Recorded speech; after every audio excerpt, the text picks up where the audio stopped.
Fulton. I'm sorry, we're not copying your launch location. Try that one more time for me. 847 Fulton. 847 Fulton, okay. Nashville.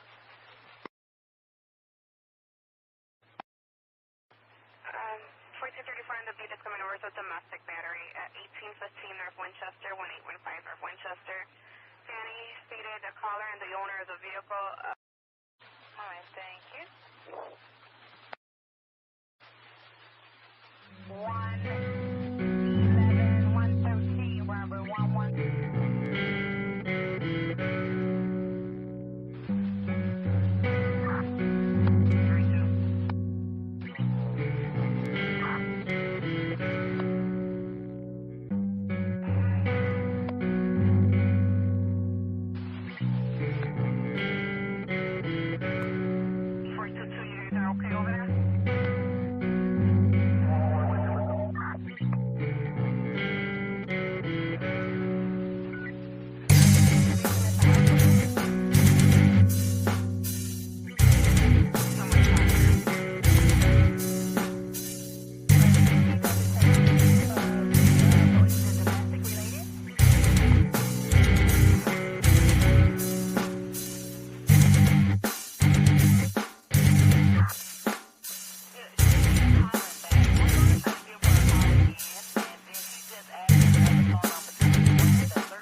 Come on. There we go. Hopefully y'all can hear me. Here, let me roll up my window. This earpiece is being a pain in my ass. Good morning, everybody. I won't be able to call out your ticket numbers this morning. I want to say shout out, contribution, call out. Hold on one second. Let's just go ahead and contribution call out. Kib Kitty, thank you so much. Appreciate being a member for 9 months. There we go. I see some tickets in there already. Thank you. Appreciate that.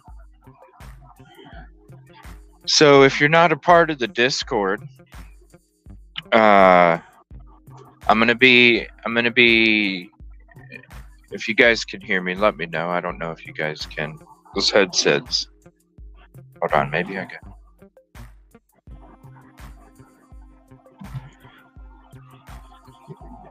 got a different setup here in the vehicle now.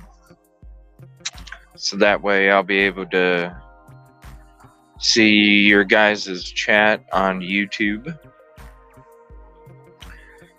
Screw StreamYard. But if you're not part of the Discord, and there'll be some links that drop from Nightbot there. If you're not part of Discord, I'm going to let you know what we got coming up here for the next few days.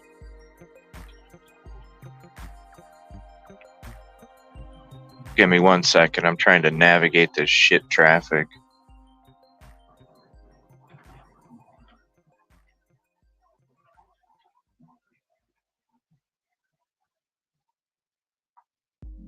Oh, maybe I turn up here. Shit.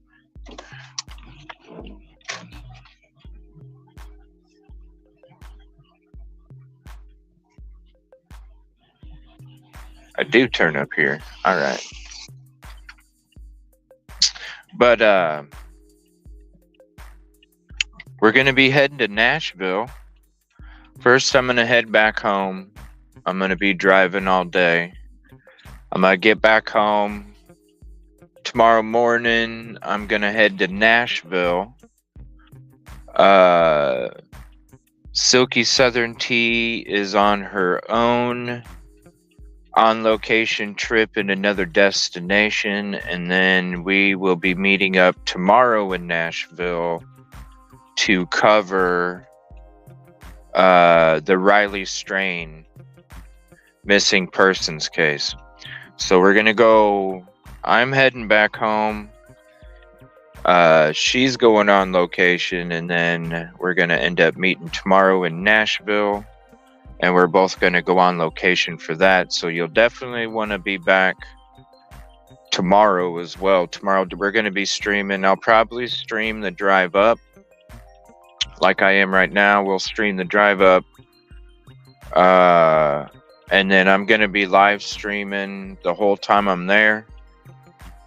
I already got both of my phones. We're going to have 4 charging bricks, so I will not be without power tomorrow and so we'll probably go during the daytime and then probably venture out a little bit into the evening too.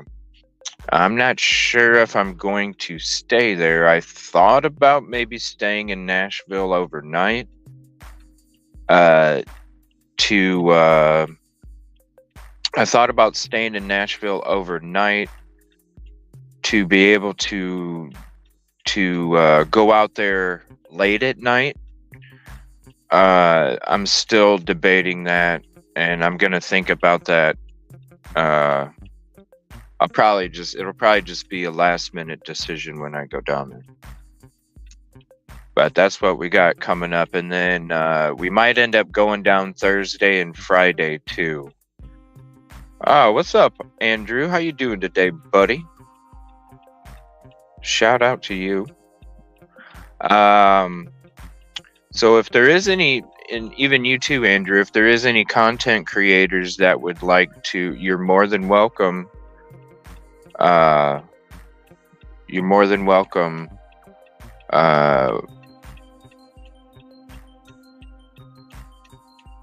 You're more than welcome to. We can do any on location stuff for you, for anybody. When it comes to that stuff tomorrow. So we'll be heading down there. We'll be meeting up tomorrow, and then I'll probably be there the next few days. So that's what we got coming up here. So we got that. Then after that, I'm probably heading to Delphi. After Delphi, then I'm coming back to South Carolina. After South Carolina, then we'll be heading up to Cleveland for the Rock and Roll Hall of Fame. And I need to go back down to the Stephen Smith location too. There's more things that I want to do. It was just already a pretty long day out there getting. Got great footage already, but it was quite a long day, and but I'm gonna be going down there to get some more stuff. There's still more things that I would like to do down there. It just not that we were doing anything wrong, but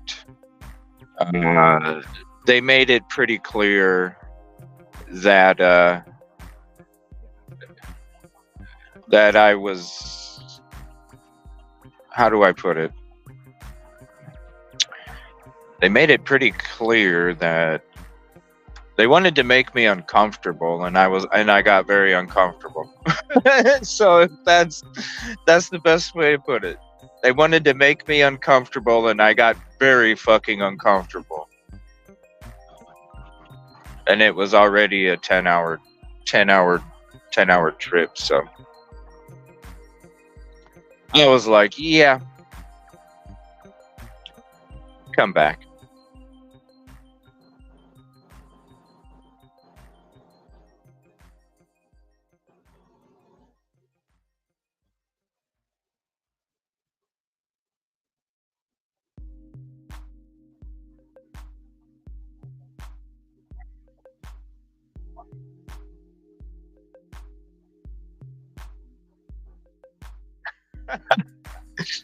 Oh, Andrew, you're such a character.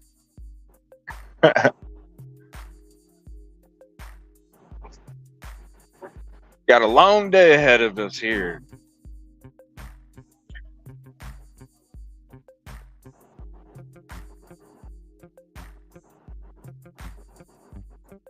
And we got Silky joining the panel here soon. Give me 1 second here.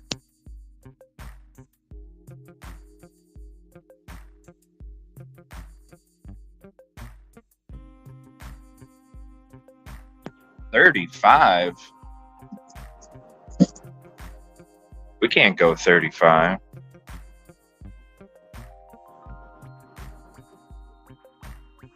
I think it's Tuesday. Nope, I gotta get back over. I had even washed the car, and it got junk all over it. Yeah, they found a body They found a body, but it was a female, so it was not connected. It was not connected to Riley Strain's missing persons case. Now, I did see that this morning as I was getting stuff ready.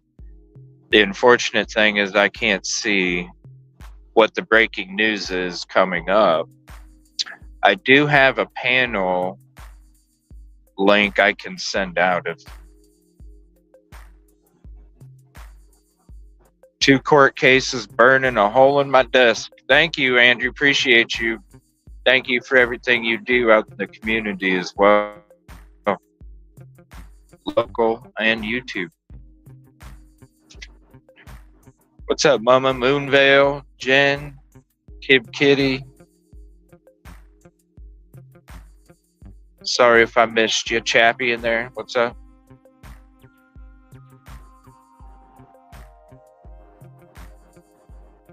On that open highway. What the hell is the settings for my... No wonder it's like way down. No wonder I couldn't see shit. There we go. There, that's better.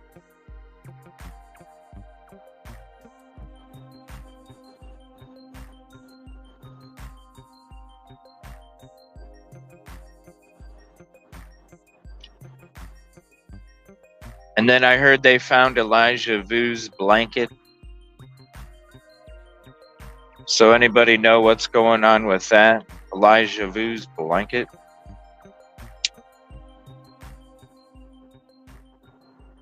How far away was the blanket found from your apartment?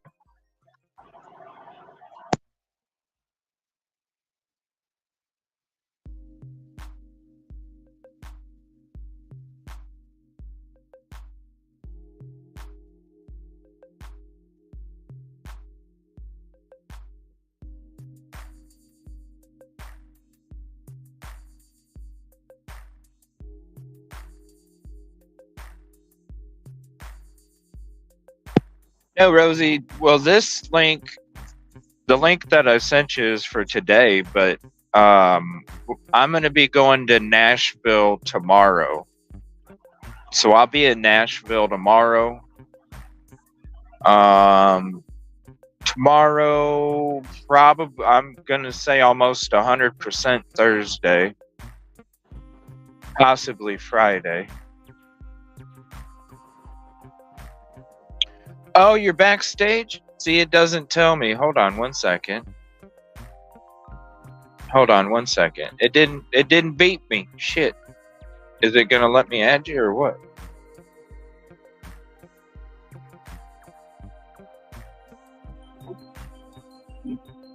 Hold on one second.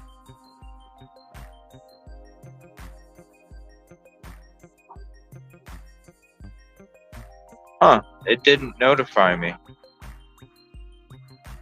Let's see, add to stage. I think it's working.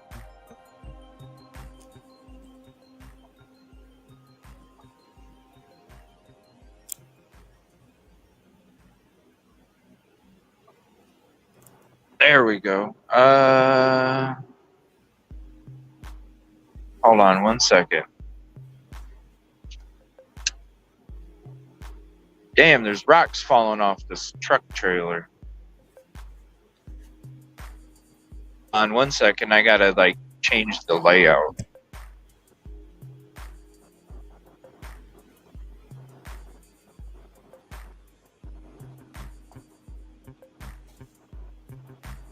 StreamYard really needs to like fix this shit. Alright, here we go. How's that? There we go. There we go. Am I here? Yeah. Yeah. I think so. I think so. How are you? Good morning. What's up, Diana, Crystal? I'm doing okay. Just been on the road for a little bit. It's a beautiful day out. I can see. StreamYard is... I might cut out here and there a little bit. That's okay. especially here in the beginning, because I'll be going through some mountains and stuff. Oh, okay. I am So, pathetic excited to see this. Just so you know.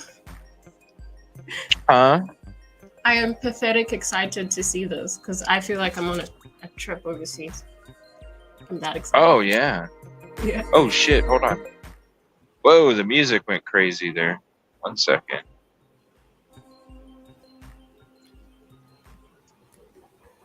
There. Have a little bit of music. Sorry. The way that they have these settings are a pain. Okay. We should be good now. There we go. Can you guys? Yeah. Yep. You're good. We're good. So, yeah, it's hopefully, I was going to use my T-Mobile phone to do this live, but unfortunately it didn't have a headphone jack. So, I had to use the Walmart phone. So hopefully it's okay for the video. Everything looks good to me. I'm sure it's fine for everyone. Yeah, it's a beautiful day. They're driving crazy. It is. It's a beautiful blue sky. It is beautiful. So, does anybody know how far Elijah Vu's blanket was found from where he was being babysat? Because I heard they found they confirmed it was his blanket, but it was at some location, and it didn't sound like it was the place that he was supposed to be last seen at. Let me see. Because I didn't even know about that, so I was doing a Riley catch Oh, up. right. Oh, yeah. I haven't even been able to catch up on it. I was a little bit yesterday.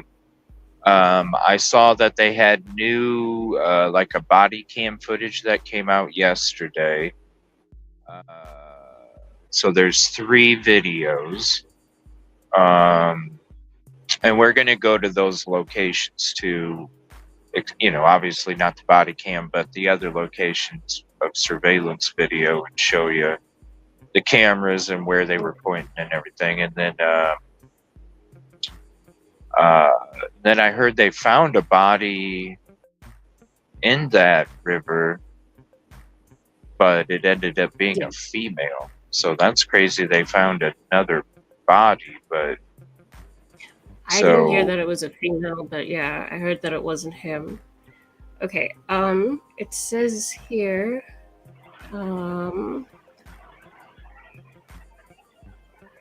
blanket, Goodwin Road east of County Road B in Manitowoc County, 3.7 miles from where Elijah was reported missing on February 20. Yeah. Sorry. So, oh, that's fine. 3.7 miles. So that's what I was thinking. It had somebody it sounds like he had to be kidnapped if the people didn't have anything to do with it. Now, I heard there was different spots that those people, the adults, would go visit, like scenic sites and hiking trails and things like that, or something. I don't know. There's no way he walked that far. If the adults didn't have something to do with it, then somebody grabbed him from the street. Because when we were doing a show on it, from where he was, his shoe was at, it's like somebody was there at the apartment building that was next door, the white building, Yeah. or they just pulled up on the street, because you're right next to highways. It's like right there. You can easily get away from that location, and it's such a busy road that, hell, it only takes 20 seconds, especially when it's a 3-year-old. It's so tiny. I know. Yeah. That's so heartbreaking about it, because so tiny. But I mean, Yeah. I'm wondering how long the blanket was there, or was it always there and they just found it? Maybe that might have been it, because who would have? They started their search. They started their search, right next to the apartment. 3.7 miles is quite a bit away from the apartment building, so maybe the search had expanded to that point where it was 3.7 miles away. Yeah. Maybe they just came across they keep expanding. Maybe. Yeah. It's really sad. Ticket 39, Move Bail, thank you. 290 Snap, how you doing? Good morning. I was going to read that for you. Oh, thank you. I can see a little bit. I got a YouTube chat feed up now, the StreamYard. Okay. I needed to figure something out. I can't multitask if I drive. I can't even listen to the radio if I have to make like a difficult turn. I turn it off. Here's the thing. I have everything placed strategically, so whenever I am driving, the places I would normally look, like the speedometer, things like that, I have it all set up in strategic points, so that way I'm not taking my eyes off the road. And because I'd normally be I'm always looking at a billion things at the same time, so I'm used to kind of watching a bunch of things. I'll keep an eye on chat. I have instructions from Kid Kitty to keep an eye on the chat anyway. Whatever. No, we're good. I have it set up now. Because I had to think of something. I'm like, I gotta be able to do these road shows too, and be able to see the chat as well. So I had to figure out something. I went and got me something from the store a couple days ago, and it's working out perfect. That's good. Yeah. So I imagine now they're with Riley's strain, they're searching that river. When I saw some video of where they found the credit card. What's up, Bianca? I saw a video of a lady that, I think it was a lady that found the credit card. I could be mistaken. Two TikTokers. Yeah, two TikTokers as far as I know.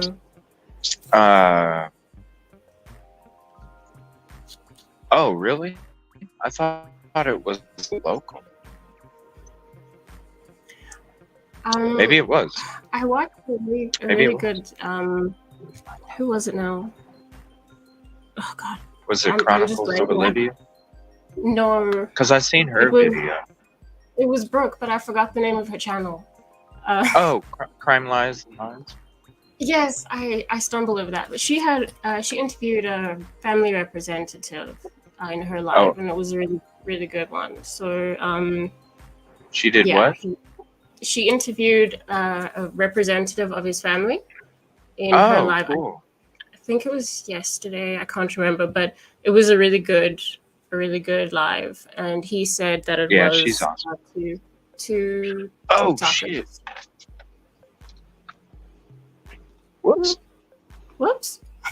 There we go. Yeah, I do that a couple times. All fixed. We're good. We're good.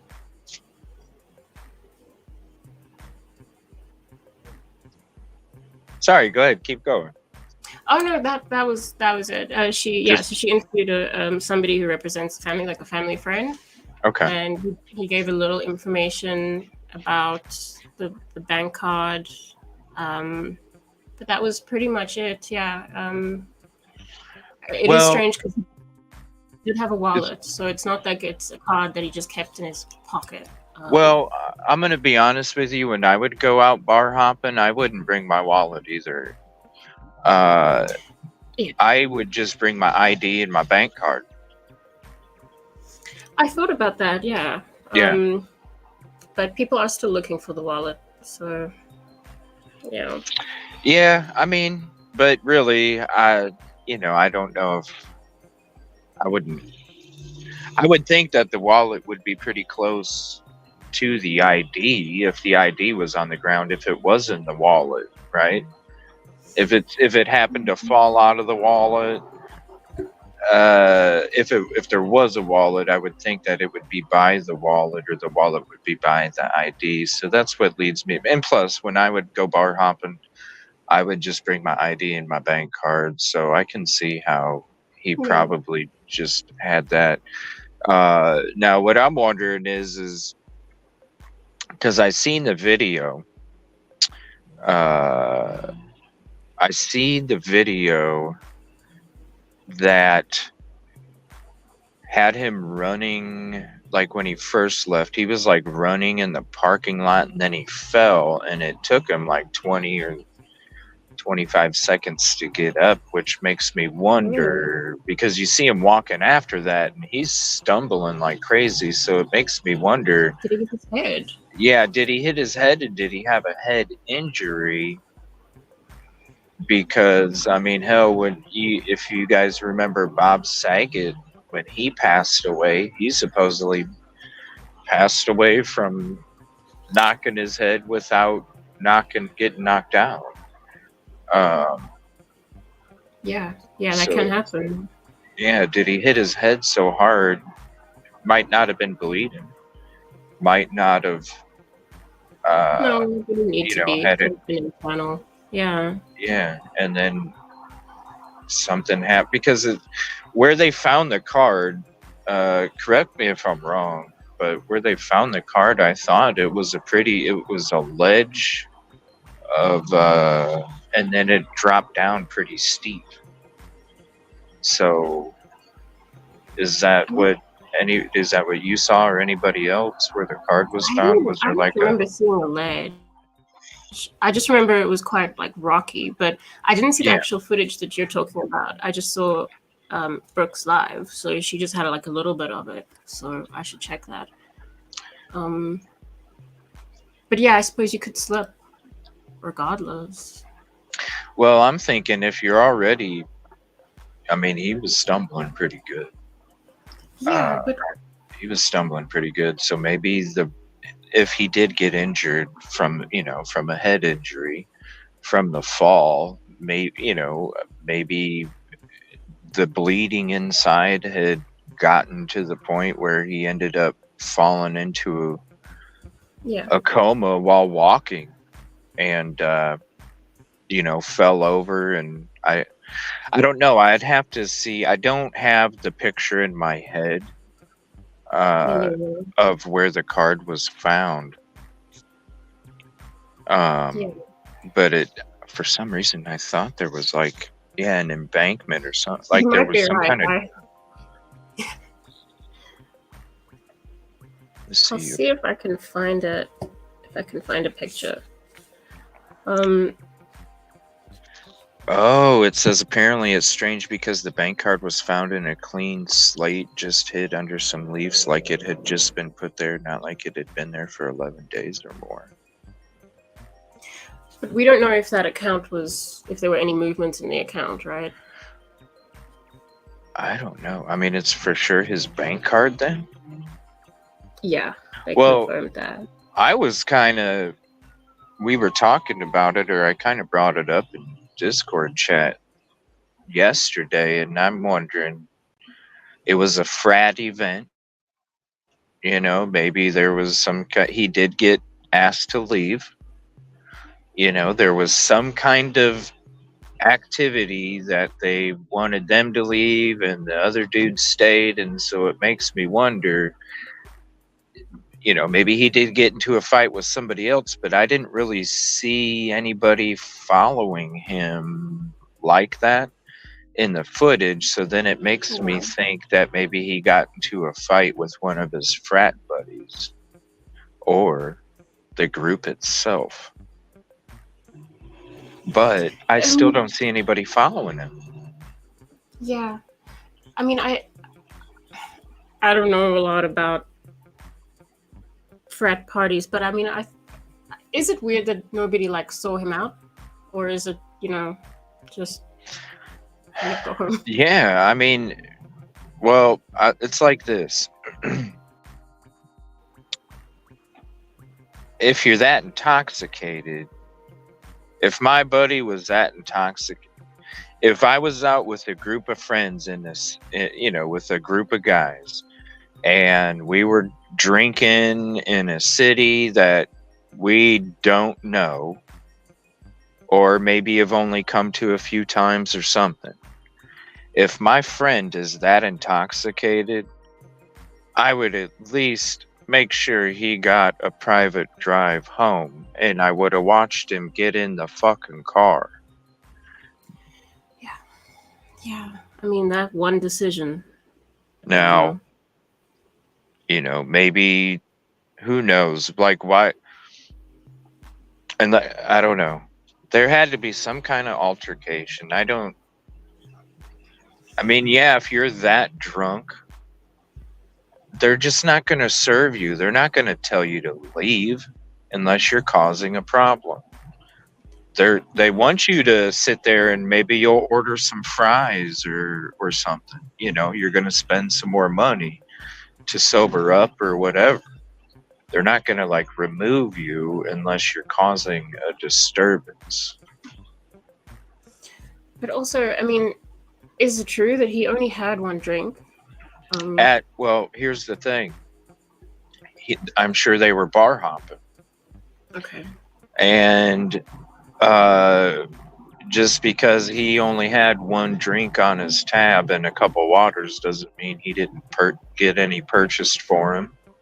Because if you're out with a bunch of guys, each person might buy shots for the fellas. And then you got a bunch of fellas buying a round of shots for all the fellas. And next thing you know, you got 12 shots in your system. And if they're partying like that, how long does it take to drop a shot? 5 seconds? Not much. You can hear I'm not the most experienced drinker. But yeah. Oh, yeah. I had my days. 1 drink and 2 waters. But yeah, they're not going to have you leave unless you're causing a disturbance. So it's like he either got to a fight or I don't see him even falling down. Because if you watch him walk and how wobbly he is, he's not. When he runs in that first video before he falls, he runs for a good few seconds there, and if you're that freaking tipsy, you're gonna fall after your second step. You're not gonna have 10 steps and then you end up falling. I think what he did is I think he looks more intoxicated, but I think it's more of a head injury. Gosh, yeah. That's possible. Because if you're gonna fall from running, and you'd probably, if you're that intoxicated, that wobbly intoxicated, you're probably gonna fall before you even hit that third step. Because you'll be all over. Your equilibrium will be all off. I think what happened was he got to the 10th step and tripped on his own feet, trying to run fast. Why was he running fast? Yeah, apparently it wasn't the direction one would expect. if he was going somewhere else or going to his hotel. I don't know what. He was just lost. So it was another. Now, was that the footage coming out of the establishment? Or that was across the street? Is that the parking lot for the establishment, or was the establishment a couple blocks from that parking lot? That's what I'm curious to. Wasn't there footage of someone messing with him before he took off? Well, you know that he was just speaking to someone. You heard what? I thought he was just seen speaking to somebody. Well, I heard he said hi to a cop or something, which he was walking. And okay. All right. I guess he had an exchange with an officer. That's the newest camera that came out yesterday. Was body camera footage from an officer that was on another was on a call, and they found an exchange, a pleasant exchange between him and the officer, something probably like higher. Yeah. Okay. I'm gonna see if I can find the video with the credit card, because I actually can't remember what it looked like. He sounded sober when he spoke to the officer.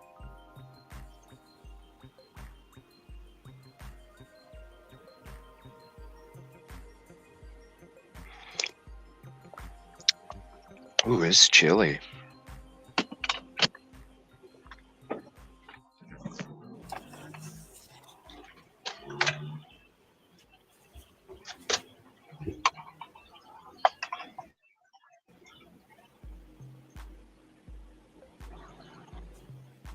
Yeah, there is an embankment. You were right. Okay, so is it a bit?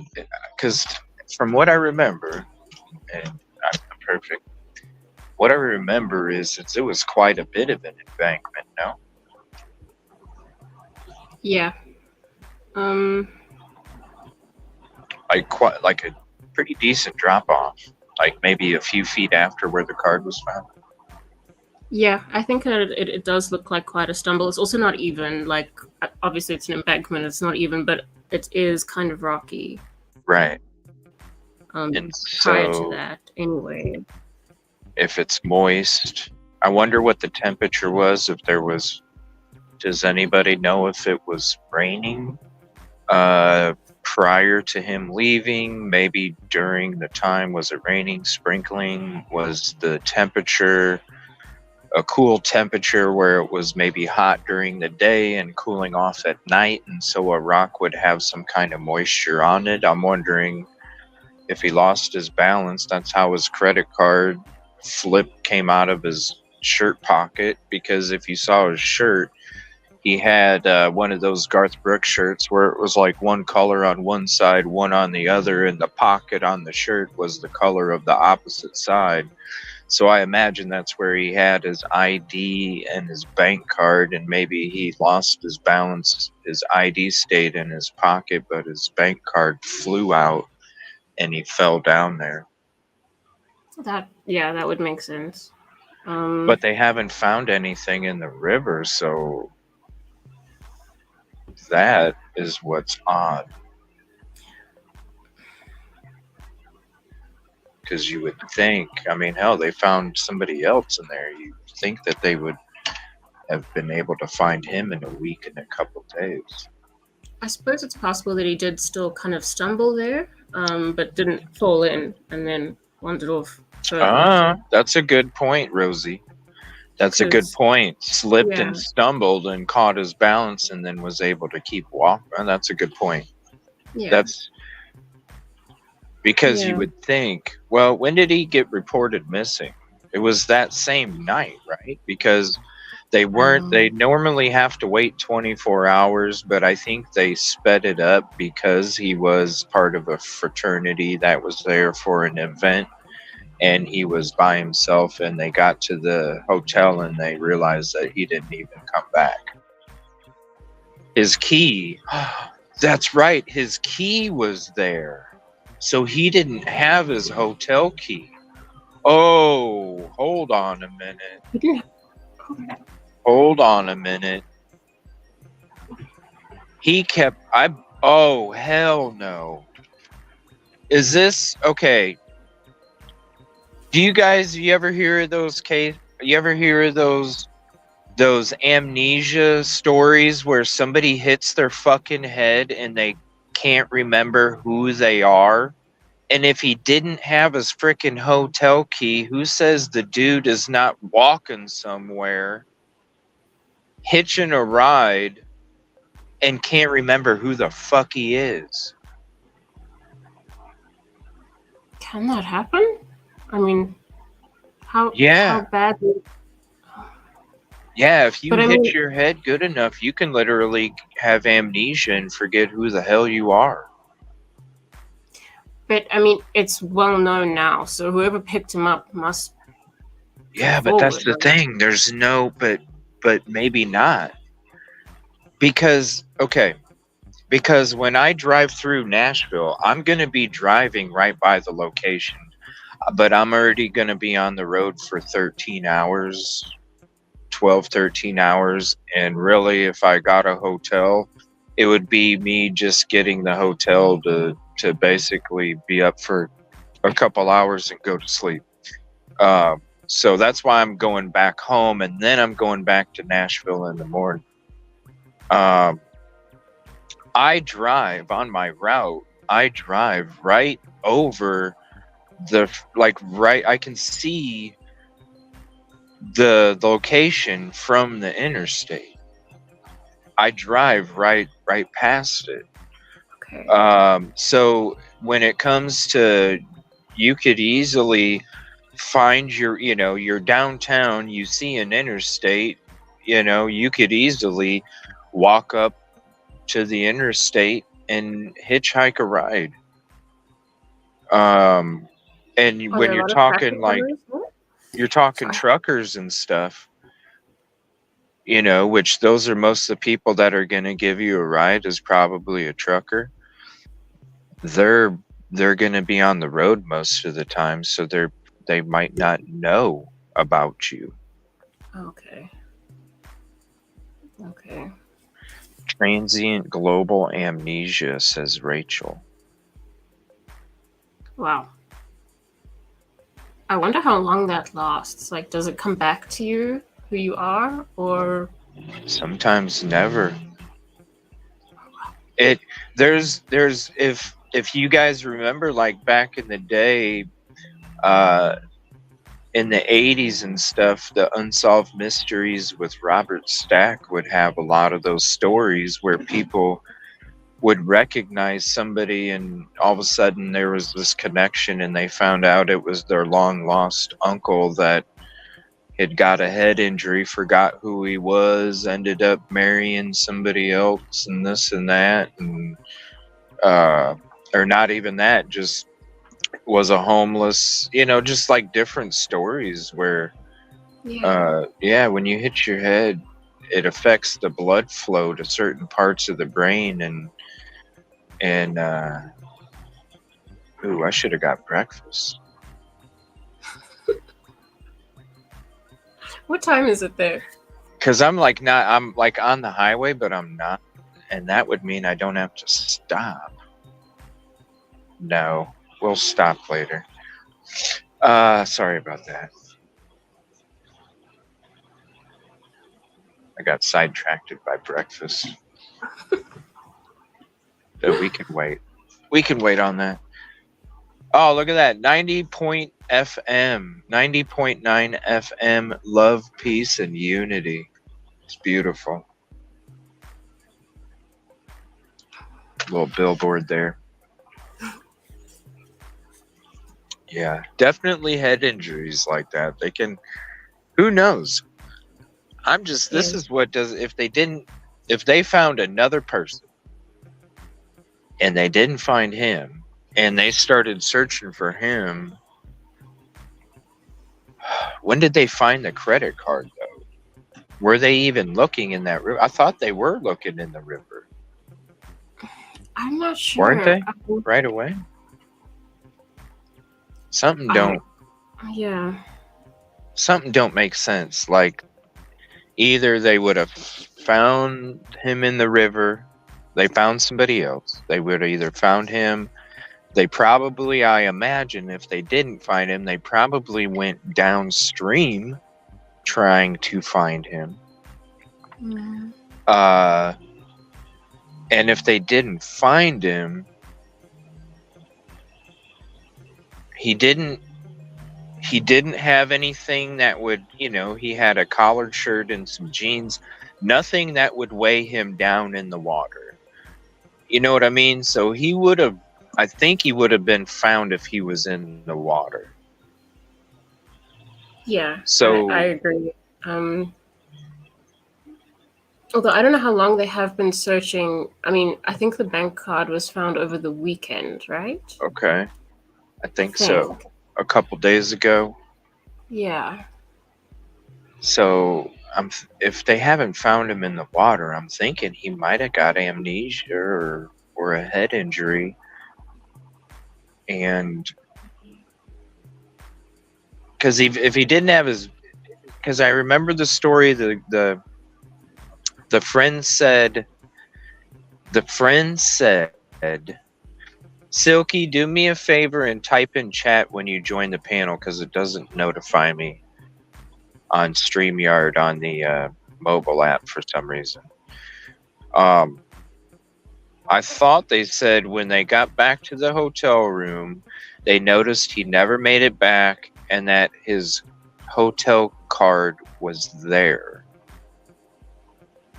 So... Okay. That would... then he would like, shit, I'm lost. I might as well just walk around until my bros are back at the hotel. Because he couldn't go back in. I suppose it's also possible if he was stumbling around and he was, vulnerable. Maybe somebody robbed him and then discarded the card. I mean... Well, they said that isn't impossible. No. That's not. It's not impossible. Yeah, I know they made him leave the bar.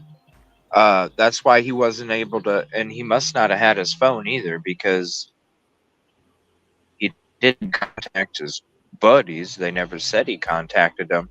He probably left, realized he didn't have his hotel key card when he got to the hotel, if he got to the hotel, and then walked around because he couldn't go back to the bar because he wasn't allowed back in. So if he couldn't contact his friends through phone or by going into the bar, then that meant that he was going to have to walk around and hang outside the hotel.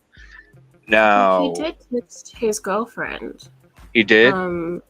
Yeah. So then why wouldn't he contact his buddies? So he must not have made it to the hotel to realize he didn't have his hotel card. I don't know. I just know that there was a text to her. So what time did he get kicked out? What time was the text? Because why wouldn't you? Because if you realized that you didn't have your hotel key, you would tell one of your buddies, hey, you would contact them, right? Yeah. But she did say that the text she got from him wasn't very coherent. Oh, or really? It didn't make sense or something. What was? Understand. Do you know what the text says? Let me see. I think Evil Exists put out a video this morning with the text. Okay, let me see. And you might be able to... I might be able to allow you to screen share from the mobile app. I'm not sure. I'm not even sure if my laptop will agree to that. Okay. It's moody. I tried to download Discord for PC and it was like, nope, what is this? Yeah. Get rid of it. They're all moody. Yeah. It's like, why can't you just do what you're supposed to? I'm afraid of what my laptop would say if it could speak to me. Yeah. It's just like when I was setting up getting the phone set up for the stream and stuff. It was like that's why I was a couple minutes late hit start on the live because nothing but technology issues. It's like, why can't you just do what I want you to do? Right? I mean, that's why you're there, right? You get it all set up and then all of a sudden it's like, oh shoot, this is all messed up. Now I have to redo it all over. Exactly.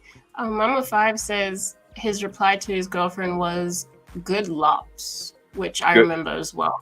Good lops. Good lops. Lops. What was does anybody know the whole message, even if it's gibberish? And sorry if I I think that was the message. Good lops. Good lops? Like LOPS? Mm-hmm. Good lops? Why would he say good lops? Like he's trying to say good luck? Why would he say good luck to his girlfriend? What the hell? What's that? Good luck. Maybe he accidentally was... Maybe he thought he was messaging one of his good luck. Good lops. Good luck not getting kicked out of there too. Yeah, I know. I don't know. Why would he?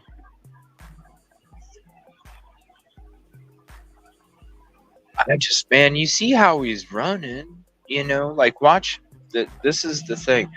Watch him running and watch it in 0.25, 0.5 YouTube speed.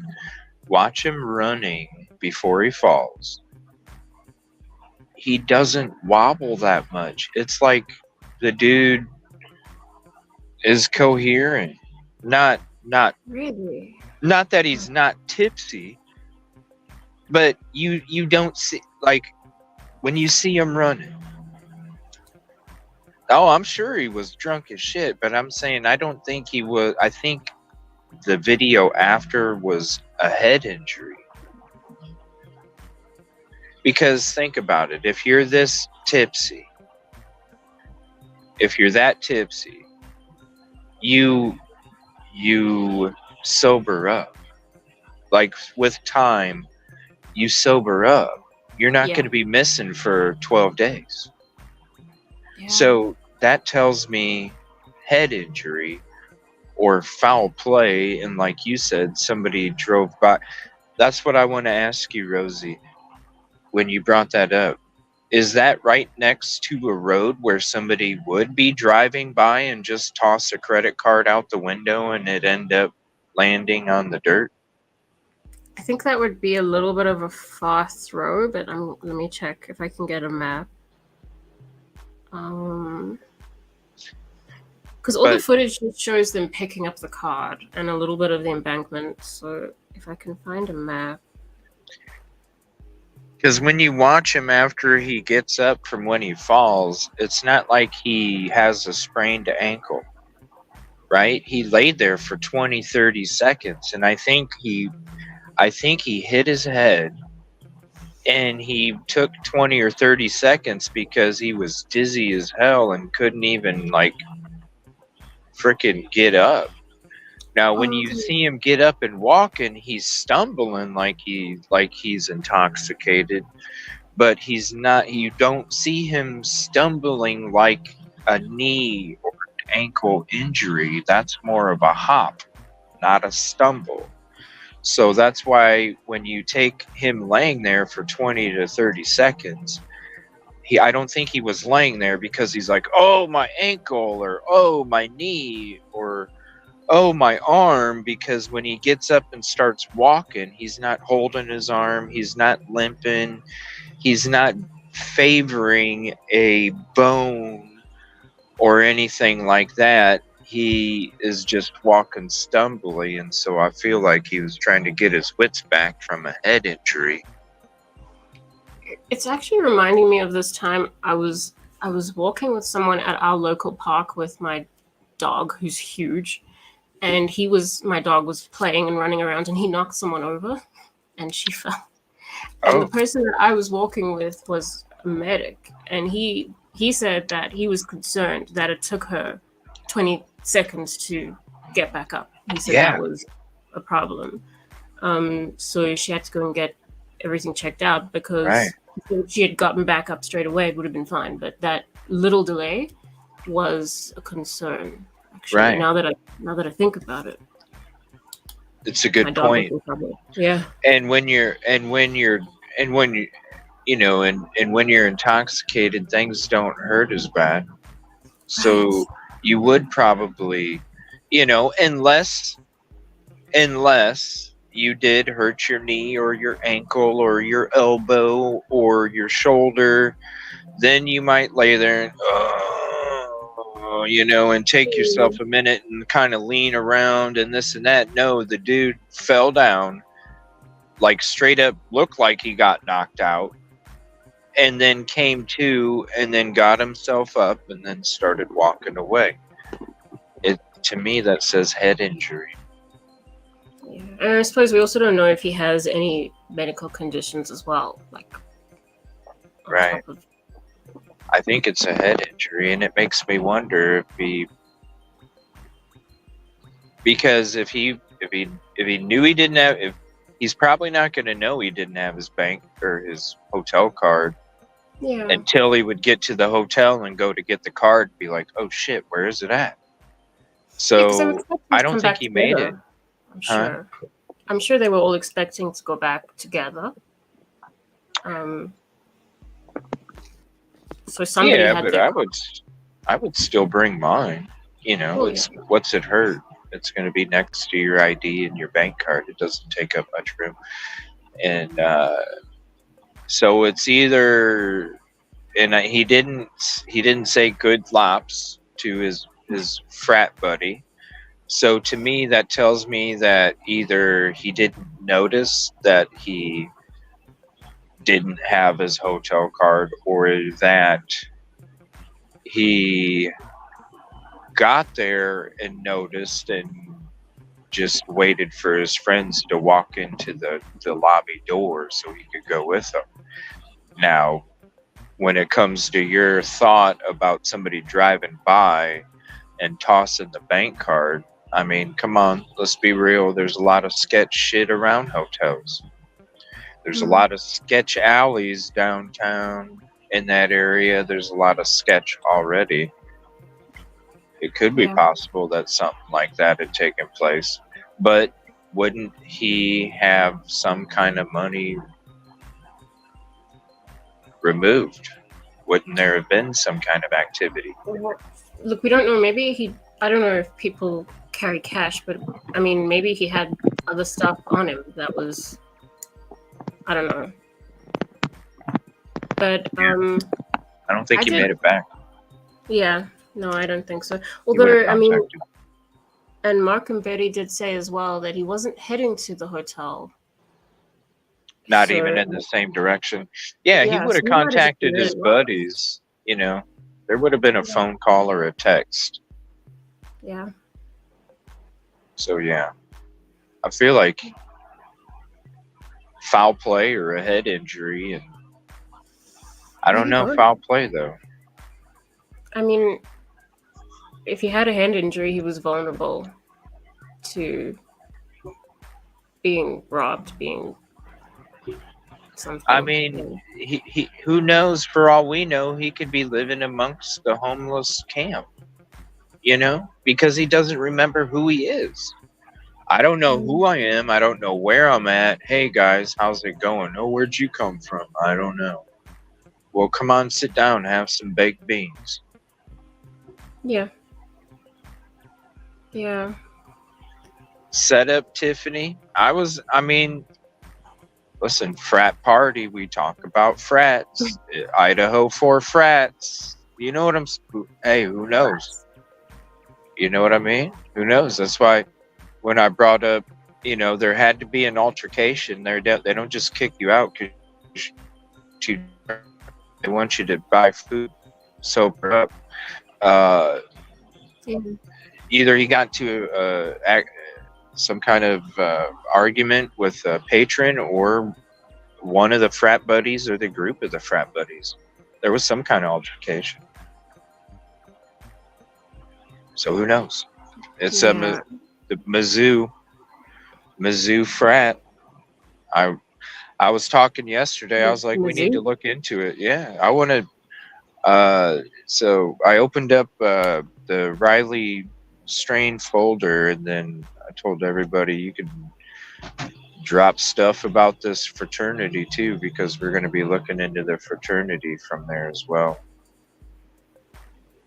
I'm gonna look. I don't understand fraternities. Yeah. I mean, with all the shit that's going on these days, I don't know. I wouldn't be surprised if they end up. I wouldn't be surprised if they end up putting a stop to a lot of the shit, because it's getting crazy Out of hand. nationwide with all the bullshit and the rituals and the hazing and all these different things are just, it's getting to be a little chaotic. Yeah.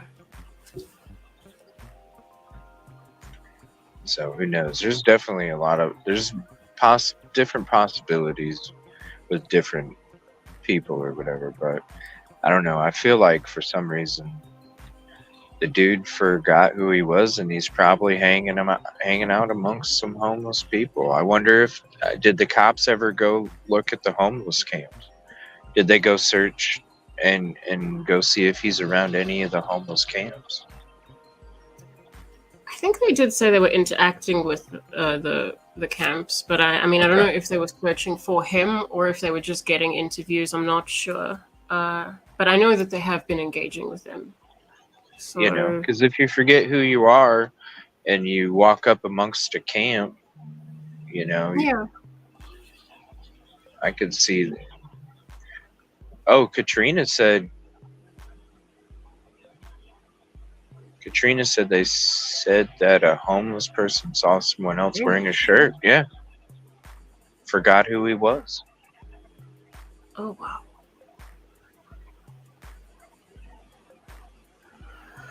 Wow, okay. I hadn't heard that either. His face is viral. Yeah, and unless I don't know if you could, who knows, unless he's a Sasquatch, I don't know if you could grow that much facial hair in a week and a half to look different. Yeah, and he's tall too. Yeah, he's like 6. Thought he was 6'7". They said unusually tall. So. Yeah, I thought. Oh, they heard about it on the shirt too. It had puke on it. It was hanging on a fence. Okay, let me go to Discord. What? It had puke on it and it was hanging from a fence.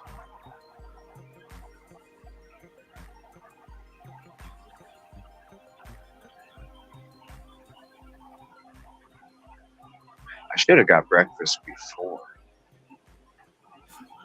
Hungry now? You have regrets?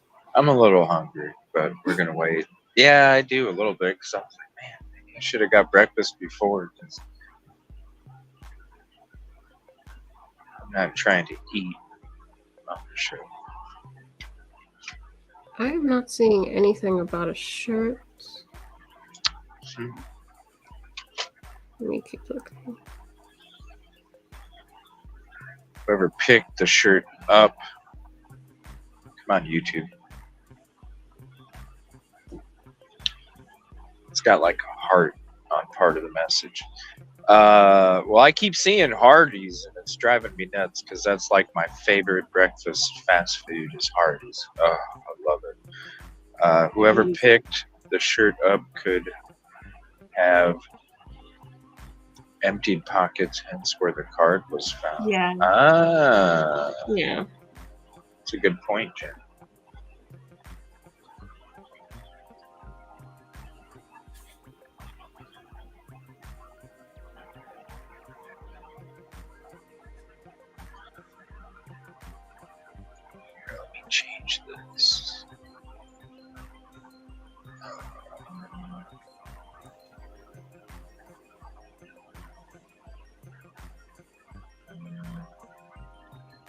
Is it gonna switch it? There we go.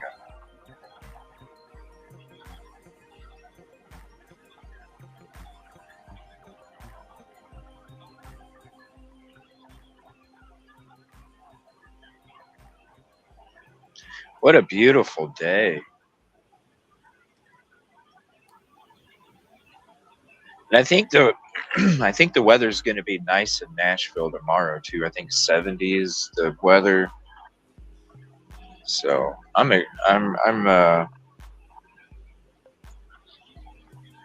ready to go to Nashville today, but I know that I wouldn't be worth a shit.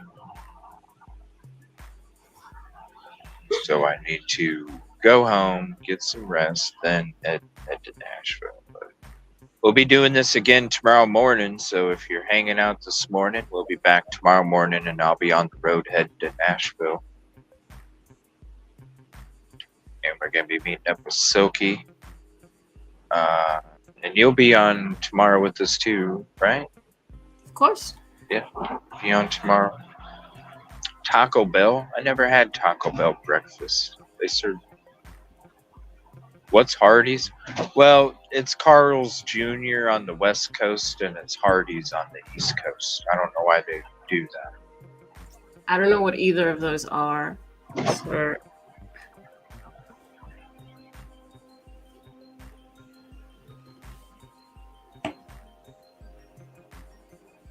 Yes, we'll be there tomorrow. I wish I could go today. I just know that I wouldn't be worth anything. These long drives, gotta have a few hours to chill back. I know when I get home, I'll probably get on for a little bit after I do get back, because I'll still be kind of wired a little bit from the drive, but I am going to probably just have a really short show if I do, depending on the drive. Right now, I'm supposed to get back about 7:30 tonight. 7:30, 8 o'clock probably. But if I'm still up, I'll get on for a little bit. But we are going to be back tomorrow morning for sure. So it's like 8:45 for you? Right now? Yeah. Yes. Okay. I downloaded a whole lot of clocks, and I made Oh, them yeah. my background. I've got different countries' clocks now. Right. I'm so impressed with myself. I appreciate it. And thanks for hanging out, for real. Of course.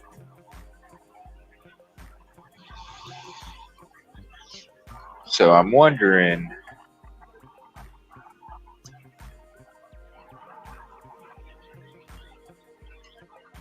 Snap says there are no new charges on the card, so that would be good. Okay.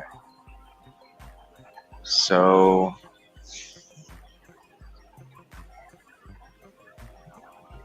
But who would pick up a shirt with puke on it? You know?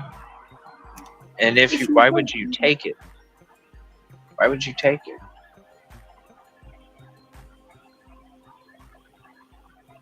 I don't know. I guess if you are homeless, you don't have. You're going to go wash it in the river? And... I don't know.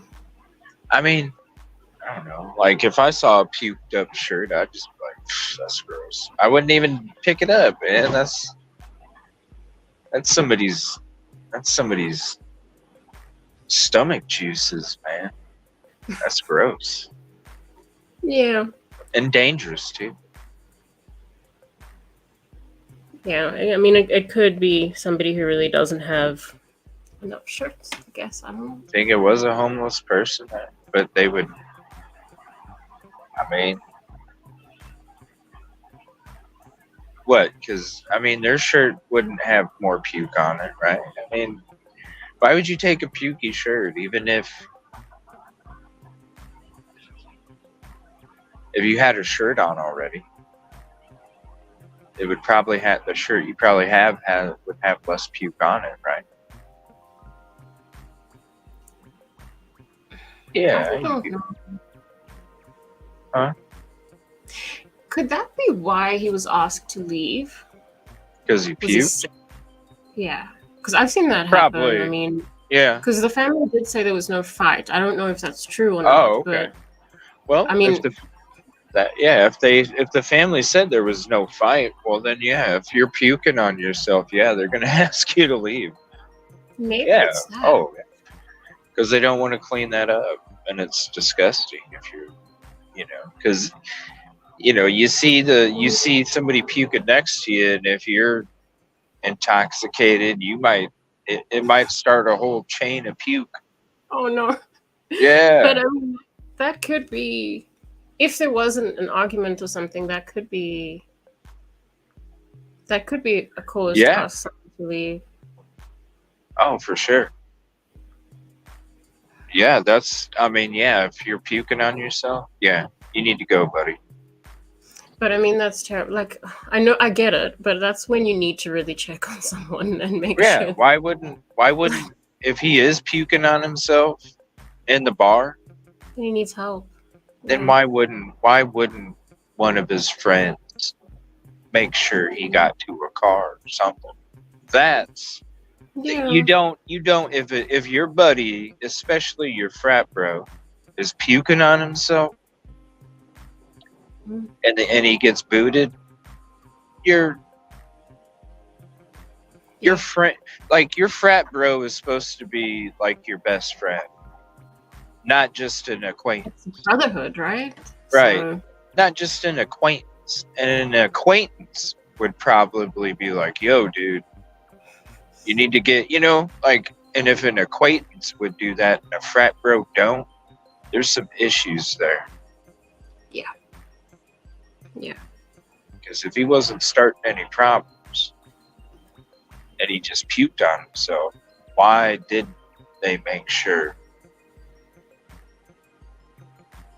Because then you're going to have a situation like this. Everybody knows it. That's why you make sure somebody gets in the car, because you don't want them. You ain't walking 3 blocks to the hotel, dude. Look at you. Like, we don't need you to fall over and get lost in some alley and then some shit happen to you. We care about you. We're going to make sure.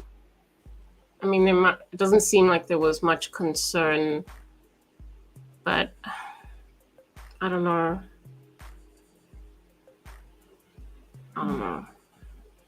Yeah, not much concern at all.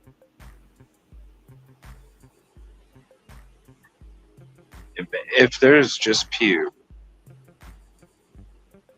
that is so suspicious. I don't know. That's so suspicious to me that your frat bro or your frat brothers that you're there celebrating something with isn't going to make sure you get in a vehicle or you make it back. Hey guys, I'm going to walk him back to the hotel. I'll be back in a few. If it is that close. Yeah. Yeah, I mean, he could even just choke.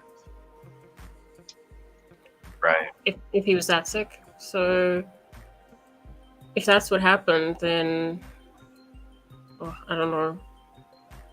I mean, I've done that for friends. Like I said, I'm not a big drinker, but I'm just looking home. I mean, I'm trying to go through all the times that I was out with friends, and there was one of us that was, anytime. I don't know, maybe I'm just different. I always just made sure. Because I didn't want this shit to happen, to friends. Yeah. Especially if they're that intoxicated, puking on themselves. It's like, dude, keep your head out the fucking window, while we get you back home. For real, like, keep your head out the window. If you need me to pull over, let me know. We'll pull over, open up the damn door. We'll. Yeah. Get a bag. I don't know. But. Shit, no, because they missed the bag. That's why. Oh. Yeah. He said, stick your head out the window. I can go to a car wash after we're done. I can. All right. I can go to a car wash when we're done and clean it up off the side of the car. No, you give them a bag, they miss it. It ends up on your floor, and then you got a carpet clean. You're a good friend. You're a good friend. Well, it's just I don't know. It's suspicious to me. It don't seem right that none of them. If he really, because it's not like you're hanging out at a local bar. You're there at an event with your frat bro, celebrate something. You're obviously there celebrating something. And you're not familiar with the place. Right. So why wouldn't you? Yeah, I said I've helped people home. That was when I was living in a student town, and it was a 10-minute walk you home. But it's different if a person like isn't even from there and they don't even know which way to go. Like, oh, is it telling me to go straight? That's weird. Okay. I got 2 different GPSs going here. Are they taking you to the same place? I hope so. I hope so, because the one on the Garmin sucks. But I hate it's better those. than nothing. It's better than nothing. Don't leave touch DNA.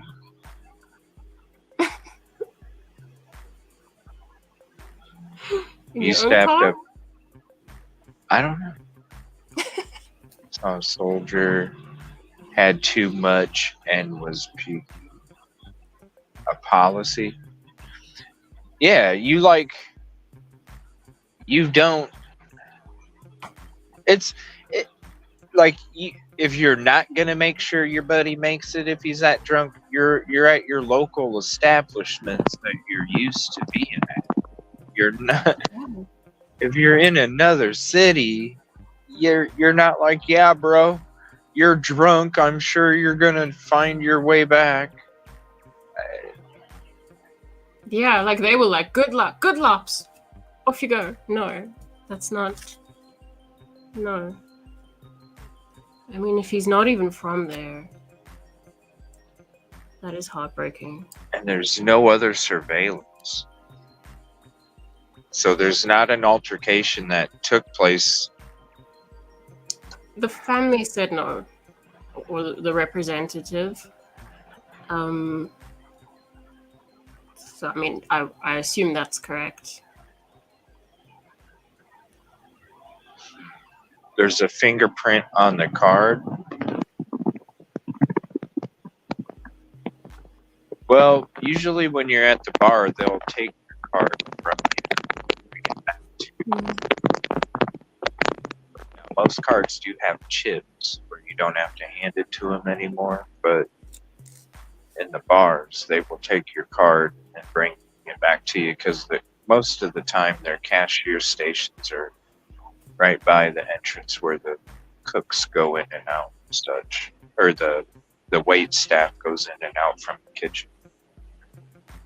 I wonder if there's pickpockets around the bars. I mean, it's difficult for me to understand because I mean, that's what it's like here. Nashville. Yeah. Okay. It's downtown Nashville. There's going to be crime, especially in the alleys and stuff like that.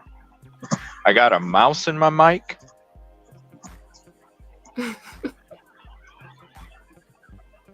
Mouse? I don't know what that means.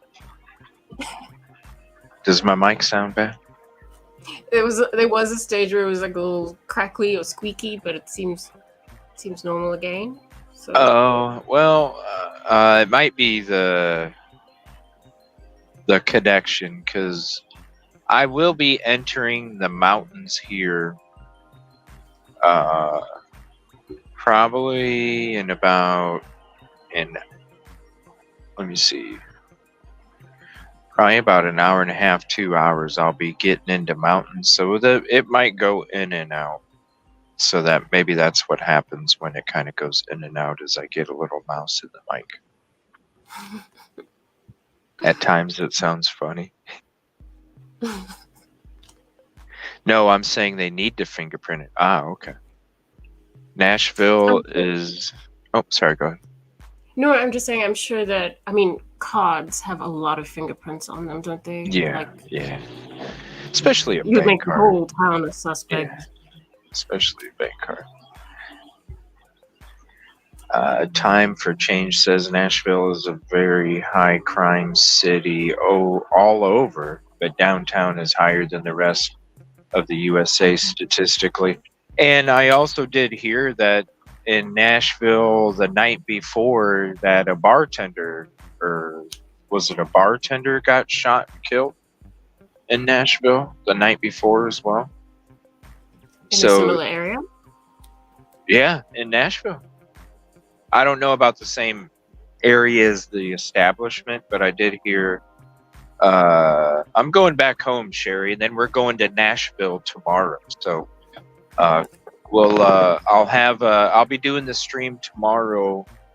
I'll be streaming the drive going to Nashville, and I'll be streaming all day while we're in Nashville. I already have everything ready to go. I just need to get some sleep once I get back home, and after that, I'm hitting the road again.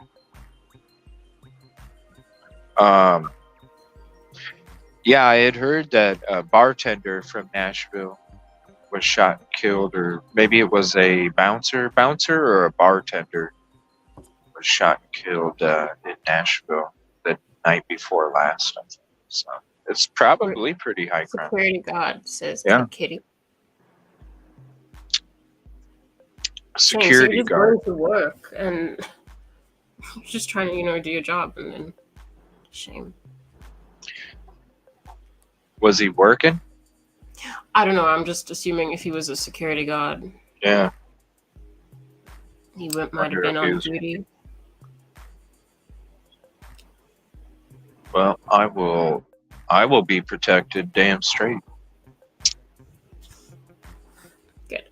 But yeah, we'll be meeting Silky there tomorrow too. Have you met in person before? No. No. First time? Yeah, it'll be the first time. Yep.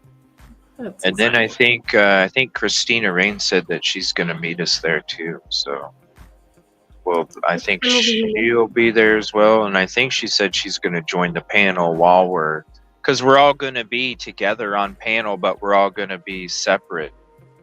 So,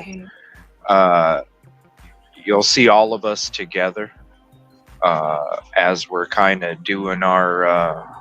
We'll be on camera. We'll be live streaming on location all together with all of our cameras. Might even be in different locations because, we're going to kind of meet up and go together. And then if we end up going on different locations, like if I'm at the river and they're at this location, we'll still be able to be together even if we're separate when we're there. So it's going to be... it'll be exciting to kind of it's like a team. Have a team. Have like a team with it as well. We'll be doing it together. So anybody that and like I said, if there's other content creators that need a spot for kind of like, hey, can you go by this area or something or whatever like that, we can do spots like that too. Send tips as well. Just try and help. I really want to go to where that card was found. I think if I can, once we get there and I kind of let it all simmer in my head, I can kind of like see what makes more sense when I'm there. You have to be there. It's like from a distance. It's like it's disorientating. To speculate. Let the intuition kick in and then let it just take over.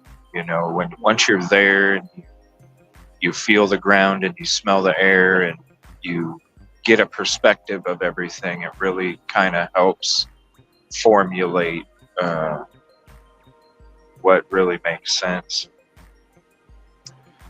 So it'll be it'll be cool meeting up with them and having like a team effort for it tomorrow. And plus like with you and others, that can join to a team there I'll and find Anchor. yeah on there. So because who knows, we're gonna be it is, it's like a tremendous help. Shout out to you, Rosie, and thank you, because you're able to kind of look up things, or if there's something breaking, I will uh, try. I'm done with technology, but I'll try. yeah, like we don't have the thing that I use, Twitter. That's what like if I'm looking for breaking news, I don't go to Facebook, I go to Twitter. Um, because that's like Facebook, or not Facebook. Well, yeah, I mean Facebook too, but with YouTube, usually YouTubers are getting their information off of news articles or Twitter, because that's where the breaking news comes from, the quickest. So I usually hit up Twitter first, and then hashtag, and then have instead of top, have the latest tweets with the hashtag Riley Strain. Okay, Usually get it up to because it gives me my area. Oh. So let me just. Subway ahead on the left. Clean restrooms. Hot spot lowest. Cigarette prices and beach supplies. What else do you need in life? I know. I need Hardee's because there's another fucking Hardee's sign straight ahead. I'm telling you. I have to Google what Hardee's is because I'm coming up to it. You guys can see it. Man, it's like it's telling me, CJ, go get a loaded omelet biscuit. Okay, that's what it is? It's a breakfast thing. Okay. Yeah, it's a breakfast thing. I mean, they got great lunch and supper too, but the breakfast is top notch. I find that after your shows, I Google a lot of food things. Like the other day, I was like, what is chicken in a biscuit? Oh, how many types of Kit Kats do you get? Yeah. Every show I end, I'm like, okay, I need to check. What is it? Yeah, chicken in a biscuit. Yeah, the Kit Kat. I've never heard of such a thing. Yeah. Chicken in a biscuit? Yeah, chicken in a biscuits are good until you get the powder clump. And then you're just like, oh, it's too much. Have you learned to fly? Yes, I did, Sherry. I got some good footage from I went to the Stephen Smith location, part of the Murdaugh murder thing. I went to the Stephen. All right, I'll go ahead and give you guys a little story time here, and I'll kind of explain why I got uncomfortable. Very uncomfortable there.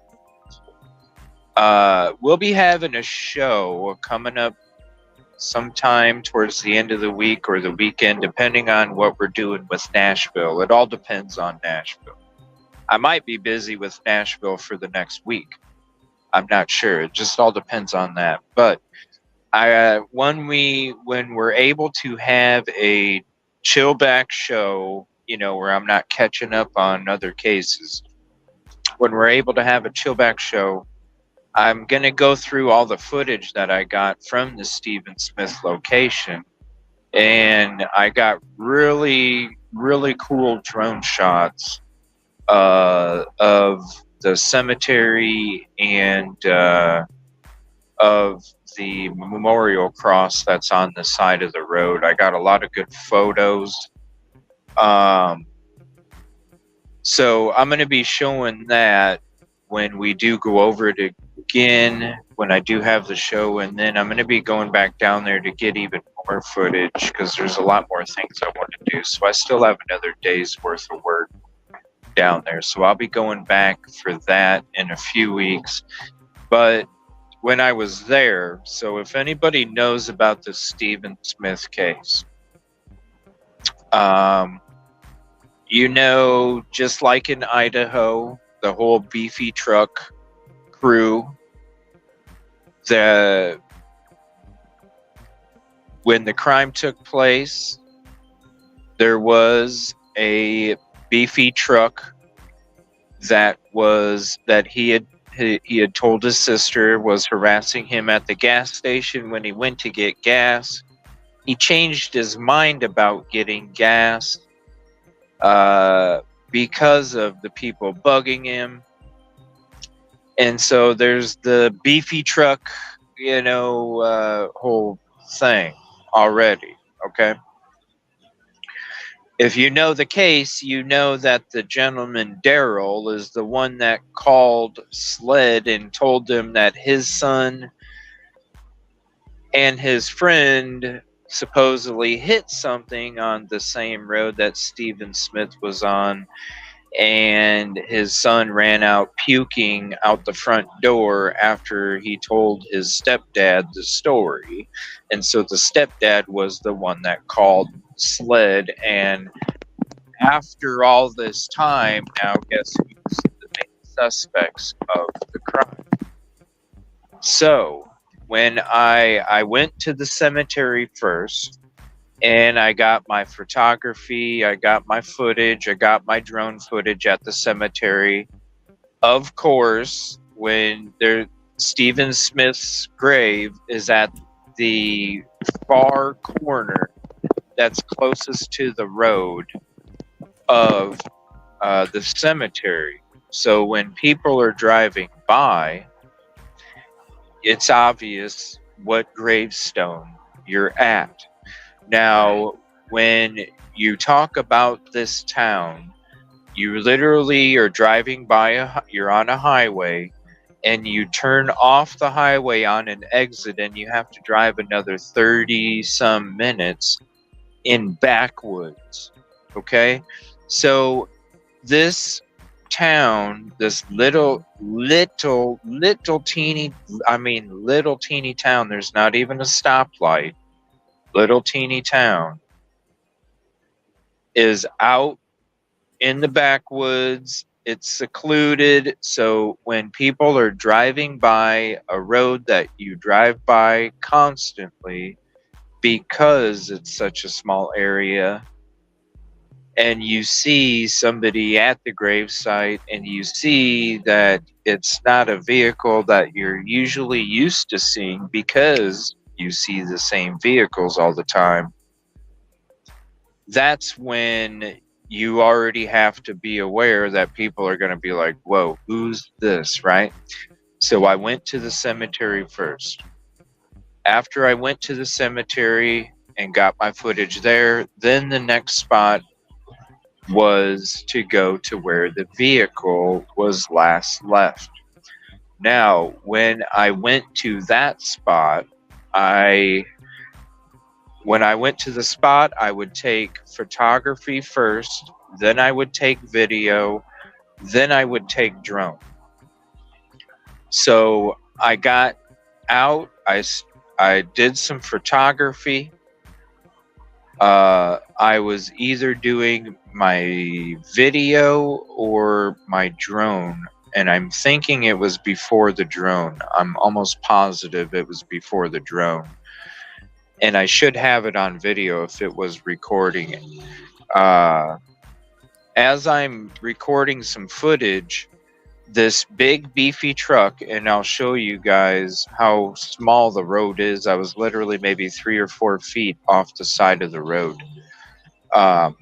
getting the footage, and a couple car lengths away from where I was at, this truck that was on the same side of the road that I was standing on, off to the side, started honking as it drove by, and then after it drove by, it laid on the horn as it was going around the curve of the road. And then that's when I was like, okay, that's not good. That's not good at all.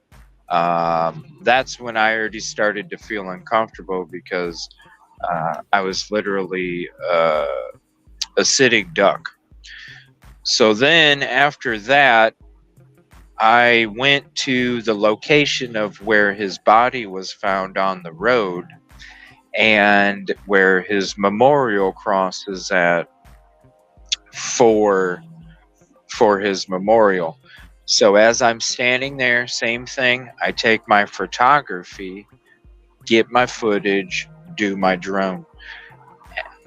The I noticed, and there was cars that were driving by, uh, quite often.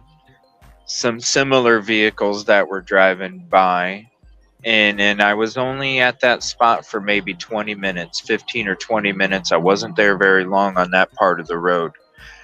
There was this one certain truck I noticed, and it stuck out to me because it was a yellow truck with black racing stripes, and it stuck out to me. And they would drive slow, and they kept driving by. And as I was driving to go get footage of the two suspects where the dad stays and where the farm's at, and then I was driving by Stephen Smith's dad's house because he was supposed to be walking, according to the story of what they wanted to say, that he was supposedly walking to his dad's because he didn't want to get a ride after he ran out of gas. So I wanted to drive by the dad's house too. And so the farm of the two suspects, the farm area and the road that they were driving on is the same road that the body was on. And if you keep driving down that road, you see the houses on the left and the farm is right there at the corner. You turn left at Corbin, then you turn left again on Joe Miley Road, and then you end up going by the dad's house. So it's like a loop area of where the body was at, the farm, suspects, and where the dad lives. As I was driving by to go by the house, that's where I saw that yellow truck with racing stripes in it. And when I saw the person inside was African American, I put two and two together, and that's the stepdad, Daryl, that contacted police about his son and his son's friends' weird story that took place on the same road.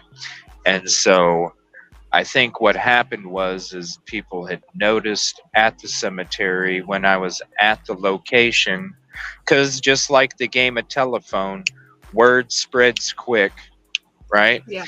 And so I think when I got to the location where the car was found, there was probably somebody that, was driving and didn't. I'm almost wondering if it was. I could have swore it was a white truck. I'm trying to remember, because I wasn't trying to give them attention, and I could have swore it was a white truck. I'd have to look at my stuff, but it might have been the yellow one too. But that's where, when he drove by like that, Sorry. huh? Their first instinct was really just to intimidate you, right? Well, of course, because they don't like the attention. And when you're talking about Stephen Smith, he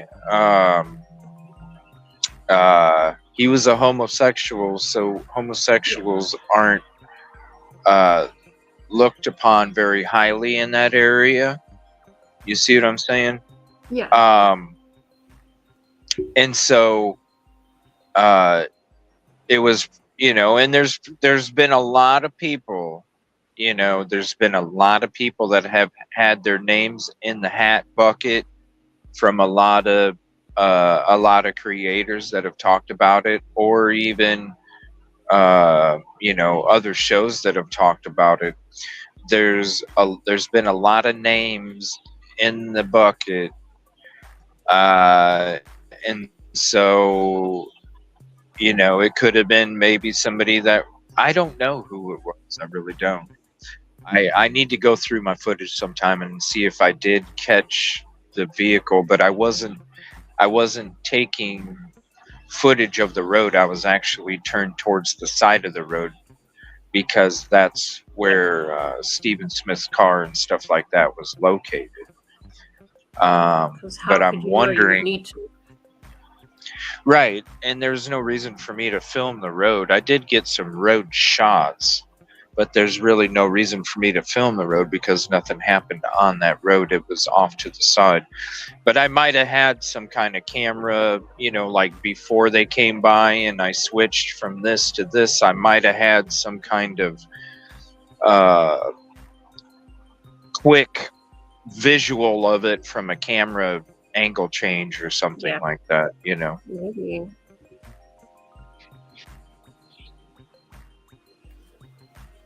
But yeah, it's yeah, it was very uncomfortable, especially when that person was honking like that, because it was an antagonizing honk, because they did it right before they got to me, probably trying to scare the shit out of me, which I was just like, what the fuck is this? Okay, somebody's honk. I was more like alert than scared. Yeah. I was alert of my surroundings. And then if you see how long that road goes until it curves around into a bunch of trees, they honked quite a bit. And it wasn't just a honk as I'm on the side. Hey, watch out, buddy. I'm honking to let you know I'm driving by. It was a beep, beep, beep. And after they passed me, laid on the damn horn until they didn't see me anymore. That is scary, though. Yeah. So right there, I was like, yeah, I can see I'm not welcome right now. I understand. Message received. Right. Yeah. Message received. That's right. So is there any news? Let me see. Do they have? There's so I have Delphi news. Sorry. I heard that. I have a question about Riley Strain real quick. Is the search party private search parties or is it open to public? Because I would like to try, when we are in Nashville, I would like to try and help with the search as well. But I definitely don't want to interfere with any, you know. I think that the spokesperson that I saw was encouraging. Well, I don't know if he was encouraging it, but he seemed really grateful about public people, members of the public people. I mean, members of the public getting involved. So I don't know officially if it's open, but I think that. And I don't know if it's encouraged, but he was very complimentary of people trying to help. So I'm not seeing them turning away help. As long as it's done right, yes, you know, like. Because I would. The people who found the bank card, I think they were really responsible. Like they contacted all the right people straight away, and you know they guarded the area because they were live. Okay. So they wanted to make sure people didn't just flood there. So I think that was handled really well. So I think there's a good relationship going from what I can see. I mean, I don't know a whole lot. But, yeah. Okay. Yeah, because I would. I don't know, and that's why I'm saying if me and Silky aren't together or whatever at the same location, because I don't know about her, but I would like to try and help with the search if I can. I mean, whether it's, you know, sure. going to look here or there. Now, go ahead. No, I didn't say anything important. I just said I wish I could help. It's difficult to be far away. Well, you will be able to, because this is what I'm going to do because I am able right now. I'm not having my computer up right now. But what I do plan on doing tomorrow, Rosie, is I am going to live stream the trip. After I get there, I'm going to start up another live so it's separate from the drive. And what I'm going to do is I don't know how if I can do it on my mobile StreamYard, but I know what I can do is I can get on my computer while we're live on location and allow you to screen share while I'm streaming from my phone. So I can do it on my computer, allow you to screen share, and then that will allow you to, if we need to look up a map or we need to look up a route or look through different photos or things like that, we'll be able to do that while we are live on location. Do you have an option on? Oh yeah, your computer would freak out. I mean, I can try and rest it and put a fan on it overnight and see. It gets really hot here. That's why when I use it at certain times of the day, it's like, are we doing this? And then it. Yeah, especially because it's summer there, right? Yeah. It's hot. It's hot. Yes. Hot. So, let me see, Nina, are you saying you have audio or video of those guys? I might. Not now with the yellow truck. I bet you, because the yellow truck, I would have footage pointed at the road of the yellow truck that I was talking about. When it comes to, I think it was a white truck, but I'm not. For some reason, my mind's telling me a white truck. But I can't say with certainty. That one, only if it was an angle change on a camera. Now, maybe if I thought it was during when I got video. You have a mouse in your microphone again. Uh-oh.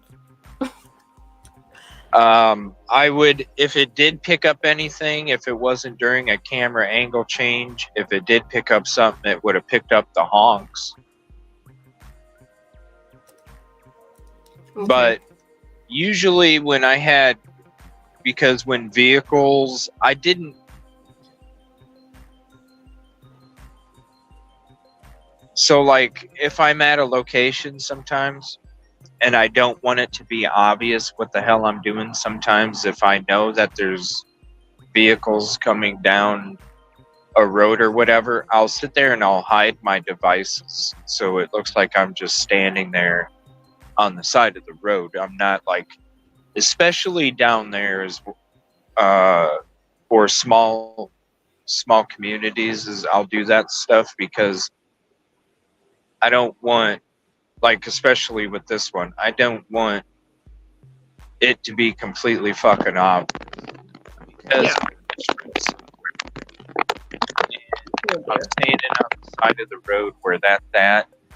It's across the street from somebody's farm entrance or an access entrance, but it had a gate on it, so I imagine it was a farm. There's only one reason I'm standing there taking footage. Just like where his cross was at. Yeah. And even the cemetery where I'm standing at in the center. So cars. So you weren't followed around. There was cars driving by sometimes. So they just happened to see I wasn't necessarily. Yeah. Well, there's really, when you're talking about that town, and it's one of the videos I took to show you guys, it's only 2 roads. It's it. These 2 roads intersect each other, and they're the 2 main roads of the town. So there's only 2 roads. They're only going to go on 2 roads, and the 2 roads that they're going to go on. Yeah, there's no blending in there. There's just 2 roads. There's not.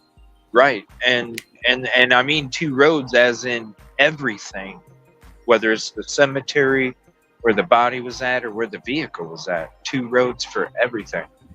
And so to go in and out, it's a 50% chance that they're going on that road. And so anytime a car did drive, especially down there, I'm like, yeah, I'm going to hide my camera while they're going by. And then I'm going to pull it out, you know, after I know that it's safe, because I don't want to alert That's crazy, though. I mean, anybody, but it might have been. Go ahead. No, it's just so weird to think, like, I mean, I live in a dangerous country, but not like, like, you can go anywhere and there's a certain risk, you know, because you're walking around or something, and you can get hijacked, there's smash and grab and stuff, but it's never, like, about who you are.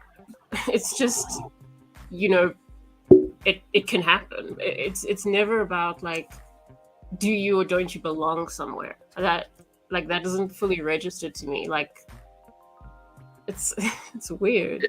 It's like a different country. Yeah. You could literally just drive 2 hours in it and it be a completely different. When it's, it's almost like, it's like, I mean, it's not as secluded as Moscow and Idaho compared to how far they are from bigger cities. But with this area, you know, it's like, here's an example. So I went to the McDonald's. So like when you're driving on the highway down there and then you turn off the highway and it's another half an hour until you get to that teeny 2 road stop sign. When you get to the highway, there's like a gas station and there's a McDonald's. So I stopped at the McDonald's. Now, the guy that was behind the headset at that McDonald's sounded like he was some fake gangster, right? Sounded like he was some fake ass gangster, you know, taking an order. When you drive that half an hour to that little town, it's like you're walking around in a country music video. So just in that half an hour, that's how secluded and what I call backwoods really is because really after you get off that highway, you're starting to enter into that backwoods. It's so thick, it's nothing but farm country, it's secluded. And then when you get to that little town, there's just 2 little roads. It ain't nothing. I mean, what is the population there? I think anybody, isn't it under like 1,000 people? Imagine. I think it's like 1,000 people. Yes, you can literally just know everybody's name. Like, yeah. You would know. And that's why, like, when you would see a car, like, you know, like I compare it to when I was parked in the back of 1122 and how nobody was suspicious of me. And it was shocking to me because I'm like, I'm a car that you've never seen park at this parking lot. It's the same thing. You drive by and you see a vehicle that you don't see, and you automatically know that it's somebody that's not from there because you already know everybody's freaking vehicle. You already know what they ate for dinner yesterday. Seriously. Oh wow. Okay. Yeah, you know who's fighting with who, you know who started this, you know everything about everybody. Not sure about population. I think it was like, well, it's small. Yeah, I think it's like under 1,000.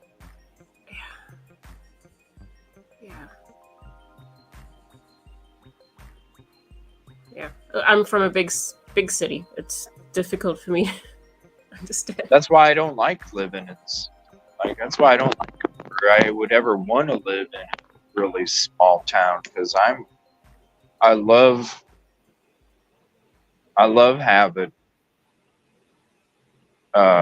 I love being able to like go to Walmart and not see the same damn person every time.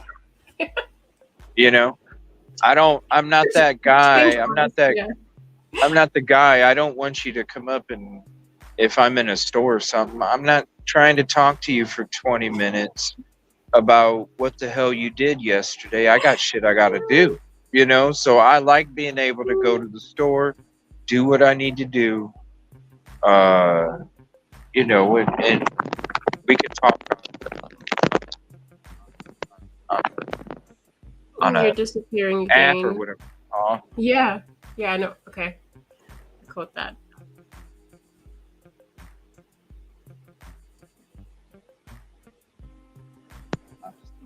For a minute. Yeah, I hate Crystal. It drive me nuts, everybody. Like, so what if I painted my freaking office like a navy blue or something? So what if I painted my office that color? So what? It's none of your damn business anymore. It makes the news. Yeah. Yeah. It's none of your business anymore. That's why I like big cities. I don't know. I guess there's something nice about a community, a small community. I haven't experienced it, but I imagine that there are. Well, there's more. Just like with the smaller communities, they do talk about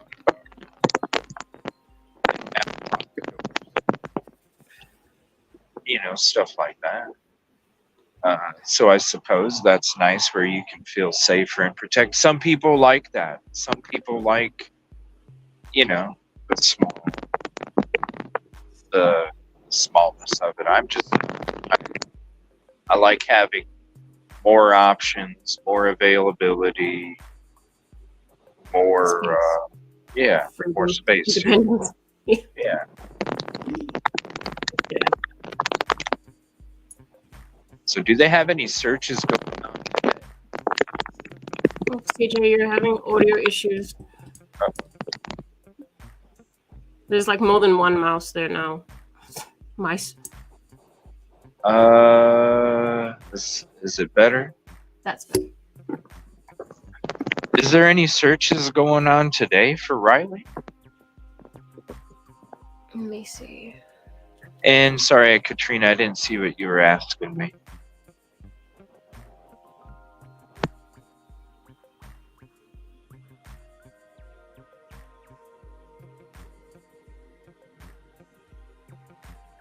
Let me see if I can find it.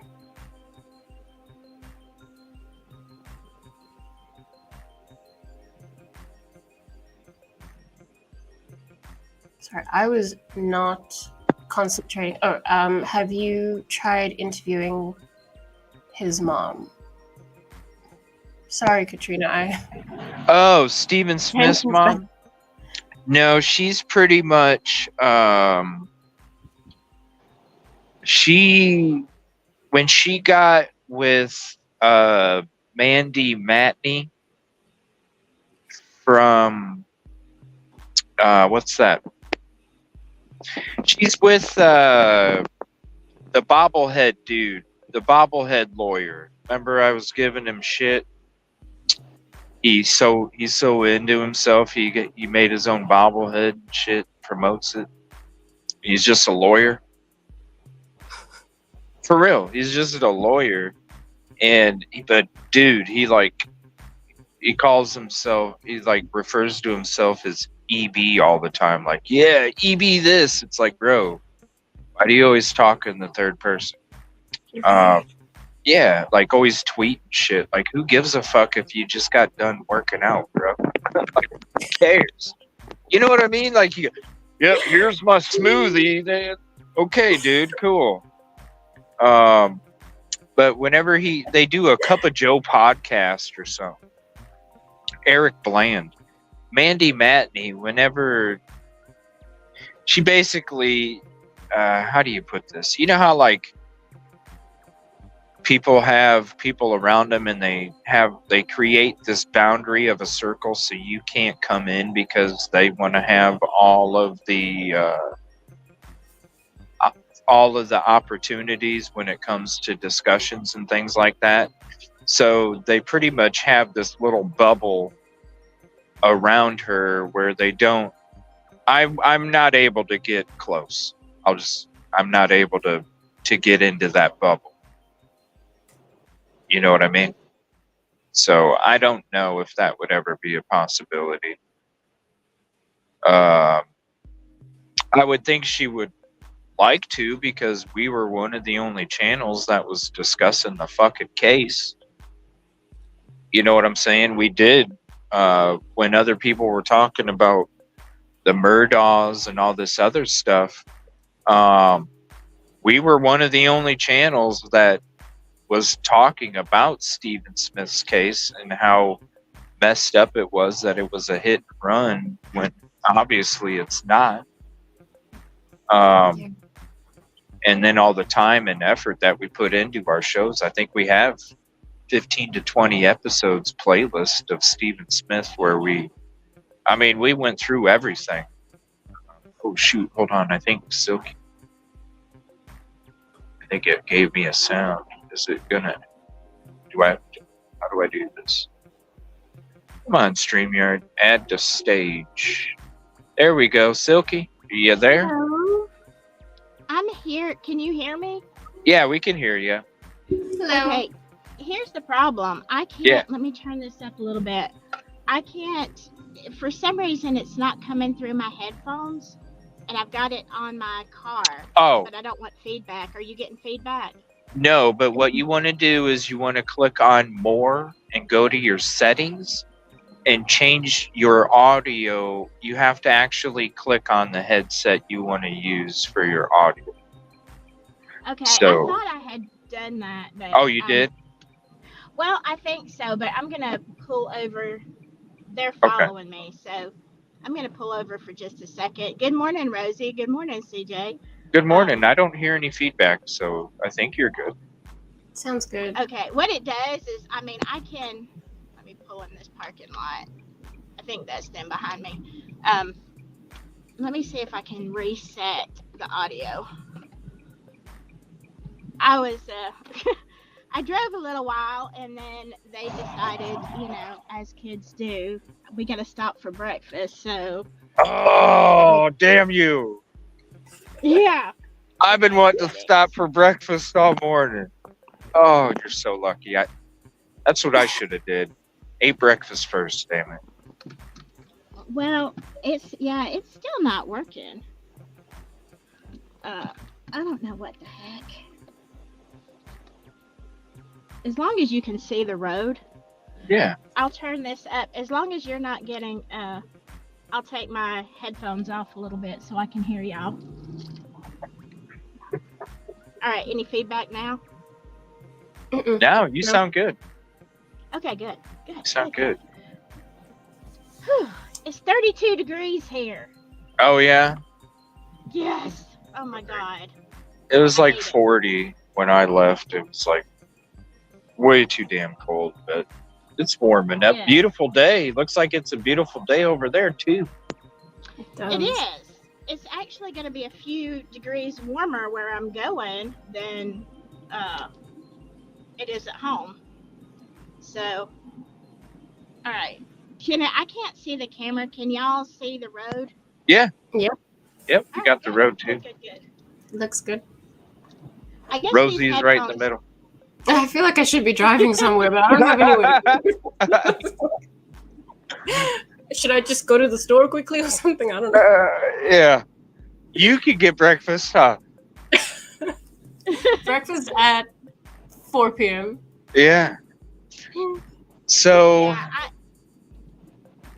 go ahead. I've been listening to y'all while I was trying to get everybody ready and out the door. Yeah. And talking about Riley Strain. So, and your ideas about what might. God, this road is rough right here. Podunk, Alabama. Oh, you should see South African roads. You can actually like swim in the potholes. That's Oh, fun. jeez. Yeah, So, did you get to check out anything, Silky, about Riley's missing persons case at all? I wasn't able to. I did some work on Discord, and then I had to get sleep. I didn't. Yes and no. I did, but I didn't really get a whole lot of information. It just wasn't what just just the facts, ma'am, just the facts. Right. I didn't get a whole lot of anything except what happened. What I was looking for, CJ, is what caused him to get thrown out of Luke Bryan's. Right. Does anybody know? Well, I was thinking altercation, but somebody, I think it was Katrina, had said that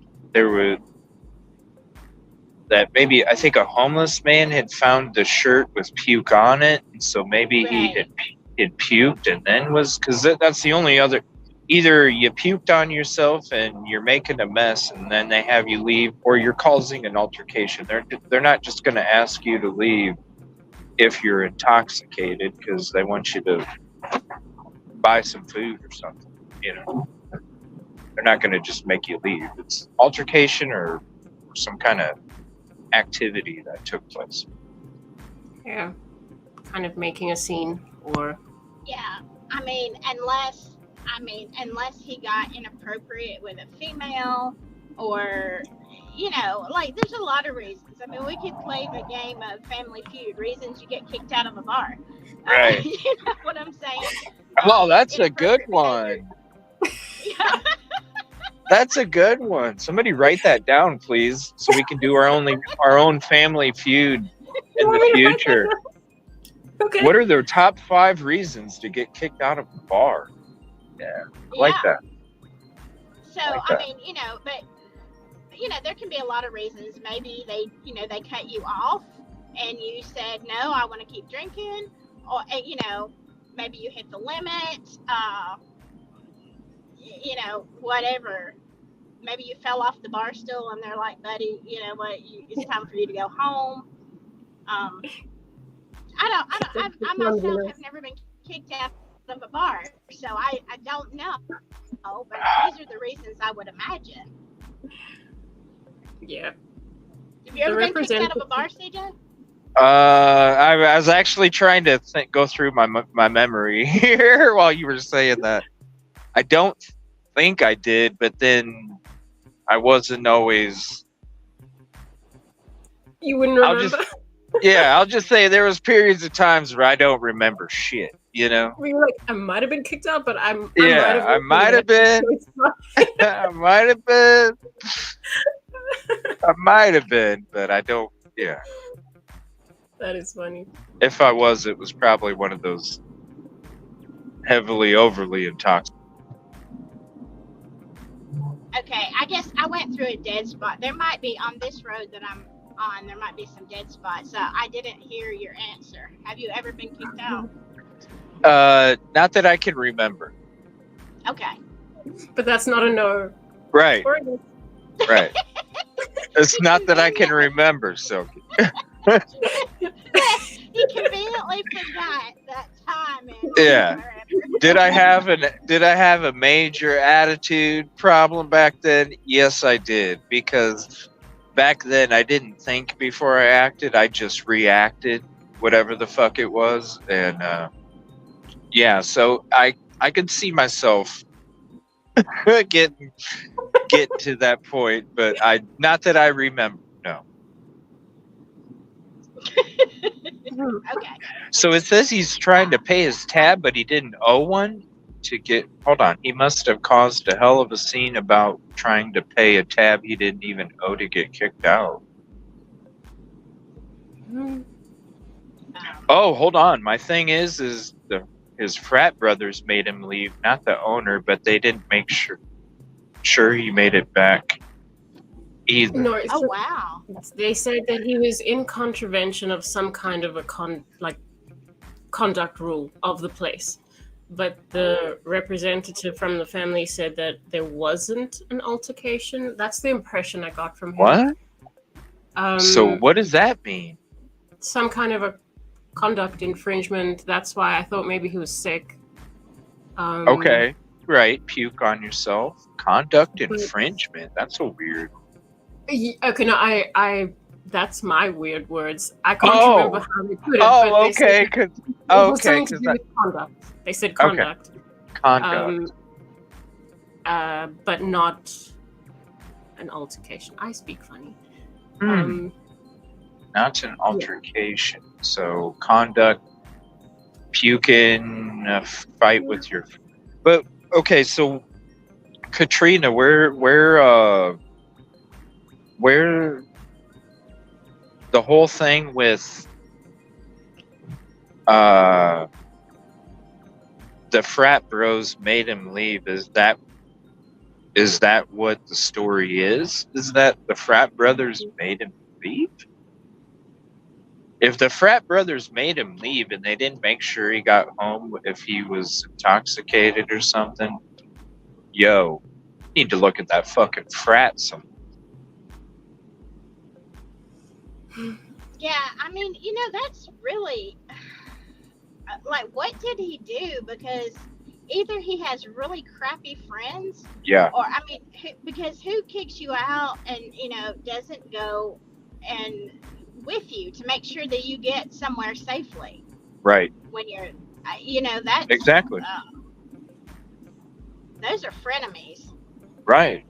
Yeah, especially, it's like I was saying, even if I'm out with friends, and if any of us were that intoxicated and we were in a city, because there's plenty of times where I would take all my guys, we'd go up to another city, and we'd freaking go have a night on the town. It was my reward to the fellas. We would go have a night out on the town, and it'd all be on me. And there's plenty of times where we were in different cities, and there was no way. There's just no way in hell. And we weren't even frat brothers. We weren't even. I had a best friend or two, but it's not like we always hung out and shit, and had cookouts all the time and stuff. I would still make sure that they at least got to a private ride, or made sure they got back. Hey man, hit me up when you get back, or whatever. Not just let you fend for yourself. Right. Yeah. Because you're afraid this would happen to your friend. That's why you would do it. I don't want my friend getting hurt. Yeah, I would do that for somebody I didn't like, Yeah. If I were out with them, and drinking, and I could see, even if I was aggravated and irritated, like they had been on horse's rear end, I would still call them an Uber or something, and say, make sure they get home or to the hotel, wherever in the heck you're staying, good riddance, but I'm going to make sure you get there safely. Right. Yeah, exactly. Yeah. Katrina says, Barr said in a statement last week that security kicked Strain out about 9:35 p.m. based on our conduct standards, but it did not provide further details. Okay. So the bar did kick him out based off of conduct. To me, yeah, either you said something smart to a lady and it pissed her off, or wait staff. There's some kind of altercation, or you puked on yourself. Yeah. Yeah. Cop was checking on vehicle burglary alarm.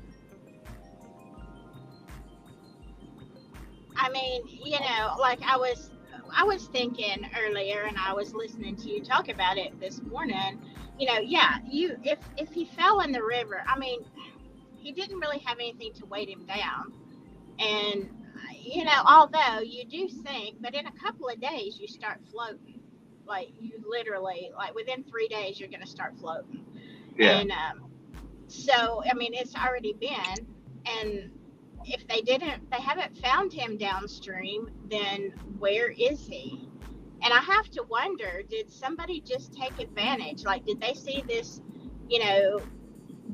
drunk kid, stumbling around and say, oh, that's an easy mark? But his debit card, and I kind of think that his debit card might have been in the pocket of that shirt, because you can flip it out easy. Yeah. And then you stumble and it flops out. You don't realize, and you just keep walking. But you still would have been an easy mark for somebody to, harass. Shame. Yeah, especially if you're kicking it down there. That's, it's an easy mark, especially somebody being that intoxicated and that they're out and about partying. It is an easy mark to rush up for some cash in their pocket or something like that, or some kind of jewelry or whatever, right? You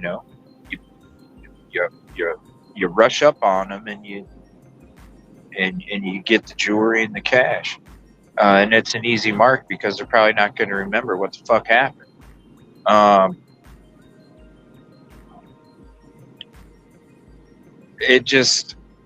The debit card, though, there would be charges. There would be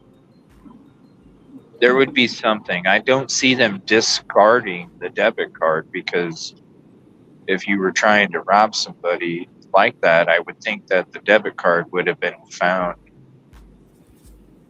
with not saying he's passed. I'm just saying the debit card would still, it would probably be not at that location. It wouldn't be in the dirt, I don't think.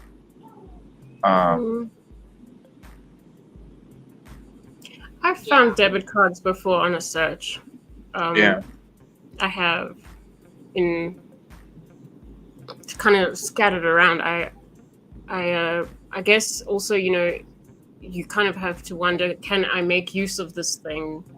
I don't know what the security or the PIN code is on it, but maybe you just want cash. I don't know. Well, yeah, that's what I mean. If you're going to rob the person, you're going to make sure that they have their debit card, and you're going to try and get them to, maybe he couldn't remember the PIN number. I don't know, but usually if that's the case, then they're going to keep it, because if they're going to think that they can use it in the future, they're going to keep it. Now, you probably wouldn't want to, because then, what's the easiest way to track money? Through it, through bank transactions that are digital, right? Easiest way to follow a money trail. So I don't see them, if the card becomes of no use to them anymore, I would see them discarding it in some kind of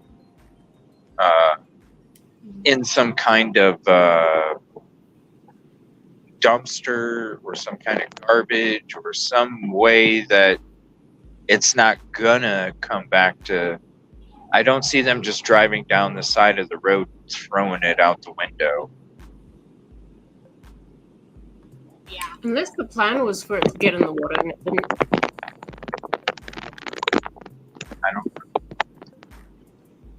I mean, it could be some stage. What if it was a frat altercation? And when it was a debit card, though, I don't know. If I was going to rob somebody like that, I'm not going to toss the debit card on the ground. I would dispose of it. I would make sure that the debit card wouldn't have been found. I would go to a dumpster outside of a laundromat or something, like you toss it in that, and then it goes to a landfill. I would just throw it out, because who knows? What if there was security footage from somewhere that you didn't realize, recognize, that saw you drive by, you could see the card reflection being tossed out. Well, then you're implicating yourself in a crime. What about DNA on the debit card? You're implicating yourself to a crime. You get rid of it in a dumpster, how are you going to implicate yourself? Because how many debit cards are in the landfill? Yeah. Right. I mean, and obviously, well, I mean, if you're a homeless person, you probably aren't really thinking about that, but No. At the same time, I would hold on to it if I was homeless, though, because if you're not going to be worried about a financial trail, you might want to try it as many times as you can try it. If you're homeless, I don't think they would. Yeah. Or maybe they think because they don't know if he is or isn't missing. Maybe they think they have a certain amount of time before their card is blocked and cancelled, as well. And, I don't know. If somebody would report it. Somebody in chat said that it had looked like it had not sat there for 11 days. But we did have some storms come through. So maybe that's why it looked cleaner than it did, and maybe that's why it was underneath leaves like it was hidden. Yeah, I was going to say because of the storms. Right. And who says the debit card wasn't from another location and didn't get blown over to that location as well? Because these storms were pretty wicked. And it was, I think with that storm, it had gusts up to like 70 some miles an hour. And some areas had tornadoes too. He only had one drink. I believe at some point as time fell, maybe.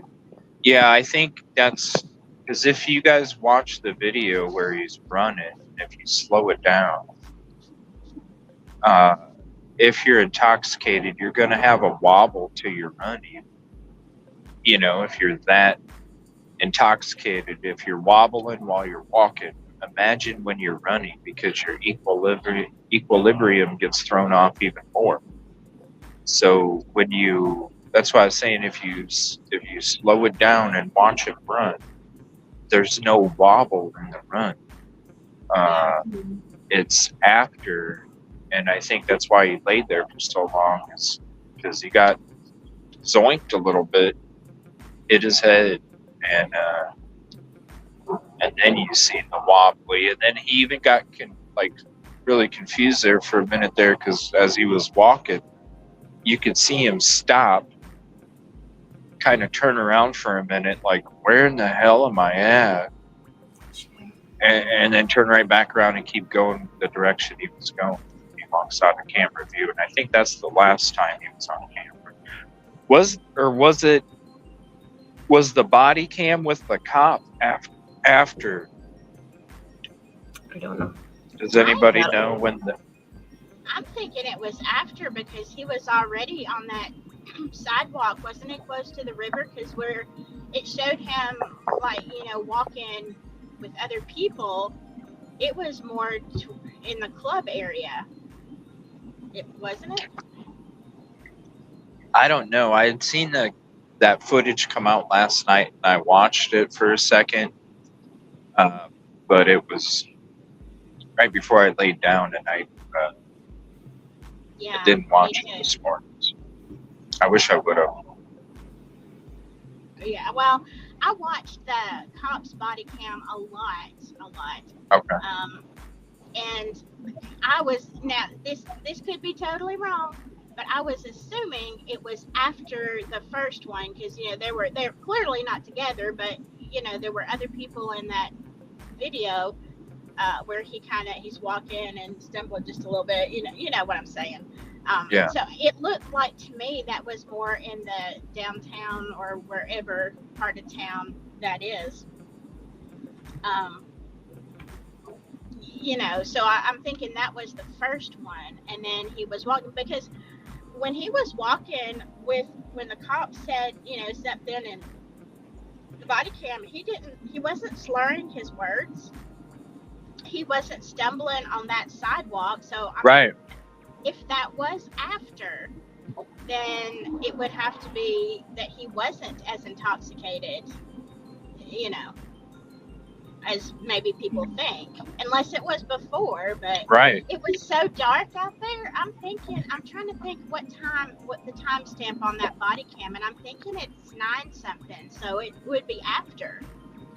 And I mean, he says to him, how you doing? So it sounded normal, and Right. I know when I'm drunk, CJ, I can't freaking walk. I'd be stumbling, I'd be passed out on the sidewalk, but that's just me. But if you, go ahead. Sorry. No, if you hit your head in that state, does it affect the extent to which you are intoxicated, or? I No. mean, it makes it worse, though. If you hit your head while you're intoxicated, I mean, your brain's already mush. Yeah. But as far as, I guess it depends on the amount of adrenaline that is going through at the same time, because that could make you more normal. But, I guess the question is, how drunk was he? I mean, how much had he had? Is that the reason that he got, kicked out? Was it, was that a factor, I guess? Because it didn't seem to me that he was stumbling. Well, and I think when it comes to being overserved, I know when I would go up to Cleveland and go drink, you would literally go park your car at a parking deck and you would walk from bar to bar. So you would go to one bar, have a couple drinks, go to another bar, have a couple drinks, go to another bar, have a couple drinks, go to another bar, have a couple drinks. The other bars don't know what you've been served already. Yeah. And so maybe that's why he only got one alcoholic drink, because after that one, they were like, yo, yeah, I don't know what the hell. Yeah, I don't know what the hell you were drinking before you got here, but it's obvious you're overly intoxicated. And like Katrina said, maybe that's where the water bottles came into play, because they're like, yo, you need to sober up. You need to have some water instead. He was kicked out at 9:35. When's the body cam? Sorry if I missed it. His last phone ping was 10 minutes after the body cam. The body cam was after the fall. Wow, okay. But what's strange to me, though, is if he didn't fall in the water. They said his watch and his phone both went out, like it stopped getting signal. And right in the city of Nashville, unless they were turned off or fell in the water or something like that. I bet you him stumbling was a head injury. Think about it. Okay? Think about it. He just, in reference to how I was saying how he was running before he fell. Yeah. Then if he's walking normal after the fall, the stumbly walking was probably from the fall. And by the time you got to the officer, if that was after the fall, 10 minutes after, by the time you got by the officer, you had already regained your balance from you getting zoinked out. And so, just like with Bob Saget got in his bed, laid down, and probably it was the same thing, like if he zoinked, like with Bob Saget, if he zoinked his head, which he did that hard, if he passed away that way, according to the report, if he zoinked his head so much, regained his his awareness, right? Doesn't mean that the brain stopped bleeding. He regained his awareness enough to say, okay, I'm going to get in bed, snuggle up in my blanket, and go to sleep for the night. Yeah. And maybe that was the same stage where Riley was at, was as he's walking by, he's regained his awareness, not realizing, because if you have bleeding in the brain, you're getting a headache. You could just think, oh my gosh, it's from the fall. My head's hurt really bad because I fell, not knowing that your brain is still bleeding. You are of your awareness and your surroundings, and then because of the injury, your body automatically goes into shutdown mode. Yeah. But that doesn't, like, the question still is, like, where did he end up? Like, I mean, he didn't just collapse somewhere. Right. And you think they would have found him. Yeah. And what I'm wondering is if he's walking around and he does pass the hell out, and there is a lot of crime in that area, what's easier than a drunk target, a passed out target? Yeah. Yeah. And if you do something, who says he didn't end up in a dumpster? Mm-hmm. No. I have to go somewhere for just 5-10 minutes. Okay. I will be back. Okay. I have to feed my dog. Oh, you're good. Thank you. Appreciate you hanging out too. Okay. See you in 5. All right. And thank you everybody for hanging out with us. Appreciate you.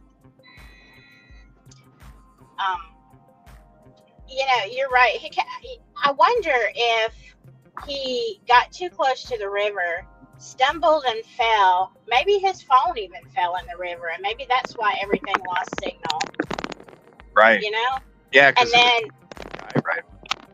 I mean, he could have maybe thought, okay, he could have woke back up, after, however long, passing out momentarily, for an hour or whatever.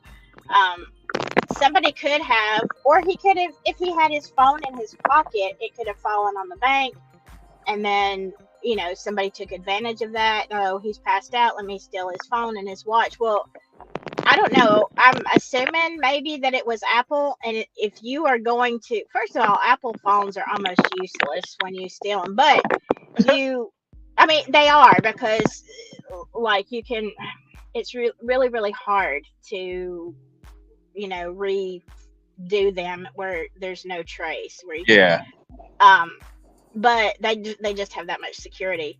Even if you don't know where they are, as soon as somebody turns it on or, whatever, that's it.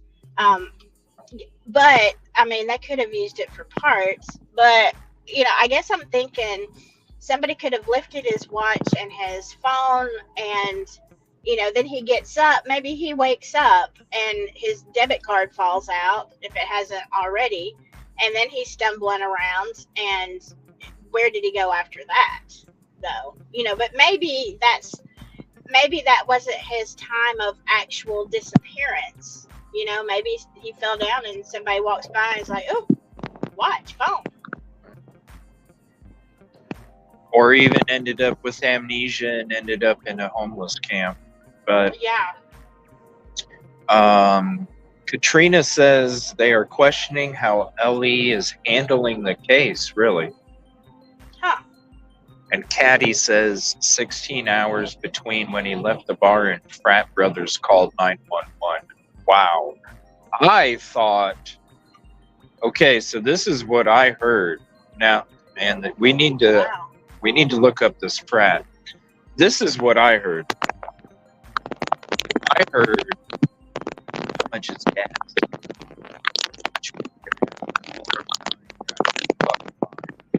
$3.19. That's not too bad. I might have to stop. I had heard that frat brother had got back to the hotel from the bar realized that he wasn't there, and also I thought they said that they noticed that his key was there, his hotel key was there too. So I thought after that same night, the caddy's saying that it was 16 hours. What? 16 hours? Who Right. waits 16 hours? Right. In that situation. Huh. Interesting. Yeah. That might break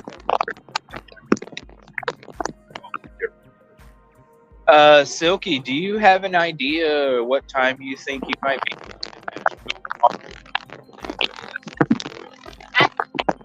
I is that me breaking up or you, CJ? Because I can't really. It's probably me because I'm about to go. Okay, I don't know if you can hear me. Yeah. I don't know. As far as time to head to Nashville, I mean, I'm flexible. I'm gonna be where I'm staying tonight, early enough to do whatever. And I mean, you just let me know. I mean, we can talk later, but let me know because I'd like to time it where we can, stream together. Yeah. Well, because I'm not streaming to my channel now. I'm just on yours. Oh, okay. This is what I'm gonna try and be there by 10:30 in the morning. Okay. So you're leaving about 8-ish? Probably a little bit before that. I want to try and be there at 10:30. Reason being is I want to make sure that we can kind of get situated before any kind of lunch rush hour type traffic or anything, right? Right. And so what I'm going to do is I'm going to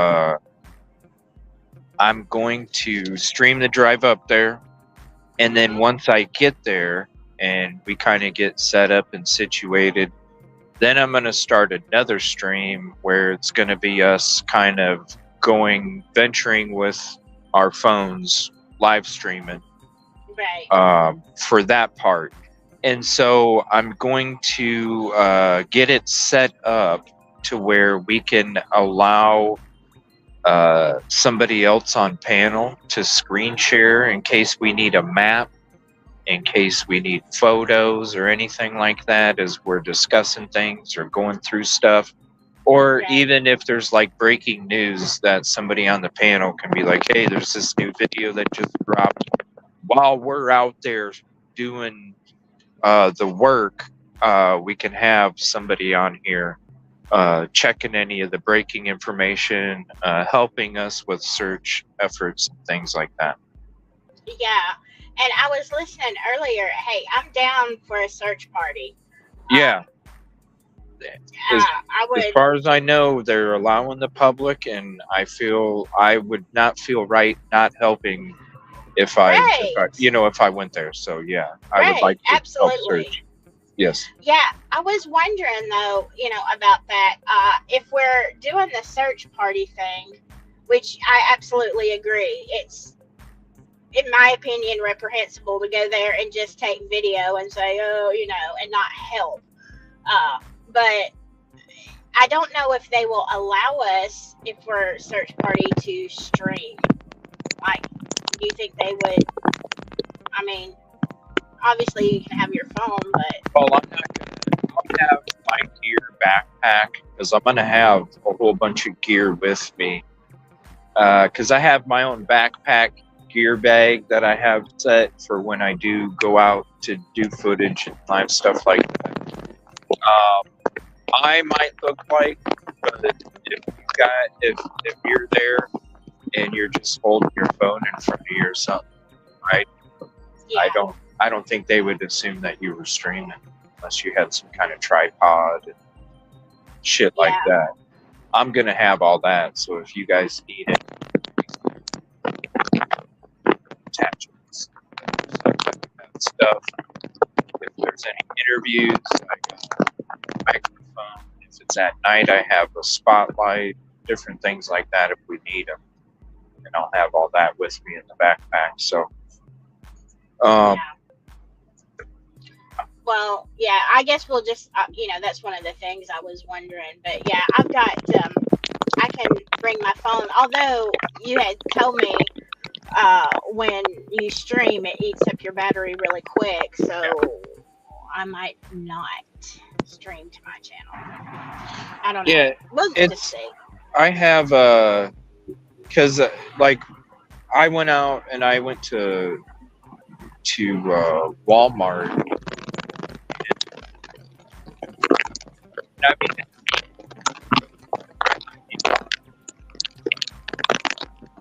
I bought 4 battery bricks. Yeah. They were half off in this bin. Wow. So I got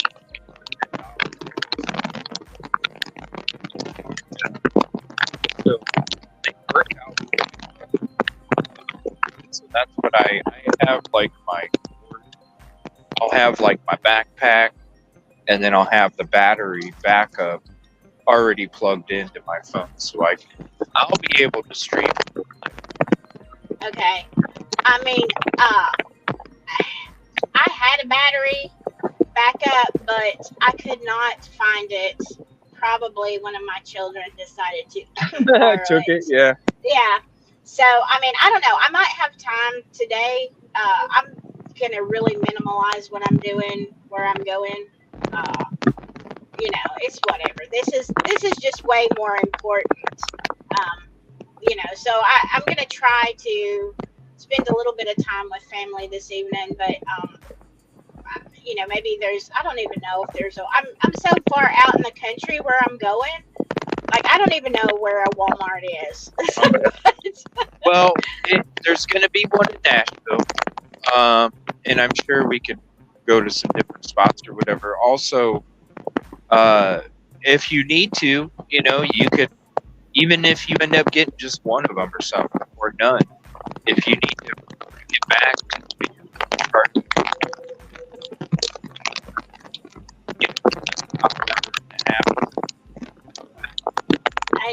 I couldn't understand part of that, but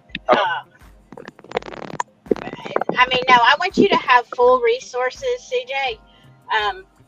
No matter what. So, but look, if we're out there in the same search party, whatever. I mean, I can always share some of your video later.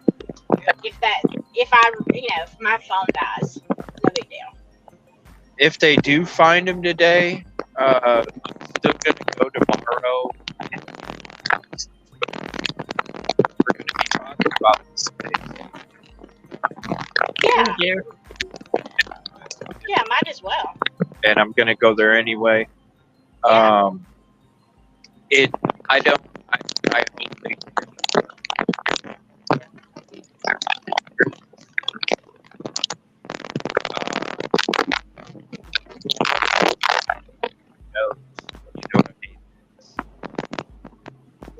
Yeah, I caught part of that.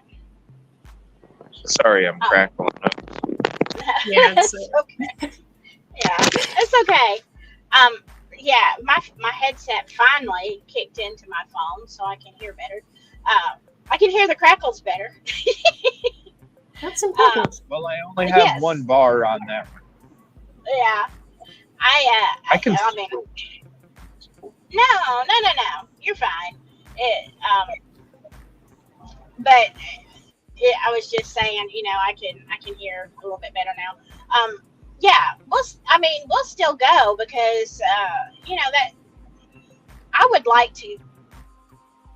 I don't know if I'd like to maybe secretly film. I would like to go into Luke Bryan's just to have even just a minute of footage. This is where he was, blah blah blah. They might not let you do that, but they don't always have to know. Well, Yeah, you're there right. for a wedding. They probably would. Yeah, what was that? They probably wouldn't like that too much.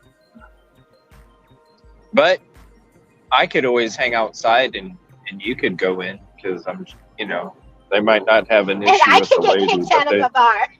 but they would me probably. You might know, cowboy. What the hell you doing? This. Right? You're like, what are you doing in here, city boy? Yeah. Silky walks in there. Silky walks in there. They're like, what's up, girl? Yeah. You can They'd be stay. like, yeah. They'd be like, oh, she's from here. But then I walk in there and be like, this dude ain't from here. What? Huh? Yeah. They would know I'm a city boy. Well, I can go play dumb too. I'm really good at playing. Sometimes I'm not playing, but not really. I'm good at playing dumb. But I'd kind of like to get. There's not a whole lot to say, but just kind of a few screenshots, a few little. Okay, this is the last place he was seen. Yeah. But yeah, absolutely. I mean, it's still great coverage and. Man, at first I thought when I heard this and it's been so long, I was like, they're gonna find him in the river. But clearly, at this point, I don't think he is. I mean, he could be, but somebody would have had to weigh him down. Yeah, and he wasn't. Especially, I mean, when you looked at him, when you watched him leave, he wasn't wearing like a coat and all this stuff that would weigh you down. And especially if he didn't have a shirt, you're just wearing pants. So, right. Typically if you're in the river and you're not having something that would weigh you down, a tree would catch you, or you would be along the riverbank, or if the current is that strong, I'm sure you could be miles, but I'm sure if they looked and didn't find him in the river, I'm sure they expanded their search on the river itself. Oh yeah. So if they haven't found him there, I just don't think he's in the river. No, but it does make you wonder if somebody, let's say somebody decided to rob him of all of his stuff. Maybe he had cash. I don't know. Clearly they didn't get his bank card, but, did they take him somewhere else? Is he in the bushes? Is he in a shallow, whatever? I want to think for the family. God, my heart just broke for them last night when I was watching the footage of his parents, and I'm, because the dad is saying we have to have hope. We have to keep, and I would too. That was my child. You have to. Yeah, and so I hope for their sake that the best thing would be, oh yeah, he has amnesia in a homeless camp, or he's out in the woods, but. When did those storms come through? Was it? I mean, I don't know. It was Friday night. Oh, so he was out there. Friday night and Saturday during the day, right? Because that's when the storms came through for you. Was Saturday during the day, right? Yeah, early morning hours. It was like 3-4 a.m. when it came through my area. Best I know. Like I said, I slept through it. I got an alert on my phone. My phone was ringing. Hey, bad weather. And I'm like, whatever. I rolled back over. Yeah, it was Friday night. Actually, I kept getting security notifications about my front door, but it was because of how bad the storms were. Yeah, it was way worse up further north. Yeah, that's the only reason I knew that it was storming, because I was like, I kept getting notifications from my security cameras about motion. I'm like, what the fuck? And yeah, there is wicked.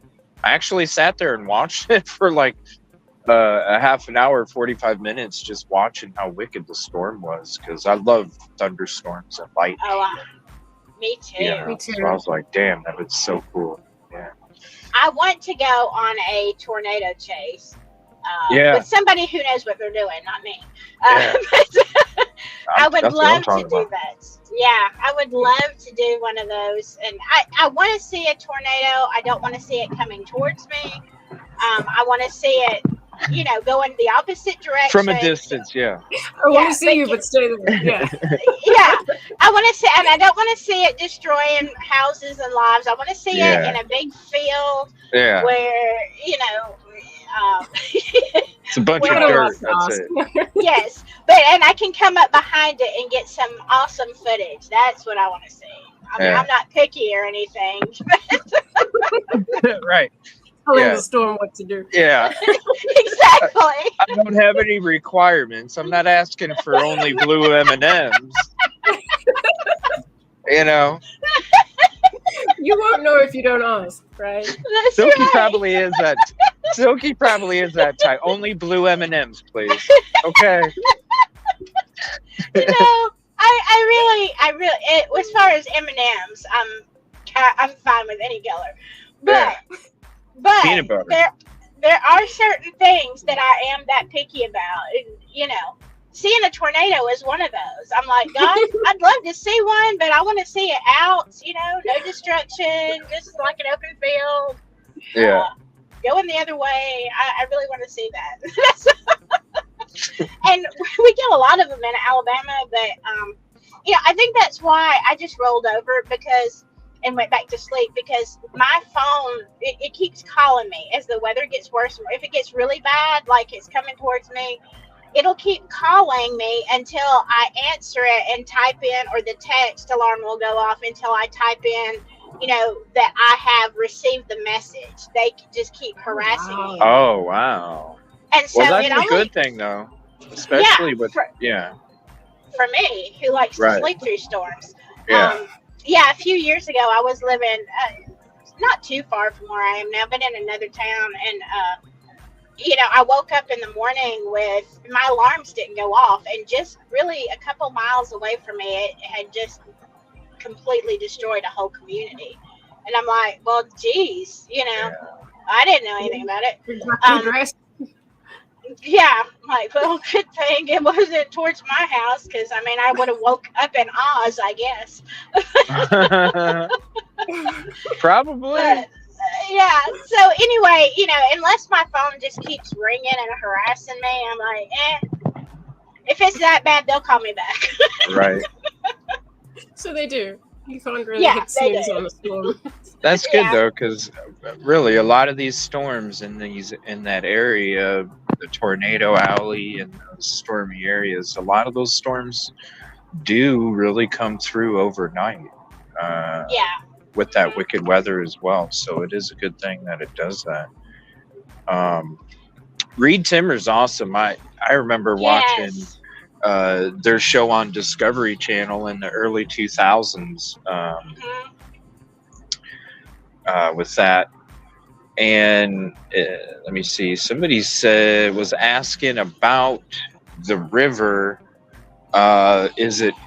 Does it have a lot of tide to it? Like, is there a lot of does it have a strong tide that would bring a body, you know, 5, 10 miles? I wondered that myself, because there is a lake that is, and this was horrific. My ex-husband had a company picnic, and they always did it on a certain lake. And I mean, nice area. Well, they changed this one year. They changed from a state park setting to the city setting on the lake. And I was like, when he told me that, I was like, oh, I had this gut feeling this is not good, because the current in this particular spot is bad. So we're all at the picnic, and all of a sudden I see emergency vehicles. Like, there was nobody yelling, screaming, whatever. I just see emergency vehicles pulling up. So we went out there, and actually one of his friends, his teenage son, I think he was like 17, was out there, not over his head. I mean, you know, probably about waist, chest up. And he got caught in the current, and he did pass away, and I mean it was horrific. And of course, they closed the picnic down. But they were out there searching. They knew where he was.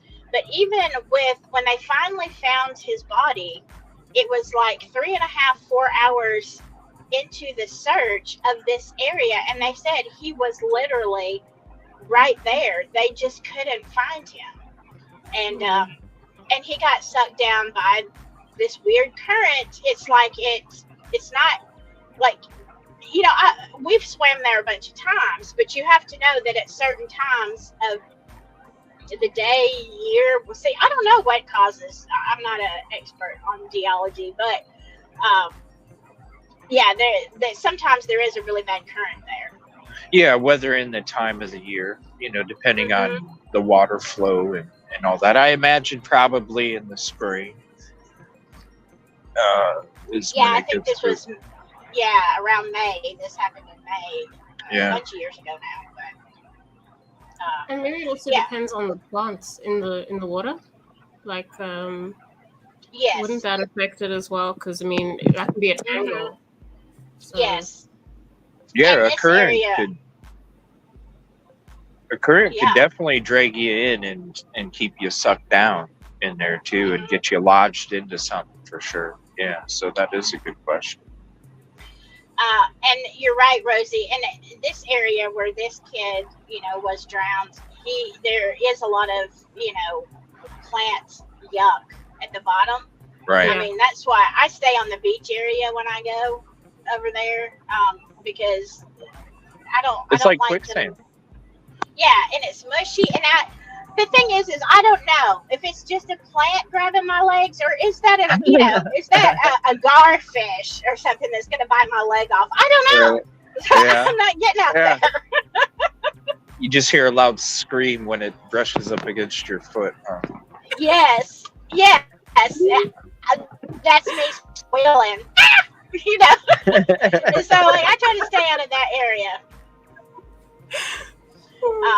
But yeah, that was a factor. But they said really they were out there. He was right there. The thing of it is, he wasn't by himself. He was right there with like 3 or 4 of his friends. They're all in the water goofing off, and all of a sudden he goes under. It was bizarre, and they immediately, when he didn't come right back up, they immediately started looking for him, and they couldn't find him. Crazy. Yeah, I've heard of a similar case. That was here. It was a school camp. Same thing happened. Wow. Well, I wonder if it. I mean, that would explain why you wouldn't see him in the river. I wonder, because it's a river that flows through the middle of the city. Yeah. I wouldn't think the current. I wouldn't think it would be that strong coming through. Yeah. Can the storm affect it? Sorry, I'm blurting things out. Can the storm affect how strong it is? I'm really done with this. The storm was a week after he was missing. Okay. Oh, okay. So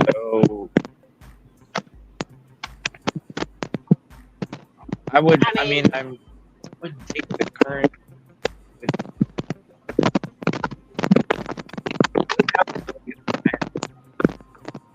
What's up, detective? Sorry, I'm.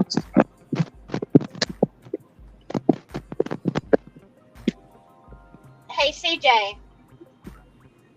I can't check Discord while I'm on the road. What's up, Sophie?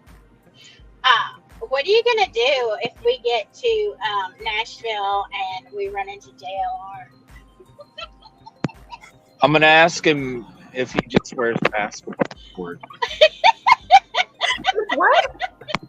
Yeah, because I mean, I already saw the collection of T-shirts that he has.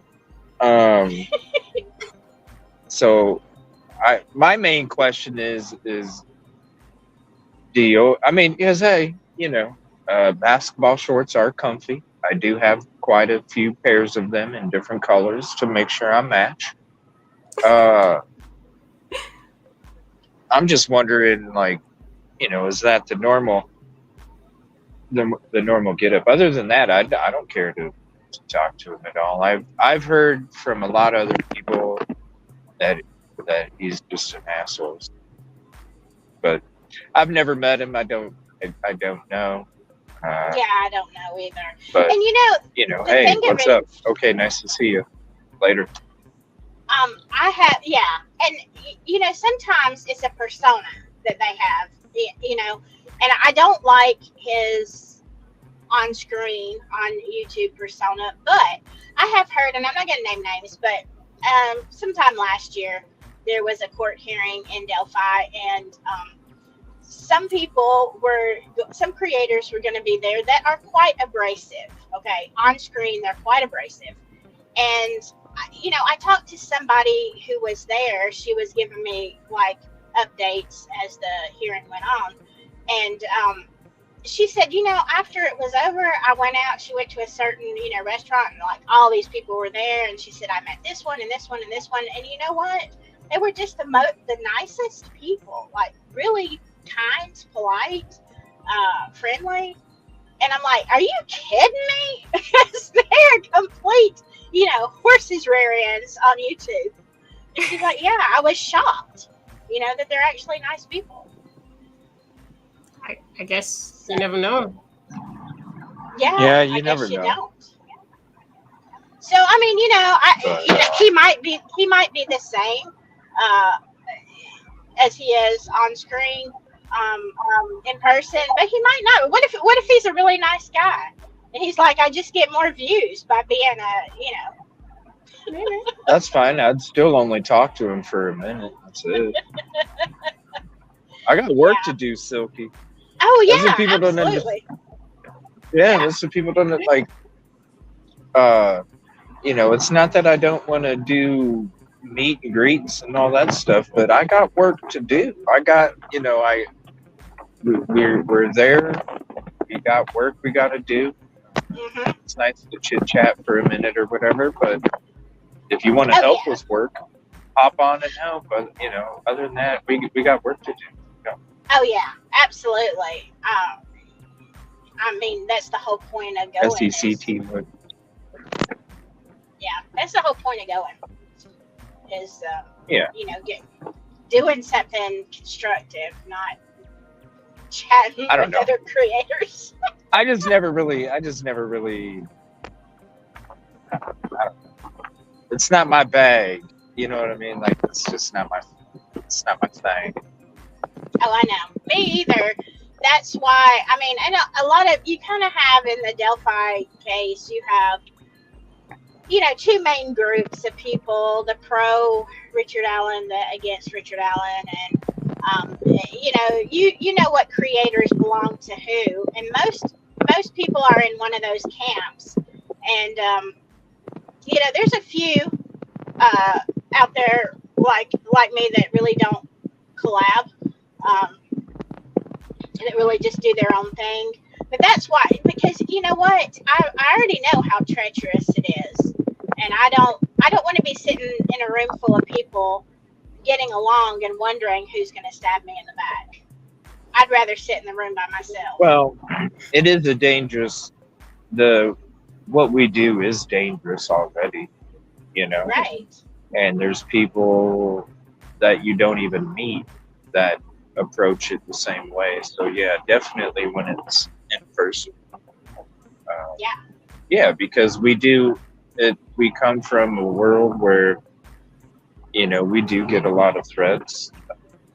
Even like some of the stuff I was talking about in Discord, about some of the threats that I've received Right. over periods of time and things. And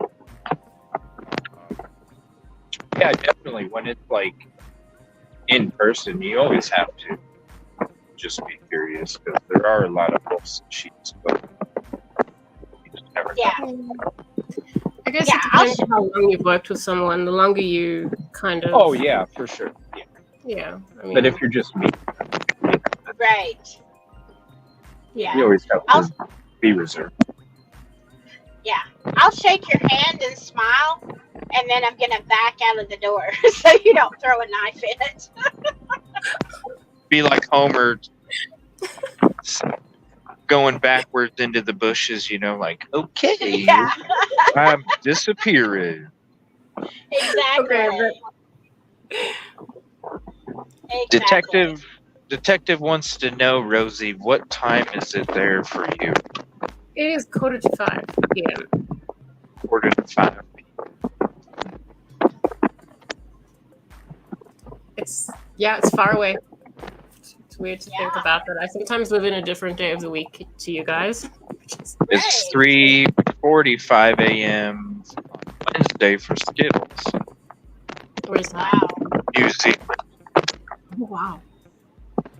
You know what it has always amazed me, even about my channel, CJ, is I have so many supporters that live out of the country.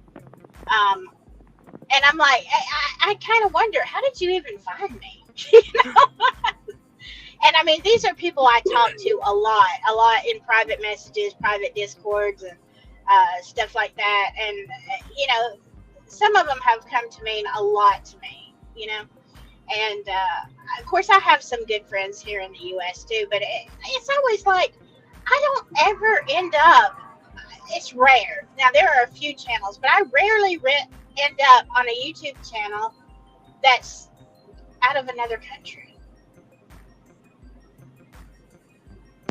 So That is true. Yeah, like it's crazy how we can all connect. I think it's beautiful. Yes, it is. That we can do that, and I don't think I've ever ended up. I know harsh reality. I know for shit that probably 4 months he's been saying something about doing something together or whatever. But I don't think other than that. I don't think there's been any kind of live or. Yeah. I'm trying to think. Yeah, everybody's pretty much been in the United States that I've been on. Yeah. Okay. Well, some I of these didn't people. expect to meet American people either. I mean, I didn't think I would get. Oh, really? I would get to. No, I didn't expect that. Because of the time difference, or just the region? I thought, because I am an outsider on the cases. So, and a lot of people have pointed that out to me. They email me and they tell me, you're not from here. And I'm like, okay, I know that. Thank you. But I didn't think it would be. No, yeah, I didn't really expect to be as welcome as I am here. Because people don't like it. Which I was surprised. I really didn't expect that to be like, you're not an American. And I'm like, okay, what is that the insult? Explain more. What do you mean? What's the problem? It's an issue. So I didn't ever expect to like have this kind of dialogue where I'm like speaking to American people who are not like, okay. So yeah. No, it's the same thing. Like with people telling me I have no right to talk about true crime when I don't have a degree, and it's like, like people that were around that world, they usually didn't get degrees. You know what I mean? It's called common sense and logic. Exactly. And so it doesn't matter what country you're from or anything or what you eat for cereal. It all boils down to logic and common sense and approaching it with having your mind open to other thoughts, theories, and opinions, just like the square to the wheel. It doesn't matter. Yeah. Right. Yeah. And Rosie, I would like to apologize for any rude Americans who have said that to you, because that's just ridiculous. It's crazy. All nationalities have their very rude people. So they just found me because, it's like, need something to say. So, but I mean, it's gotten better. I was only taken aback in the beginning. I was like, okay, I'm not allowed. Okay. But yeah. That's crazy. And I mean, I cover Delphi. well, I don't know. Now that I've been, with CJ for so long, I'm doing probably more Idaho with him now than I do Delphi. But, Delphi has been my focus this past year. And, it's like, I don't care. You're not going to tell me because I'm from Alabama that I can't raise these questions and make these observations because, Right. whatever. You're not going to bother me. Say what you want to. I don't care. I do not care. Yeah. And I get some rude comments and stuff from locals occasionally, but they're usually the ones that are protecting certain areas that I question. And I'm like, look, dude, I got the right to question. But then other people are like, thank you so much, because we can't say anything, but, they'll send me information or they'll, tell me this, and this, and I have to filter it through, are they telling me the truth or are they, trying to misdirect me? Because I feel like sometimes they are trying to misdirect me. And so, you have to kind of go with your gut on that, but still, my foreign friends, and I don't know, people like Linda Kay, she's always in my chats or replays, always commenting on my videos, and I've got several, but she's the one that sticks out in my mind right at the moment. Like, look, we're on Discord, and she sends me pictures. She's got some beautiful countryside where she's from, and I'm not going to say where she's from, but it's very far away. And I'm like, oh my God, I would love to look out my door and see that. And and she tells me things about her personal life, and what I'm saying is, it has become a friendship, not just a. Exactly. There's some, I mean, we're all just people, right? I mean, obviously there's going to be culture shock things. I mean, I don't always understand what's going on here. Sometimes I have to ask. But I mean, that doesn't mean that people just can't just connect as people. And I mean, right. I have to be honest, I was taken aback by a lot of comments like about the accent and stuff like that. I was just like, okay, I didn't know this was going to be a problem. But I mean, I've gotten used to it. So when I say it's gotten better, it's more me. That's okay. Like now I know it's going to happen. But I mean, I also want to tell other people about South Africa. I mean, it's a great place. So I have to explain where I'm from in order to do that. So I think,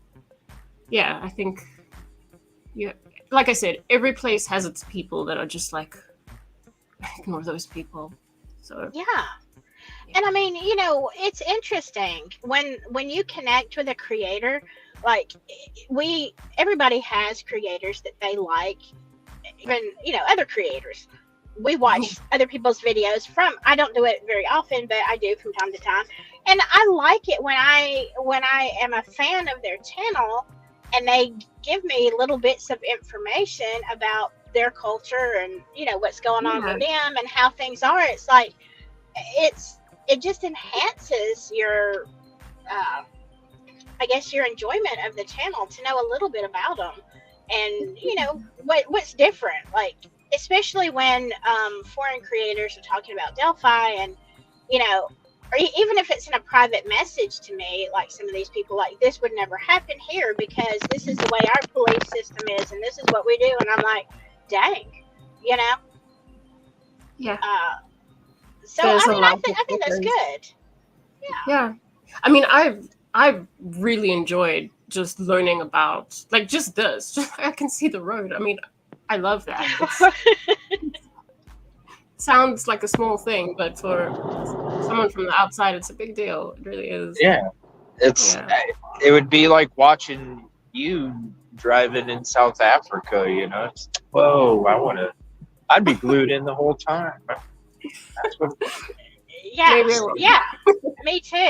And I thought about, a couple of, I don't even know when it was, in the last week or two, CJ's, you were talking about Idaho and people were taking, I guess it was the documentary maybe, we're talking about, taking all these photos and footage of the downtown area. But for, those people who are from somewhere else, they do appreciate that. And I mean, if I one of my goals in life is to get to Europe. There are so many countries I want to see. But I mean, that would be me.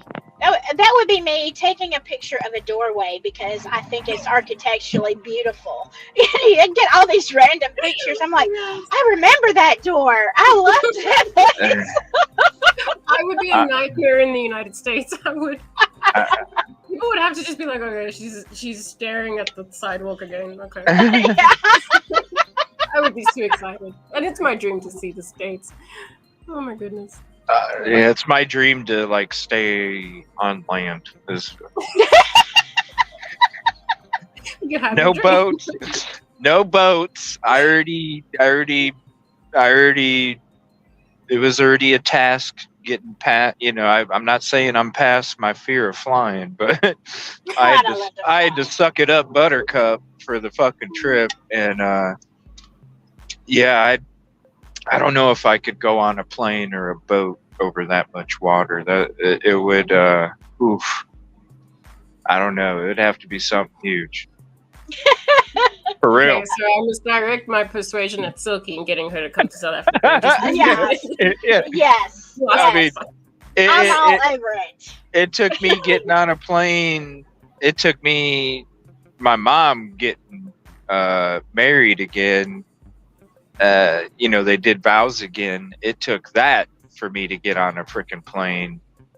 And I was still trying to like make a drive out of that trip too. And it was a point where I had to take a plane, and that was scary in its own.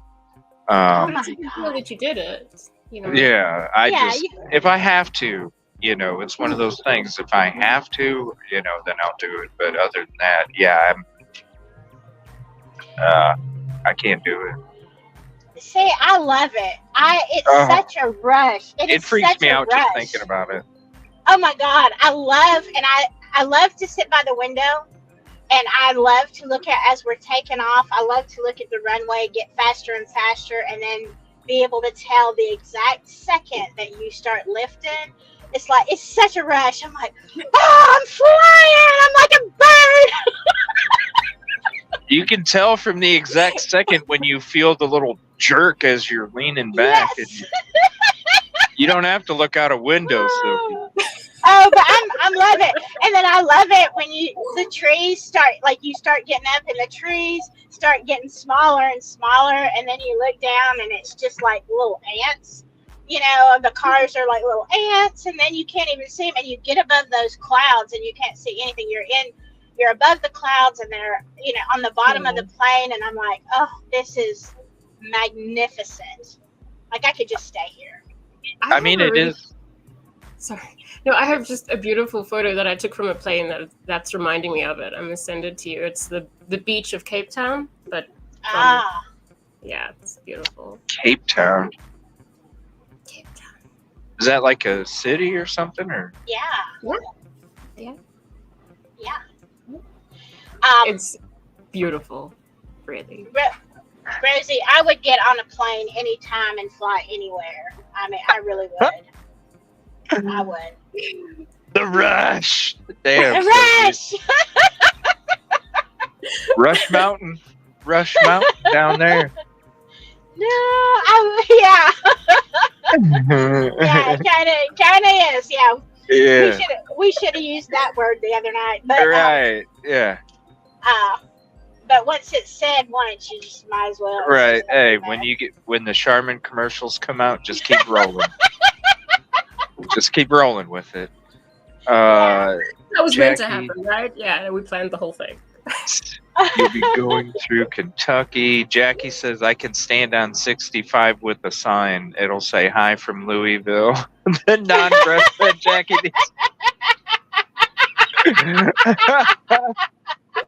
I wish I could highlight comments right now, but I don't want to get into an accident. Oh my God. Maybe one of these times when I'm in a passenger side, I'll definitely do it. But maybe I'll have an idea where I can, because now I can see chat and I'm driving safe and everything's working out fine that way.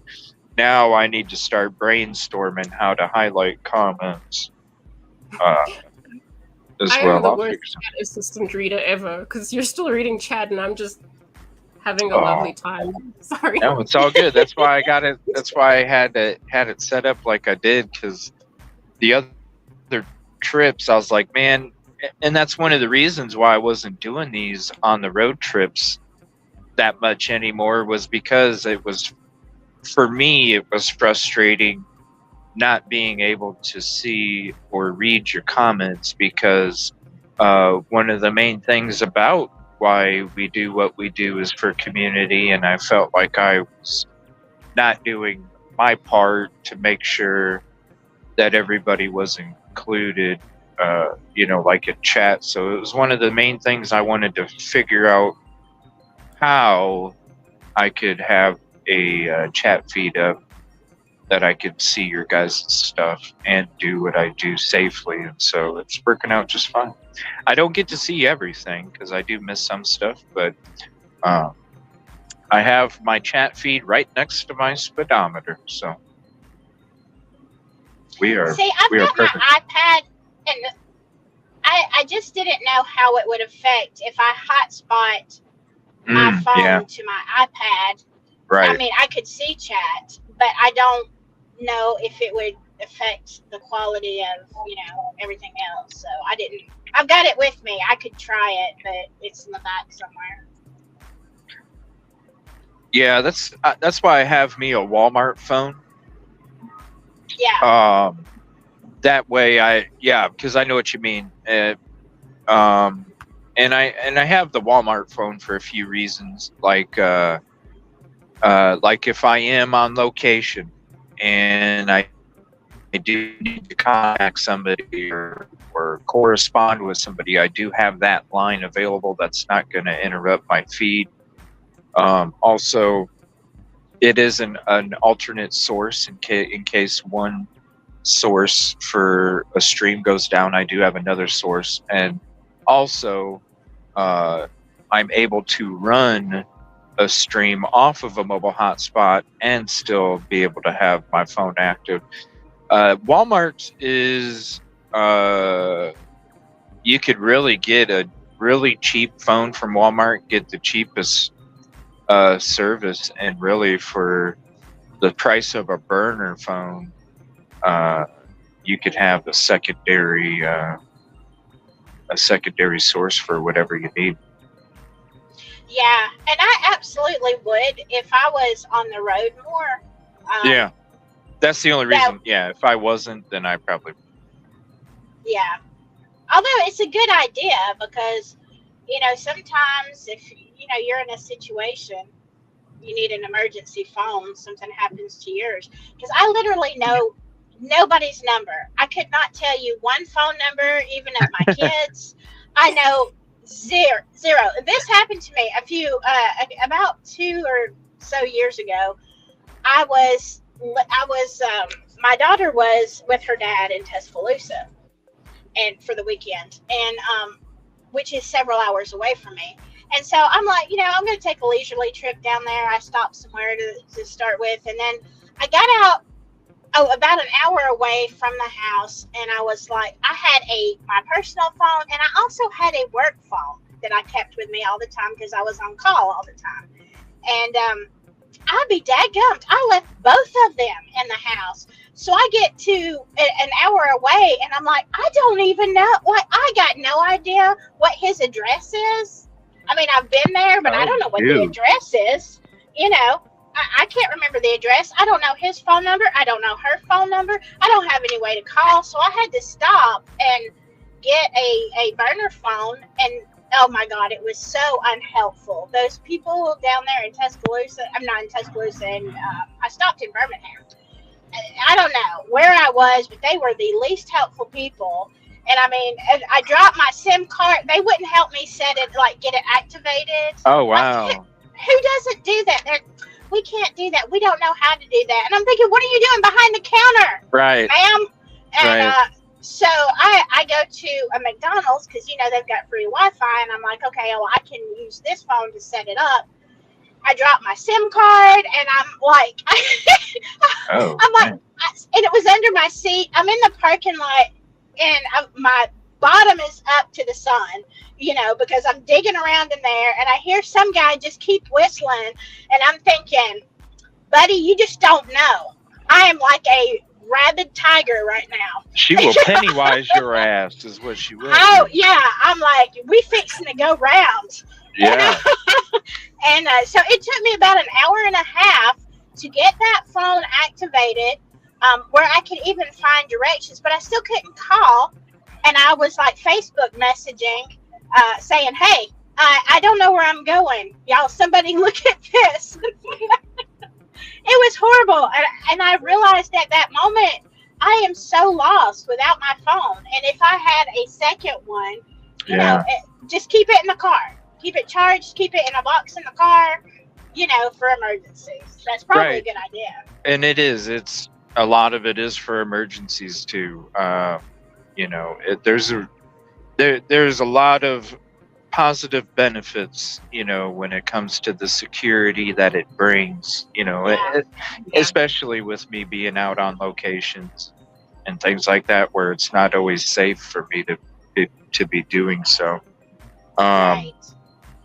Detective, my phone from Walmart was $200 and some. But they have them for $50 or $60 where you can still do the same thing. I just bought one with a better camera. I ended up, because the price of the place I went was so expensive, even for what I would call cheap. That's what I was looking for, like $50, $60, just something I can connect. And I ended up buying an iPhone. It was an older model, and I just kept it and gave it to my daughter. I'm like, here, whatever. Yeah. Happy birthday. As long as and the cool thing is you don't even need a phone with apps. You just need a phone with an internet browser. Yeah, exactly. And that's it. That's the beautiful thing about StreamYard. I heard they have an app though now. Yeah, every time I get on StreamYard on my phone, it says that download the app, and I'm like, I don't really use. And I don't use StreamYard. I use EVMux, except when I'm on yours. And so I'm like, I'm not going to download the app. But I don't know if it works better. Maybe I should. Yeah, maybe it does. I don't know. Dang, I wish I would have, because I heard that they had an app, but I didn't even think about downloading the damn app. I bet you it does work better. It probably does. And maybe I should, I don't know, maybe I should use it just for situations like this. It's like, that's what I need, another freaking app on my phone. Right. It's like I don't already have too many that I don't even use. I'm like, I don't even know what this is for. Like, what is this app? When do I do this? What does it do? And who has my info now? Like, I don't even know. But that day that I had such a bad time with and the guy and all this, by the time I made it to Tuscaloosa, I was late, and I told him, hey, I'm late because whatever. And so I'm so frustrated, like I'm about to blow a gasket. My daughter walks out of the house holding this little cage, and she's like, look what I've got, Mom, and there's a big white rat in there. She said, I got a pet rat. Her name is Priscilla. And I'm like, oh, dear God, that's what I need, a pet rat. I'm like, I'm ready to lose my mind. And now I've got to travel back home with a rat. Thank you. Oh, hell no. Oh, hell no. There's a seat with its name on the top of the car, that's for sure. Not here. I didn't have to do that, though. Just to be like, now's a good time for you to meet Priscilla. Yeah, right. I was like, get a cat already cage or something. Well, Priscilla, she lived for a little while, and then I don't know. I guess their life isn't that long. My daughter went in there one day, and she was expired.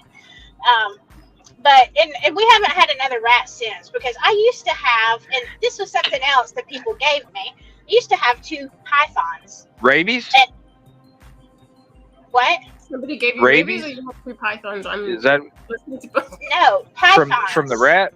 Oh, okay. No, they gave me no. This has been about 10 years ago. I had for several years I had 2 pythons. that were, I don't know, kind of rescues. I don't know how to explain the situation, but anyway, had these two snakes, and they were used to. They wouldn't eat frozen rats, so I had to go buy a rat each for these snakes to eat every week. And then they, one was about, I don't know, I guess the biggest one was about somewhere between 5 and 7 feet, somewhere around there. And I'm like, you know what? They used to get loose all the time out of the cage. And I mean, they'd turn up. I'd find them. I went one day, I realized the smaller one, which was about 4 feet. I thought, where is this snake? He's not in his cage. He's like an escape artist. And I'm like, okay, well, I got to go to work. So I go in the bathroom and I open the little closet, the little pantry to get a towel out. I pull up one towel and there he is in between the towels. I swear he was smiling at me. And I was like screaming because, you don't expect, I wasn't afraid of him, but you don't expect to see a snake in your pantry, right? Like your little cupboard. And so I was like, Yeah, especially a python, Yeah. So I'm like, well, at least there you are. You're back in the cage you go. But he used to ride in the car with me. He was the one that loved, he was very social. And he would stretch out on the side of the window, like by the driver's window. And we would just, we'd just travel. Whoa. But then they started getting too big, and I thought, we had cats. We always have cats. And I thought the day that day that they get loose and they, kill one of the cats, my kids will be traumatized for life. So I gave them both away. Oh my gosh. Yeah, I could. Yeah, you walk up and half the cat's body's in its mouth and it's just sitting there. Yeah. In the grass or something. Yeah. So that was like, this is not going to happen. But I tell you what did happen one night. My bigger one, I knew he was missing, and again, it's like, well, he'll turn up. I go, you have to go to the 3 a.m. Potty trot. I do. In the middle of the night, a lot of times I have to get up. So I go in my bedroom where I was living at the time, there was a bathroom in there, and I didn't want to turn the lights on because, it just, how you going to go back to sleep? So I knew my way. I go in there, I flush the commode, but it won't stop running. And I'm like, what the crap, Jeez. So I turn the light on, take the back of the tank off, and I, to fix it. And I look, and this python is curled all up in this cold water and all around the guts of the inside of the toilet. And I'm like, really? Because they love heat. And I'm like, seriously, I'm trying to pry because he's cold now. And, he's kind of stiff. And I'm having to pry him off. I'm like, these are things that you should not be doing at 3 a.m. Prying a 5-foot python out of the tank of your toilet. But was he friendly? Like, oh yeah. Oh, he was a lover. He was so I had to take him and warm him up, before he died. And I'm like, okay, so here is my question. How did he get in there? He didn't, the tank was very heavy. I know he didn't lift it. So he had to get in the toilet and go up. Like, it's a good thing you made the right decision, because if he had gone down, he would have just been stuck in the pipes, I don't know. But, that was about the time I was rethinking every decision I'd ever made in life. So was he. He was like, how did I get to this? Yeah. So, yeah.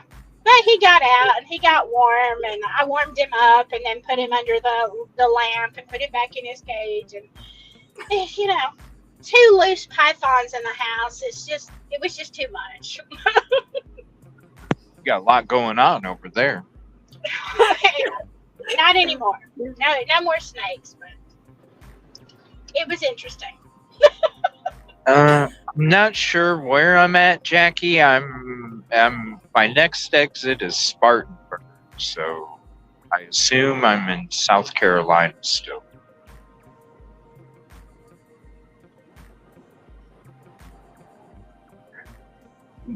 coming up on that quick. Is there any search efforts going on today for Riley? I couldn't find anything official. And is there any breaking updates or anything? Anybody? Let me look again.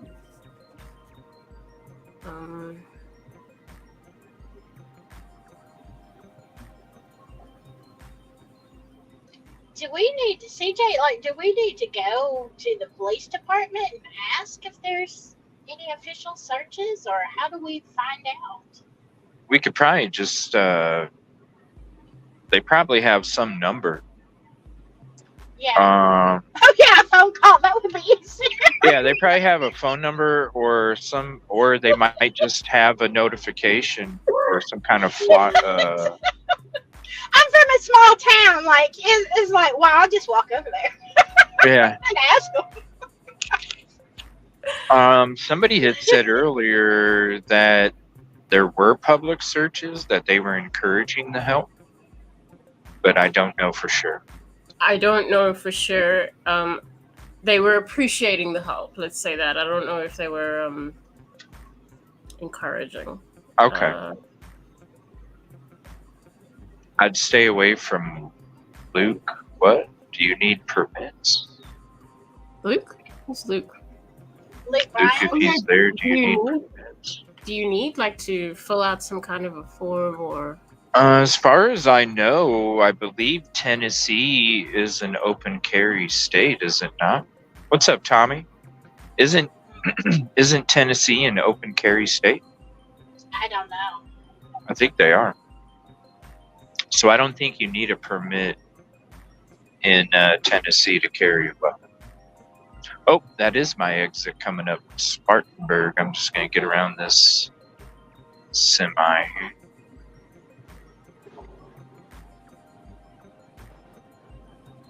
I've been through South Carolina a whole bunch of times.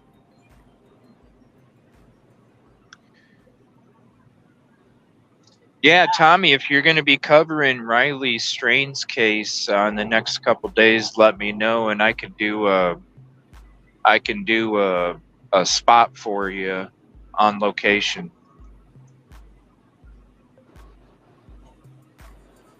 Actually, anybody that's up here can. But let me know, Tommy. We're going to be heading to Nashville. Oh, for anybody that's joining, Silky has her destination that she's going to. I'm going back home. Then tomorrow, we're going to be meeting up in Nashville, probably tomorrow morning, midday. Around there, we're going to be meeting up in Nashville, and then we're going to be going on location for Riley Strain's missing persons case, and we're going to go to the different locations of the footage, the different locations of the spots, and also, if they allow us, we're going to try and do some searching as well, try and help out. Yeah. And I do have flashlights for anybody that does come, so I have like 4 flashlights in case anybody might need one. I'm thinking, I'm not positive. I'm thinking, really thinking about maybe staying in Nashville for one night. I'm not positive yet. But I might stay in Nashville overnight on Wednesday, because then I can be out there a lot later at night. Yeah, it makes sense. So I might do that. I'm not seeing any news, anything different. I'm in South Carolina right now, Jackie.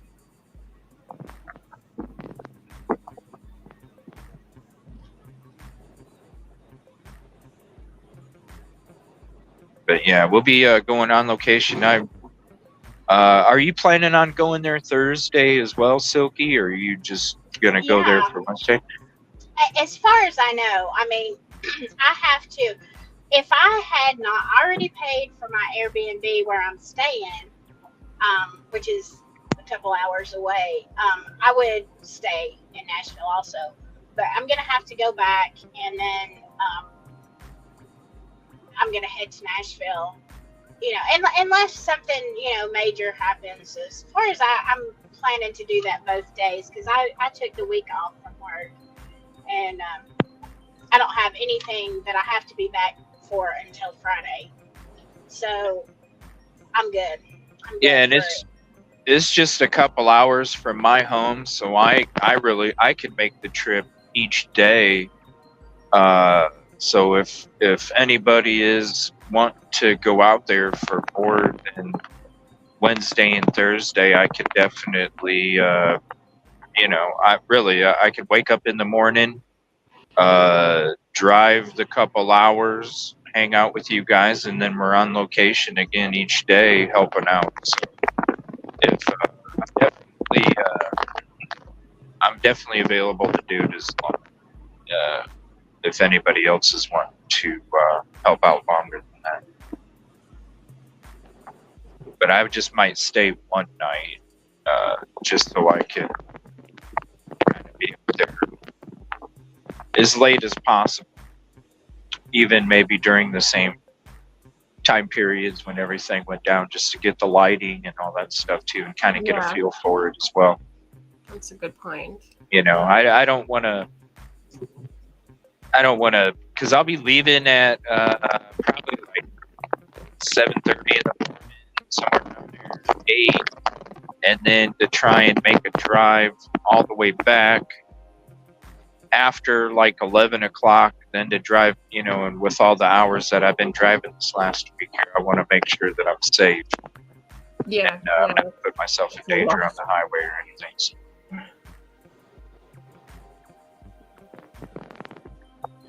Yeah, so let me know. Does anybody know of any updates about Riley? If anybody can let us know about the searches, if they are open to the public, if they are encouraging or appreciating, and if they have any kind of efforts going on today, just let us know.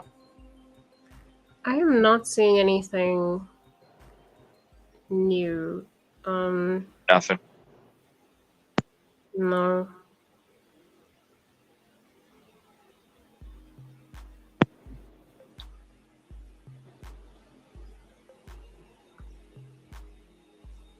And I know Katrina said there's a lot of missing cases in that specific area too. Is it with college students? And I'd like to look into the fraternity as well, because that's some sketchy shit with the fraternity. They're not even going to make sure their brother makes it to the hotel. It is. I'm just going to check the news because I'm not seeing anything on Twitter.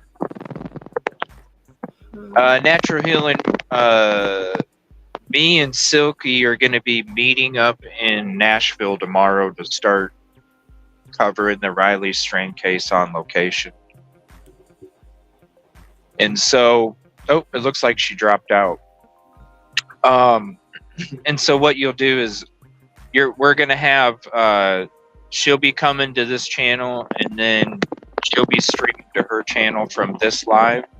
And then we're both going to be live streaming on location on our own feeds. But right now I'm heading back from South Carolina, heading back home. And then I'll get home about 9 o'clock, 8 o'clock, 9 o'clock at night. And then tomorrow morning, I'm going to be heading over to Nashville. So I can be in Nashville about 10 in the morning. Thank you, Tommy. Appreciate you. And thank you for all you do for the community too, bro.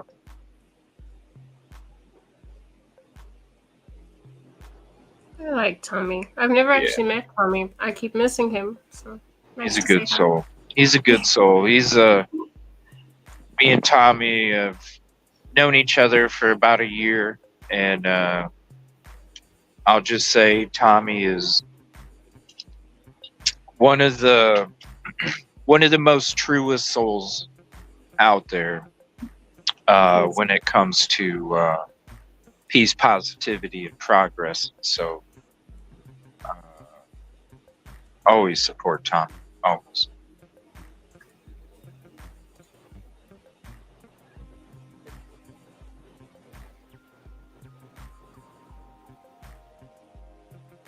Yeah, get that show going, buddy. Love you too, buddy. Appreciate you. Like I said, man, if you are going to cover this, let me know. I'll do some on location shit for you for your channel. Just let me know. And you're more than welcome to use whatever. I know even other creators, when we're on location tomorrow and we're doing these live feeds, you're more than welcome. You know, all I ask is that you tag whoever content creators in the video, just to help support them and encourage any of the viewers to come show us some love too through your feed. So, but they're more than welcome.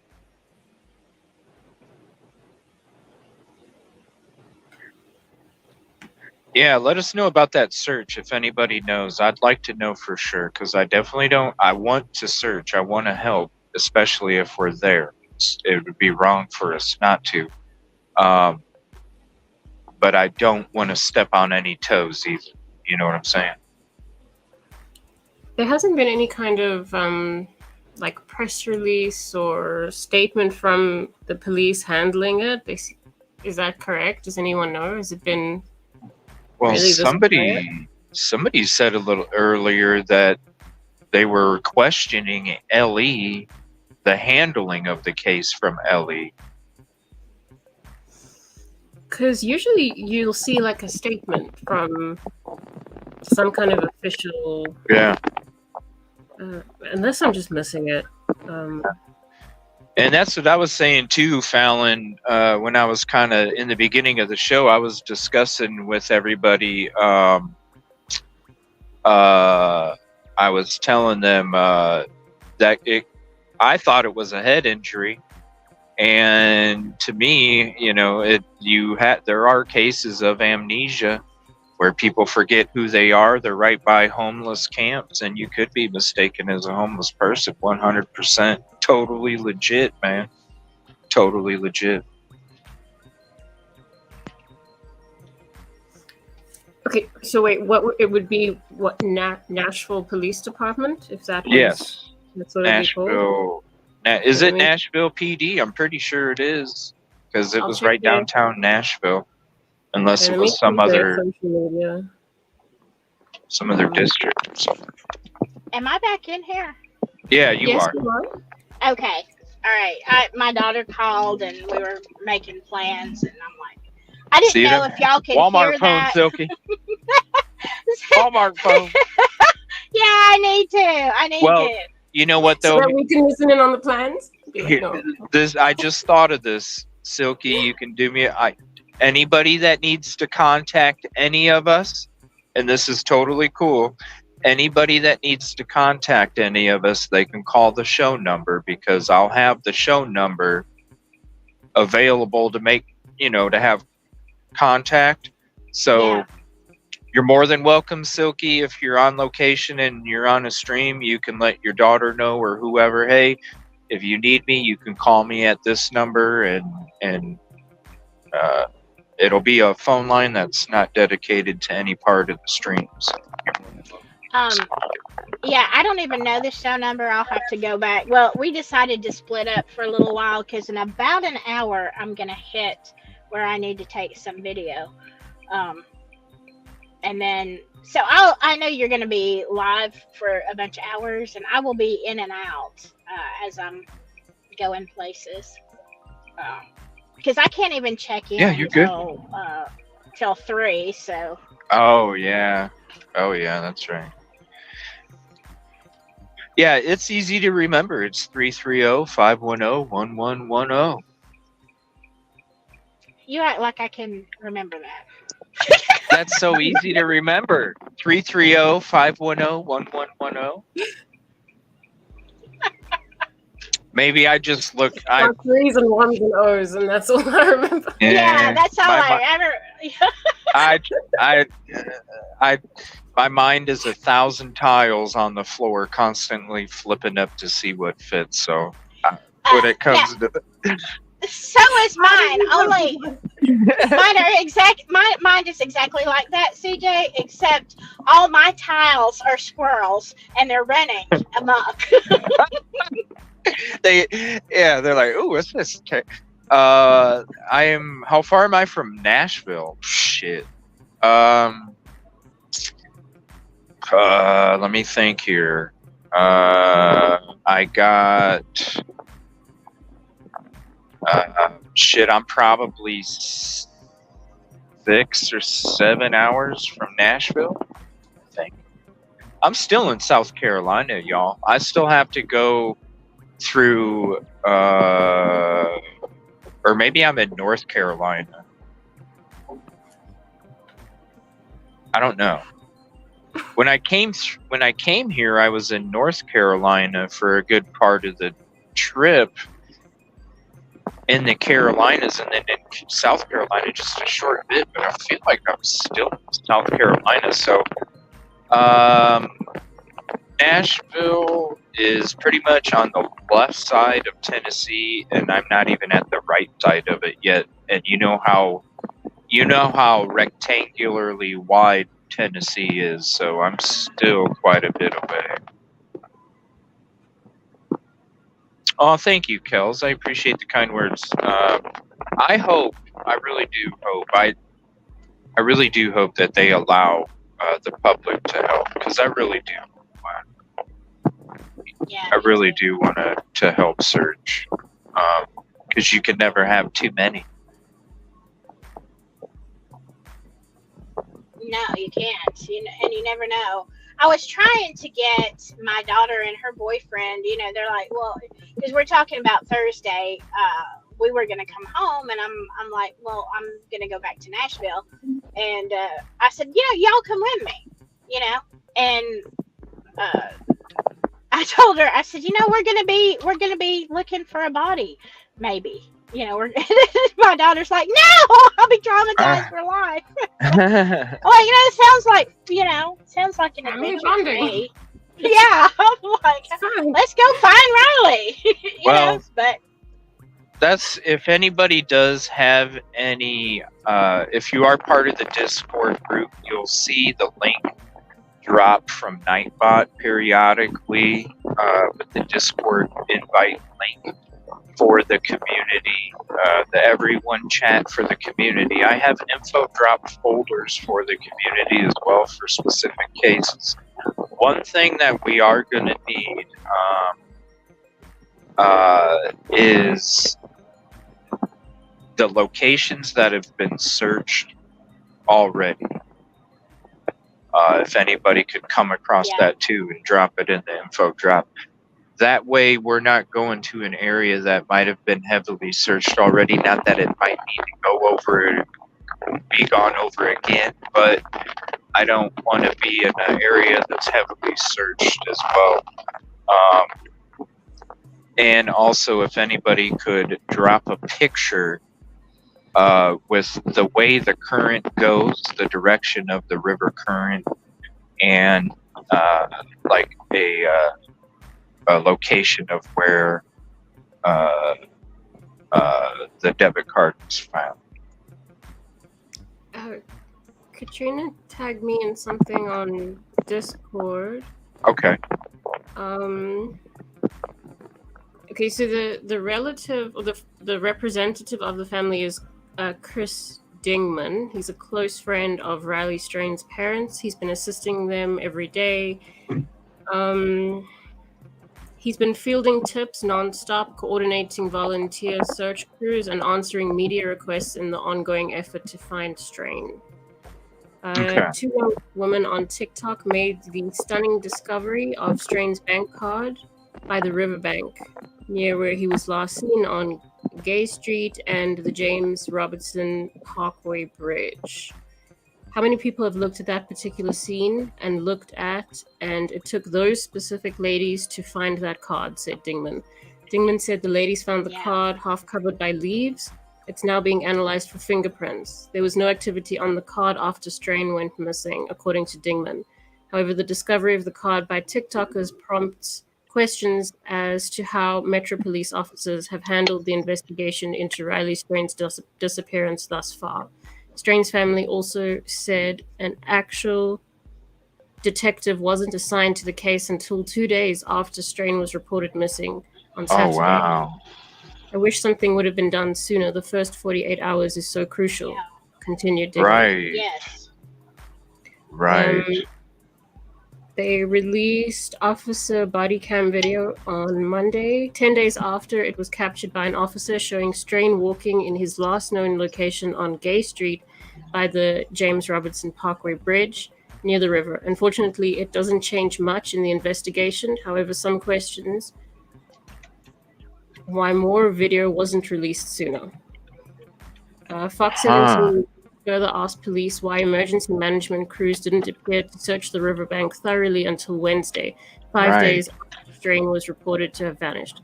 Police urban search and rescue teams appeared to have joined the search efforts Thursday. There's also surveillance video that Fox 17 News first uncovered showing Strain visibly intoxicated running into a pole off Church Street. The owner of the shop who released the video said as of 3 days later, he hadn't been interviewed by detectives. People that owned the businesses were not talked to. That unfortunately is... Yeah, because that guy that Banfield interviewed said, she goes, have they talked to you? And he said, no. Wow. After Strain's card was found understand. Sunday. Yeah, no. It says more eyebrows were raised as to why the area wasn't intensely recombed by police. Right. My TikTokers were extremely confused that nothing was taped off, he continued.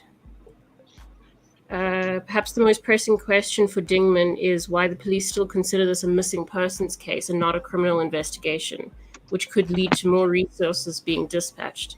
It blows our mind that the card that was found yesterday evidenced that there was a crime, and we're being told that may not be what it takes to reclassify this case. Dingman said, and that's very frustrating. The Tennessee Bureau of Investigation typically does not aid MNPD investigation since Metro Police told the family it has the same resources as TBI, as in Tennessee Bureau of Investigation. TBI responded to Fox 17 News' inquiry, stating that it doesn't respond to this kind of case unless requested by the leading agency or district attorney general where the incident occurred. So they're just waiting to be asked.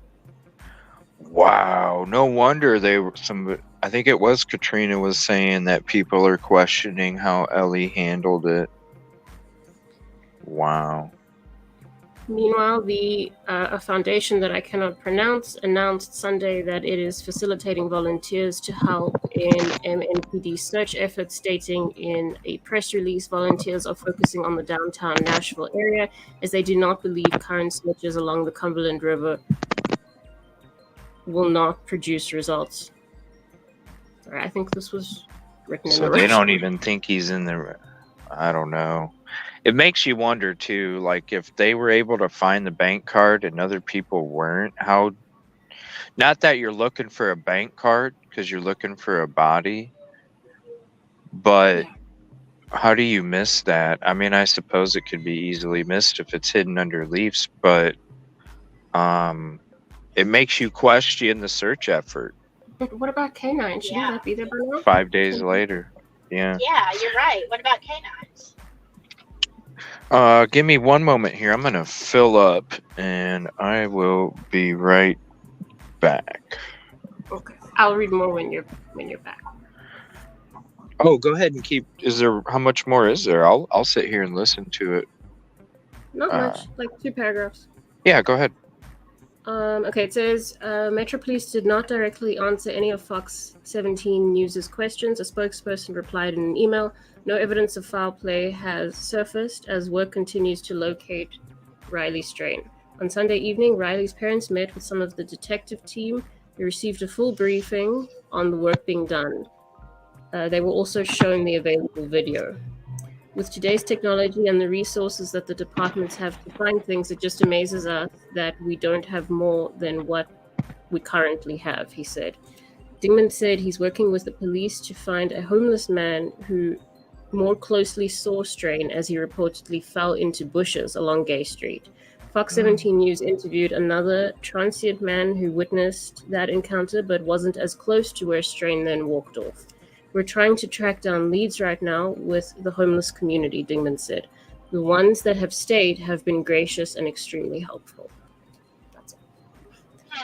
Wow. So, and thanks to Katrina, 'cause I wouldn't have seen that. yeah, it's going to be interesting. I mean, different direction, okay. man. Your friends and then Ellie. Yeah. I'll be back here in a couple minutes. Just give me a few. So Rosie, they didn't. We'll chit chat while he's, doing what he's doing. So they never said. I'm sorry. I was distracted by this car in front of me that I was gonna yell at, and then remembered I'm on live stream. No, go ahead. But they didn't say anything about canines, did they? No, that's no mention. Because I kept thinking that was, it was coming. Yeah. I would have expected that. You cannot tell me that Nashville, being as big as it is, does not have canines. Well, it seems like the what do you guys call it? The federal agency isn't even involved yet, so TBI. Well, yeah, I mean, they said they had the same resources, which I guess that's probably accurate because Nashville is such a big city. I'm sure that they have plenty of, people, and yeah, because if they didn't have canines, then somebody else would have to get involved. But it's not like Delphi, where Delphi, they had to call in the dogs, but in Nashville, they should already have that. So it makes me wonder, because I haven't heard anything about, well, the dog's alerted up to this point, because that wouldn't be a huge matter, because either somebody picked him off. If they had, that means either he fell in the water, depending on where he was, or somebody picked him up off the ground. Oh, the Coon Dog Cemetery is down that road. We really do have one of those in Alabama, and I've never been to it. I might do that on the way back. Anyway, if somebody did hurt him and, stuff him in a car and take his, body or his self elsewhere, that would still tell you the very last place that you could pick up a scent, depending on where that was. So why aren't we hearing? It seems to be that there's kind of sticking to the no foul play thing. But I mean, even if they have the same resources as that agency, that's lovely for them, but obviously it's not working. So they could double it if they got them involved. So You'd think. Yeah. I mean, I wonder why they haven't mentioned dogs, though. Surely. And it also makes me wonder, because I don't know, but, okay, Nashville, again, big city. I wonder how many, I'm thinking about the time lapse before they actually really started looking for him. Like, is it because they have a lot of missing people? Like, how many, I'd like to know the statistics on how many missing people they have, a day or a month or whatever. And was there a reason? Like, oh yeah, we have, 20 missing people a month, but, usually we find all 20 of them, somewhere else, Yeah. So the thing is that this missing person was last seen in not a good way. So right. I would expect him to kind of jump up the list because he's not, off somewhere just fine. So I don't know. But I think, they seem to be recovering bodies. So I don't know if is normal. A norm, not normal. It's not normal to go missing, but I mean like a common thing.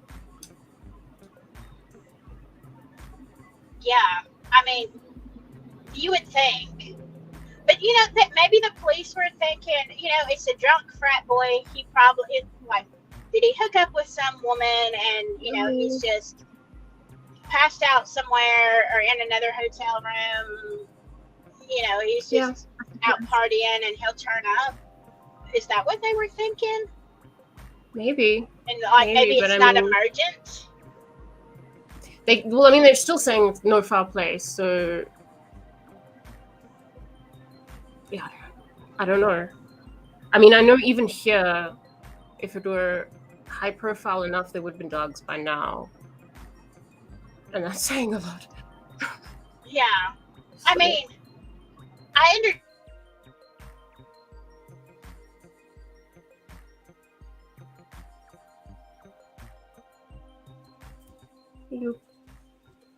Did we lose Silky? Or is it me?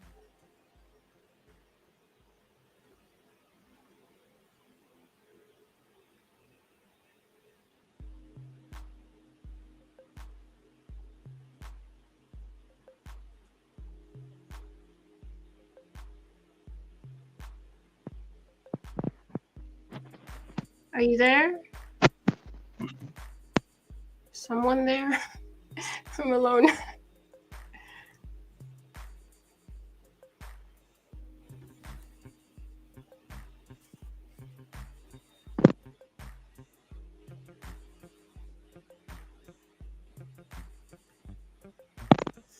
Okay, I'm sure Silky will be back.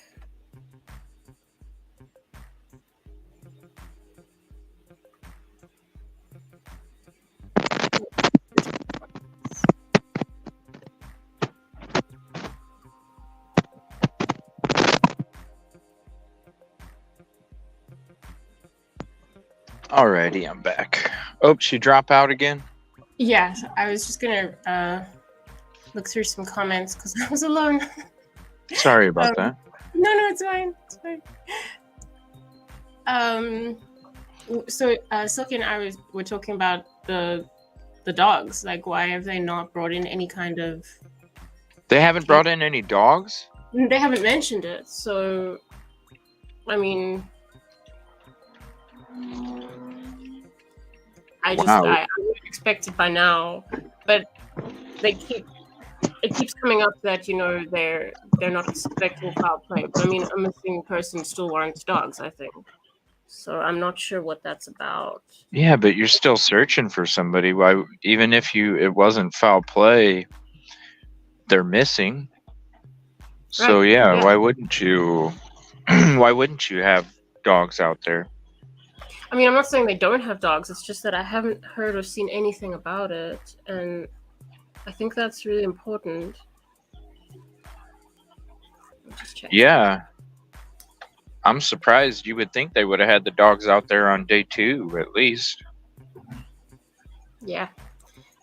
So I mean, Silky was also saying maybe it's just they really just assumed that he was just a drunk kid and that he would turn up. Yeah, that too. Yeah. But still, I mean, I guess yeah. But wouldn't you? But your police force already has. Well, hold on. Didn't they say that they were utilizing Tennessee Bureau of Investigation? No, they said that Tennessee Bureau of Investigation only gets involved if they're asked to by right. Yeah. By, I suppose, local law enforcement and Attorney General. Yeah, unless it's sketchy as hell, and then they take over it. It's like the FBI, basically is what it is. They'll come in and assist if they're asked, but they usually.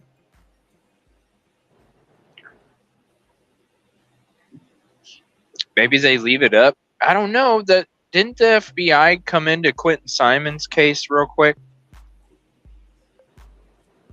Even though the local police weren't being corrupt at the time, didn't the FBI come in and help with the Quentin Simon case right away? I thought Is that also Tennessee?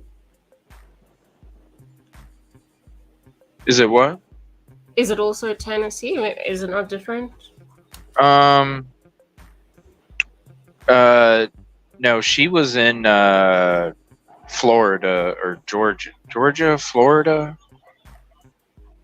Okay. They're not expecting foul play, but yeah, I mean, it's day, what is it, 12 today? Day 12? I think so. You there, Silky? You're on mute if you can hear us.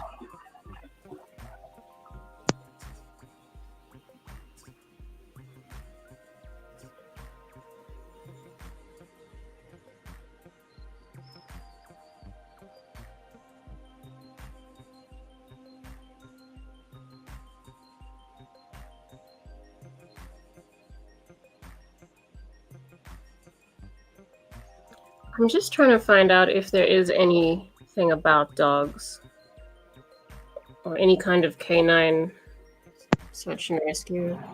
Yeah, you would think that they would already have. I mean, it's Nashville. It's one of the biggest cities in the United States. You would think that they would already have.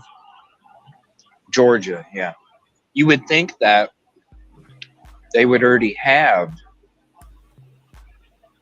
canines. Day 8?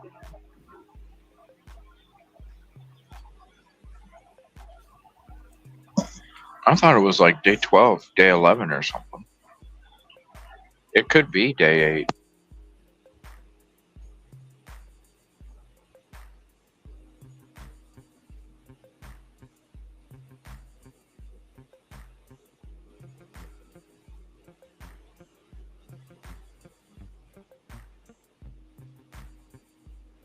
Mm-hmm.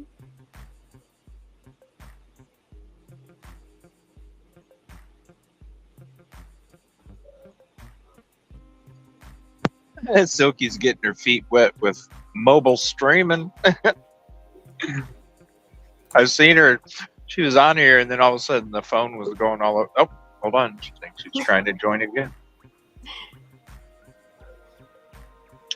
Hello? Can you hear us, Silky?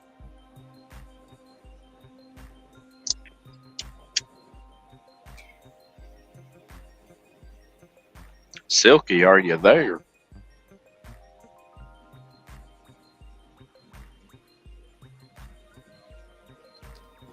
It muted again.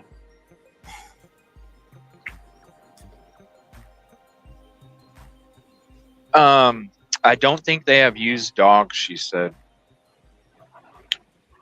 What day is it, everybody? Is it day 8 or 11 or 12 or what? I thought it.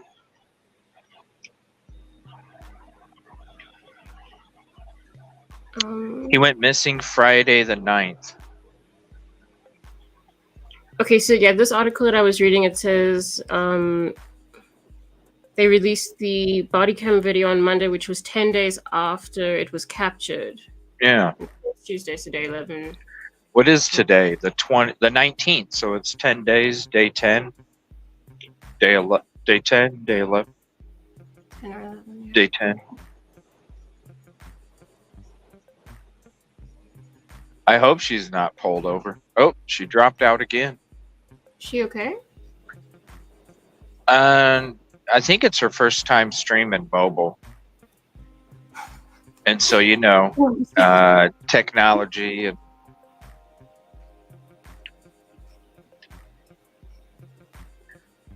I hope she's carrying on and laughing. I would hate to have her be all frustrated, especially when you're driving. It can, like when you're trying to do this shit in the middle of you driving, it's a pain. It would be nice if they made the app a little easier. Or whatever it is. But hey, it's better than nothing.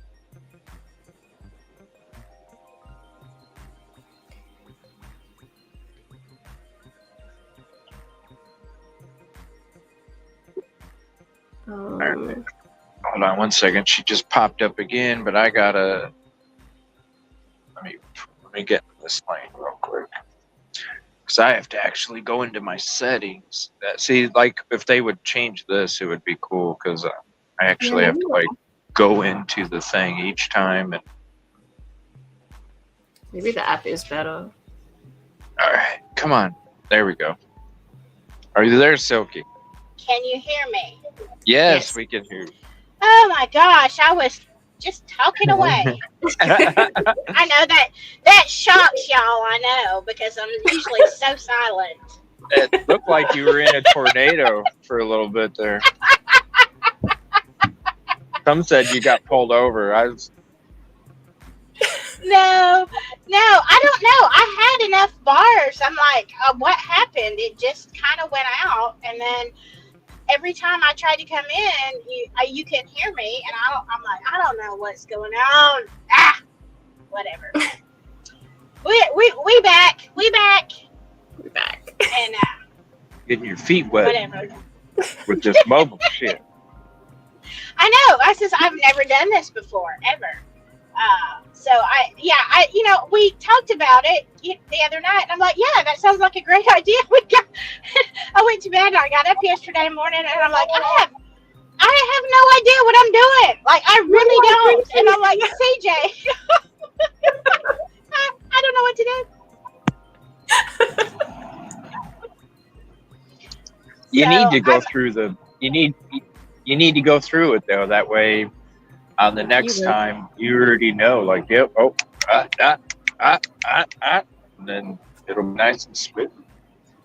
Yeah, well, so that I can interrogate you before I try to show you South Africa. Right. Yes. Right. I mean, it doesn't seem Don't that go to complicated. You're right. No, I don't. it's not. It's just technology and it working with all the devices and things like that. Well, I realized after we made the plans and announced it, I'm like, okay, what do I do now for a camera and a microphone? For a microphone and headphone, and I borrowed my daughter's, and I didn't know if there was a mic built in here, but I guess there is because everybody can hear me. And so I'm like, okay, all right. It picked up on my phone. I had to, sync them, and honestly, it was a crapshoot this morning. You got caught by the rush. Yeah, that's what it was. That's exactly what happened. And I this morning I thought, should I tell CJ that this is a complete crapshoot right here? I don't know if I'm gonna be able to do this. And I was like, no, I'll just if I can't do it, I'll get in chat. Hey, it couldn't be any worse than what happened to me when I was supposed to go live on location for you and on. Oh yeah. In the Stephen Smith case, that was a disaster. Oh, yeah. You know what? I actually was, because again, I'm trying to find pieces for an outro, and it just takes so long to go through footage. But you would not believe, CJ, how many times that we have gotten on a show together and said the same thing. I thought we were going to be on your show. No, I thought we were going to be on yours. I think we need better communication. Yeah. I was like, this isn't just a one-time thing. We do this all the time. Part of the routine to be confused, right? Yeah. I'm like, okay. So next time, when we do our weekly show, that's definitely going to be in stone. Whose platform are we going to? Have it already set out. Yeah, because you never know. You never know. Yeah. But that's the beautiful part about it is it's just always on the fly. You never know what's going to happen. Mm-hmm. You never know. It could be me showing up, Silky promote me coming on for a live on location, and then as I'm driving to that location, I drop out and can never join. Hey, it was all anything will be better than that, because that was horrible. Well, but it's real life. We made the attempt, and that's basically all you can do. But that's the thing. I think though, CJ, you are, just from talking to you, you are far more organized than I am, and I have every intention of being He is organized. But the intention, getting from point A to point B, is definitely a wild ride. It's like an entanglement. So, I have learned just to be a fly by the seat of your pants girl, and it's like, you know what? It is what it is. We just do it.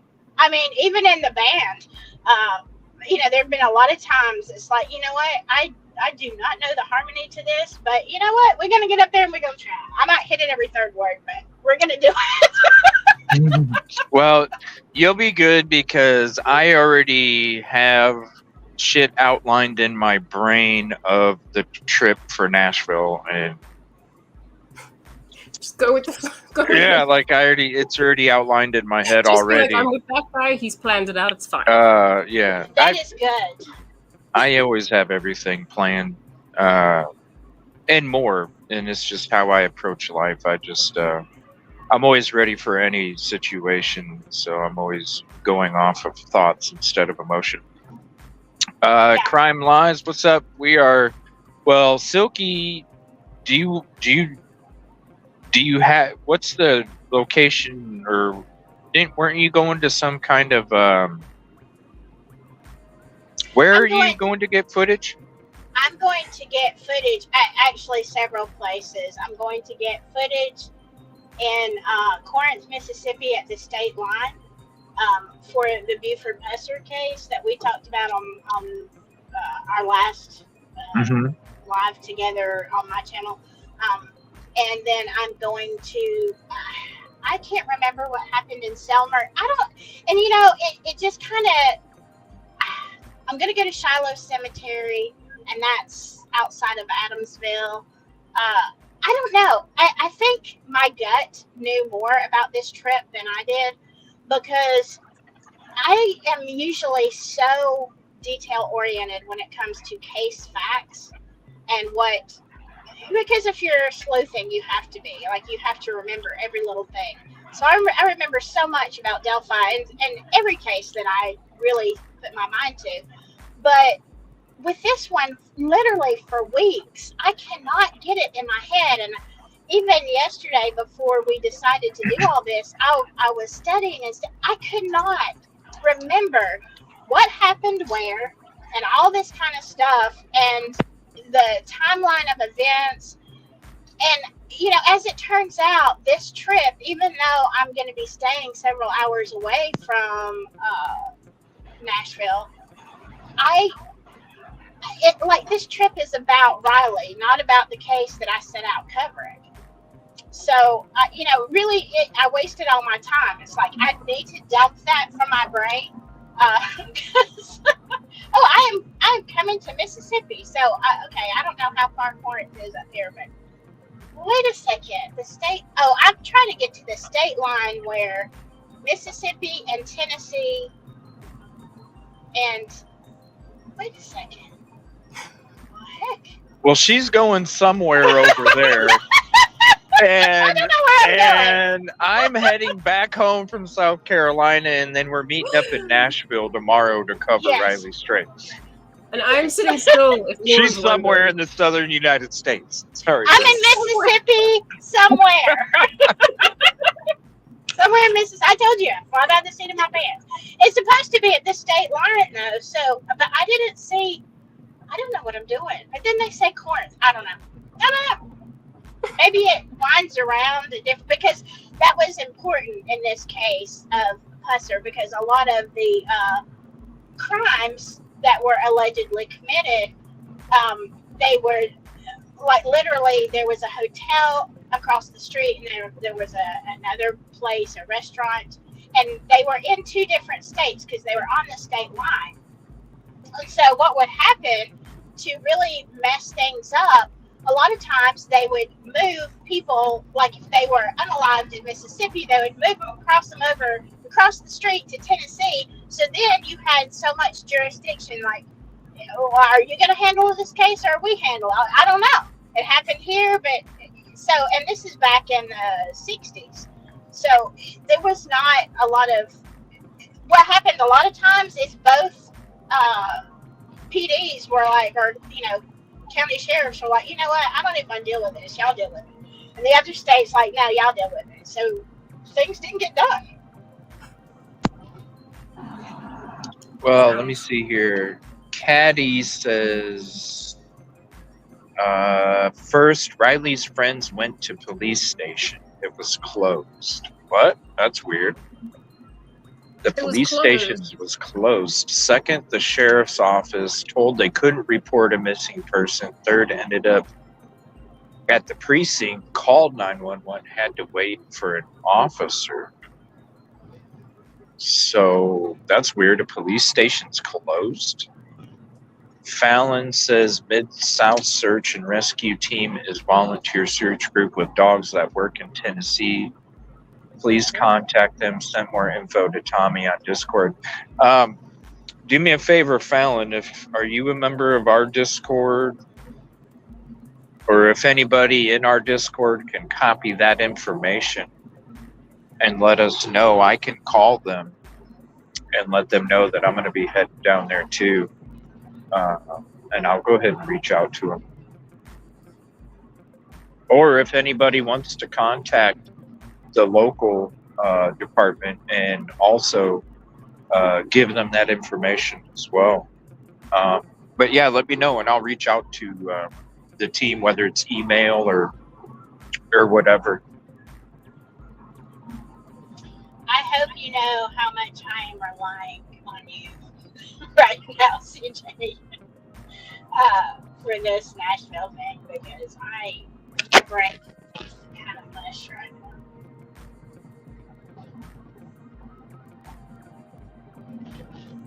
Sorry, I'm cutting out there for a minute. I went through a dead spot. What's up, Sophie? Oh, I said I hope you know how much I'm relying on you for this Nashville thing, for your brain and your organization. Because we're good. Trust me. You're going to see it in action, right, Silky. You're going to see it in action. See, that is what I lack, is the brain organization. I'm just there for the entertainment, CJ. Well, here's my question when it comes to, are you the type where, do you want me to tell you the outline before we get there, or are you the type where you want to tell you the line? Okay, you're cutting out. I don't know what you want. I don't know what you said. Hold on 1 second. I'm cutting.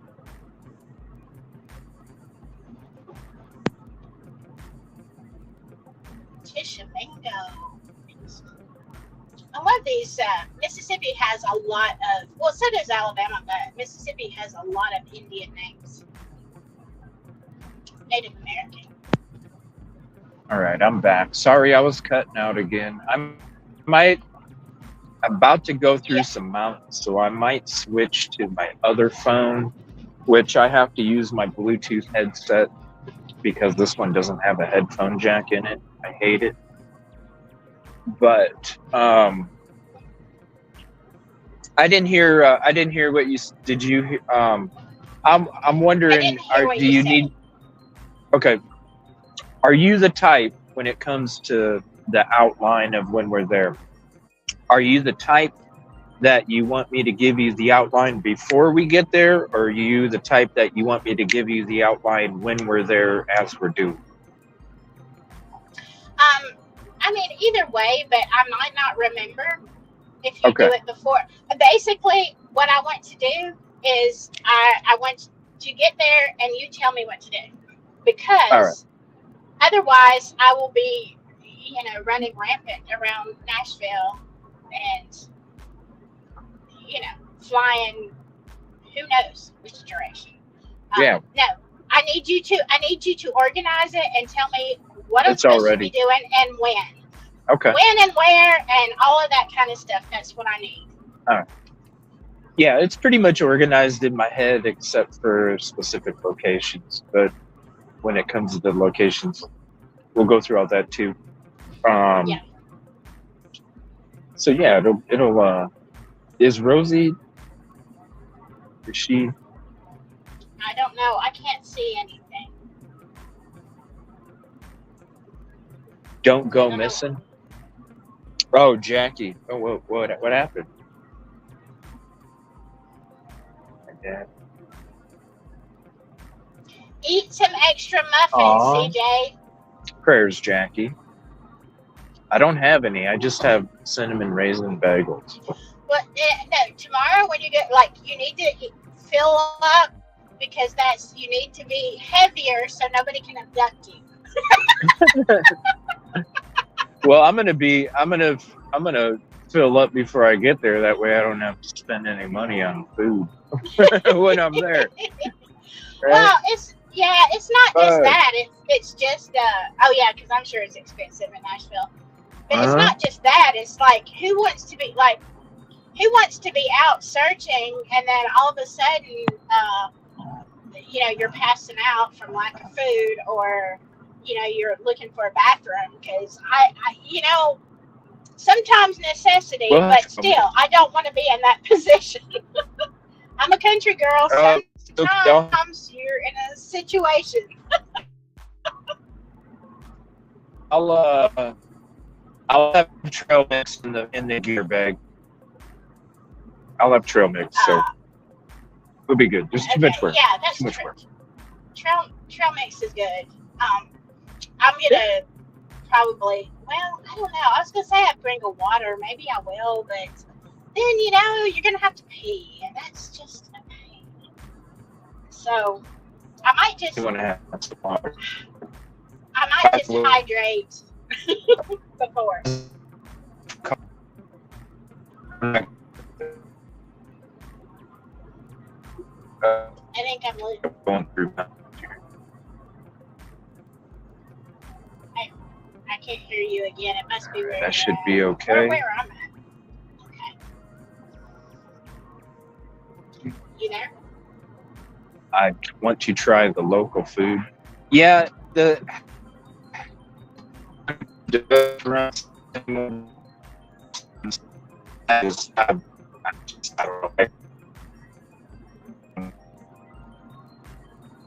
just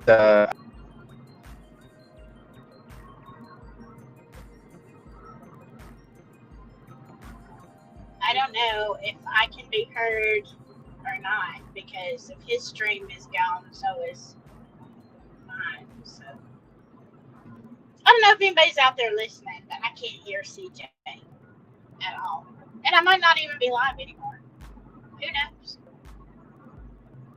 Gotta love rural areas.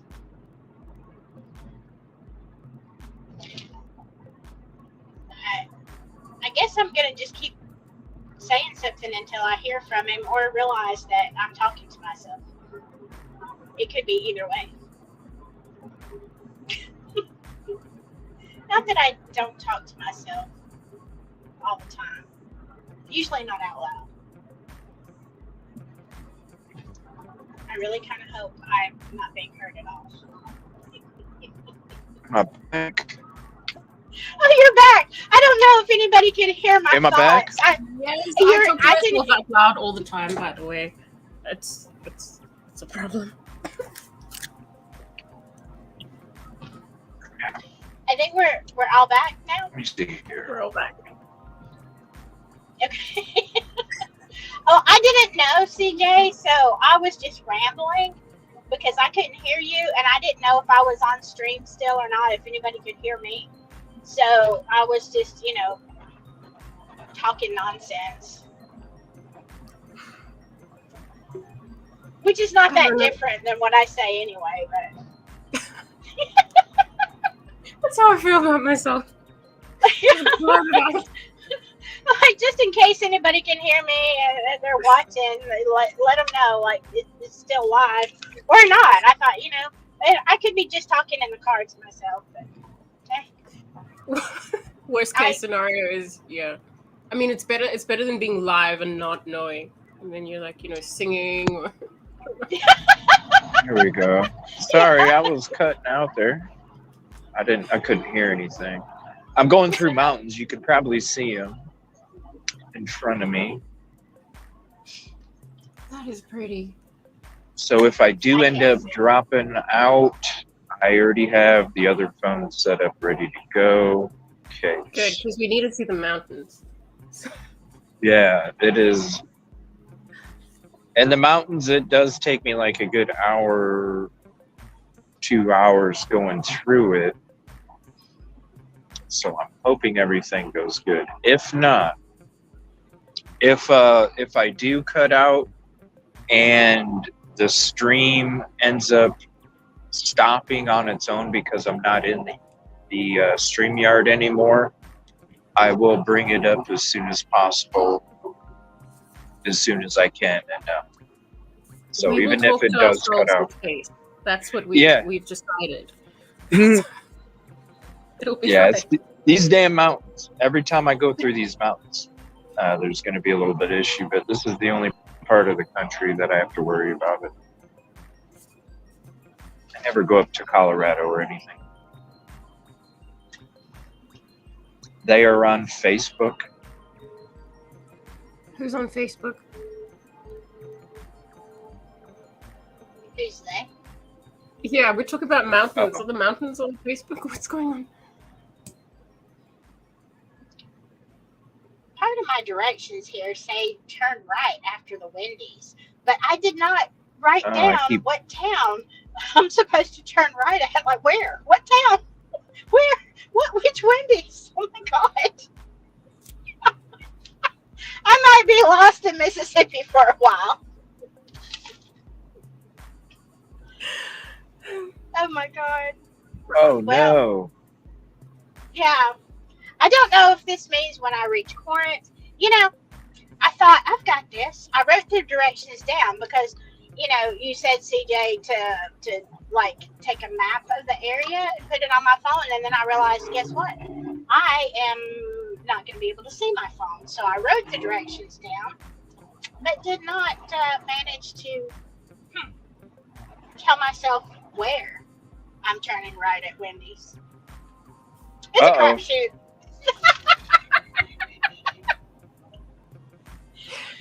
Be careful. Don't you have Google Maps up? I don't. Get Google Maps up. I can't because I'm on StreamYard. And I can't see with my, excuse me, with my phone turned this way, I can't see squat. So, You can come back if you need to check where you are for, safety. Well, I think the sign just said I'm 12 miles from Corinth. And I'm thinking that, knowing my brain, I'm thinking that it means Corinth, that I'm trying to get to a location where something used to be. And I'm pretty sure, knowing the way I think, that I mean Corinth. So we're going to try it. If I get through Corinth and there's not a Wendy's on the right, I will have to get offline and say, I don't know what the heck I'm doing. Okay. Yeah, be safe. My ears are popping. But I'm good, CJ, because I'm still on the South. And I've got an Alabama tag, and I talk like them, and we're pretty friendly. It's not like if I tried to go there. They would be like, what is that? I don't know. Actually, you would probably be okay because it's kind of fascinating. It's like, oh, where are you from? Oh, hello, Mr. Sheriff. I'm so sorry. I'm speeding. Oh, I don't see the blue light, so I guess he's going to let me go. Oh, jeez. But, yeah, I mean, you would be more fascinating. Now, CJ would have a little bit more of a problem. He's not too bad, though. He doesn't have, you come here from, Boston or somewhere, it's going to be a problem. Okay. Yeah, and that's noticeable, with an accent as well. Yeah. I mean, they would definitely know that CJ is not from here. But, being that far away and having that kind of accent, people would be like, oh, where are you from? Okay. Yeah, it'd be all right. The South, honestly, the South is very friendly. Unless they really think that you're a Northerner. And then it's still just that ingrained, war of the states. You're not from here, are you? Where are you from? You're a Yankee, aren't you?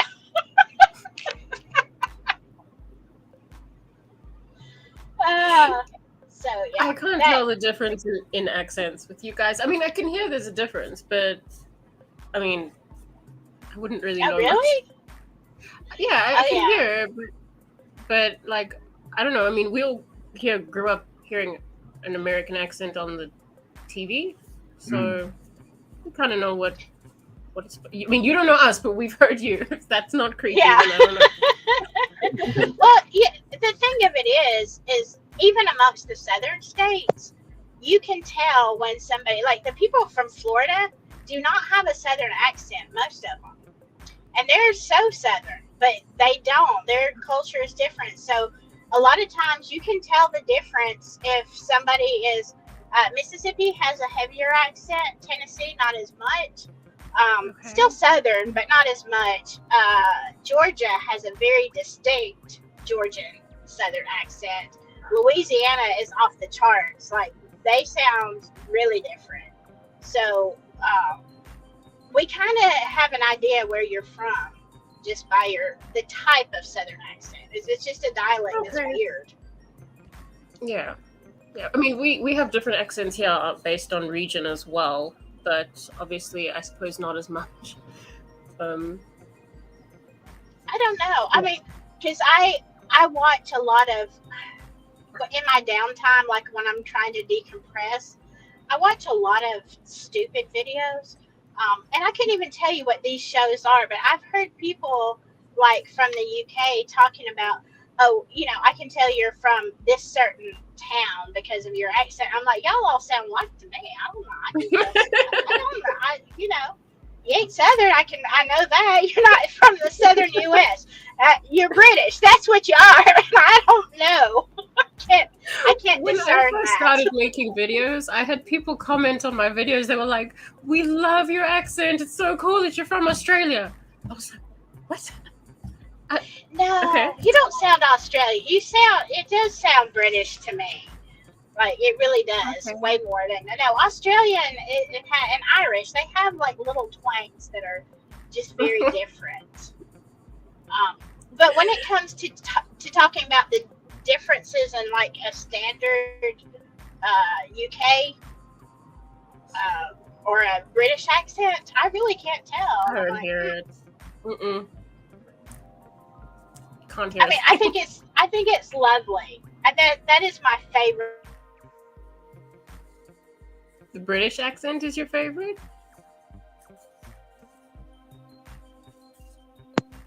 I think most Americans, I think the British accent, because you see a lot. Yeah, I mean, I really like your guys' accent. It's just people will like whatever's different. I guess they'll just be fascinated with. Mm-hmm. I don't think. Oh shit! Whoa. I don't think I have an accent, do I? I mean. What? Yes, you do. Well, from my perspective. I mean, when it comes to the United. Oh, did she drop off?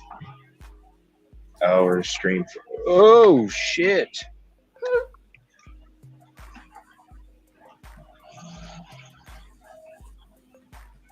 Road construction. Oh, she dropped out again.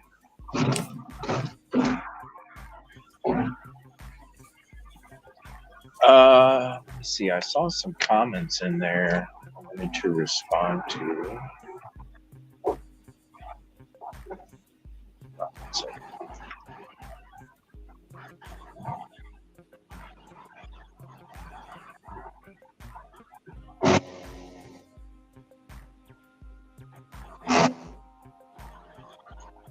Oh my gosh.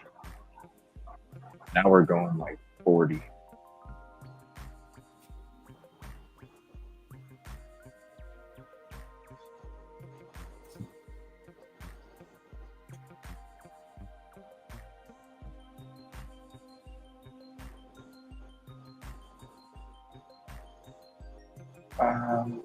Let's see.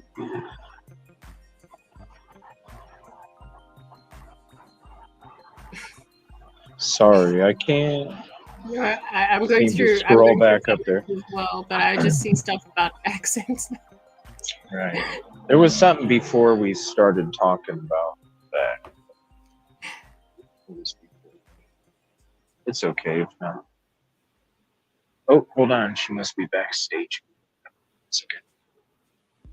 Nope, I don't see her actually. Maybe she is sorting out directions as well. Yeah, that was rumble strips going through construction through those parts of the roads. I'm still not into the mountain because I haven't drove through it yet. There's a couple spots where you have to drive through it, and I haven't got to those yet. So far, it hasn't been too bad with connection, just a little bit here and there. It was something to do with the case with Riley Strain. Yeah.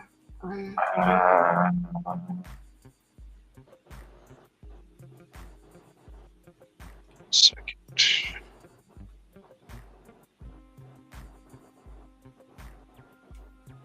Okay, it was after that.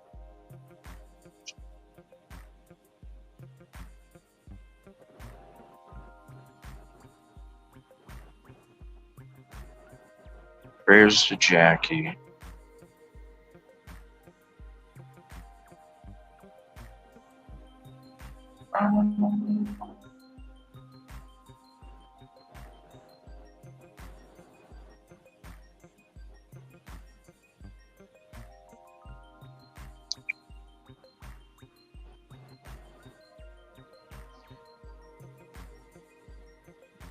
Yeah, it had to do with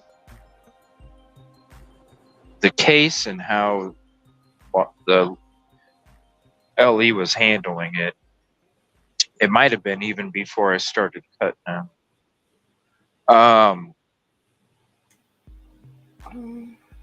Gosh, I'm trying to remember what it was now.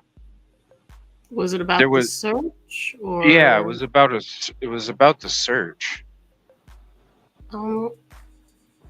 It was what we were talking about right before I started cutting out there. Detective says posted search group in community chat and Facebook page. So there is a search group. Oh, a Facebook page for it. Okay. I think that was the comment. It was. Detective, did you post that on the Discord community chat? I'll go and check. Yeah, and then the police station. Yeah, that's what we were talking about. The police station being closed. And then they had to go to the sheriff and then call. So that it sounds to me like they were actively trying to search for their friend. Then, if they could have easily said, "Oh, we went to the cop shop and it was closed," because then that's perfect for you if you're not trying to get help. You know, because you're like, "Hey, I reached out, they were closed," but they kept going. So, okay, so it's this volunteer group, Mid-South Search and Rescue Association. It's a Facebook. I don't know if it's going to let me in. Let me see, because I don't have Facebook.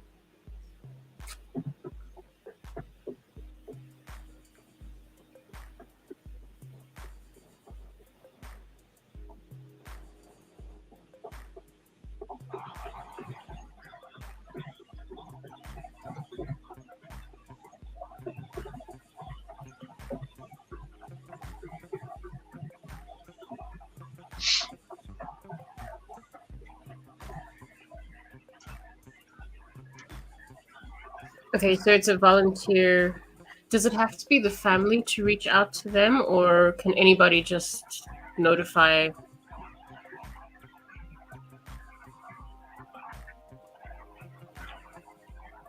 Let's see.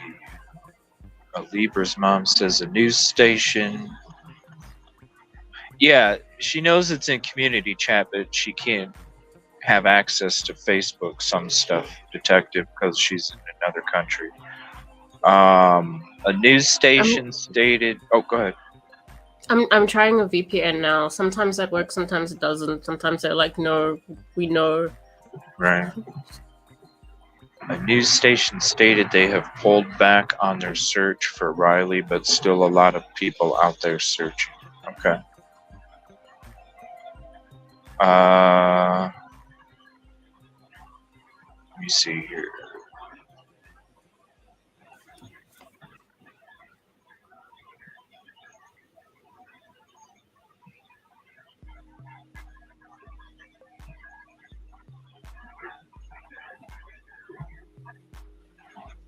The Discord link expired. Okay.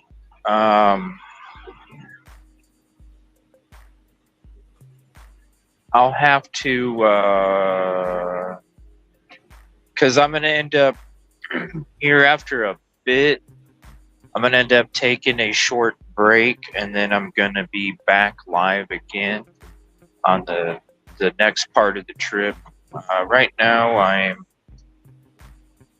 not even halfway. But I will have the Discord link fixed before I have the next stream up. It only lasts for so long, so then I have to update it like every week or two. And I should have did it before I made the trip. I didn't even think about it. Should we check on Silky? Should I send her a message and see if she... If you want to, go ahead. I assume she lost signal. It looked like she had froze. Okay. Don't want to be a nag. Oh, you're good.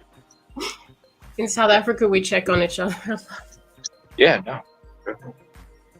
It's a bit dangerous. It says, if true that bouncers prevented rats from leaving. I don't. They prevent what?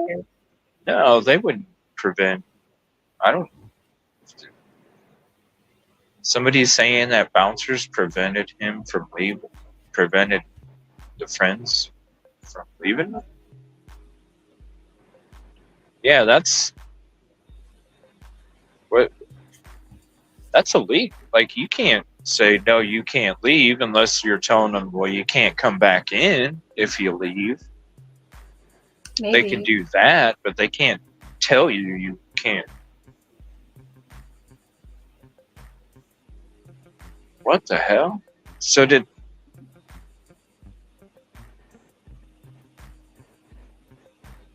Something don't seem right. Oh, okay, so I got the link to the website for... So this is a volunteer organization.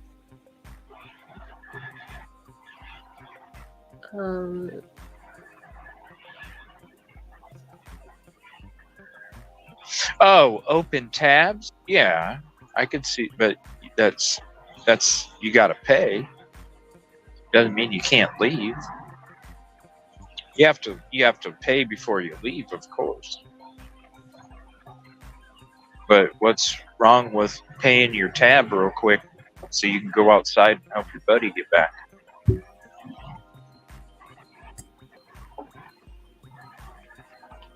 I can see them not letting them leave because of a tab, but you're a pretty shitty friend if that's the reason why you're not walking out and coming back in, is because you don't want to pay what you already owe already. I mean, you got to pay it anyway. Why not?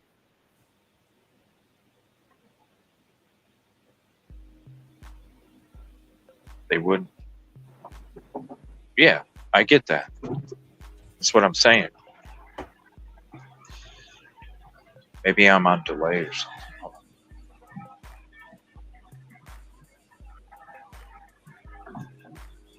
Or my chat is on delay or something.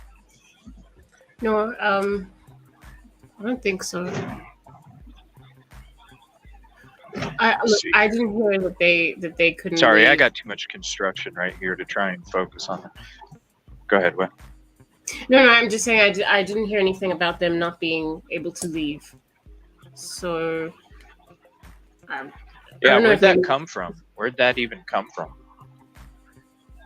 Because that's the first time I heard it too.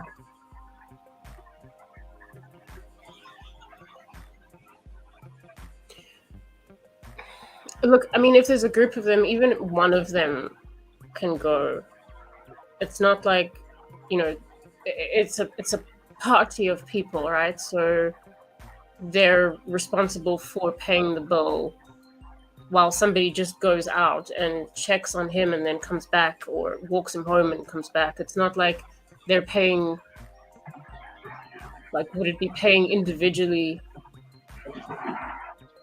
Oh, your husband hurt. Yeah, but where'd he hear it from, though? Like, that's a major, what's the source? Because I've never heard of somebody keeping you from paying your bill. I've never heard that. Do you know which podcast it is? Maybe we can check.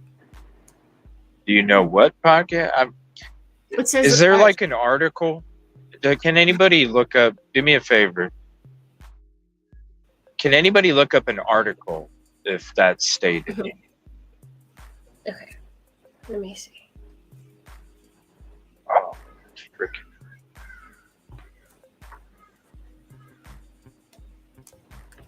Oh.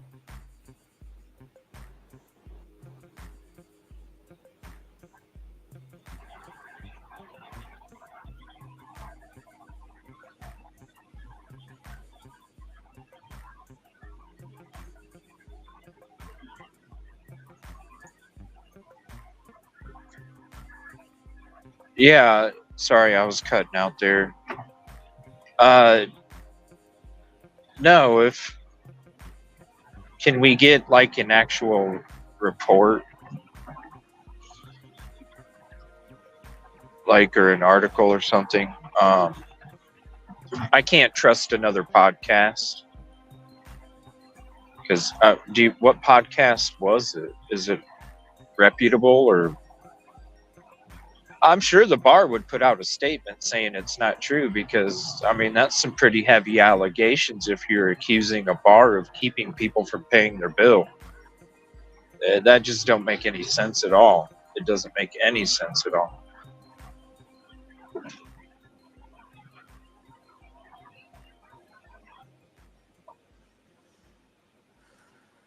Because what is the reason why the bar would not let them pay? What you have to think about it like that. What would be the reason?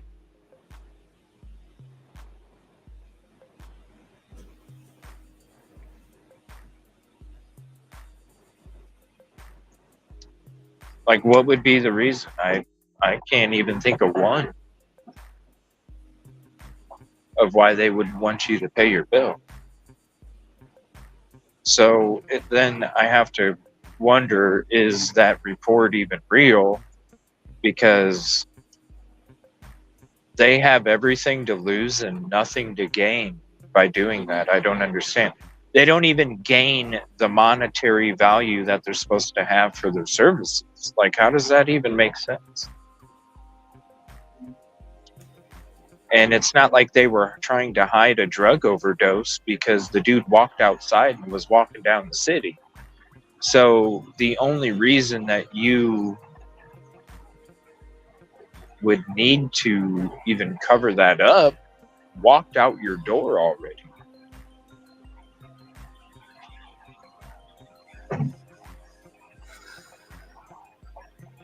So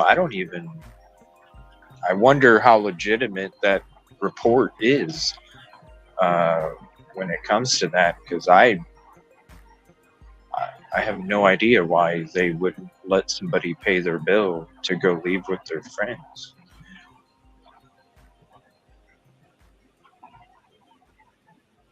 Because if that's how they played it, I'm sure they would lose a lot of money, business-wise. I'm not seeing anything about it. Mostly people are just talking about the last text. Oh, Oh wait, here's something from 3 days ago. It says, okay, I don't know what news site this is. The title says Riley Strain's friend not stopped from leaving bar.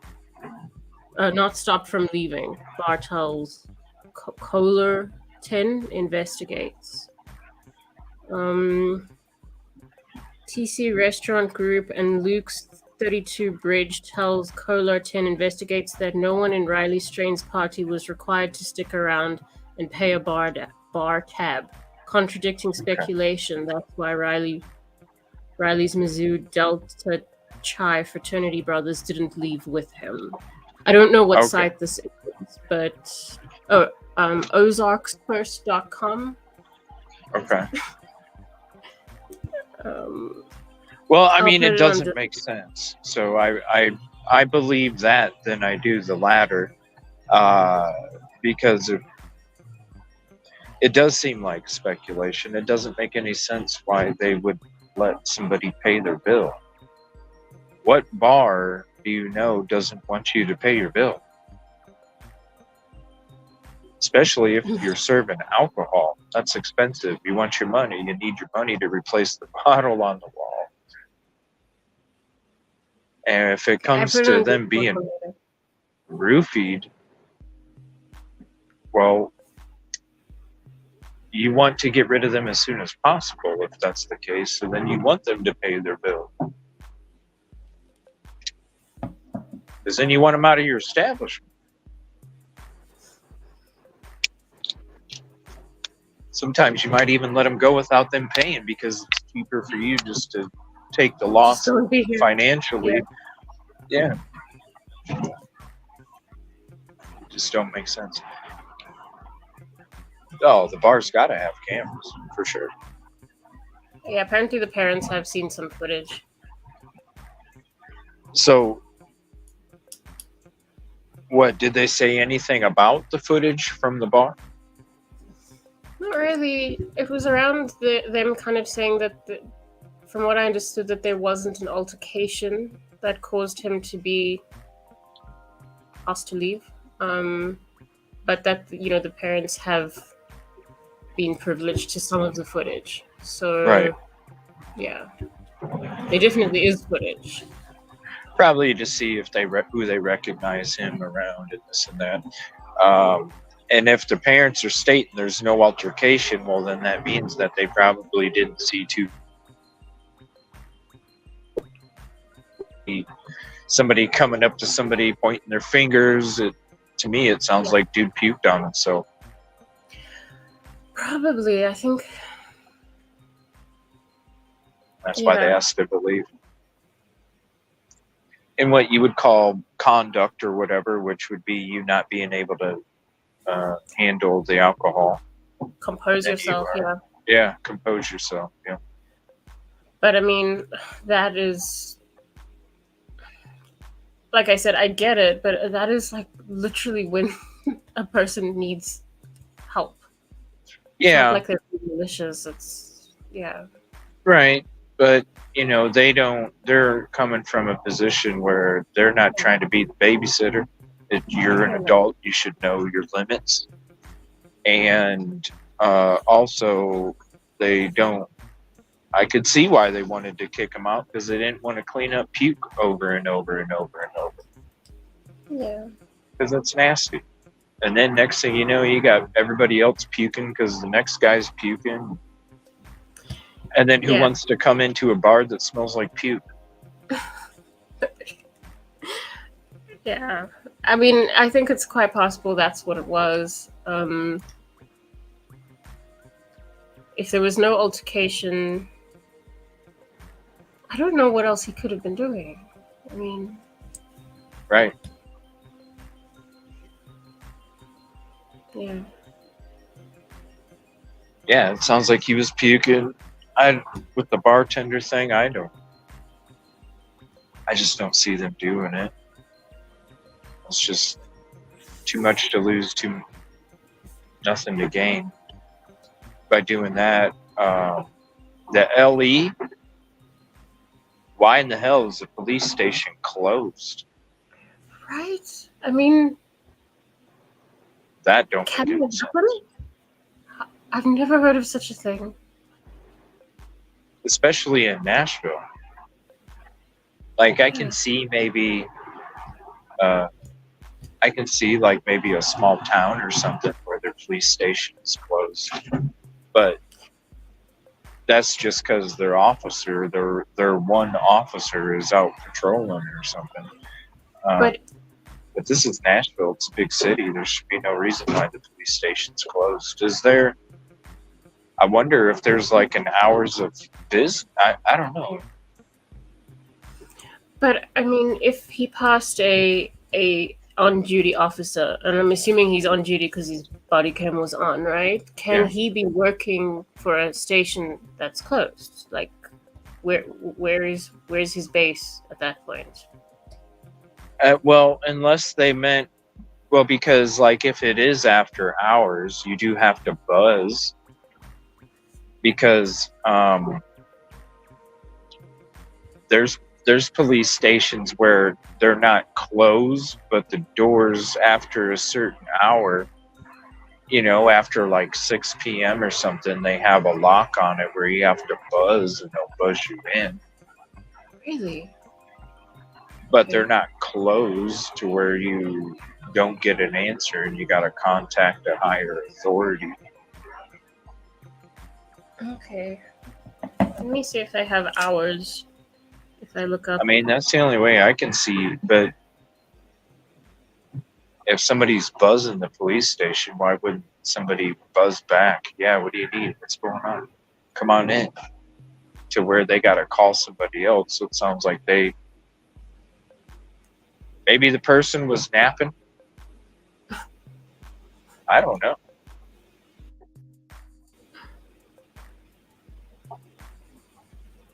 It's weird that you actually go to a police station and you don't get an answer.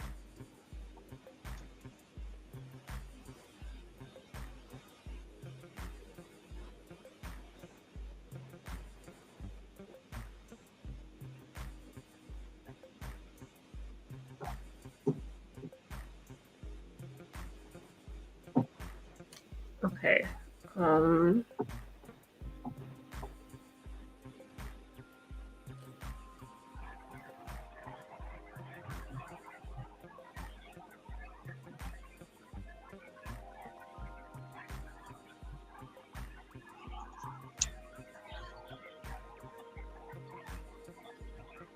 The friends had to go to police, sheriff, then the precinct to make a missing persons report, called 911 from the precinct and waited for an officer. That's crazy. It's Nashville.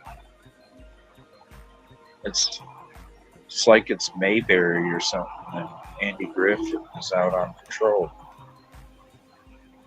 Yeah, so it does say for emergencies, call 911.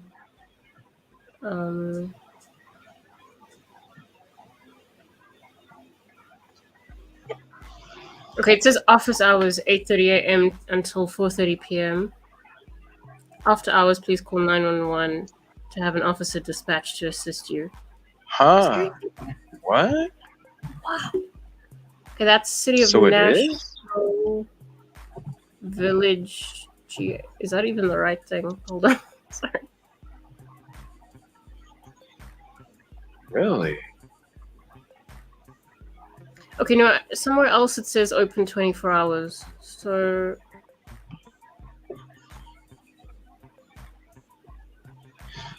I wonder if they're having, because you know there's all that defund the police stuff. I wonder if Nashville police is understaffed and they don't have somebody that is if that's how it is, that is so fucked up. If you can't even go to the police station and have an officer there, you have to call and wait for them to fucking show up. I'm getting a little confused. Is there more than one Nashville? No. Nashville, Tennessee. I don't know about another state. There probably is in another state. Nashville, Tennessee. Okay, so some places say open 24 hours.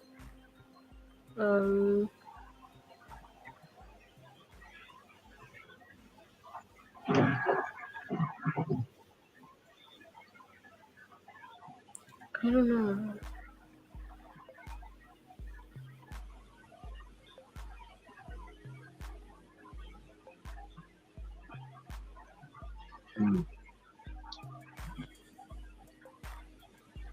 That's just crazy. It being Nashville, a big city.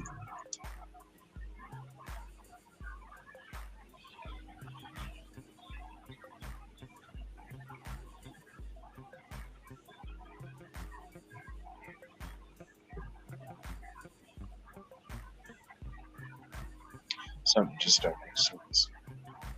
Yeah, so some places are saying open 24 hours, but maybe that's about the 911 thing. I don't know. Right. I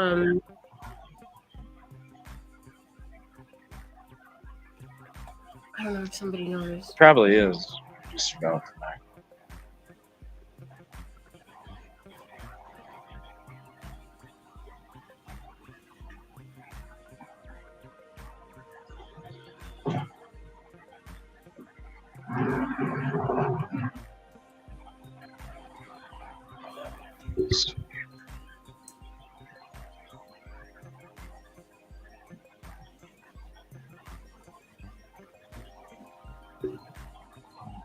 YouTube.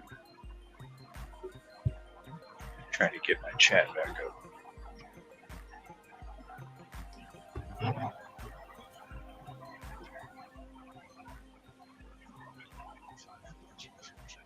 Well, she must be at her location if she hasn't tried to hop back on. Because I know she said she was getting close. The last time she was getting bumped off and came back on. So she's probably at her location. Did they say why they're calling back the search effort?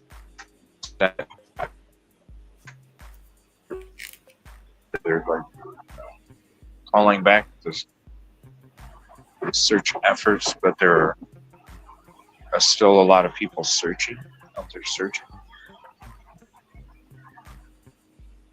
It does seem a little soon to be calling it back.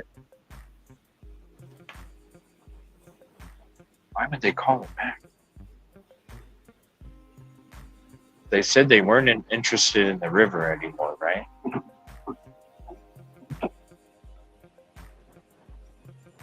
Did they say that? I thought they did. I thought right around when I think others were talking about the dogs, started bringing up the dog search, if there was one. I think it was right before then. Somebody I thought had mentioned Let me look. that they were minimizing the search, but there was still a lot of people out there searching. I saw that as well, but I didn't see where it came from. If it was like local news or...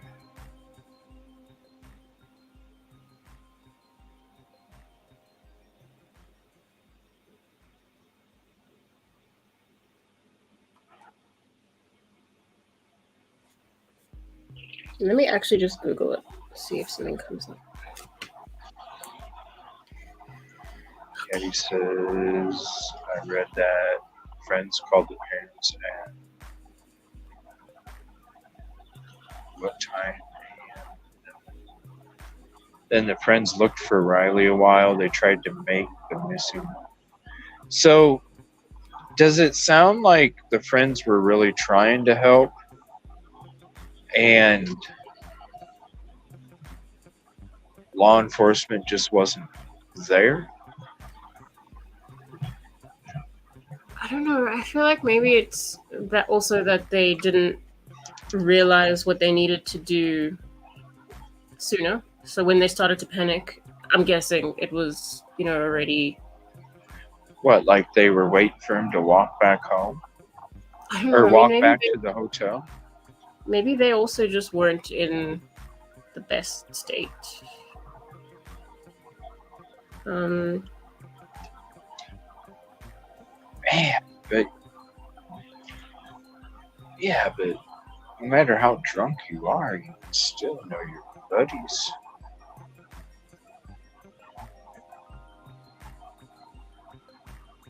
You would still know your buddies are not there. What's up, Summer? Ticket 72.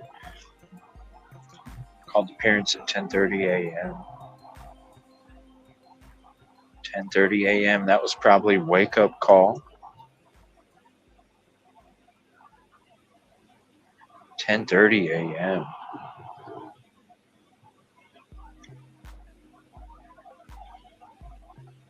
Yeah, it's like you saw your buddy. Like 9:30 is early.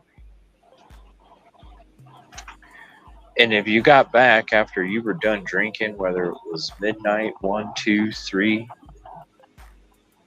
you would think it doesn't matter how intoxicated you are, you would still know your buddy's not there.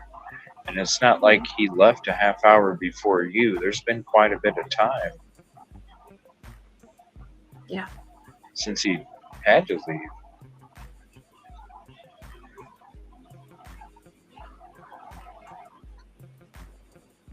This is a really confusing case. It is, and it's getting more and more like, I don't know, with the delays, it's just getting, Yeah. kind of looks sinister now. Yeah. Yeah, to wait that long. And then, but wait, if the friend, okay, so, but if the friends tried to go to the police station, what time did they try and go to the police station if they didn't call the parents until 10:30? Did they go to the police station after the parents? So then why would the police station be closed during the day? I'm thinking here, it's like, I'm thinking like they're going at 1 or 2 in the morning or 3 in the morning or something, then it's closed. But if they're not contacting the parents till 10:30 a.m., then they start looking and tried to file. That's during the day. Why would it? So they, unless they're trying to say that they tried to contact the police, weren't able to, and that's kind of their excuse for not doing anything until the next day or 10:30. I don't know. See what I mean? It doesn't. None of it makes sense. No. Whether it's the delay from the friends or law enforcement not being available.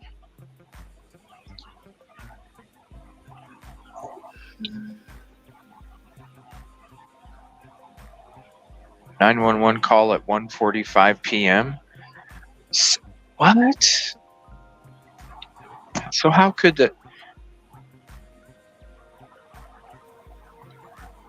Maybe they just don't have enough officers.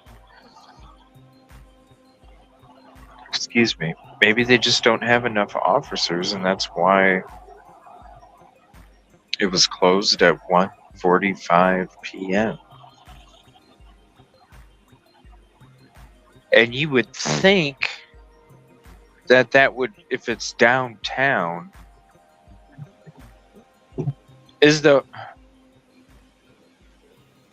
you would think downtown, your police, the ones that are going to be closed are the ones that are going to be in the suburbs. Not the boss. Downtown where all the action is. You would... Yeah. Something. It's about a 4 to 5 minute call.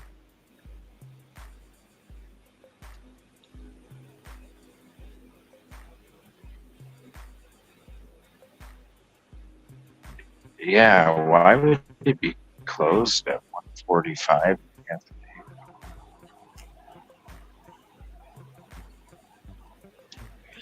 Or it says And it says Riley Strain's family will be giving a live update on volunteer search efforts at 1 p.m. today. I don't know what time zone that is. At Public Square, near where Riley was last seen. at 1 p.m.? Wow. Yeah. Why so late? When was this? Okay, it's saying that it was at 6:30 my time. So that is... Oh my gosh.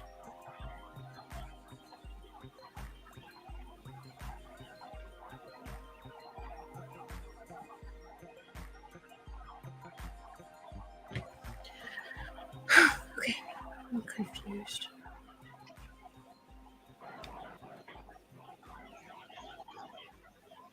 Okay, I think they're saying Fox Nashville will stream it. So let me just go and find their page and follow them, and then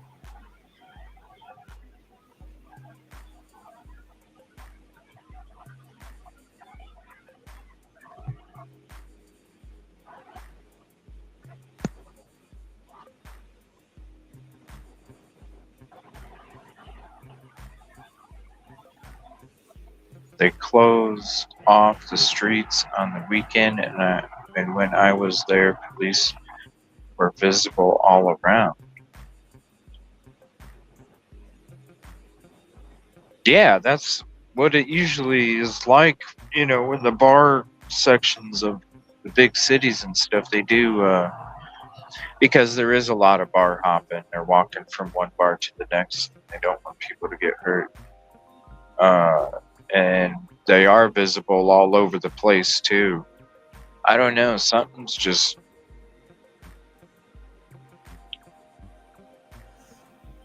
okay. Why none of the were there? It just doesn't make sense. Making sure you got in a car, home,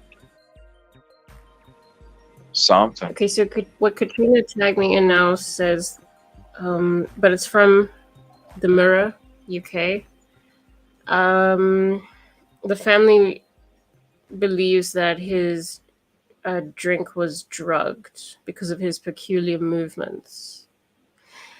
The thing is that I don't think that they would like constantly be saying no foul play if there was any reason to believe.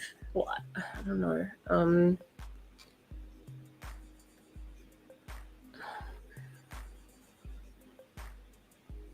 I don't know about that. All right.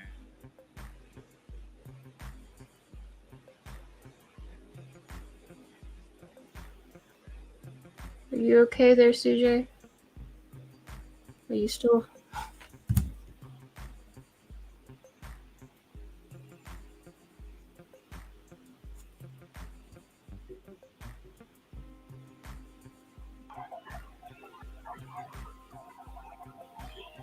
Hello? Do you switch phones? No, it cut out on me. Okay. I heard... Yeah, sorry. It got choppy. The only thing that I heard was that the family believes that the drink was drugged. According to the Mirror, UK. Okay. So let me just... Does it say why they thought that? Something about the CCTV and peculiar movements. Really?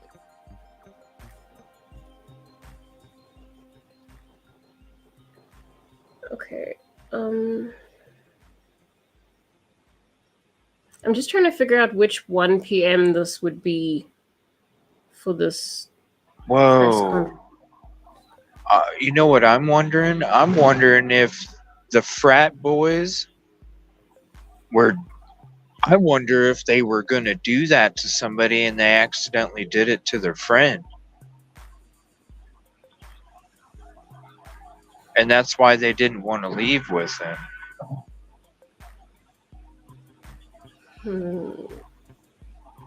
Wow. Because that's, you got to be careful when you're a lady. I guess now when you're a dude. When you're a lady, you have to be careful because in not just college bars, I mean in any bar, but specifically in college bars, and that it's huge. That shit is huge, especially in the college bar scene. So it would matter if that drink was actually his. You get big trouble if you get caught doing that shit to somebody. Mm-hmm. And I'm wondering if he accidentally got it and they knew that he was, because when you're roofied, you go from 0 to 100 real fucking quick. And it gets to the point where you end up not even remembering what happened. It happened to a friend of mine. Yeah. Oh, did it? Oh man, Yeah. That's horrible. That's horrible. But I mean, it was. I was with her, so it was okay. Like nothing actually happened, but I could still see that something was wrong. Yeah. And I felt bad because she drank my drink, so that But I mean, everything was fine. We went home, but I know what you mean. It's like just quick and then like. Yeah. Yeah. And so maybe they were like, shit, we're going to get in trouble because what are we supposed to do? Take him to the hospital? And maybe they didn't want to get caught for having that or being around it or whatever. Because they could get in trouble. Because then they'd be like, oh shit, well, we know what you were going to do. Yeah. Well, gosh. I mean, I suppose if they do suspect something, they'll say so in this press conference. Wow, this Pepsi truck driver's a dick. Fuck Pepsi.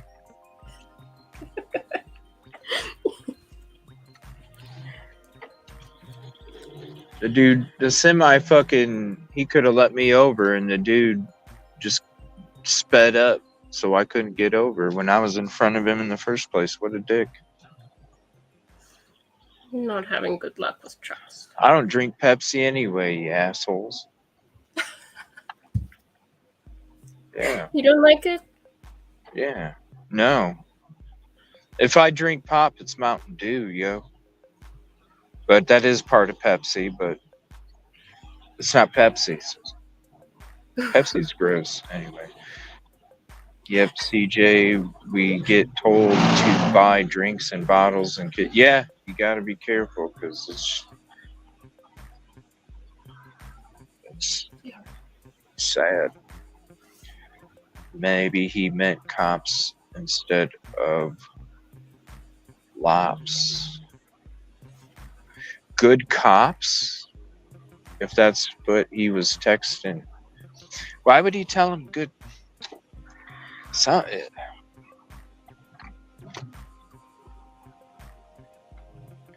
don't know.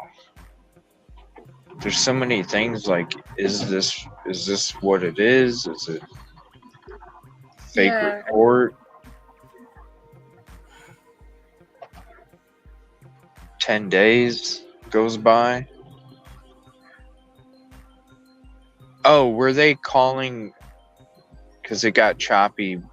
Did you mention anything about if they were minimizing the search? I cannot find the last update is 6 hours ago where it says they're still going ahead with the search. But I mean, People in chat said that they saw that, so I'm pretty sure it's accurate. But they're not doing it until 1 o'clock or something. I think that's just the press conference. Let me just try and find this. Oh, press conference. Fox channel. Oh, nice. There's going to be a presser.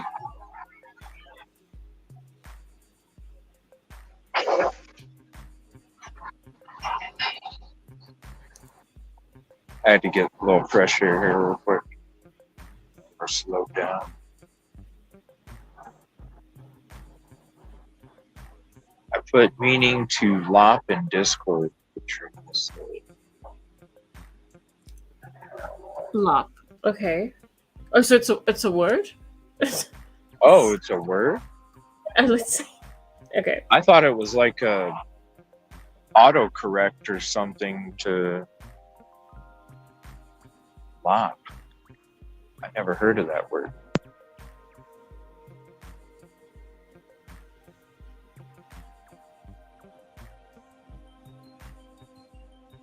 To hang loosely or limply, droop, to sway, move, or go in a drooping or heavy.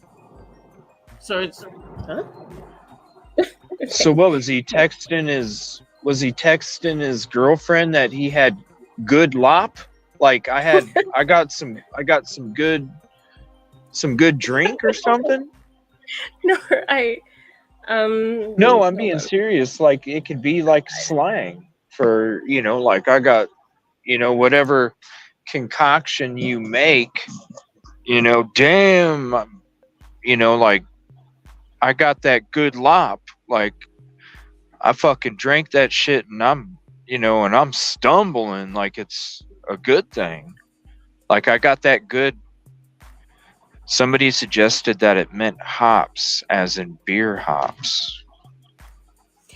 But I think he was answering a question where she was asking him how he was, or if I don't know. Is there pictures of, or is there pictures of the messages, or? I don't think so. No.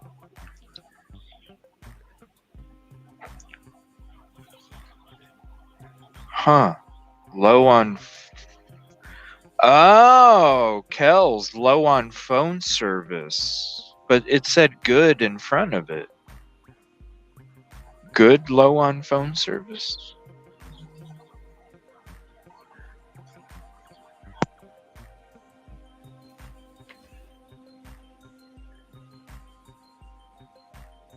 Is that something that people say? I never say. I mean, I never say it. But maybe he had like a prepaid phone or something. But I don't know.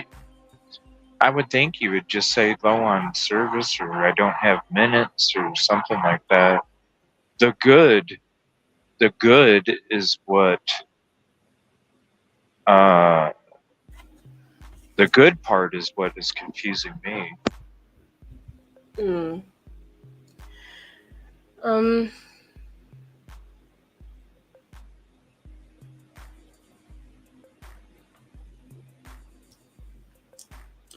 he mean I'm good?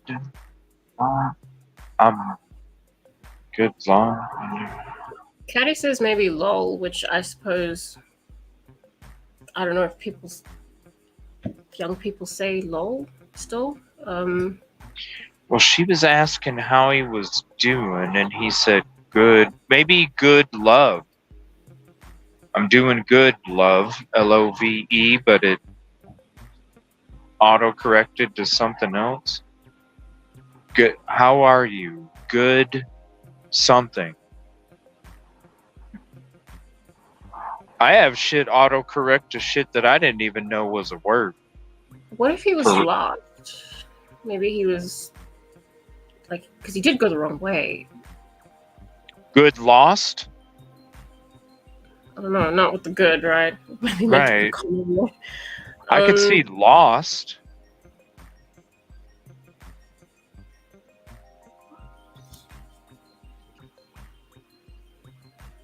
But you just can't see the keyboard, and so you think you typed in lost, but it was lobs.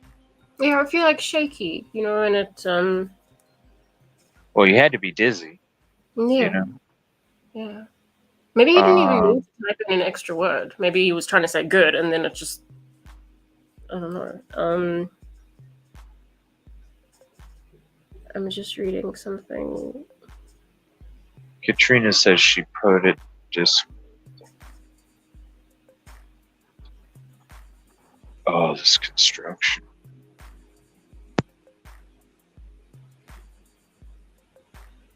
It drives me nuts. I hit backspace more than I do regular letters when I'm typing out messages because I have to erase all the autocorrects. It drives me nuts. And then sometimes it does words that it's like I didn't even type half that and it made it another word that it was just. But lobs, I don't know. I've never heard of it being a word. Good love, good lost. I'm lost pretty good. Good lost pretty good. Because he was lost, right? He wasn't even walking in the right direction. Yeah.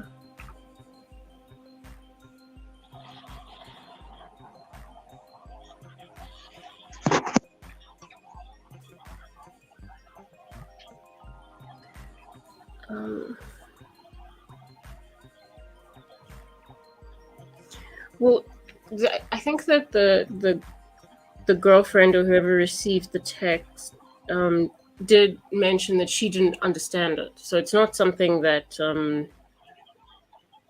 you know, right? He said. Oh, that's a good one, detective. I'm good and lost. What's up, Jackie? Using his voice, yeah, that could be too. Using your voice, and it gives the. But then you would have to have typed lobs in your because for some autocorrects you actually have to type it and then hit the check mark to add it into your autocorrect list. I've never heard anybody using that word. Different types of rabbit breeds. Yeah. Oh, really? Yeah, it just sounds like it was a fat finger instead of an autocorrect. The family of Riley Strain will hold a press conference at 1 p.m. Tuesday to provide an update regarding the missing university student WSMV4. You know what I can do? I can actually, if anybody has the press conference, if anybody has the press conference link, you can send it to me.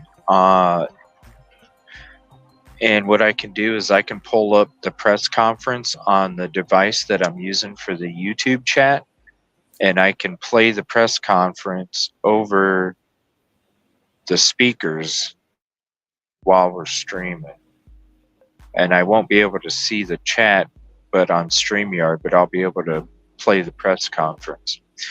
1 p.m., that's got to be Eastern, so we're probably, isn't it right now? Is it right now that they're doing it? Or is Nashville Central? Hold on. Because I can play it from here. We just can't watch it, but you'll be able to hear it. Okay, wait, I'm just checking Nashville's time zone.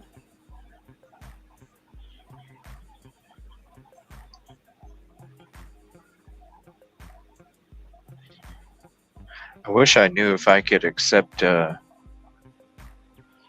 screen share. What is Central Daylight Time? Yeah, that's Central. There's Okay. another one. Okay. So Nashville is Central, so that means in 45 minutes they're going to be having the press conference. So, yeah, whenever it does, if somebody wants to, if you want to, you can drop it in community chat. Just let me know you drop it in community chat, and then I'll back out of the YouTube chat feed and then open up the press conference, because I want to hear what they have to say too, and it should work over the speakers. So I'll just go ahead and keep streaming until it comes up. So 40 minutes. Katrina's looking for a screenshot. Katrina is amazing. She does a lot of hard work too. Amazing.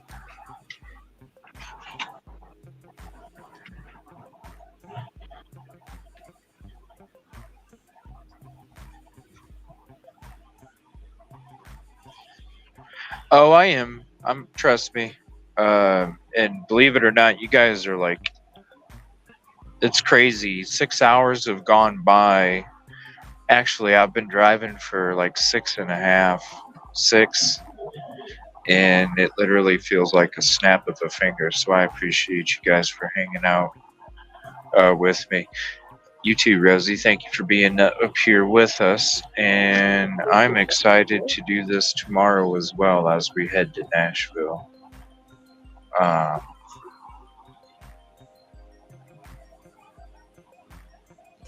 want to hear what they have to say. Yeah. I'm keeping an eye out for. There doesn't seem to be a link anywhere yet, but they did say they would stream it. So. Yeah, W. Caddy had put it in there. W. Yeah, because Fox 17 also said so. WSMV4.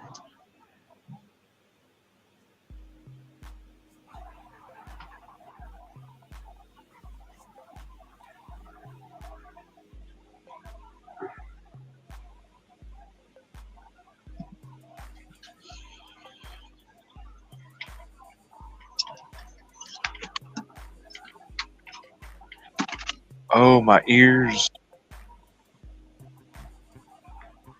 Sorry. This is pressure.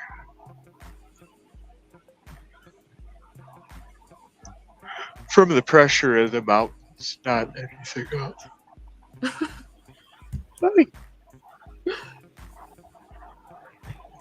I subscribe to the channel. Okay, cool. Let me see here. Can you do me a favor? Caddy, can you do me a favor? Maybe you might have already. Can you drop it in the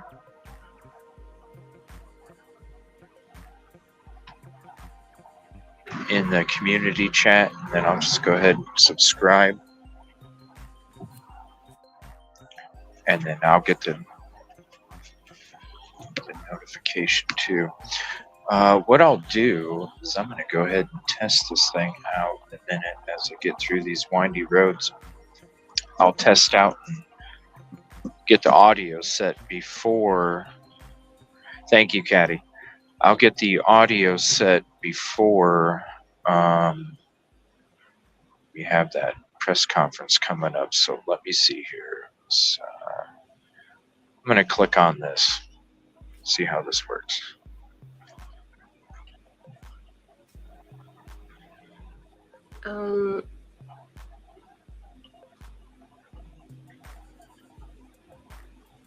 What's up? I wonder if this is. It says bar employee spoke out just now on live. I was listening to a YouTube live, and a woman called into the show, said she had worked at Luke's for years and was there that night. She just quit 4 days ago because she is tired of the BS and cover-ups. She said she Whoa. all of the footage from inside the bar that night, and Riley was fine when he walked in. Like walking fine, not wasted at all. He went out to the patio to bum a smoke at one point, and possibly she thinks he was drugged or something out there. He was kicked out not because he was wasted, he wasn't, even later, she says, but because he hit on a girl who was a local and she complained. She says staff always take the side of the locals, so that's why they kicked him out. Keep in mind, none of this is confirmed.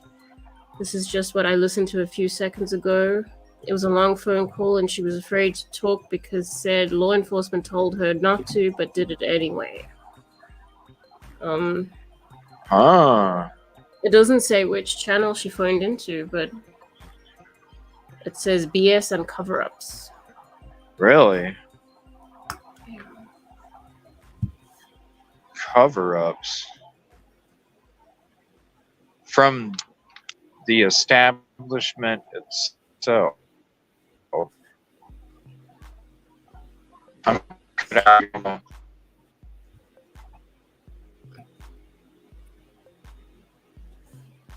Are you kicked out?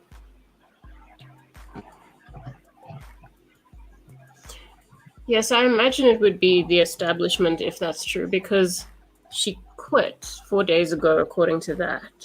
So why else would she want to quit? Does it say what kind of cover-ups? No. I would love to know which and she channel doesn't want it to was. be named? I imagine not.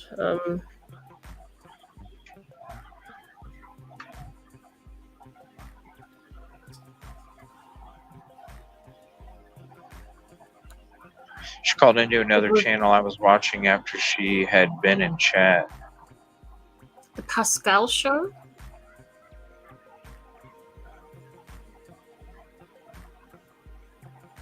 Which one is that? It's a YouTube show. Let me look for it.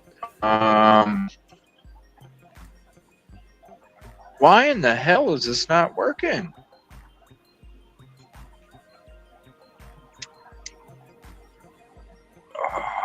I'm glad I'm testing this now.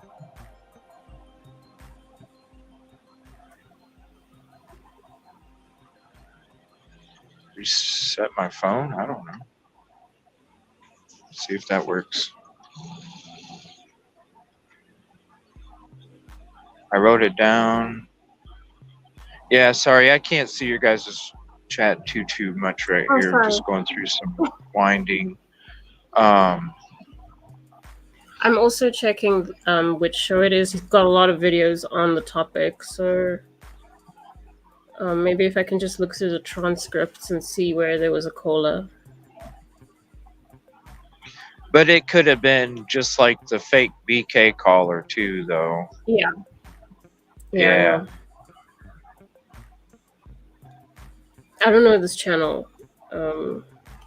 I never watched it, but I've heard of the channel. I've never watched it. Okay. But if she's calling in, it's a call-in line. You're anonymous. Yeah. You know what I mean? Yeah.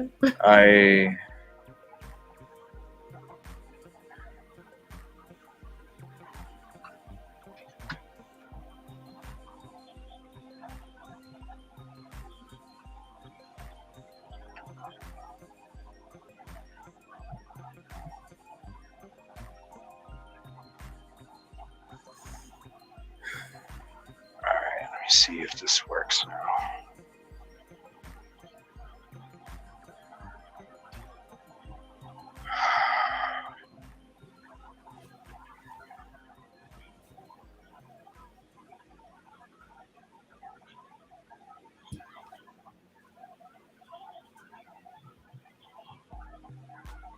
Why is my stereo not working? What is going on here? Oh, because it's on auxiliary. That's why I do. Need to go to Bluetooth. Around the clock to There we find go. where he went. Do not lose hope. Do not let your mind Can you steer hear that you okay? to the worst case scenario. As the days pile up since Sebastian Rogers was last seen, Sumner County Commissioner Don. All right, so I want to so I got that ready to go. Sebastian Rogers, Nashville. All right, so I got that ready to go. So if you guys notice that the press conference is happening, I will be able to get right to it. So now that that's working and set up, I'm going to head back, open up my chat for YouTube, and you guys just let me know when it's live and I'll switch to it. And let me bring this back up. All right, there we go. And we're back. Let me see. Detective, it was a few days ago. She couldn't give an exact address for the food bank because they're... That's not good. What? On a bike? Oh, shit. He was on a bike, too? Oh, the man was also... Hold on. I'm going to have to, like... Oh, sorry. I'm confused. I don't... let me go back and see. I think Silky made it to her destination already. She said she was getting pretty close the last time that we were on. Yeah, he's a block away.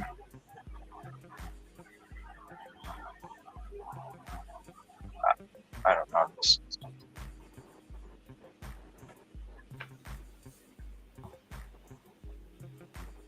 Tired of these windy roads.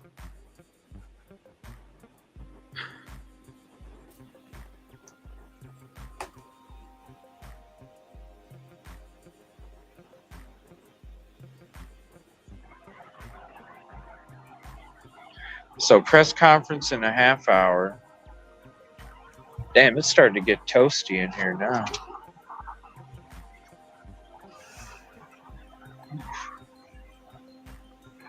Is it a cold day or just... It was really chilly this morning. But I think it's supposed to be like mid-60s or something. Mid-60s. High 70s Fahrenheit. What is that for me? Hold on. Yeah, like 65, 70 Fahrenheit. They got a pic of the back.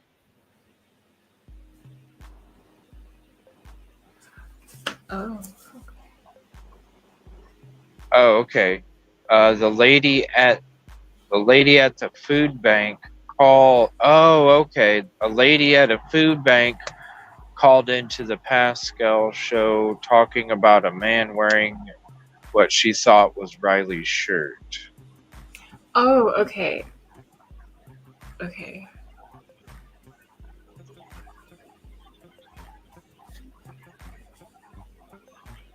What did he do? Get attacked by a homeless person?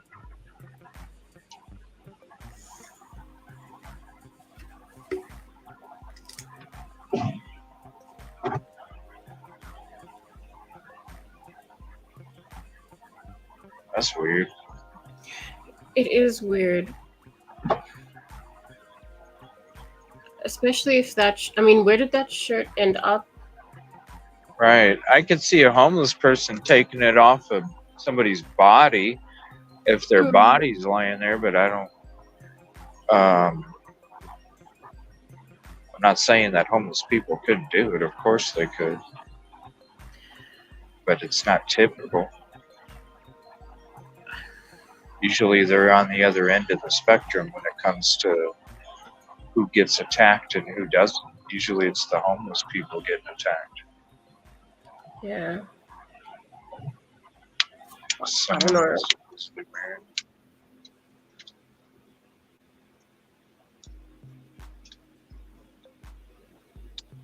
Food Definitely. bank. Huh? So it's, I mean, it's definitely that shirt that people would be seeing. I mean, I suppose, yeah, a homeless person's not necessarily going to be having access to a lot of different shirts. If that Yeah. makes sense. Right. Kathleen thinks she's talking about the guy who was running in the opposite direction of with the shirt the guy had.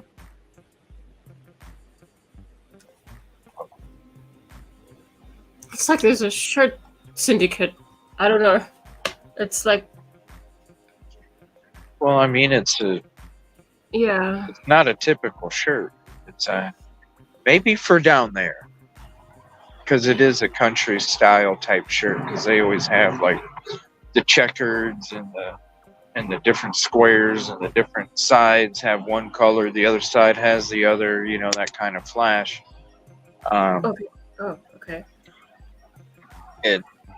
But it would stand. It's a shirt that would stand out.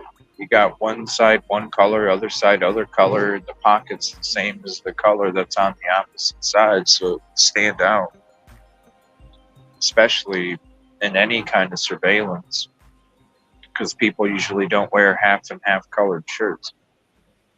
Yeah. I think his rumor is that because of what happened to him, drugs and or head injury, he overheated, took it off himself to try and cool it down. Or he got puke on it and wanted to take it off because he didn't want the pukey being all up on his chest. If he got sick. Yeah. I mean, if in that scenario, for it to come off, if he's awake and alert, he had to have taken it off. Yeah.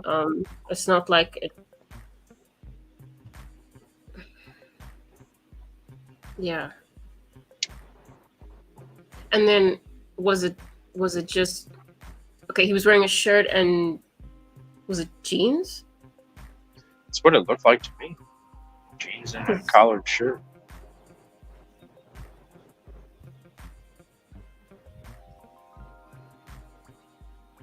Because that's less distinct. If somebody's walking around in his jeans, then you're not really going to notice.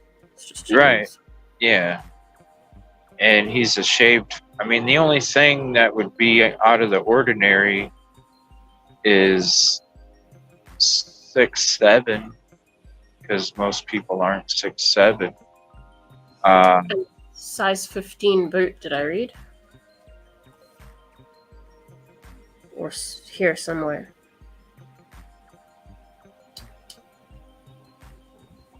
But it's not like he has any facial features. He's got a shaved face, so it's not like a certain color of beard or style of mustache.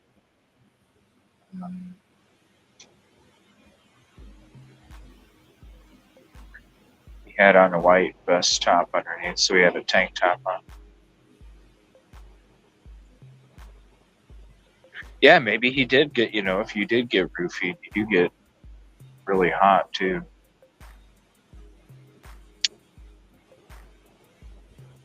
Size 15 boot would be special order. The lady who called in to Pascal did not see anything about the Yeah, it does get really confusing. Huh? It's just that it does get confusing, like all the different. Yeah. The different courses. Especially with this, because it is confusing already. We got 20 minutes till the press conference. Riley was last seen wearing black and white colored shirt. blue jeans and brown shoes. 6'5".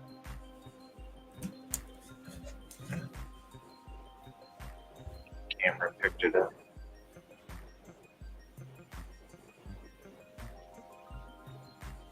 So, another woman.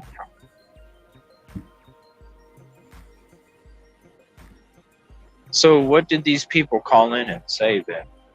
If they didn't say that stuff.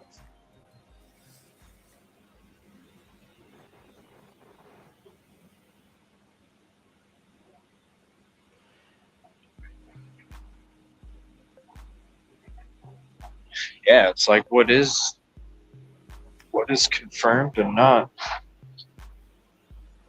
Yeah, but I mean, if the police and they're not really saying much, then it's hard to know. I suppose we'll get a lot from the press conference. I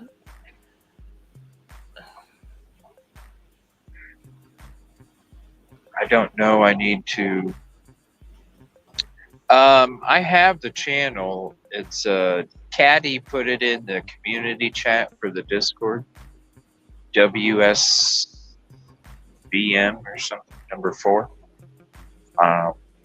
And I already have it set up, so once it does go live, let me know and we'll go ahead and play it over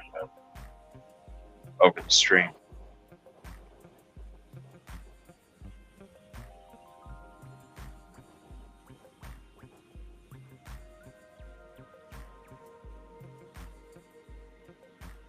So the whole thing about the bar covering up stuff, that's just total speculation.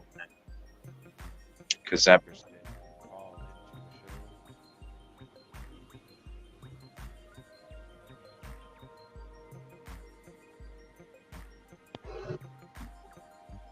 let's see.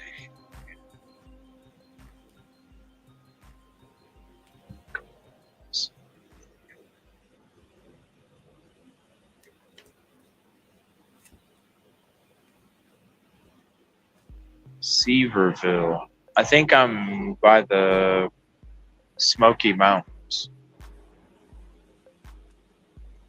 I think I'm in Tennessee now. Oh, really?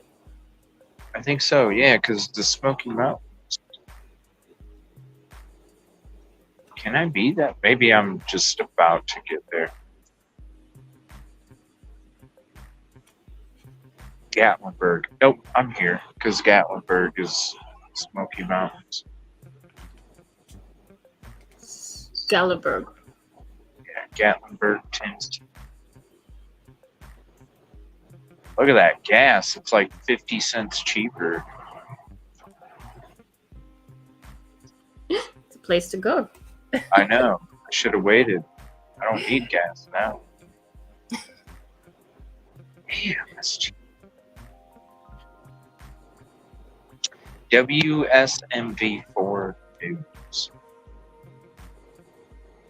And then I'll make sure to turn down the music and stuff like that when we're doing it. And then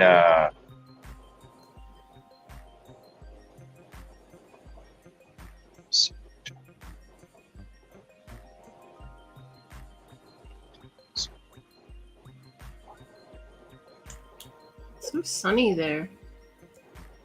it is. It's nice. I couldn't ask for better because usually every road trip that I go on, it's pouring rain every time I drive. Like every time. This is actually the first time it's not raining. It's pretty nice. It's going well. It's a good one. These mountains, though, that's the beautiful part of like going on these road trips. It's like seeing all the scenery of nature and all that, the mountains, the hills, the colors, the foliage. What's up, Christina? Katrina says 9:38 p.m. Our security team made a decision based on the standards to escort him from the venues from our Broadway exit at the front of the building. He was followed. So they followed him out of the building. 938 security team made a decision based on conduct standards. Security. So a security team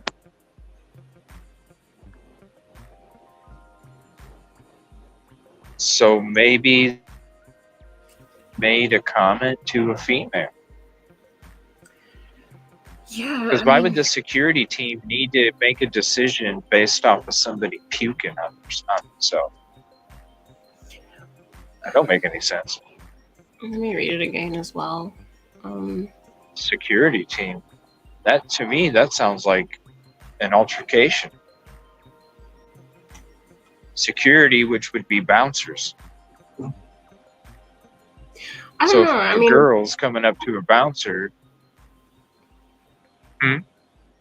No, I mean, I don't know if maybe they were just supposed to handle like general atmosphere and behavior. I'm not sure. Because, I mean, they must be quite used to that, people losing control as well, getting sick, stuff like that. Right. And you wouldn't need a security team to make a decision. Because if they're puking, you already know, hey, you're at your limit. You already puked. That's your body's way of saying I've taken in too much. I don't see a security team getting together for that. He was followed. Continues to say he was followed down the stairs with one member of his party. The individual with Riley did not exit and returned upstairs. So he like partially escorted him. Yeah, he is probably like, hey, come on, Riley, settle down, bro. Come on, trust me. We'll see you in a little bit. We're gonna hang out. No, we'll see you in a little bit. Gotta go, buddy. Don't start a scene. You're gonna get us all kicked out, man. Come on, man. Do it for your bros. Just go ahead and take off. We'll meet up with you later. I can see how that went. Because he's not concerned about his friend. He was probably trying to get some. And so he didn't even want to ruin his opportunity. When I was there Sunday, there was quite a few people looking on the riverbank. What's up, Golf? They will escort you out if you touch a female inappropriately. I mean, security team, it's telling me some kind of interaction, even though maybe it didn't appear a certain way on film. Yeah, maybe. You can't. If you're looking at me at a bar and I say, I like potato salad, and they're saying, he said he likes macaroni salad, who knows? You don't know. You can never know. You don't know. You don't know if I said potato or macaroni.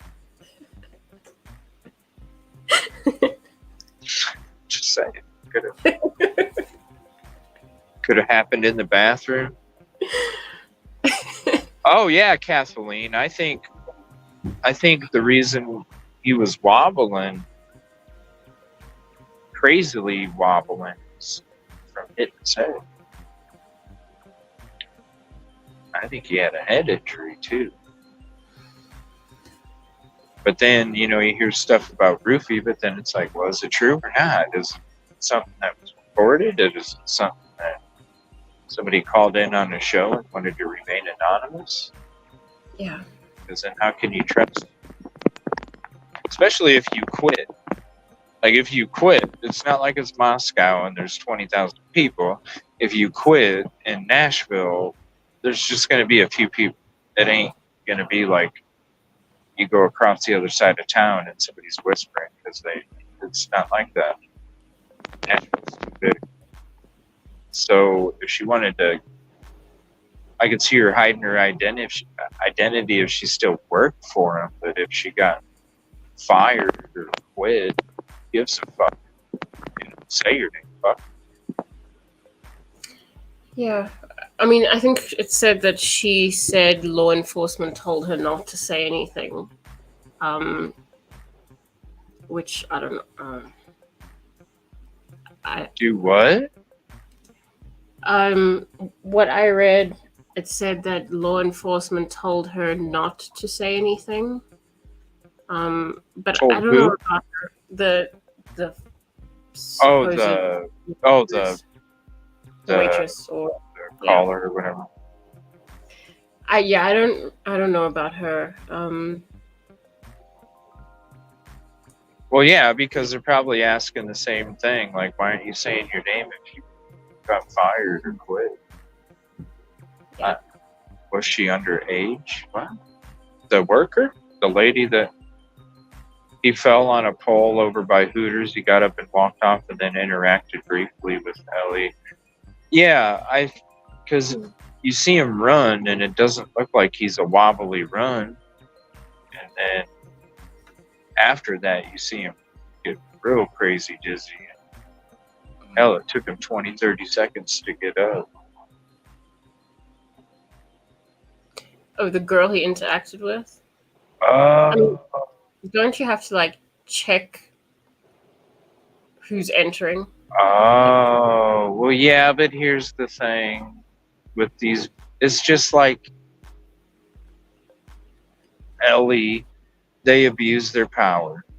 So these bouncers, some of them, they're going to let girls slide by because they get a little something out of it. So if you're underage, because really, like you said, they're the ones that control who comes through. They're the ones that are in control of checking. Yeah. So they could literally know, yeah, this chick's underage or the ID's fake, but she's cute. I'm going to let her in anyway. Because then it helps me try to get what I want too. Because then she's going to keep coming back. She's going to see me. She's going to know she gets in. And then that opens doors for that dude. If it didn't open a door already. Fake ID. Maybe. But why wouldn't they kick the girl out too then?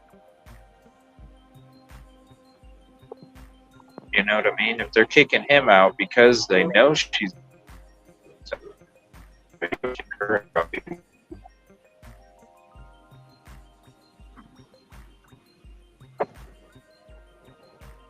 real name was in the chat. Pascal Show Lady said she was afraid now as her real name was in the chat. She might be a regular. Yeah, that's what I was thinking. Like, and then especially when you have that bouncer that's letting that girl in that shouldn't be in for whatever scandalous reason he desires, then if that girl comes to you and says, hey, this dude's bugging me, you're going to do it. You're going to kick dude out. Yeah, because it's going to draw attention to the fact that you let her in anyway, if that, if yeah, that's... and you're trying to be, trying to I suppose show off too. Because that power. Yeah, I have the power to kick somebody out. Yeah. It's probably a really large part of it. Yeah. Just like officers, I have the power to write you a ticket, so I'm going to fucking R your ass, It's crazy, man. Like, some of this shit you see, like the power trips and the shit that they do, it's crazy, man. All that, like, so many stories about it, too. Yeah, and I mean, at the end of the day, they're people before they're anything else. Just people. Damn.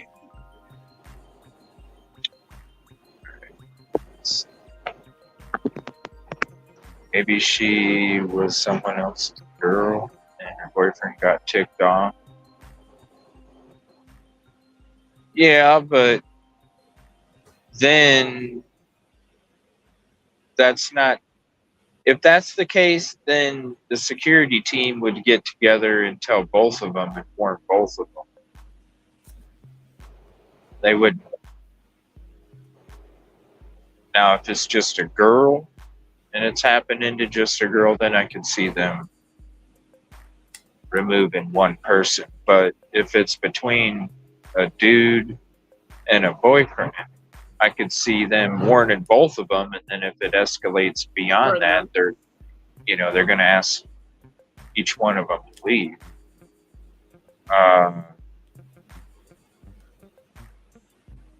You were bounced before the stun gun. What? You got kicked out of a bar? What? Was it stun gun? Why? Yeah, no shit. They're going to use a stun gun on you? Son of a bitch. They just made sure you left. I know they're going to stun your ass.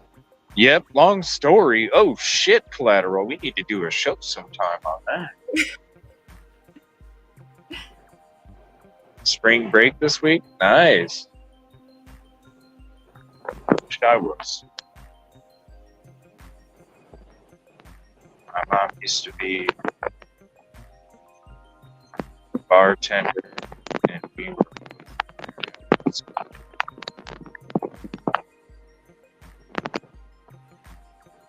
were Christina stun gun.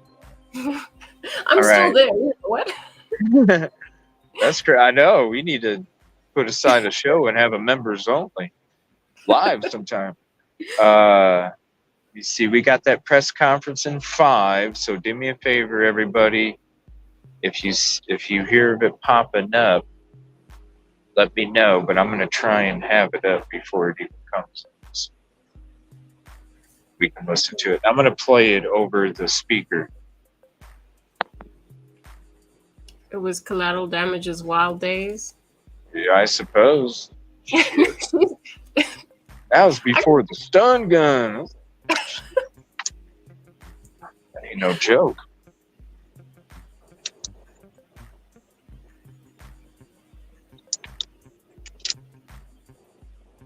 Could have been someone. So-called power and control can be actually the weakest of the bunch. Yeah. Yeah. So true. It's crazy though. You watch some of these, like, what are they called? Dateline programs and stuff. I was watching this one. It was on Corrupt LE, man, and it is just crazy. Like the sexual assaults that take place with some of them. It's just like shit. It's just out in the open too. They go to pull a female over. The female's by herself. They do this and that. The next thing you know, they're forcing her into the back seat and shit. It's like, what the fuck, dude? On the side of the road, like where they pulled them over. It's like, whoa. And I mean, it's like, what is she gonna like? Is she gonna call the police? Like, right? Yeah, because who are they gonna believe? Yeah, who are they gonna believe? Exactly. I wasn't speeding, officer. Or judge. Oh yeah? He says you were. Yeah. And who do they believe? They believe them. Exactly. Like calling somebody's colleagues on them. It's like one of them I was watching, they 2 of them were a tag team. And they would kidnap females. And they would take turns. One of them would be the lookout, and the other one would be the one doing the shit. And they just would go to malls and all sorts of places, and they would take turns. It's crazy. Literally the people who are supposed to protect you. Yeah, right. And here you're thinking you might just be getting pulled over for going 5 over, and next thing you know, you got a gun to your face. Somebody who thought was there to protect you is doing the complete opposite. Yeah, I can't remember what Dateline thing it was. It was on my drive out to South Carolina when I was watching it. I was just like, yeah, shit. The Oklahoma officers' interrogations on YouTube. Is that what it is? Doing that? He was pulling over women and doing... Yeah, see? Yep, pulling them over and fucking threatening them. It's crazy. Does anyone know if their hotel was close by? That's what I was wondering. How far away was their hotel from the bar? Does anybody know that for sure?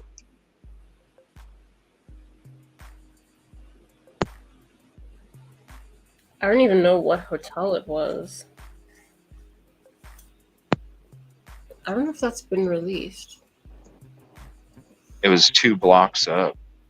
That's not far. No wonder they didn't follow him then, because they're like 2 blocks away, but so then why did it take you 16 hours if it was only 2 blocks away? You know the dude's missing if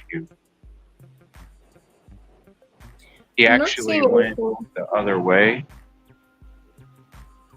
I'm not seeing anything scheduled for on this channel, and it's like a minute until. It might just pop up live. Is there? What was the other channel that it was supposed to be on? Did you? Fox 17 Nashville. I also subscribe to them. Let me check. Okay. Yeah, whatever does have it. If it's not the one I have right now, let me know and we'll go to it. Philadelphia, New York, Minnesota. I'm not seeing it here. I'm not seeing anything.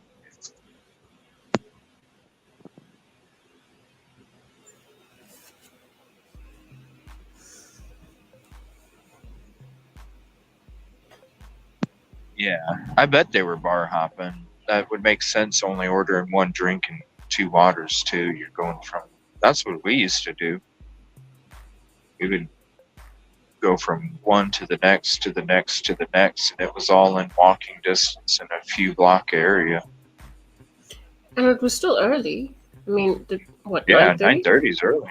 It's early. Still. To be kicked out is early. 9:30. Yeah. Okay. It says Channel 5 with Nick Barris, only because I've known him over 10 years. He's great.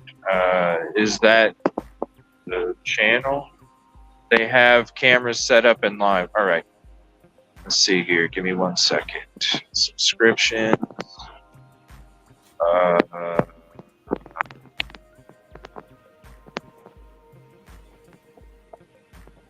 Shit. Damn it. Where did it go?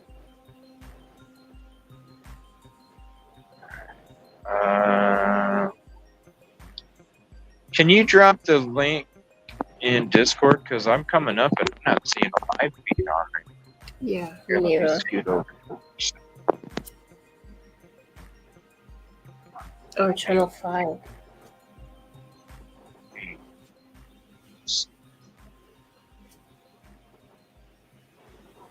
Yeah, it's not showing that there's a live for me.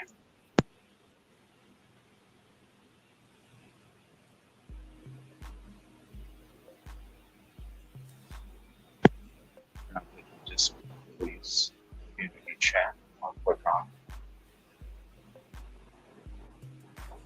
Let's try it again. Let's go live. Okay, here we go. Nissan Stadium. I see downtown West Nashville and Knowlesville. That's the only thing I see. Which one?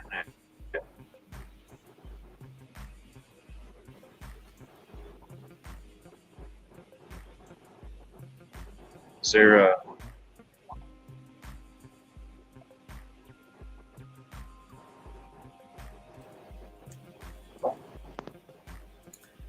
Yeah, if anybody has a link to it on YouTube, go ahead and Drop it in community chat. 'Cause I'm not seeing it live.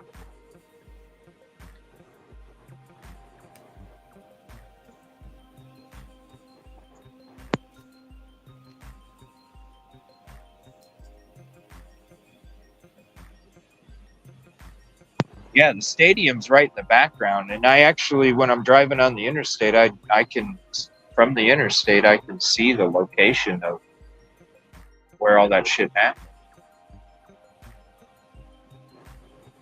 But I still got quite a bit of ways before I can get to Nashville.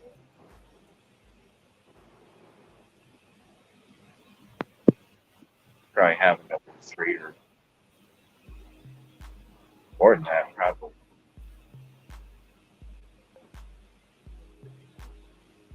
In the community, I'm not seeing. The last thing I see in the community is, in the Riley folder. Okay. I mean, I see JLR's got it live. Sorry. Wait, that's an article. Okay, here we go. You got it? Come on. I'm trying. I'm driving it. Come on. This time, I'm going to turn it over to Dave and let him kind of bring some information to light. If we have questions at the end, we'll be more than happy to let me know address, if you can hear it okay. I do ask that we have a little bit of courtesy for what we're going through right now and give us just, a few questions that we'll again meet as we have more information, okay? Thank you. It's over? Oh, My shit. name is David Flagg. For those who don't have the spelling, my last name is F like Foxtrot, L-A-G-G. And I am the National Director of Operations for the United States Navy. Those of you who may not know, people who are in the audience that may not know, we are a disaster response organization. We respond to natural disasters, all over the country. We're formed during Hurricane Katrina when New Orleans was flooded so badly. We had just a bunch of good old boys that had boats and took it upon themselves to go out into the waters of New Orleans and start rescuing people, taking them supplies, et cetera. Fast forward to today, our organization has been to almost every major natural disaster in this country, to include Hurricane Michael, Hurricane Ian, the Texas wildfires. We have people there now. The fires in Maui. So that's kind of an brief overview of what we do. We also obviously get involved in missing persons cases. We do search and rescue and focus on providing supplies of whatever nature the people might need them, food, clothing, etc. I was, to touch on the reason that we're here today, we were contacted by Riley's family and asked to step up and provide some more resources to this search activity.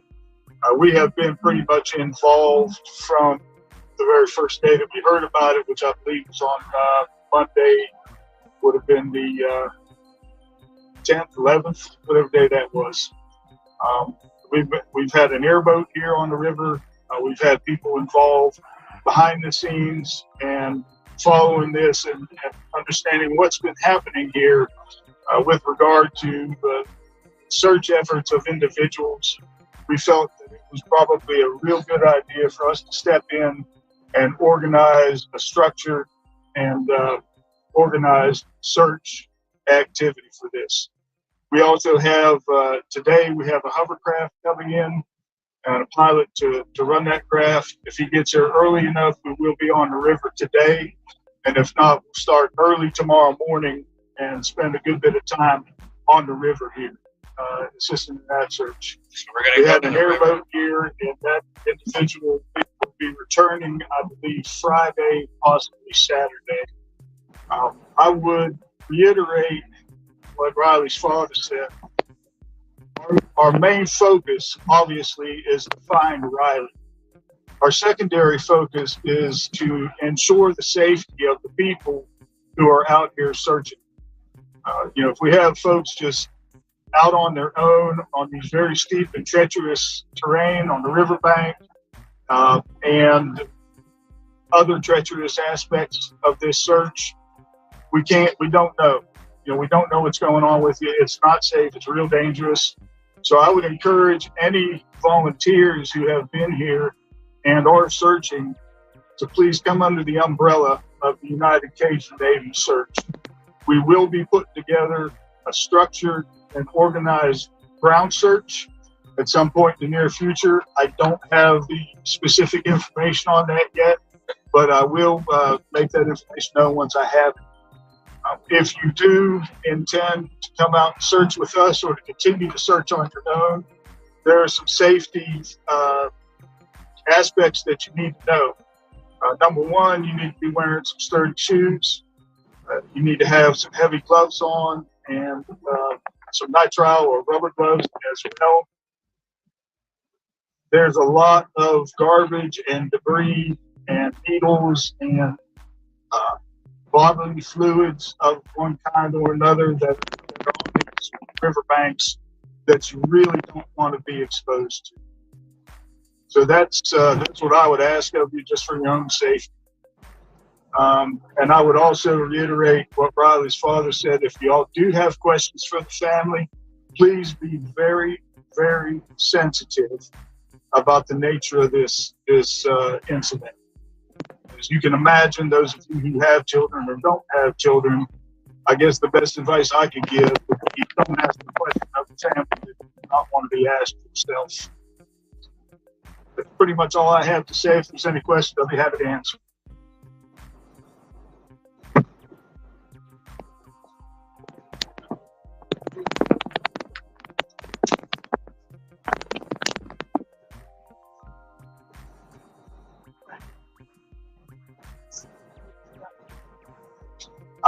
At this point, there is no evidence that I'm aware of that would indicate foul play. Y'all know how it goes on Facebook and social media. There's been a lot of chatter on there about the fact that Riley's debit card was found on the riverbank, and that is prima facie evidence of criminal activity, something of that nature. There, I don't agree with that. Obviously, I'm not the investigator. We have a couple of representatives from MNDP here, and I'm sure they have something to say about it. But I would very seriously, at this point, doubt that there's been any criminal activity. Working here with WS for Christmas show, you guys are obviously asking are you satisfied with the job that you guys have done working with this volunteer effort will do to help you? Yes. We feel like they've handled it well. We know that there's an excessive amount of information coming into them. They're having to dissect. It's hard as a parent, as we are now 10, 11, 12 days into this, and we're trying to, find Riley, come up with, an outcome here. And so, yes, as the days drag on, we are frustrated. We know they're doing their job. We've seen what they've got. They're doing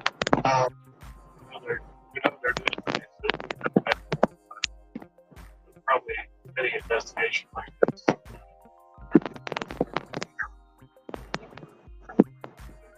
We don't know at all exactly what they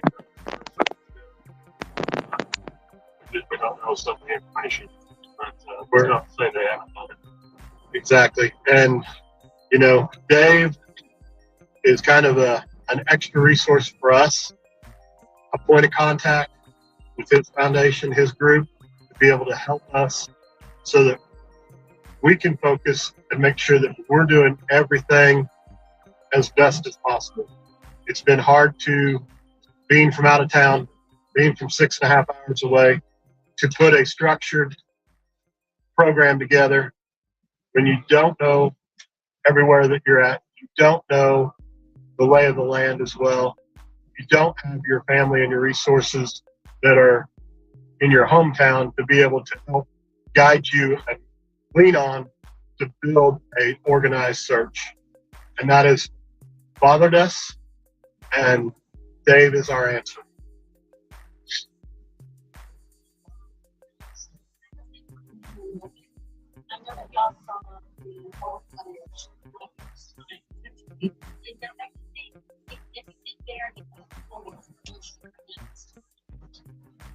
The only thing really that we had seen with our own eyes is in the bar footage would be Riley and his friend going down the stairs just before he heads to the bar.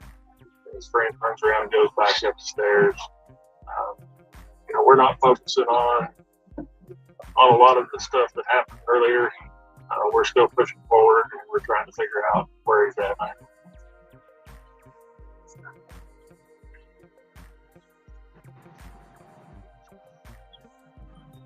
I'm not able to comment on that at this point. I know that they're still digging through information, so hopefully they'll be able to provide information here, as we move forward.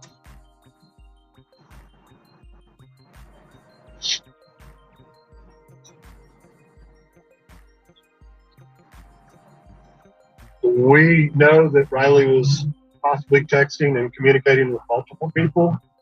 Again, we don't know the exact people. We don't know the exact timeline, or who the last person was. Anything right now would kind of be speculation on our part. Yeah, exactly what that was. No need to muddy the water. So I'm sure the detectives, as information becomes available that is pertinent like that, they will provide to us and we will share as we can. And again, we have a couple representatives of the police department here, and that may be a question that you could ask them. Before they come up, there's just, anybody else have questions for the family before I interrupt?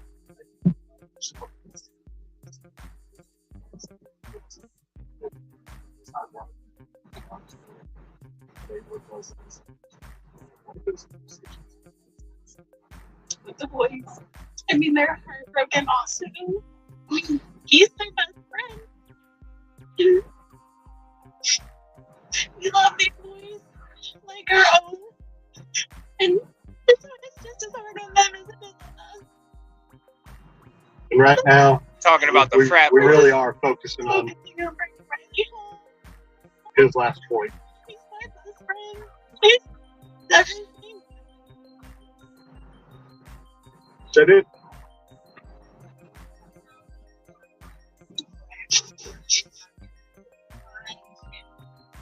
So we are an all-volunteer organization. So people who work with us, volunteer with us, have jobs, have families. And so there's, at any given time, that number is going to fluctuate. Sometimes it might be 2 people and sometimes it might be 200 people. At this point, I am the only boots on the ground for the United Cajun Navy, and that is going to change here very shortly.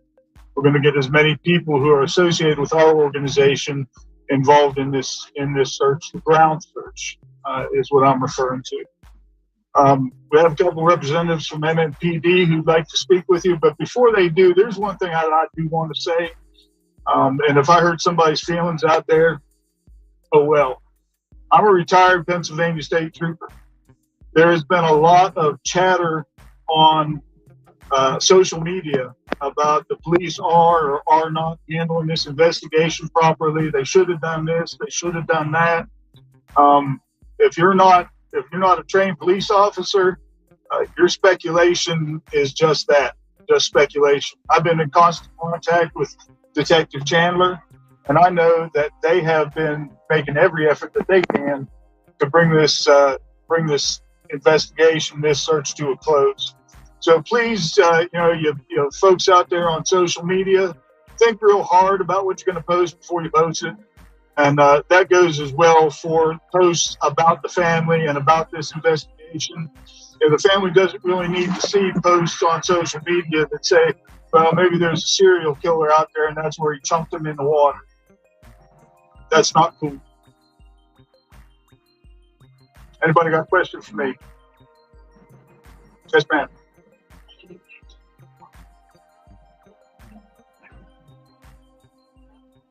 Give me the first part of that again. I'm just.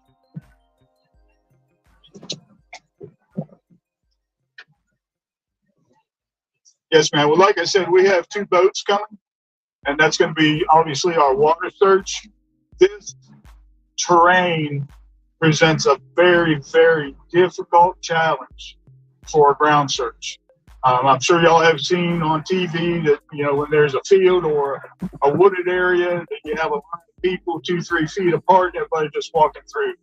This is not going to be that. Also, the terrain is going to be very difficult to use any sort of tracking dog. Again, just because it's going to be very difficult to walk. So my goal, and part of the reason that I came down here early today, is so I could get my eyes on the terrain. I hadn't seen it yet, and formulate a plan for that. The plan right now is very loose and informal. We want all the volunteers to meet up with me before we go out. And probably about the only way to really and effectively be able to do this is put people in 2s and 3s, potentially 4s. We are working on getting some supplies, ropes, etc., that are going to enable these people to safely traverse this terrain. If there's anybody out there who would like to contribute to that effort, please feel free to go on our website, which is UnitedCajunNavy.org, and there's a donate button. You can feel free to donate there. But that's my next step, is to get the supplies and the equipment that's needed to be able to conduct this search safely. And that's, as far as the plan goes, that's all we have right now. Anybody else? Yes, ma'am.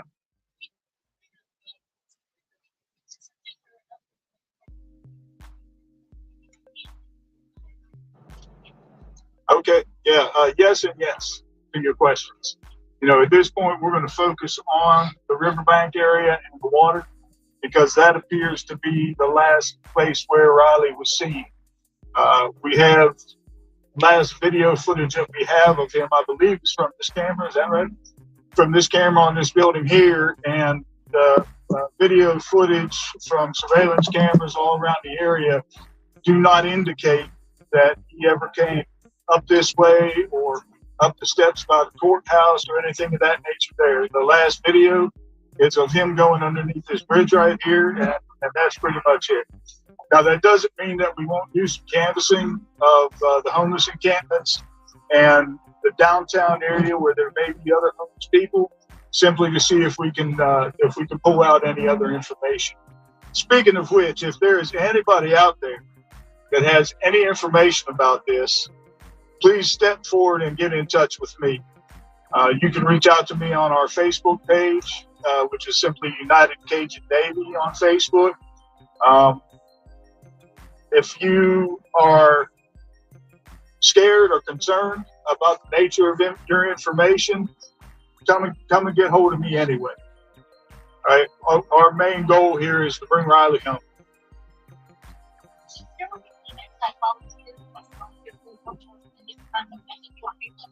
Yes, you can message us on Facebook, and our email address is info@UnitedCajunNavy.org, and that's United Cajun is CAJUNNAVY, UnitedCajunNavy.org. Anybody else? Gentlemen? Yeah, it's hard to hear the questions already.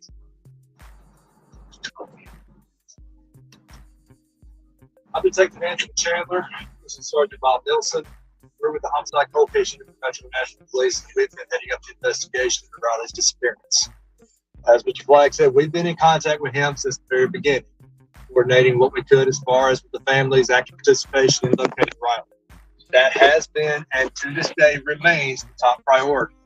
There has not been any evidence that has come forward to change this to an ongoing criminal investigation at this time. Regardless of what else has been put out there, there are several leads that we are following up with on a constant basis, and an influx of information is coming forward at all times. We are going through every single piece of that information, but the priority remains locating Riley. As he said, I'm Sergeant Nielsen. I gave a briefing to our chain of command all the way up to Chief Drake yesterday. They're well aware of where we are with the investigation at this point, as well as the resources. We do have our boat going back in the water this afternoon, along with members of the Urban Search and Rescue team that will be combing the area, researching the area. It's been mentioned already today, and it's also been asked, things like, why was that card found and why didn't we find it? As Mr. Flagg pointed out, there's a lot of variables in these investigations, and if you've not been skilled or trained or experienced in these investigations, you don't understand a lot of these things. As Don Aaron put out the other day, when we start a missing person investigation, we're looking for a person. We're looking for a body. We're not looking for small pieces of evidence. Can we miss some things? Sure. But our primary goal is to find Mr. Strain and bring him home safely. Think of it like a large crime scene. A lot of times you have to deal with the victims first before you can go back and start looking for those precise pieces of evidence. Okay, that's kind of our focus here. We're looking for Mr. Strain, then we go back and look again. And because these two ladies over here were kind enough to volunteer their time and helped us by finding that, now we can do a more refined search with our Urban Search and Rescue, which is what they're going to be doing this afternoon. And as Mr. Flagg said, with a lot of volunteers, if you're coming down to volunteer, understand it is very treacherous terrain. That's why we're using Urban Search and Rescue and not just anyone on the street, because our people are trained, they're equipped, they have everything that they need to conduct these searches. You won't even see a patrol officer go to some of these areas that are more treacherous. Why? Because they don't have the rappelling equipment and things of that nature. So we're utilizing all the resources we can. We've also going to be reaching out to Office of Emergency Management. They've been helping us quite a bit. Over the weekend, they've been back out with a boat, divers, cadaver dogs. They run sonar. Our boat has sonar. It's the same stuff. People have asked about TBI. It's the same resources they have. So there's not been a need for us to get additional assistance from these other agencies. However, like Mr. Flagg, Cajun Navy, they have that experience. They want to volunteer their time. They've been very gracious in talking with us, saying they're going to help us out. Not a problem at all. But again, if you have a structured organization like United Cajun Navy, you have the safety protocols in place. You have the equipment and the resources to utilize to conduct that search, as well as to make certain everybody's safe doing that. We're going to continue to search. We're still filtering all the Crime Stoppers tips, as Detective Chandler said. I cannot stress enough the volume of information we've gotten. We've had people get frustrated with us because they'll call us, say, on a Monday, and they don't know why we haven't gotten back to them on Monday. And I've had to explain to them, we have to weigh every piece of evidence we get, or information rather, evenly. We can't just jump to the top, because quite honestly, there's a lot of tips that we're getting that are not tips. They mean well, but they're not tips. So we have to prioritize what's actually providing information. And some of the other things I have my detectives doing today is recanvassing the area for video. And while we don't think Riley may have been in any of these homeless camps away from this area, those are areas that we're going to be working on this afternoon ourselves. In regards to, we've had questions about some of the behind the scenes things we're doing, search warrants, that kind of thing. Please understand it's an open investigation. We cannot share that information with the public because it's an open investigation. It can, if it were to turn into a criminal investigation, well, obviously now we're negatively impacting that situation. So please understand, if you call us and you're asking us questions, there may be some things we cannot answer, and it's to maintain the integrity of the investigation, as well as any potential evidence should there be a criminal component to it. I would also ask, as Mr. Flagg and everybody has, if you have questions for the family, you want to help the family, that's great. But please also respect their privacy. These kinds of incidents that happen, sometimes people with the best of intentions don't know the best way to approach people, and it can cause more stress for the family. So please be mindful of that. What am I missing? One of the other things I wanted to make sure everybody understood, all the businesses and everybody we have asked for assistance as far as video or any other information, we have had absolute cooperation from everybody involved. There has never been a time to where anyone has had any issue in giving us any other information. To go along with what Mr. Flagg said, I know earlier I said this is not a criminal investigation this time. Should we uncover something that would change that, it's important that we go through one centralized source to where we know we can then change the manner in which we're searching and can start to conduct that in the proper manner. So if you do want to volunteer, we welcome all eyes to come help try to find Riley. But if we stumble across something to where we need to change the direction of the investigation, it is important that it's through one coordinated source and they're able to get the information back to us so we can adjust accordingly. I think the only thing I would like to add before we open up to questions is one of the concerns people have called in multiple times about is that he was, Riley was being chased, he was being followed. We have seen no evidence of that. We've been through the video multiple times, and that is the reason why we released that body camera footage, because that officer had an interaction with him, and we've talked to other people that have indicated to us there was no injuries on Mr. Strain when they observed him, and there was no indication that he was running from anything or he was in fear. There's been a lot of misconceptions, a lot of misinformation out there, and we're putting out everything we can to dispel all. We're happy to answer those questions. But again, people are taking what has already been put out, what the media's put out, and then putting their spin on it, calling back with Crime Stoppers tips that are not actually tips. They're their theory on what happened. We love people calling in and helping us, but we need actionable leads that we can follow up on. So please understand too, when you don't see us, like my detectives out in the field constantly, it's because we're trying to prioritize those tips that we're getting to find what's actually useful information that we can follow up on, because sometimes we get tips that we can't follow up on. It's just a statement somebody's making. So with that, you have a question, ma'am? The credit card being separated from wherever Riley is, and potentially separated from his wallet. Some would say that could potentially go either way. Sure, maybe it fell out, maybe you realized, or maybe forcefully removed. So how do you decide which it is and which side to lean on, whether missing person versus criminal? So a lot of folks would say, well, that could certainly indicate, what lay people would say, that could certainly indicate criminal activity. Once we recovered the card, it was secured and processed properly to where it can be examined as far as going into a criminal matter at a later time if it's so needed. How is the United Patient been in that structure? We pretty much allow our people with the emergency contingency section and USAR to coordinate with them because, we do cold case investigations. We don't handle that part. So our job is typically to get them in touch with them and let them coordinate between the two, because they have the knowledge and expertise. And they know how to communicate with one another and schedule with each other what they're going to do, how they're going to do it. It would be kind of a moot point for us to step in the middle of that, other than to act as a liaison to get them in contact with one another. So get them in touch with one part of our department that handles like the urban search and rescue and the boat searches and everything, we get that unit in contact with Mr. Flag. So they're coordinating there. That's what we plan on, because our resources are coming back out this afternoon, and that's kind of our goal is with Mr. Flag here today is get him in touch with the supervisors over in that unit so they can make that coordination. And then at what point did your office decide to no longer continue the investigation? Until we have no other actionable leads. But because we work cold case, we continue working it until we just have nothing. And as new information comes in, we continue to pick it right back up and go right back to it. This is not going away. This is not going away anytime soon. And I have detectives that work cold case homicides that are decades old, and we continue to work on those. In fact, one of my detectives has been able to close 2 of them last year. So I say that to say, this isn't going away. We keep going until we have absolutely nothing, no new tips, no traces of anything to follow up on. But until that happens, we're still going to be out here doing everything. How would you describe the actual leads in one of them? In what regard? You said we're going to keep going until we have no action. Meaning if somebody calls in with a theory, okay, that's one thing. But unless they're giving us information like a name, a location where they saw a suspicious person, thought they saw a piece of an item that belonged to Riley, that doesn't help us. So we have to filter through to look for the things they're saying. Hey, around this time I saw John Doe at this location. He might have been wearing a similar shirt, or maybe he was talking to Riley. That's actionable. That's something we can follow up on. We can look for video cameras in the area.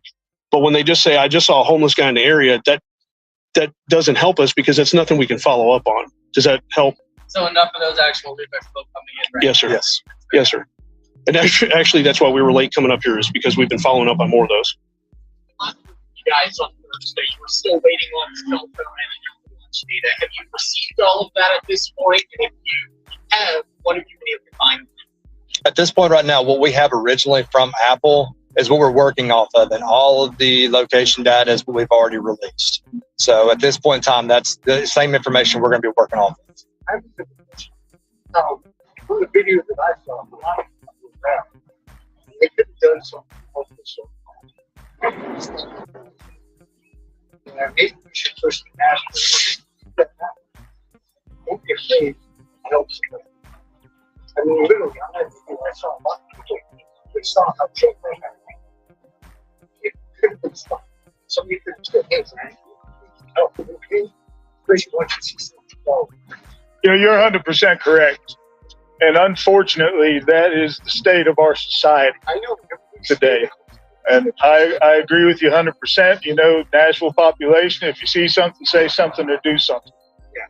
Simple as that. I watched that. I'm like, nobody did move. You say, hey, man, this guy should be walking around. Right. So, any other questions? God bless you guys. I'm Detective Anthony Chandler, Chandler. I'm Sergeant Robert Nielsen, Nielsen.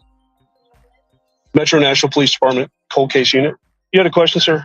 And what it is the other side of my leg. Is it not lack of evidence? Or do you have information that suggests that? Well, right now, it's a lack of any evidence of a crime being committed.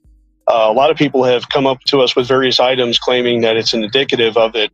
And please understand, as a supervisor, I've been working homicides for 10 years. He's been working for a long time as a detective.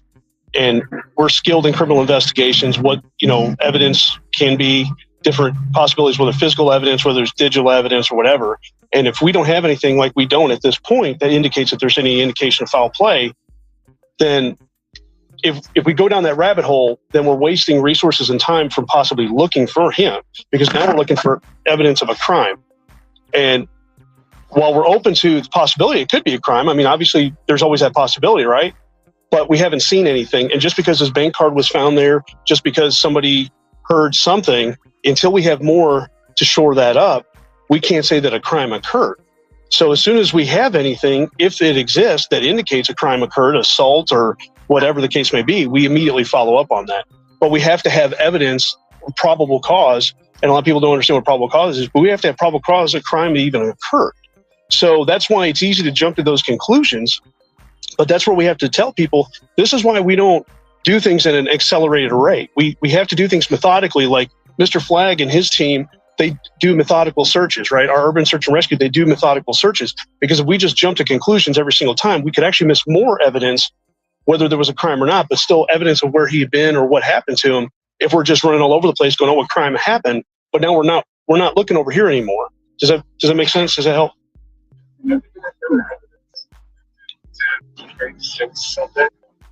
Not that I'm aware. In which regard? As far as No, outside the debit card, that's the only physical evidence we have, right? Oh, and somebody did find a phone, but I just want to put out there, it is not a phone that he had. He had an Apple phone. This was a Google Android phone. So I know that been a question that's come up as well. I just want to go ahead and clarify that. Yes, ma'am. They found it in the vicinity. They brought it to us immediately while we were out there Sunday. We did collect it just because we don't know who it belongs to. Don't know if it is in relation to this case, but right now it's not his phone. We know that because we knew watch. This was a Android device. They were all on Broadway.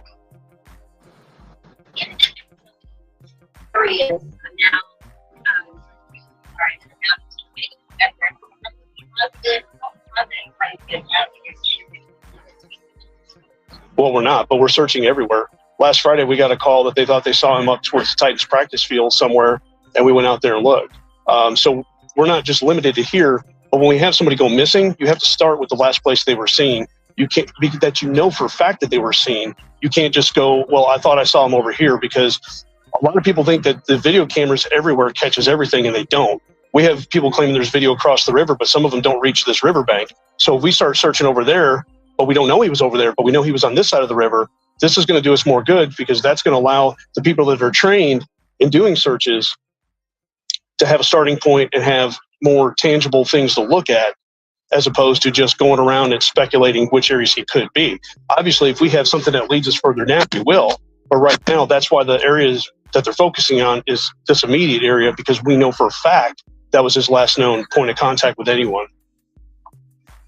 We do a rapid fast to people around 9:45.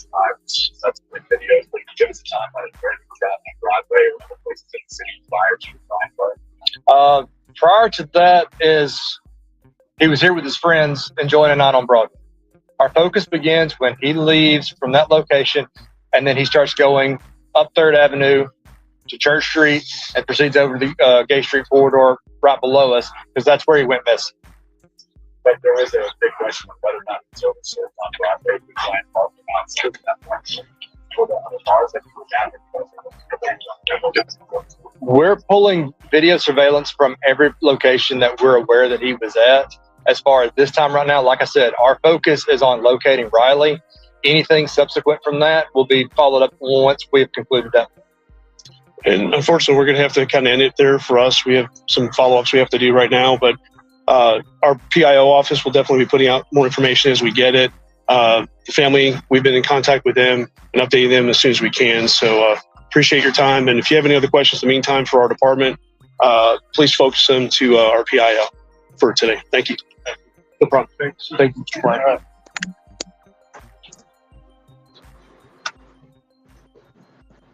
All right. Go ahead and turn that down. So it appears, sorry, I couldn't hear some of the questions either. So I tried to move it closer to my car speaker. So hopefully it boosted it up a little bit more. Answers kind of spoke for themselves. Yeah, it sucks. I missed what the parents were saying there in the beginning. So they're going to get a hovercraft, and they're not sure if they're going to be able to use it today or have to do it tomorrow. They are encouraging people to come help search, and it's nice to know. I'm glad they gave me, or anybody, the warning to make sure you wear boots and gloves and all of that stuff, because I probably went out there with my Adidas. But I'm going to be going out there with my boots. For sure. So it's a nice heads up, especially with the needles and different fluids and stuff like that. When you're talking homeless camps, there's going to be feces and a lot of needles and things like that. Yeah, I mean, I suppose that's also part of the why things are taking long. It sounds like the terrain is tough. Yeah. Tommy, you're more than welcome, man. And also, when we go down there tomorrow, you're more than welcome. You're more than welcome to stream it as well. Just do me a favor and have them shoot a like and a sub. But yeah, I'm actually, I just looked. I'm only about a little over 2.5 from Nashville. So if something does happen to pop off in the next couple hours, I can always make a detour if needed. So let me know, anybody in chat. If there is anything that happens, let me know, because I am about 2 hours away and I can get off the interstate if there is something crazy or breaking. And I'm already geared up. I already have my gear bag ready in case there is something last minute and I'm by Nashville, to be able to just throw my backpack on and go shoot footage or film or whatever. So let me know. Yeah, tomorrow. Yeah, that's what I'm saying, Tommy. Any of it, you're more than welcome. I'll be doing a live on the road probably from like 7:30, 8 o'clock up until like 10:30, and then I imagine I'll probably set the live. These will be for Central off of Nashville time. I'll probably set the live for like 11 a.m. Central.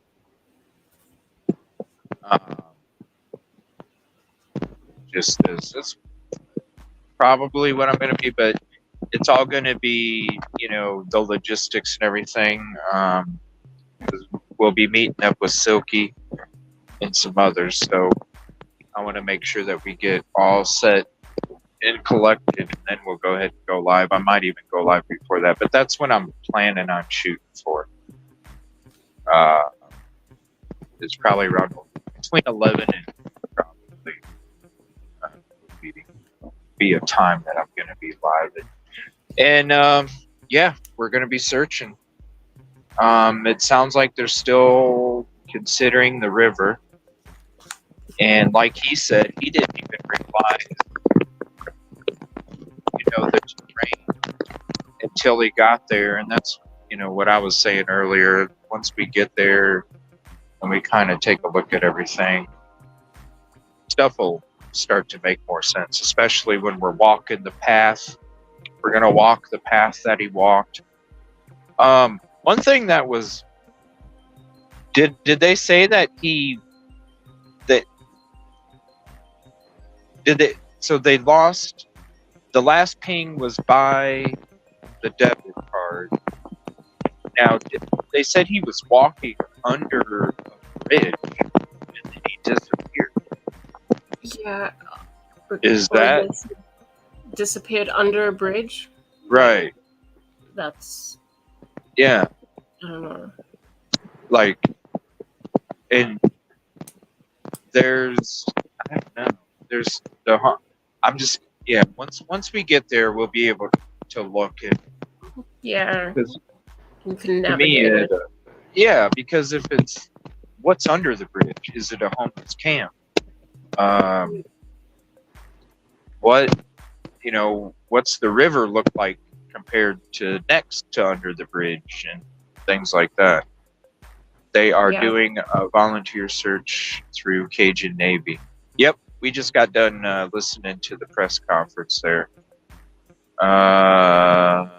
Let me see here, but we're going to be, and we'll already have a few people. So we'll be our own few-person group for a search.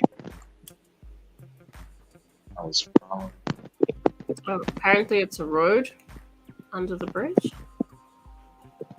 Is it? Took the railroad. Yeah, I'm not sure. I haven't seen the bird's eye view of it. But yeah, once we get there, we're going to be taking you all over with us.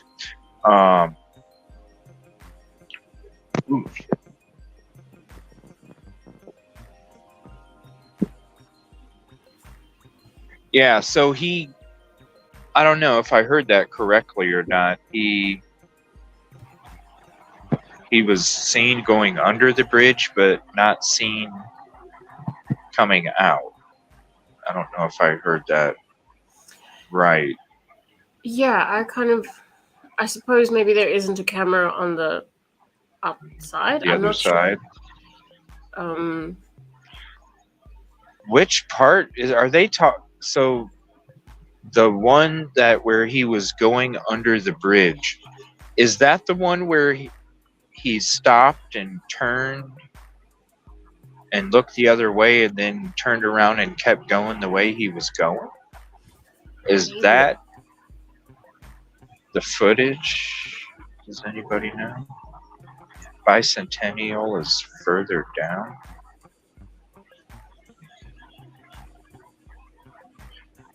Yeah, I can come up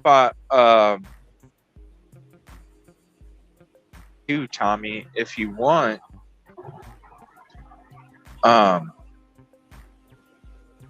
Maybe before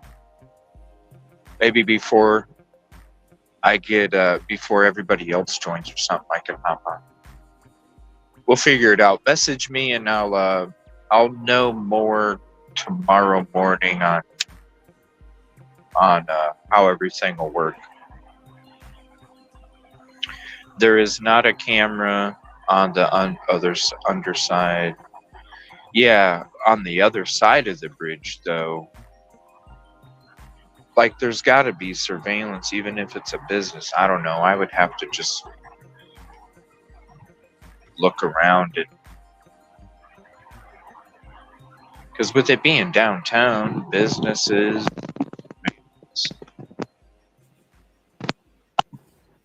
And then his phone.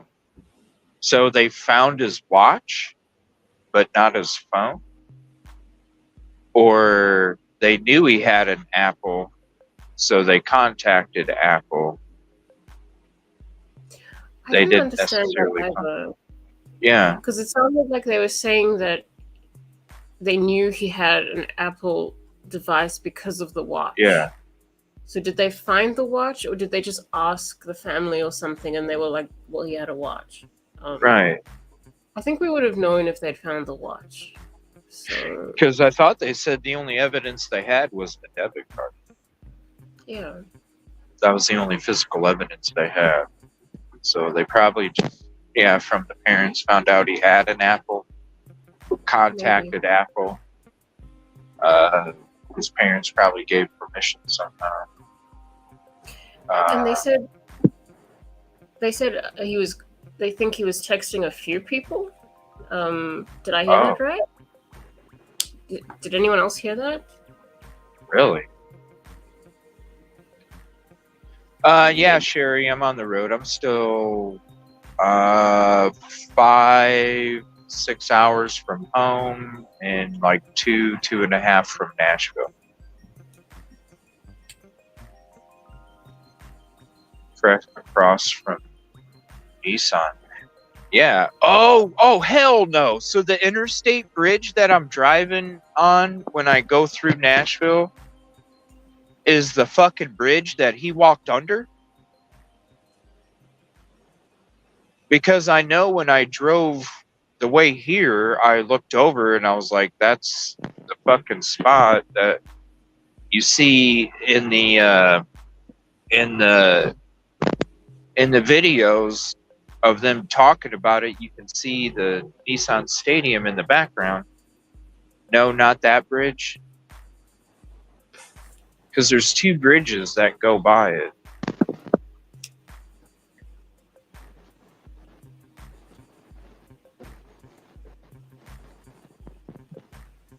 Yeah, if there's something that pops off in the next 2 hours, let me know and I'll hop off and throw the backpack on.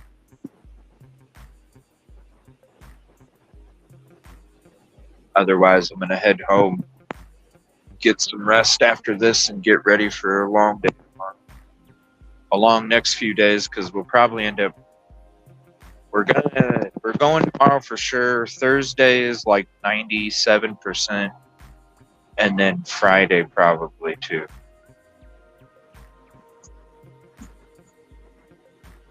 Oh, I remember. Yeah, I see the Cotton Eye Joe when you come into Nashville. It's like kind of rundown sign and shit too. So it's an old Cotton Eye Joe restaurant. Yeah, it's on the left side when you're coming in from the west, going east. It's on your left.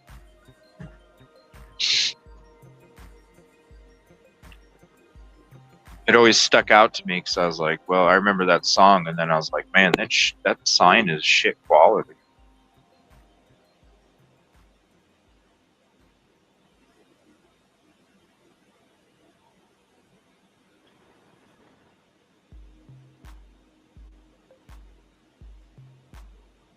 Be sure to double up on clothing, the news station. Yeah, they said boots, not necessarily doubling up on clothing, but boots, gloves, heavy-duty gloves, some nylon gloves, but definitely boots and stuff. So I'm gonna be. Trust me, I don't care how warm it's gonna be. I'll be in jeans. I'll be in my boots. And I'm definitely going to bring some gloves, and I'll have a pair of gloves for everybody if they want. And let Silky know, because I think she missed that as well. Yeah, yeah, she did. I don't know if she... Yeah, if somebody can message Silky, let her know that she's gonna need some boots. I'll message her. Because they warned about needles and bodily fluids. By the river is windy too. Yeah, so hopefully when I get home, I should be able to. Because really, everything's already geared up in my bags. Other than what I need to do a show. But I'm going to try and hop on for a little bit tonight and try and go through some of this stuff and kind of go over it with you guys. And then we kind of like come up with some stuff together and then knock it all out the next few days. Definitely going to search though. Definitely going to search. It would only be right going down there. Broadway runs down around the water, very, very muddy. All right. Well, I got my boots. Trust me. I'll be wearing my boots. I'll make sure I have my hoodie. You know what I mean? You'll be there tomorrow. Sweet, Christina. Yeah, I'm going to try and be up there. I'm going to shoot.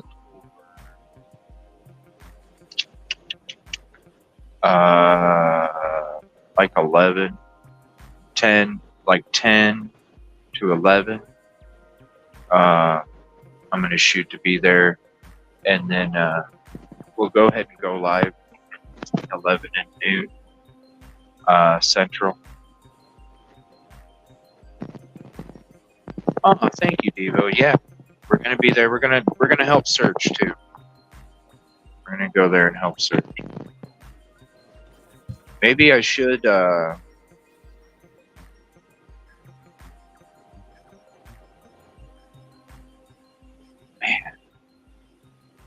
wish I would get back earlier. I'd go stop and get a bunch of cases of water, bring them down there to give them to me.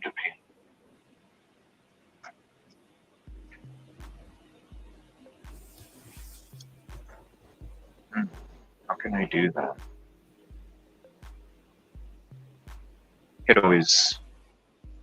I can always go to the store. I'll just go to the store before we go to the location.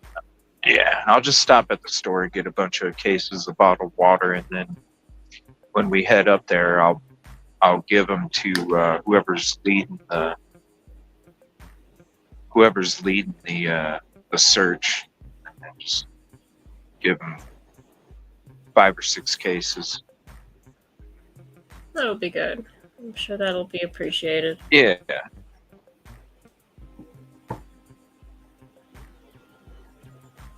Rubber boots,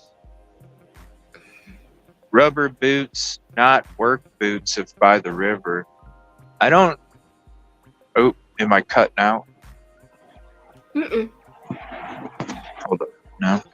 I don't have rubber boots. I only have work boots and Doc Martens. So I don't have rubber boots.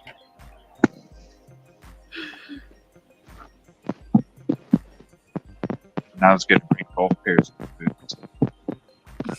Just take all the boots. Yeah, I guess I could put a bread bag in my boot, right? Put like a bread bag in my boot. Where do you get rubber boots at? Like at a farm store? Yeah, like a work boots place. Is fine. Right? Work boots is fine, he said, to grip. Okay. Yeah. I got my work boots and then I got my Doc Martens. And I'll just bring both pairs.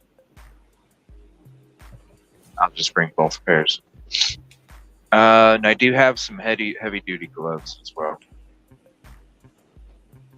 Maybe that's what I'll do is I can always when we do meet up, if anybody doesn't have gloves or anything, we can go get some gloves. Needles can through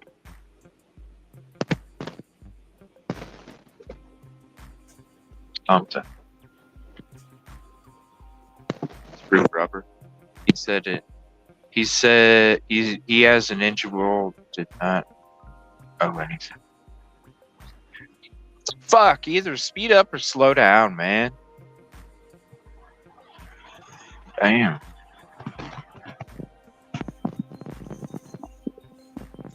Oh, it's an oversized load. Yeah, we'll figure it out.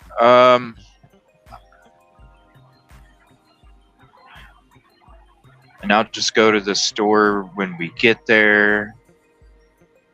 That'll probably save me in fuel mileage anyway, because of the weight. Gloves, boots, pants. What else? Water. What else do you think I need to make sure we have?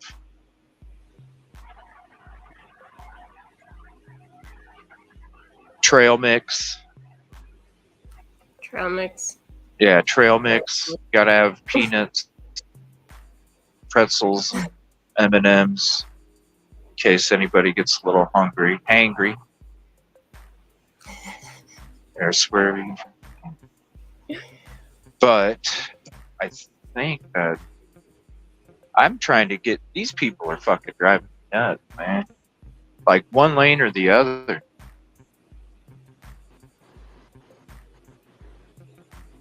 Going to have to check out a couple past Channel 5 news. Yeah. I'm gonna,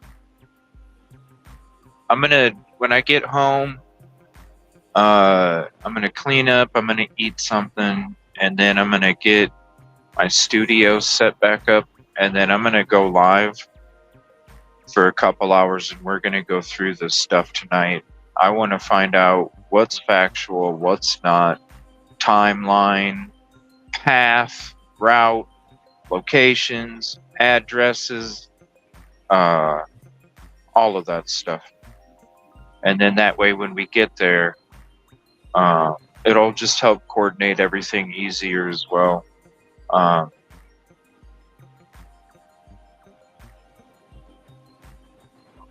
then we'll have a big stick. I can use a tripod. I mean, I don't have I don't go hiking. I wish I did. Sounds peaceful. And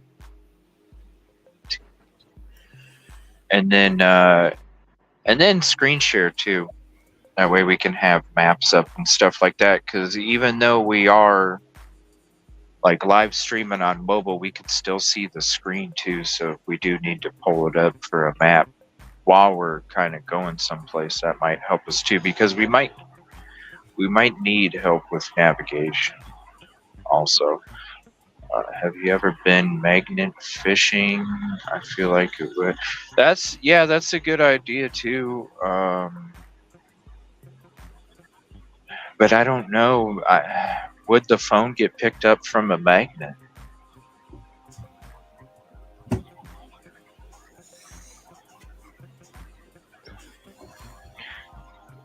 And I'm wondering if they're bringing the hovercraft out today or tomorrow. I know they said they had to wait to see. Hold on one second. I had to wave to somebody that let me pass. You always got to be spreading the peace. All right. Now, they're bringing out a hovercraft today, but maybe tomorrow.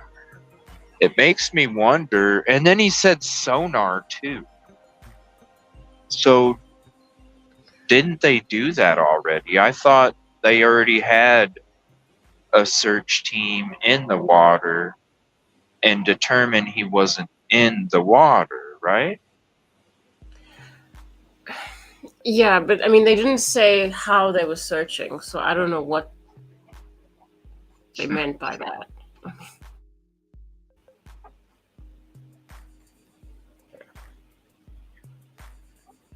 Because I Maybe thought they're rebooting. maybe they got with that Cajun Navy or whatever it's called. I've never heard of that anyway. What is that? Does anybody know what the Cajun Navy is? What is that? I never heard of it. But I'm wondering, he said they have the same resources as TVI, so maybe they have better sonar equipment or something like that.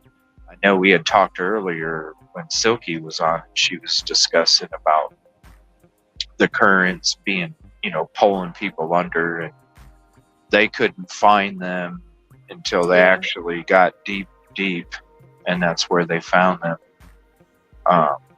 It makes me wonder if that is kind of what's taking place. Maybe. Why else would they get a hovercraft and then be searching the river again? It's almost like they know they didn't have the equipment before. So they're not very good at telling us what they're doing. I'm not saying we're entitled to it. It's just that, pretty much between the Capitol building and the stadium.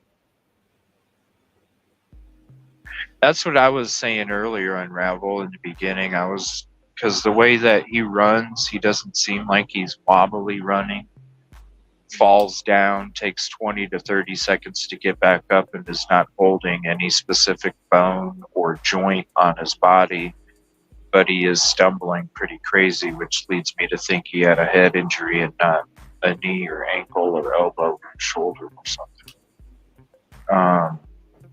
And then with the amnesia, you hit your head hard enough, you forget who you even are or where you're from. That's why they ask you what year it is and who's the president. Is that what they are? Yeah, if you get knocked out, you seem out of it, they'll ask you what year it is and who's the president. Yep. Okay. Because then it'll tell them if your memory's knocked out of whack because, it's 2023, 2022, and President Trump. Have to get them both right? Would you have to get one right? Would you have to just get it right, the right president for the right year, even if it's not? They'd probably ask you another question then. What is today? Okay. Is it day or night? Things like that. If you got 50-50. There's a group of volunteers that work tirelessly to provide rescue. They are. I think he just tripped over his feet. Yeah, that's what I think too. Call the sheriff's department. Call the sheriff's department for what?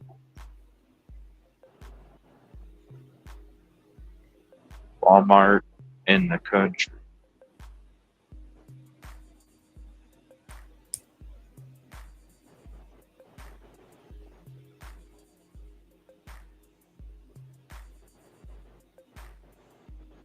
And I heard him say something about a website.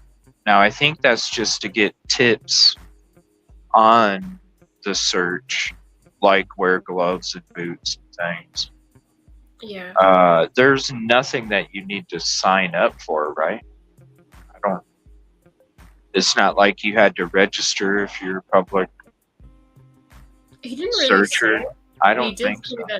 He did say that if you want to search, you need to do it under their umbrella. So there might be something. Yeah. Does anybody know what that means? Because, yeah. Oh, the Cajun Navy Relief. They're a group of volunteers that work tirelessly to provide rescue. That's cool.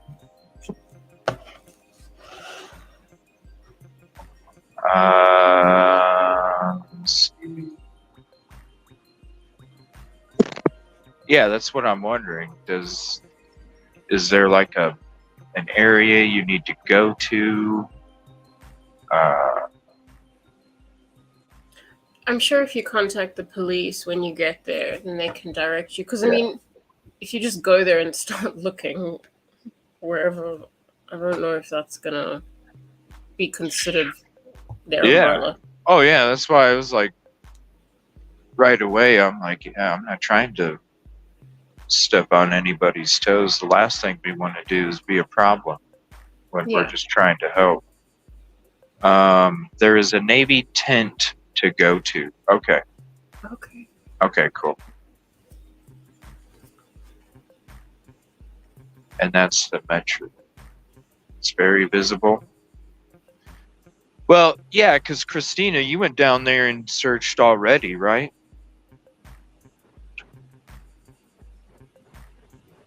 And she'll be meeting us down there tomorrow, too. Shout out Christina Rain. Thank you for your help as well. I think she went down there and searched already. Right, Christina? You went Sunday? Oh, wow. So you went... That's the day they found the debit card, isn't it? Yeah. Well, Christina, she'll know everything we got to do.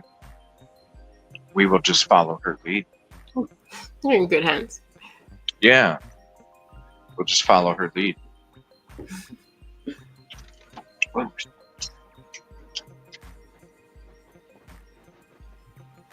What time is it for you over there? 9 p.m. 9 p.m.? Dang, your computer's been a champ today, Rosie. It has. It really has. I got that external hard drive that you told me to get. Yeah. And it's behaving. I mean, so long as I don't try and do too much stuff at once, then it's kind of like... Okay. Nice. What's up, Crystal? Deborah, everybody hop back in. Cherry. So cool. Yes. We got me and Silky and Christina going there tomorrow. And then Christina knows all the ins and outs down there. So that is perfect. They don't have enough help in the... Yeah, that's one of the questions I have is how is the police department closed at 1:45 in the afternoon? I was on the other side. I lived there 10 years.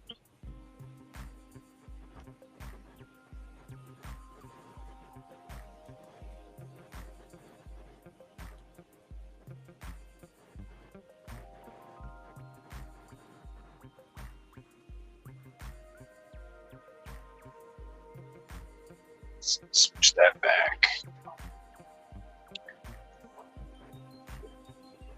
See, they don't have... Yeah, that's what I was wondering. Did they have it closed because they didn't have enough officers working? I don't...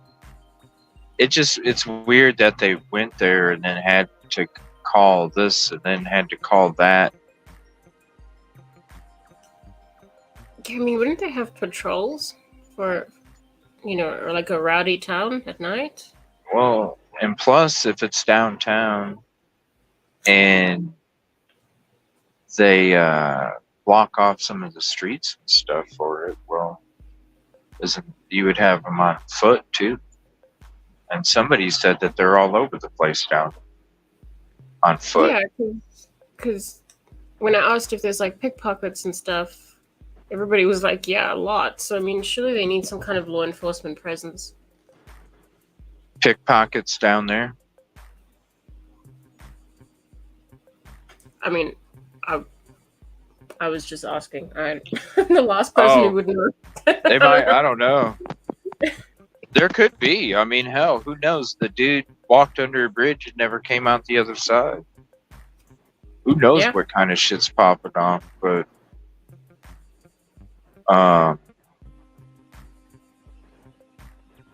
let me see here. Yeah, we'll be there tomorrow. I'm gonna take off. I'm gonna do a drive. I'm gonna stream the drive down for you guys tomorrow. And then once I get there and then we meet up with everybody, then we'll kind of get everything collected and then we'll go ahead and start from there. I might even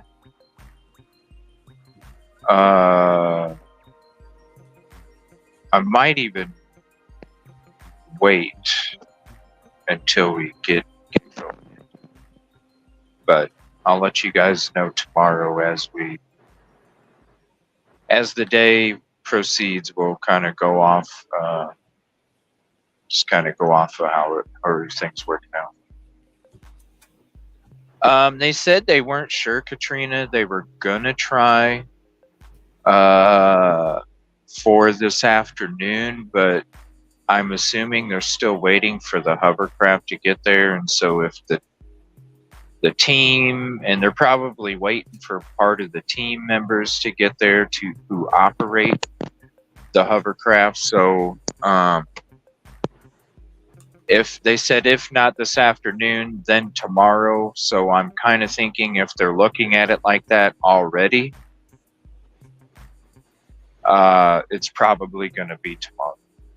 Because if they're saying we're going to try this afternoon, but it'll be tomorrow if we can't, then I'm thinking they already know that it's probably a long shot that they're going to be able to do it today, but they don't want to say they're not going to be able to, just in case everything does work out.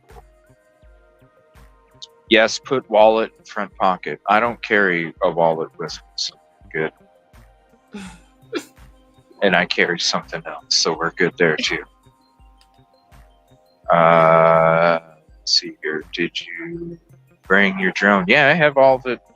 Yeah, I went and I was getting footage for Stephen Smith's location, and basically I packed all my gear in case I did have to make a pit stop in Nashville because of something breaking. So all my gear is actually packed up, ready to do a last minute live on location if needed. Yeah, so we're good to go. So when I get back home, I literally don't even have to unpack anything other than my studio stuff to do a show. And that's pretty much separate from everything else that I have pre-packed already for live on location. So everything is good to go. Yeah. So if something does happen in the next, if they do get the hovercraft, let me know. If they do get the hovercraft, maybe I'll stop and we'll go down there for a little bit right now. But I have a feeling, I don't know, just the way they were talking, I have a feeling it's going to be tomorrow. But I'm definitely prepared for today. I saw the news a while ago, depending on a lot of these individuals searching, it's imperative to go as 2 or more. Yeah, we'll have 3 of us tomorrow. Me, Christina, and Silky. Yeah, they said that on the press conference. Shout out to, I don't even know what his title is. Because if it wasn't for him, I wouldn't even known to wear boots. I would have wore my Adidas down.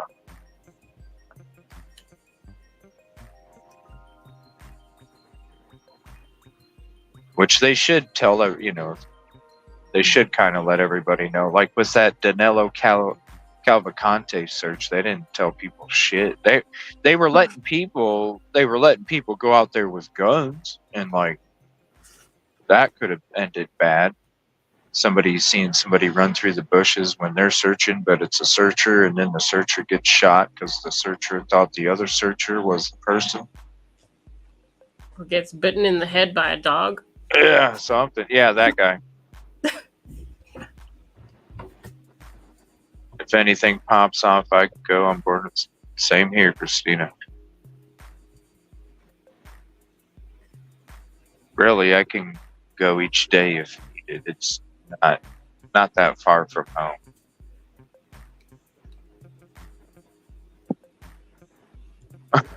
You also have boots? Good, because I don't have an extra pair of boots, and I don't think my feet would. I don't think you guys would fit my boots. Unless there's a female out there that wears 12s. I mean, maybe. I don't know. I mean, I'm sure there is somewhere, but she's probably taller than me. And she already has her own boots. Right. Right. Other than that, layer up some socks.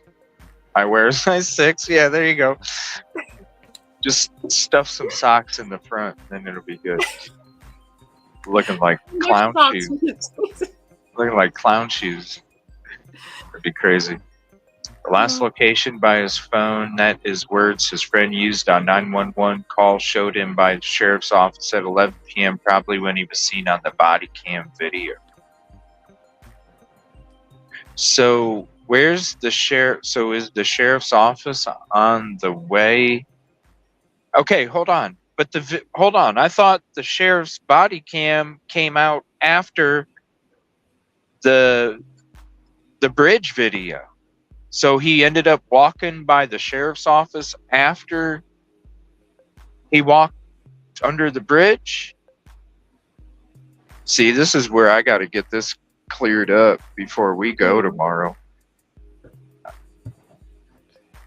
We'll have to do. I'm gonna do it's gonna be a last minute thing too when we do a show. But I'm just gonna focus on this topic, and we're gonna figure all this out tonight. That way, we're prepared for tomorrow. We can focus more on the things down there. Because in the meantime, everyone's sharing their shoe size. I'm a size 4. Nobody wants to know. Christina's 6, Rosie's 4, Caddy's 8.5, Katrina's 5, and kids.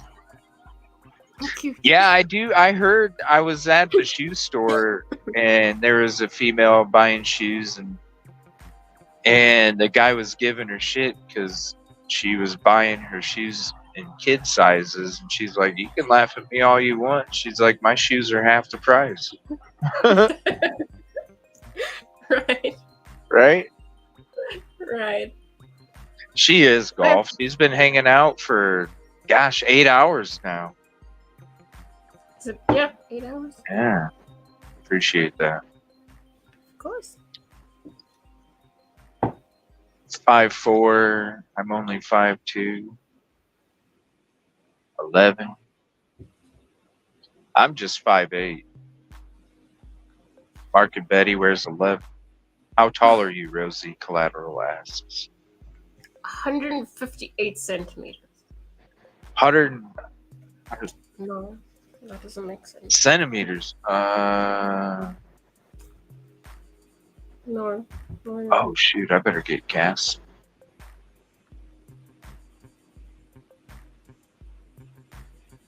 I don't even know how many centimeters are in an inch. I don't know how to convert this. I'm trying to think about it here. I used to work with tools all the time, and I'm sitting here going, "How many centimeters? Is it 10? No, it's not 10. Oh my gosh, how many centimeters are in an inch? Do you mean 158 inches or whatever? No, so we don't work with that system. Hold on. Oh. Okay. 5 feet 2 inches. Oh, okay. 5 feet 2. There you go. Oh, people are already putting it in chat. Look at that. You got 6'2". Now I should write that down. 5'3". 5'4".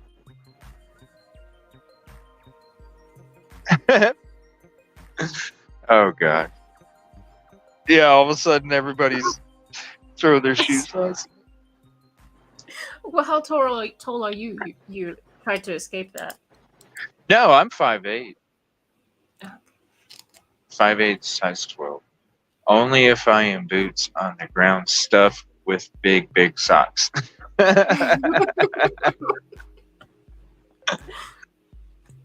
Oh shit. I googled it. I know, because I was like, I should already have known it, really, but it had been so long since I used centimeters.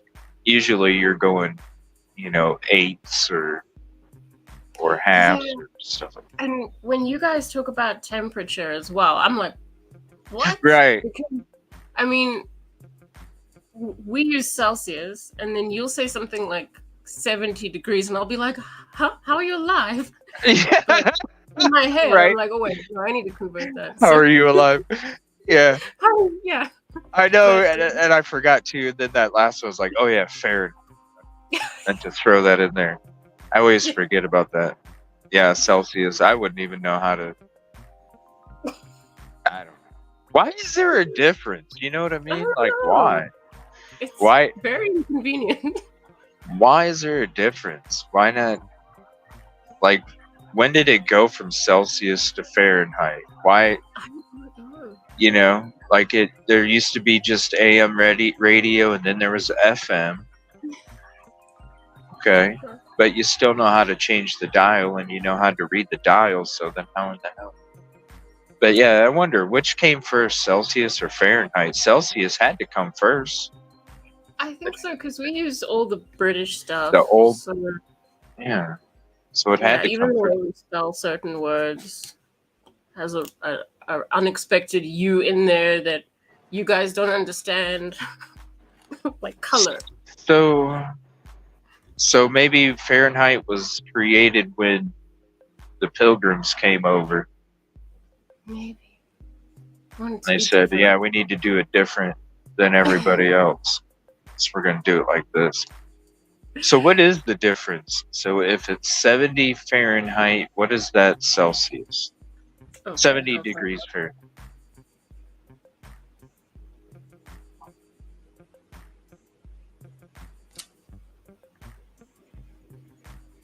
Okay, so that is 21 degrees Celsius. So it's 49 degrees difference. We'll work it out with one. Or no, yeah, 49. Yeah, 49 and 21 is 70.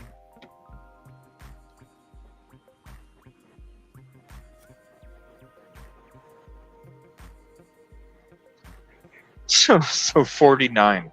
It's not even like it. So if it was 21, then it would be 69. Or 20. Okay, wait, no. No. Hold on. I'm so tired. Okay, wait. It says 1 degree Celsius is 33 degrees Fahrenheit. I didn't even find a decent number, like an easy number. Like, what is this? Okay, so yeah. So when I hear you guys say 70, yeah. Oh, I think Collateral's. Did she Google something? What's up, nothing half-ass? Somebody created Celsius 20 years after Fahrenheit was created? What? Why though? Like, did you need That's it? weird. Did you need something else? That's very odd. Oh. I could have. It seemed like Celsius would have been first. But it's like that with everything. I don't know pounds. I never learned that. Everything's like grams, kilograms. Oh. So we go off gallons and pounds and you go off of grams? Yeah. Liters? You go off of liters then. We do. Because you're off like the 10, 100,000 system where everything's a 10, 100, or 1,000. Yeah. Is that what it is? I think it is. That's the problem. I think it's easier if you know how to do it. I think it's easier than the other way. I guess they should just teach people both. I mean, Is it called imperial? Yeah, I think that sounds familiar. Imperial and metric. We're Well, getting formulas. I'm not a some smart people are. person. Some people are just too idiotic to even try to learn that shit. How they don't even teach cursive no more. Oh, they don't? No. No, they don't even teach cursive. Sorry, you don't know how to learn how to write your name where everything's connected. It's not hard. If you're in a hurry, you'll figure it out on your own. Well, it'll just happen. Yeah, they don't I'm sure teach that's how cursive. cursive actually happened. Somebody was just like in a hurry. They were drunk. They were drunk. Yeah, they were slurring their words in pen form.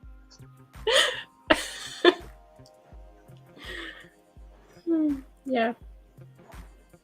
I'm gonna have to get gas here in a few, and then it should be my final time I have to stop. So I'm about an hour and a half from Nashville. Does anybody have any updates? They probably don't have that boat out there yet. Do they have news crews? Anybody know? Do they have news crews out there doing live feeds? Or is there anybody doing live feeds?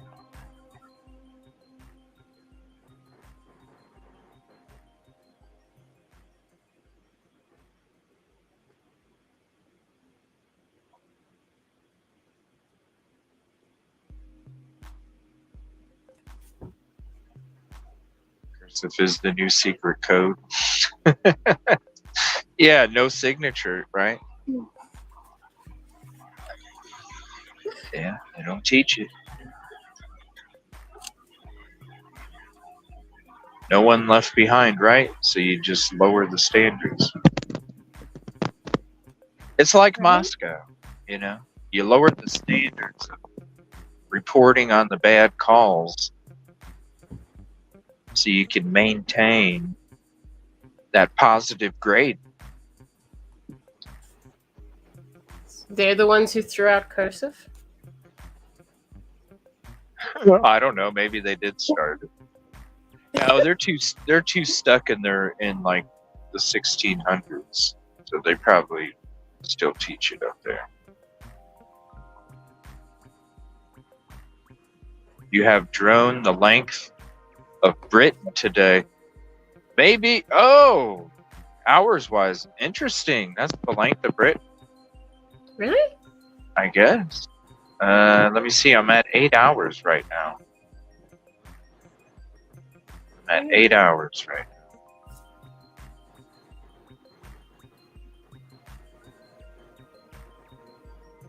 And it feels like it just snap of a finger. Well, that's good. You still have energy? Yeah.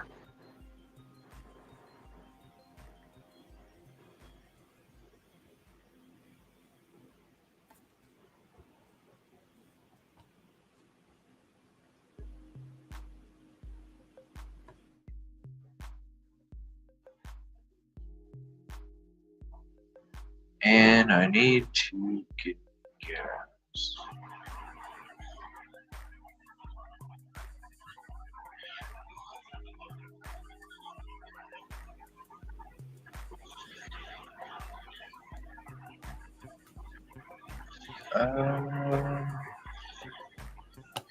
Yeah, I'm curious. I would hate to drive home if they did drop the boat in the water. But at the same time, I'm not totally prepared to give a full effort either, just because of energy. So it's kind of one of those things.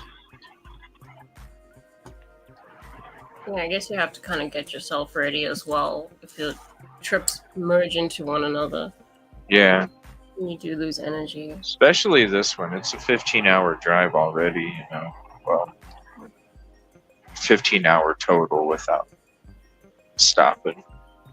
Yeah, we listened. Hopefully, it went over the stream okay. I was playing the stream in my vehicle, and we were listening to the press conference. I did not hear what the dad had to say in the very beginning. So I don't know what he said there. We started listening right as the dad was finishing up whatever he said first, and then they introduced the Cajun Navy guy. And then that's where we picked up. So it was maybe 5 minutes after it started.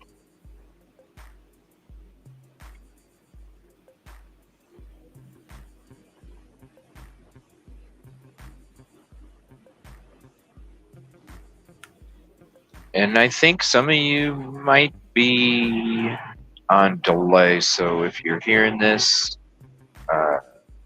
double check and just hit refresh anyway, because somebody's talking about Sherry. You'll want to refresh. She's talking like when we were at the Pepsi truck. That was quite a bit ago. So Sherry, when you get to this point, hit refresh, okay?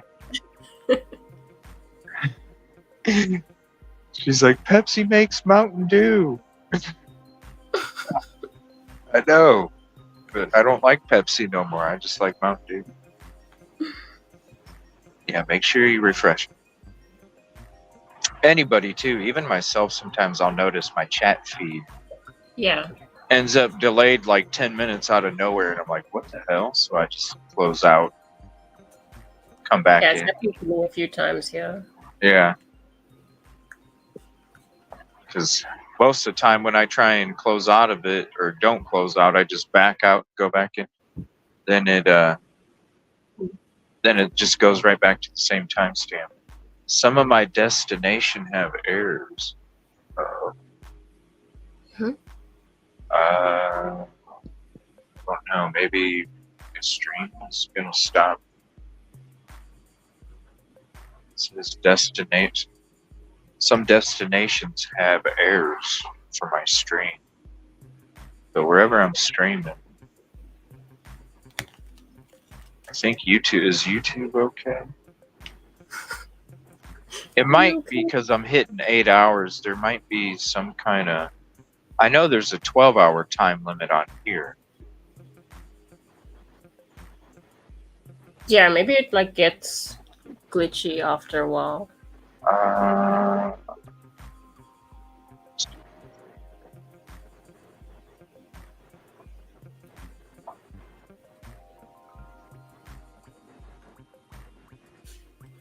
need to find a gas station. Send something about the name. Yeah, if you do send something, and if you're, please drop it in the info drop if you're not already. And then tonight, I'll kind of go through it when we're having the show tonight. I plan on going through all of that, kind of get locations down, get different screenshots and stuff like that. We're all prepared when we go down.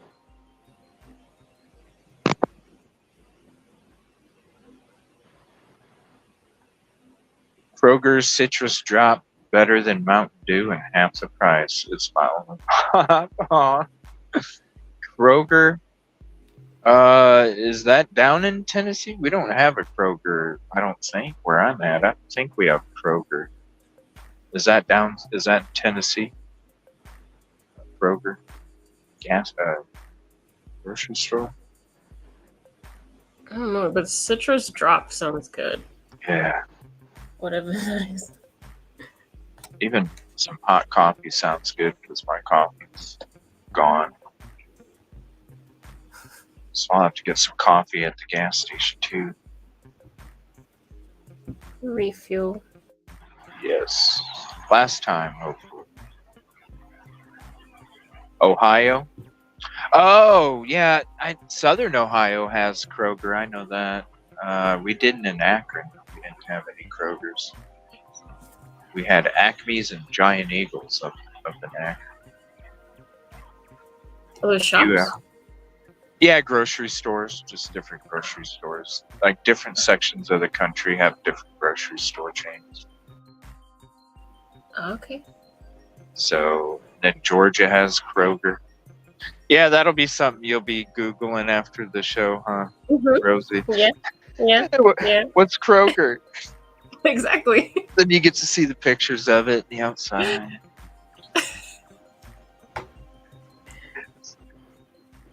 Pepsi commercial buried Michael.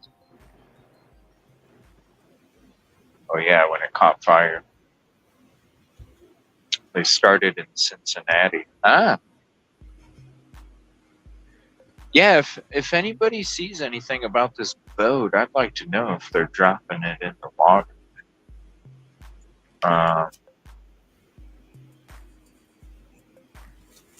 And I know Chronicles of Olivia was out there. She's not doing any live streaming. Was JLR doing something from there? I think Silky said JLR. I don't know if I know he was streaming the conference, so I don't know if he was in person there or just streaming. But I mean, maybe he's there. Let me check his channel. You can find it on YouTube. I'm just wondering if that boat's going to be dropped. All right, there's a gas station. 318. We're doing it.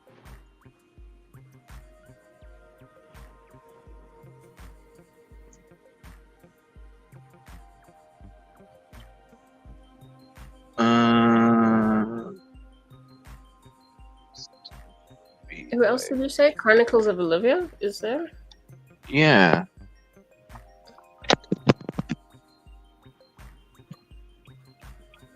I know she was there. I don't know if she's still there. Where's this damn speedway?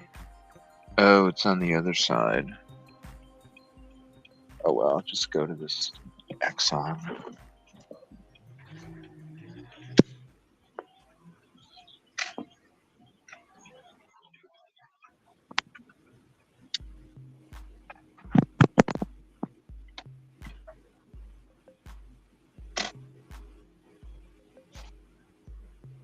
No, I think she's just interviewing the family. Nothing live. Oh, okay.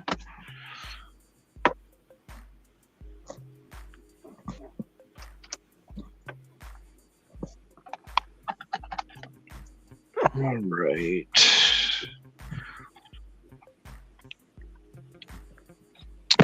And a few more.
Alrighty, I'm back.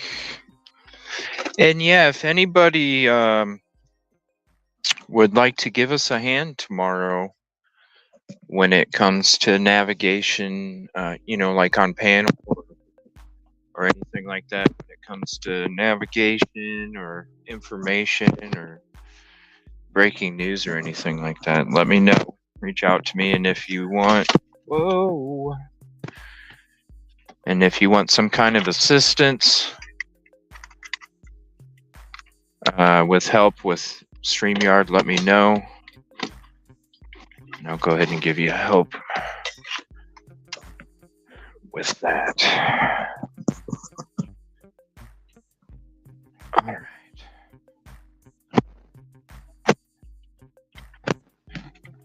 Got me some coffee too. I need to get some coffee. And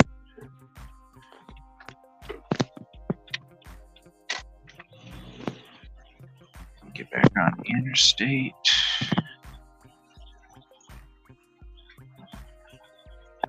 All right, let me make this go like that. Did she have to go? Sorry, I'm just getting back in here. And I need to bring my YouTube chat up too.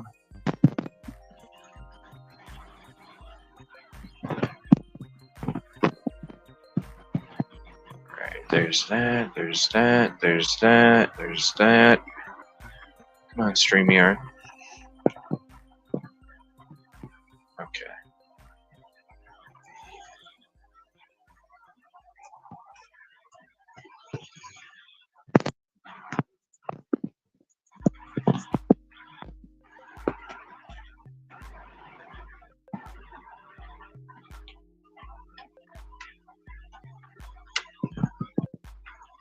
Alright, now I can pass that. I don't know if she...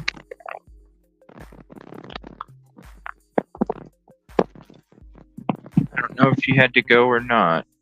I got on here and I saw that she was gone, so I didn't know if she had to hop off while I was getting gas. I had to get coffee too. I don't even know how good or how it's going. That's gross. It's okay, Rosie. Thank you so much. Appreciate you. If you want to hop back on, you're more than welcome. But thank you so much for hanging out so long today. 8.5 hours. Thank you so much. And thank you for all your help, too. Steph.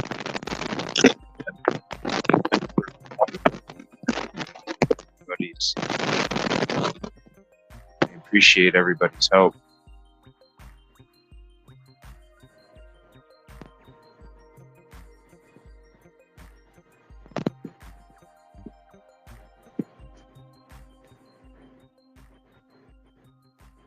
So yeah, if there's anybody that would like to help us with screen share tomorrow, when it comes to any kind of press conference, breaking news, a map, anything that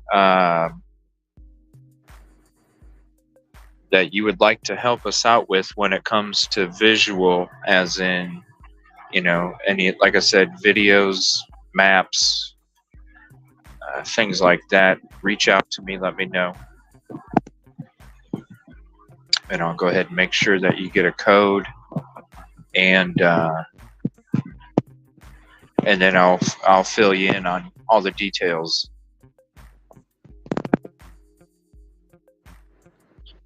Yeah, you're more than welcome, Rosie. Appreciate you. I'm gonna be on the road.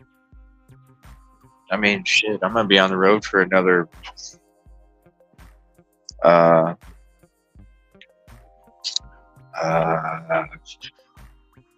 see, 5 hours, 4 or 5 hours, 4.5, somewhere around there. And we're going to be having a show later tonight too, hanging out.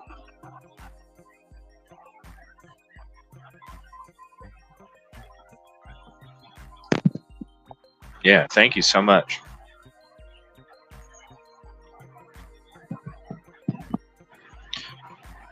Yeah, I just did this actually last Wednesday is when I left and did this trip. And now I'm heading back. Then we're going to go to Nashville tomorrow. Probably the next few days. Then I'll be heading to Delphi. Then after Delphi, South Carolina. Then after South Carolina, then we'll be heading to Cleveland. We'll have all those road trips coming up here in the next month and a half, 2 months here. We'll be going on all those.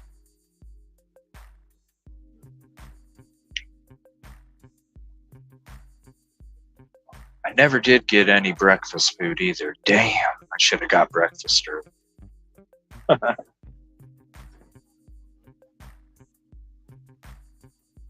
I should have did it. I should have just got Hardee's that first time when I was like, man, breakfast. Now it's like 4 o'clock in the afternoon. No breakfast.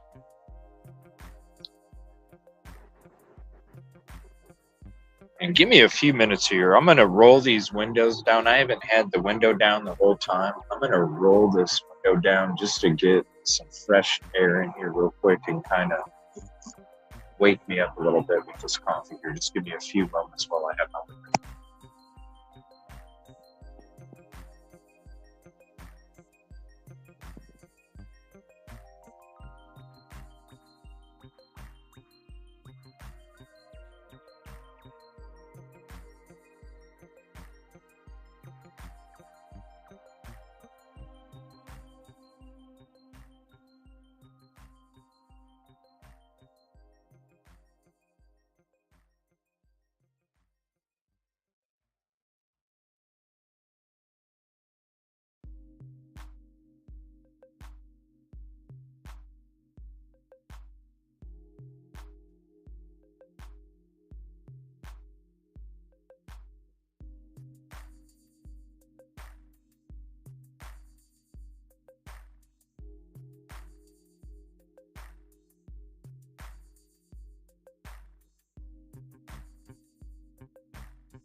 Alrighty. No, I hit mute because I needed to. The whole drive there, I had my windows up, and I had my windows up that way you don't hear the air that bad. And I needed to get some fresh air in here. It was getting a little too stuffy. It was making me tired. So I was like, you know what? Let me get some of that cool, fresh air in here and wake me up with this coffee that I got at the gas station. Even though it tastes like shit. But it's okay. And I'm ready to do this tomorrow with you guys too. Yes, chicken biscuits from Hardee's are fire. Christina, any biscuits from Hardee's are fire, Christine. Yum. I love me some Hardee's. It's my favorite.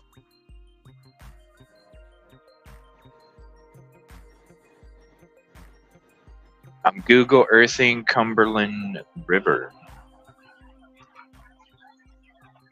Yeah, we're gonna get into that tonight. When I get back home, we're gonna have a short show. I ain't gonna have a long show like I normally do because I do need to get some rest, and it will be a long next few days. So I'm just gonna have a shorter show, but we're gonna kind of go over everything. We are gonna just kind of collect everything and then have it set. We're all gonna do it together tomorrow. So even though me and Silky and Christine are going to be out there on location, it's going to be all of us. I really do appreciate everything you guys do and all the hard work you guys do for the community. It means a lot. I'm trying everything I can in my power and have been to try and make sure that you all get as highlighted as best as possible. I don't understand it. I don't know what is up with the algorithms, but I don't know why we put out new information and it only gets 200 views. Other people regurgitate topics for a year and it gets 2,000. So I don't understand what's up with the algorithm there. But I'm trying my ass off for you guys. Used to have Hardee's. Oh, Frisco Burger, right, Caddy? Oh, the sourdough bread. Oh, good stuff.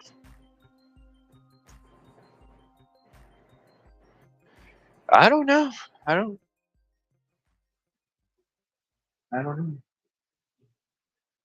I don't know what it is, Collateral. Yeah. There's been a few out there talking shit too, but it's like I tell people, as long as they're not messing with our community and our PPP, it is what it is. What they eat don't make me shit. Just don't talk shit about the community because I will go the fuck off. I don't appreciate. You can say whatever you want to me, but when you say shit to friends and family, we got fucking issues. Other than that, just a lot of head bobbing and attitudes, It's like I always tell everybody, if we would just take this negative energy and put it to positive, how much true crime would there be to talk about, How much true crime would there be to talk about? Because if we all did it together, these corrupt LE and these corrupt agencies and these corrupt individuals would think twice. You know what I mean? They'd be like, I don't know if I would do that, Jim. YouTube will fucking go after your ass. They'll expose you. Unfortunately, they expose each other instead of exposing the ones who need exposed.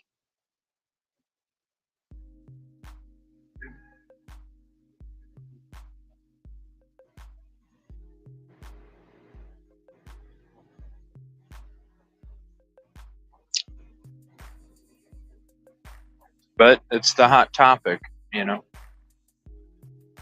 It's the hot topic.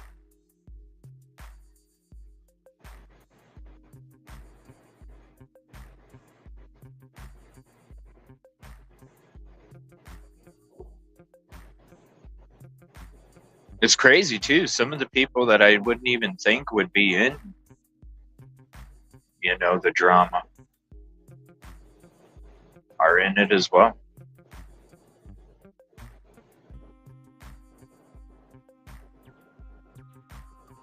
We don't bother nobody, Christina. We just sit here and we do our shows. You know what I mean? We just sit here and do our shows, and then it was like I even had one creator, and it's so stupid too. You know, they love to play this shit up. You know, CJ blocked me because I just asked a legitimate question. It's like, no, CJ blocked you because he finally saw you come in his chat. And he saw you talking all this shit about him. And as soon as you came in chat, it didn't matter if you asked a legitimate question or a shitty question. CJ was going to block your ass anyway. It had nothing to do with your question. It had everything to do with you and your fucking attitude. And then the same person in the same video is then critiquing my video that I made that was back in, it was when Kim joined the show, and this was back in June of 2023. And it's like, yo, it's March of 2024, and we're critiquing a video from 2023, almost a year ago. You got some creators making videos. CJ thinks I'm a piece of shit. Well, I'm gonna live that up, buddy. You know, shit. Like, when did I ever call you a piece of shit? You know, like, when did I ever call you a piece of shit? I never called you a piece of shit, but now I'll call you a piece of shit. I don't understand it.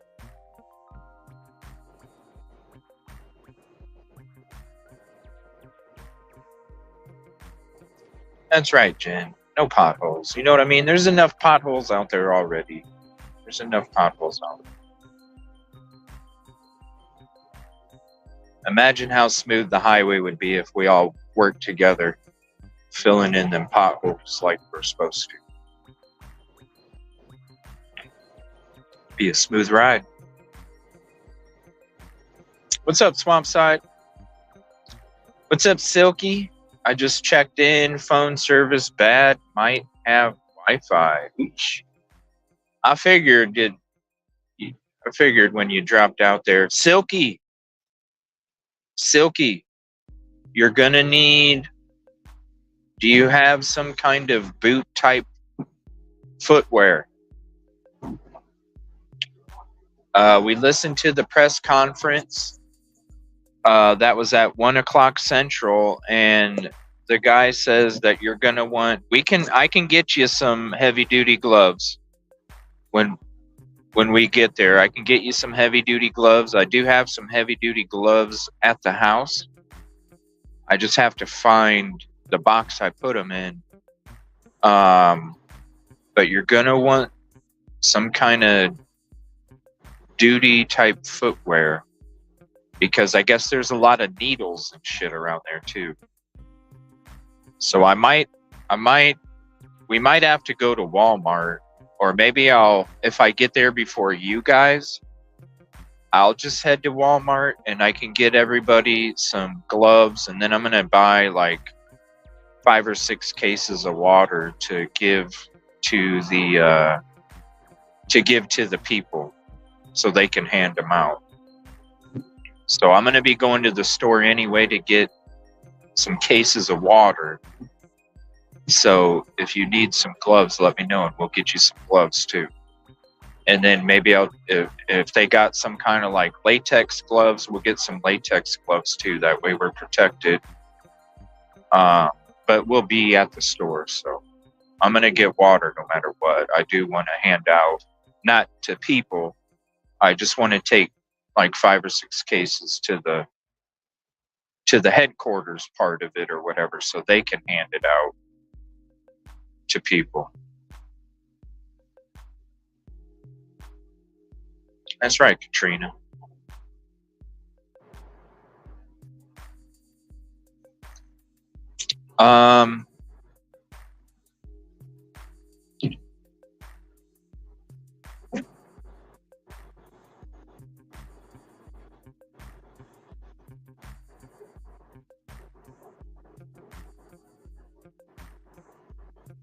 Well, maybe we can get you some boots at Walmart or something, Silky.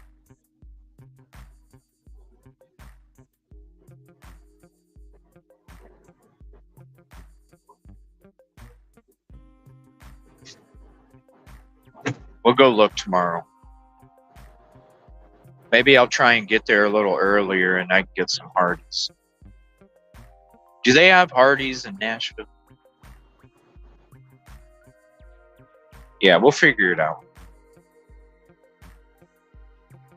We'll get water, boots, gloves.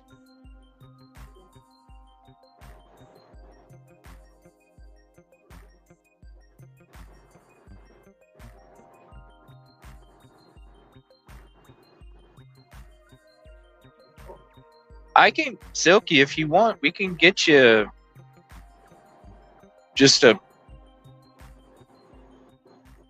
cheap pair of boots or something that you can wear for the day.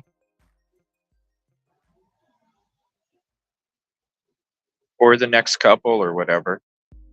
I'd rather you be safe. And I'm going to be going to the store anyway to get some water, so some cases of water. So.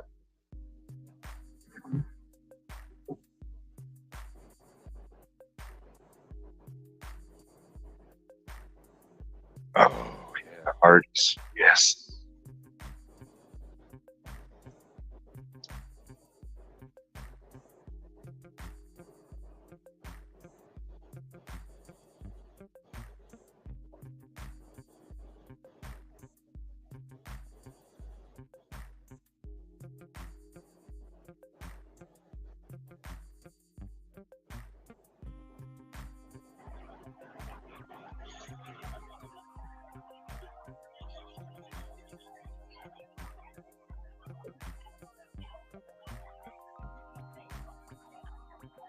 Okay. Well, at least boots. Okay. And if not, we'll go to the store and we can get you something. I want you to be safe.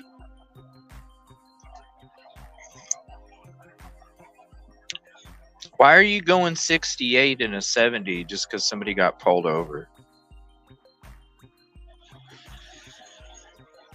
I never understood that. You go 3 over.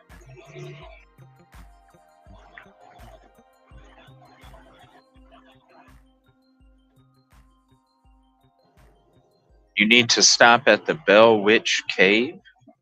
I never heard of that.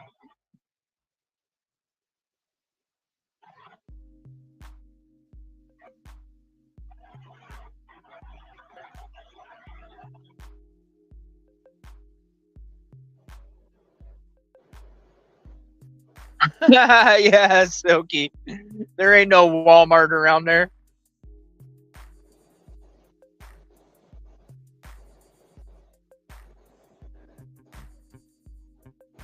We'll figure it out. We'll make sure, regardless. Even if don't worry, if you can't find one there, don't worry about it. We'll go tomorrow. We'll go tomorrow and we'll make sure.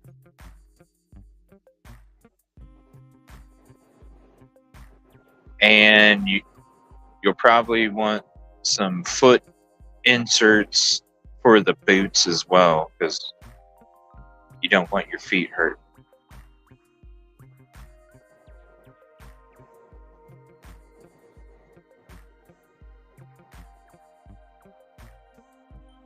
I might end up staying there tomorrow night. I'm not sure. But I kind of Or maybe I'll stay Thursday. I don't know. I kind of do want to stay one night down there just to go down there at night. Holy shit. These fucking people here, man.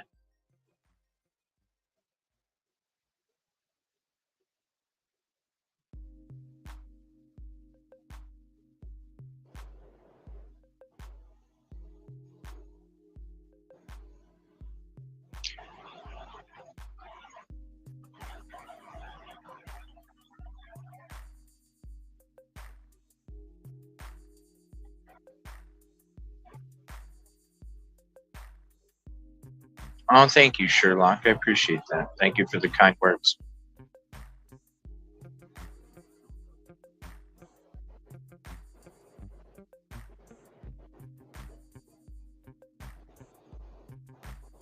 So we'll get back tonight. We'll do a short show. We'll collect everything, get everything situated, categorized, separated. And then we'll be off to the races tomorrow.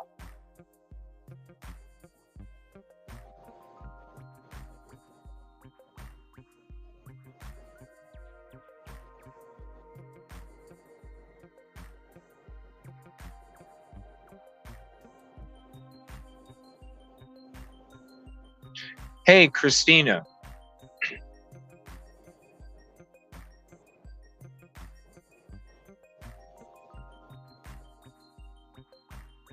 Yeah, I'll have mine too, so we'll be good.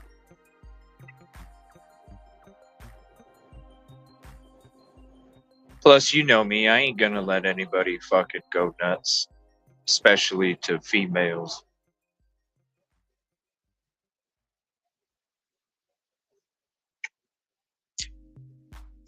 You don't mess with my friends. I don't care who y'all. Yeah, I'm going to try and be there around 10, 11. Maybe we can meet up at a Walmart. Would that be okay? If we meet up at a Walmart, and then I can go ahead and we can get whatever we need after we meet up and then go from there. Does that sound cool?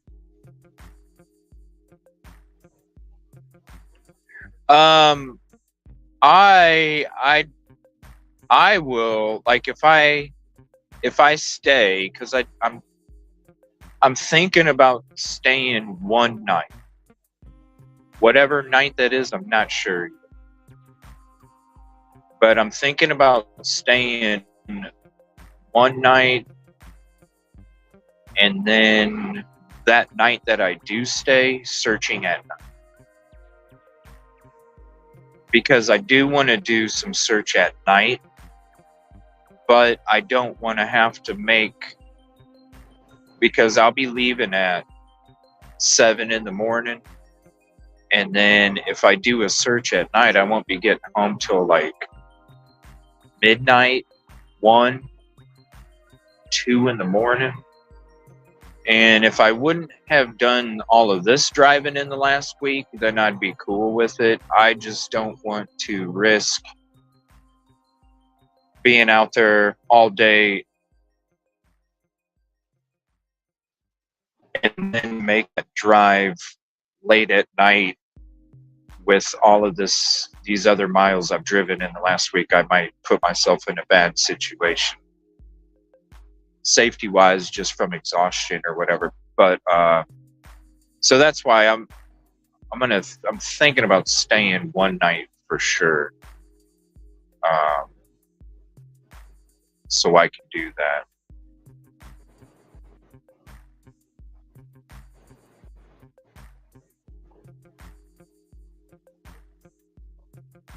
But I'll probably be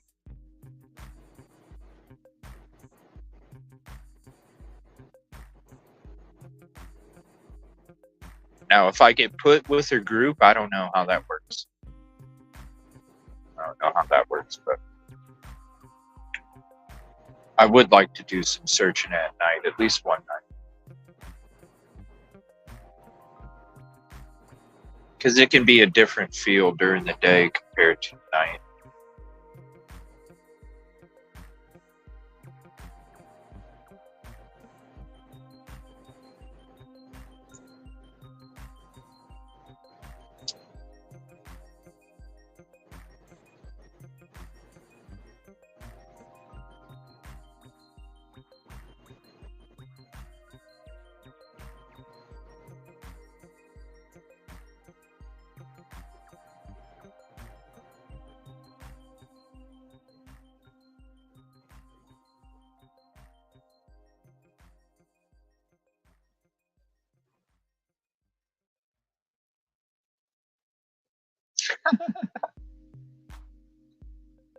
She forgot her glasses in her car.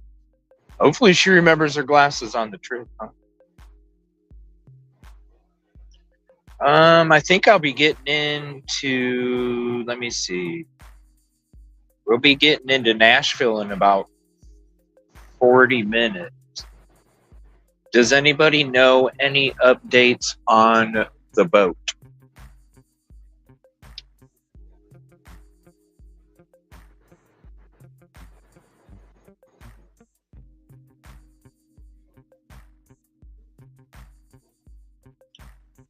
Does anybody know if they got the boat they're searching? It's already, well, I guess, what is it, 3:20 in Nashville? So I imagine if they don't get it out there in the next hour and a half, then they're probably going to wait until the next day, because then it'll be getting dark soon. Nothing yet? Okay.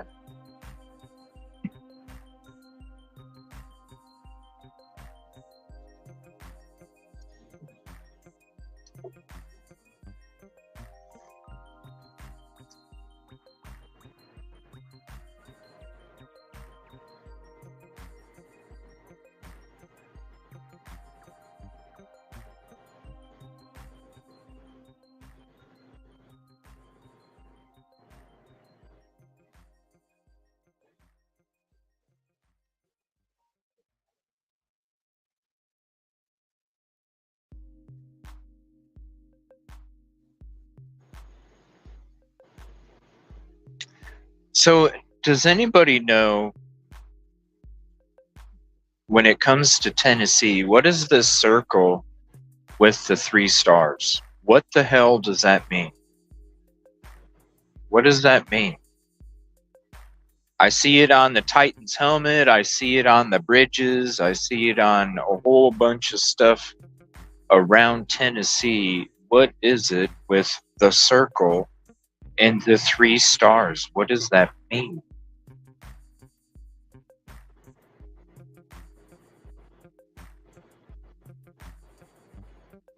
Let's see. In the next 2 to 3 days, boat back out, it sounds like, and searches in 2 to 3 groups are being organized. So we'll be getting there at the right time then, I suppose, for this next go round of searches. I'll go down every day. I mean, what's a 2.5 hour drive?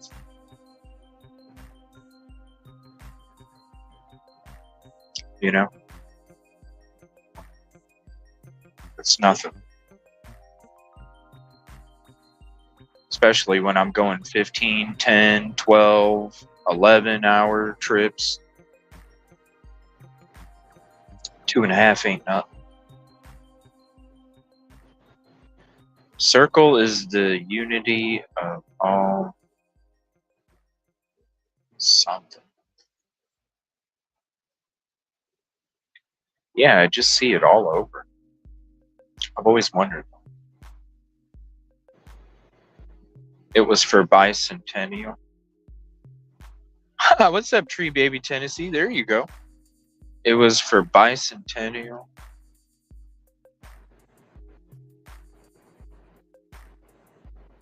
Unity of all science.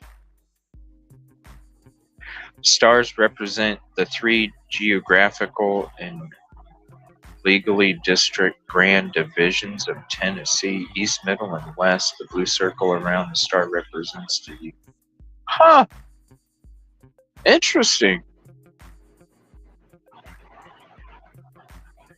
So, why is it divided up in 3? Did that have something to do with the Civil War?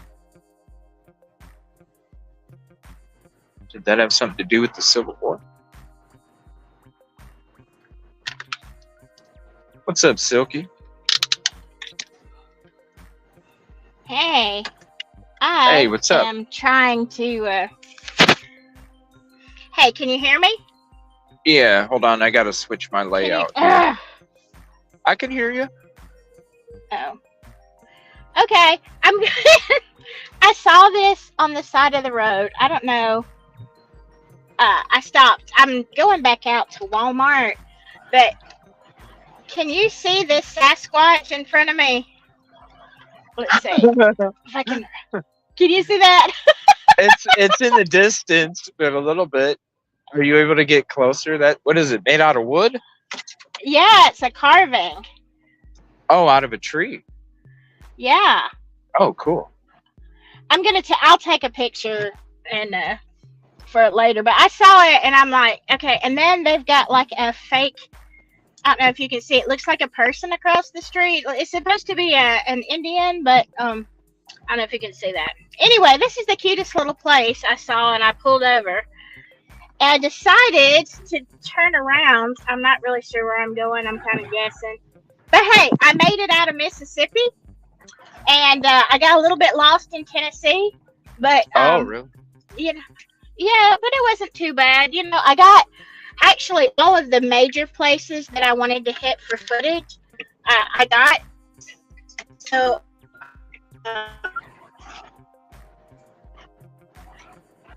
Uh-oh. Hello?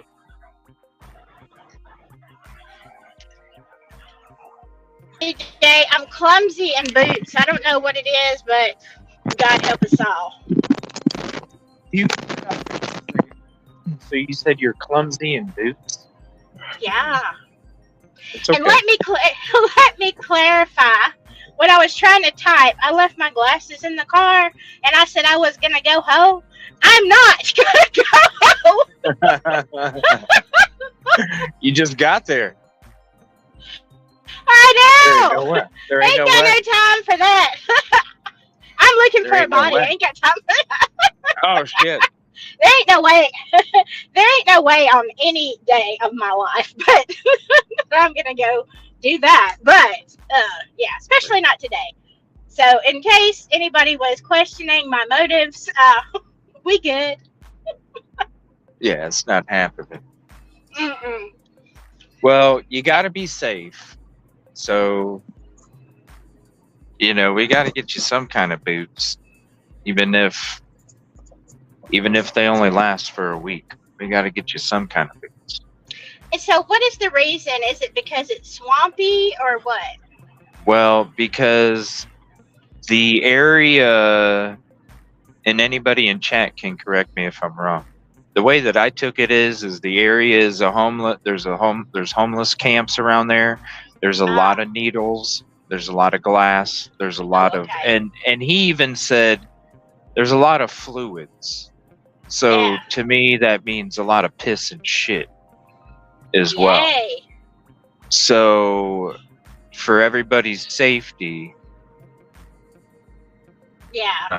they even suggested wearing rubber gloves too.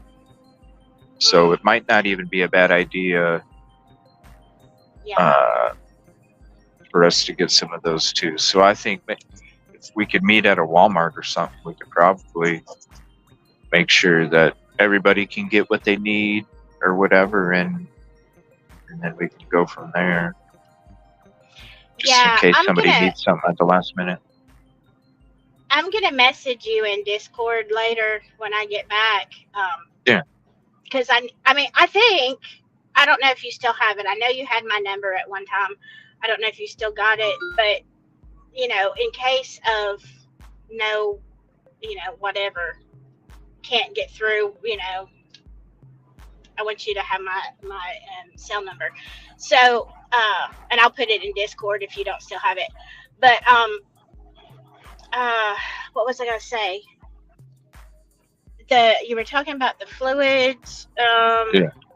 Oh yeah, and does anybody know what the weather? I'm thinking it's supposed to be where I'm at. It's supposed to be like in the low 60s, but I brought 2 jackets, but they're really, kind of better jackets. And I mean, one of them is your hoodie, CJ, and because I didn't know we were going to be going through, whatever. So I don't want to wear that out in If the you need to briars. if you need to borrow a hoodie, let me know and I'll bring one for you. I'll just bring a hoodie for you, because that's what I'm going to be wearing: jeans, boots, hoodie, gloves. Because we might be walking through some thick brush too.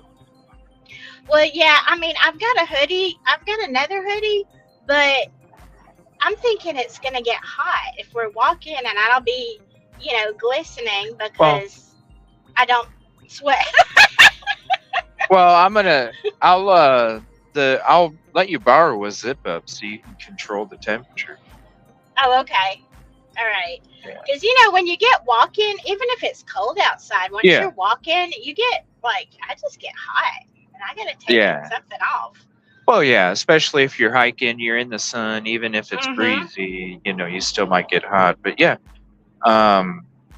What size was your mod hoodie? Let me see. It's beside me. I think I had asked you for an extra large so it would go over my sweatshirt. Yeah, it's an extra large. All right. But I mean, it can be smaller. Well, I have extra large and large of the same, so you just let me know what size and I'll bring you a hoodie. Do you need one too, Christina? And let me see, there was on chat. 70, windy. 70. There was something about a Walmart Christina wrote. She said, don't go to this Walmart, do me a favor, Christina, just give us the best Walmart for us to meet up at, where we're not going to get robbed. Yeah. Or I don't have to bust our cap on somebody's ass. I don't even know. I haven't even looked at the map to see what highway I'm coming in on, but I'll message you that too, and then you can just send me I'm gonna get gas while I'm out too. Do everything I can so I can leave as earlier. But yeah, somewhere safe, and you just send me the location. Yeah. CJ, and I'll find it. Yeah. And Christina said she's gonna try and be there around 11. Okay. So good. I'm gonna try and get up there a little sooner. But you never know. When it's a 2.5 hour drive, anything can happen. But oh my gosh, that's what I'm planning, and I think it'll be all right.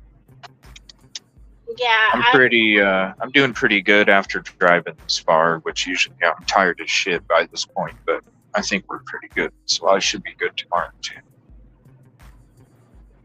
Yeah, I'm gonna attempt to go to bed early, but just because I do that doesn't mean I'm gonna sleep. Yeah. But I'm gonna try to leave. Well, early. What time are you? I don't know. What time are you gonna try and get there? I'm gonna try to time it where we can get there close to the same time because, I'm wandering around not knowing what I'm doing. Can you hear me now? Oh. Can you hear me now? Yeah? It might be. Yeah, I can hear you now. Okay. Yeah, I'll just be wandering around until you get there. So I'm going to try to time it close to the same time, maybe a little bit earlier in case I have to, get lost or something. Okay, right.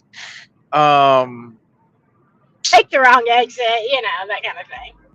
Yeah. You've seen me. I cut across 2 lanes of traffic to get on the correct exit, I missed that. Oh, yeah. It was right at the beginning. Oh, jeez. And I had to do it 2 times on my way there. Oh, gosh. You look down and, oh, shit, I'm supposed to exit here. Yeah. Well, I'm going to be... it doesn't seem like... I'm about to head into Nashville. I'll be in Nashville in about 15, 20 minutes. As far as anybody knows, there has not been a boat out there yet. Did you hear... Oh, you didn't hear because you didn't hear the press conference, did you? No, I didn't hear anything. So they're going to be having a hovercraft out there. They're going to be back at the river for the next couple days. CJ, maybe they'll let you on the boat. I'm not getting on a fucking boat. I'll get in that one because the water's only like 10 feet deep, 20 feet deep. I ain't listen, and land is only 10, 20 feet away. I'm not getting in a boat where there's like a whole continent of water and who knows how deep it is. That's just not me. Yeah, long sleeves and pants. I'm gonna be wearing a hoodie.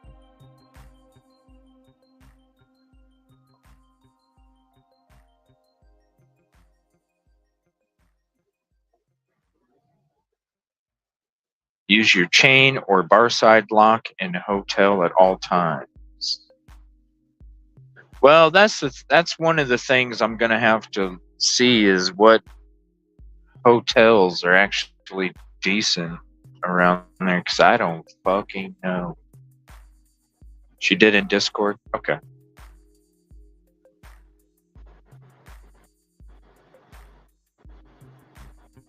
Right, Deborah? No ocean. Especially water. I mean, a plane, okay. But a boat? Nah.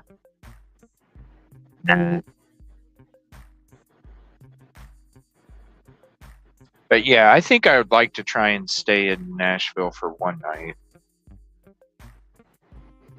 Just to try and get out there at nighttime, But I don't know. I definitely don't want to go. I'm not trying to be in a penthouse, but at the same time, I'm not trying to be next to a drug house either.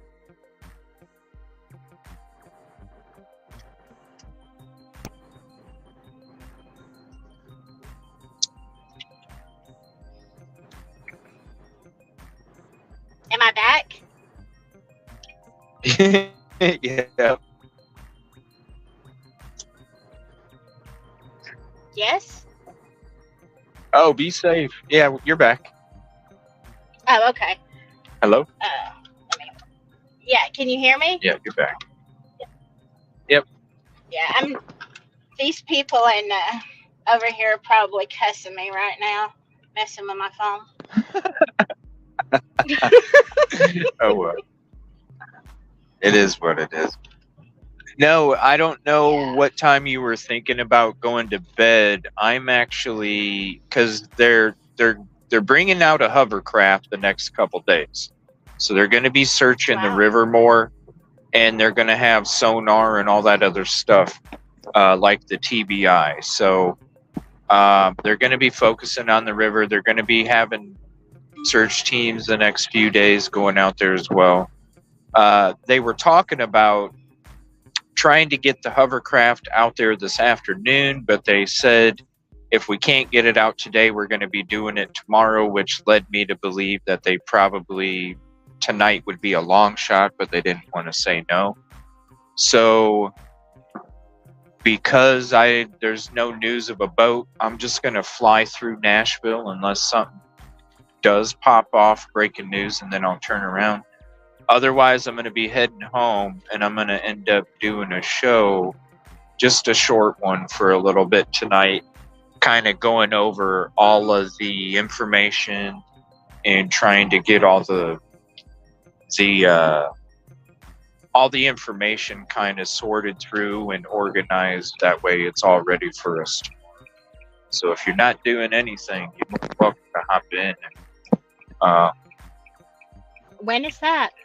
I'll be doing that tonight.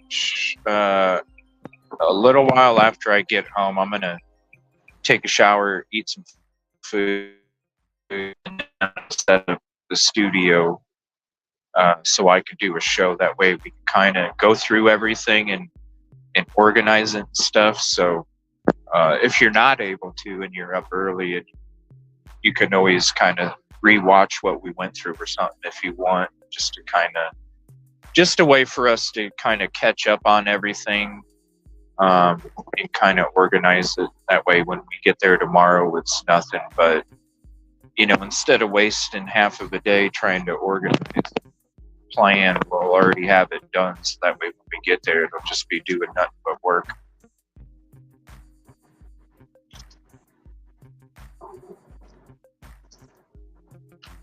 Oh, I think she dropped again.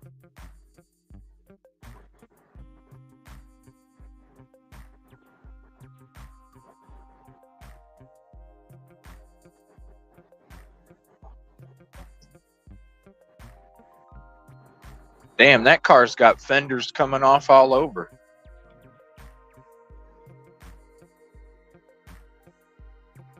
Must have got T-boned in the rear end because that frame looks crooked too.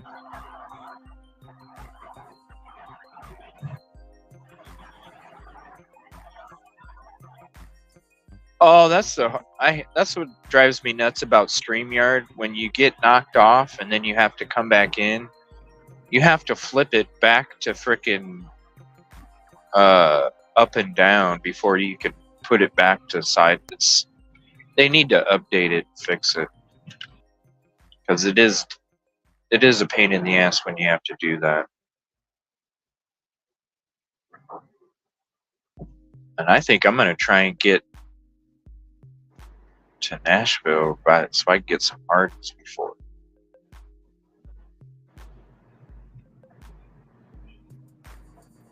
Am I back on? Yep. Again. Okay. Yeah, you're back. It's putting it in the holder. That is what is giving me so many problems. And I don't have any idea why I dropped. I'm in the middle of, you know, the metropolis here. The metropolis of Tennessee. Yeah. Hey. You know, it might as well be New York City. Well, what is your dash smooth, or is it kind of like rough? Like, is it bumpy? It's bumpy. It's got all kind of ridges and stuff on it. So I was gonna say, I got some really good holders that I can give you one. Well, I just bought this one. Really? I just bought this one yesterday. It's not expensive. And I had one just like it. I thought when the neck broke finally, I thought I just been riding around with the stump because I couldn't get it off. It was stuck so good. So my dash, I finally pried it off and got this one on. But it's just the way my windshield is. It comes forward like it has a very deep. I don't know how to explain it. It's a very deep angle. So in order to get, I have to really bend this thing crazy. And I don't know why. I should have good Wi-Fi here, even though it's a small town. I mean, who knows? We'll be fine when we go to Nashville because we have the AT&T fucking tower right there. So yeah. We'll be good with signal because even if we have a different company, we still bump off the tower anyway. So we should have superb connection down there no matter where we go. This place, if y'all saw it that I just passed, called The Spot, when I was roaming around taking footage earlier today, we stopped there and ate lunch. Oh my God, that was the best hamburger. Like, it's a little dive. And it was so good. I'm like, not that, you know, anybody's like super ever gonna greasy. be there. No, not super greasy. Just No, but those are good too. Oh, Wally The mom and World. pop super greasy spot. Yeah, it wasn't really greasy, and they actually did have a salad bar, which I was quite amazed that they eat salad here. But Oh. but Did I but take anyway, 75 to 24? I'm on 40. It's telling me to take 24 in a couple miles. I'm on 40.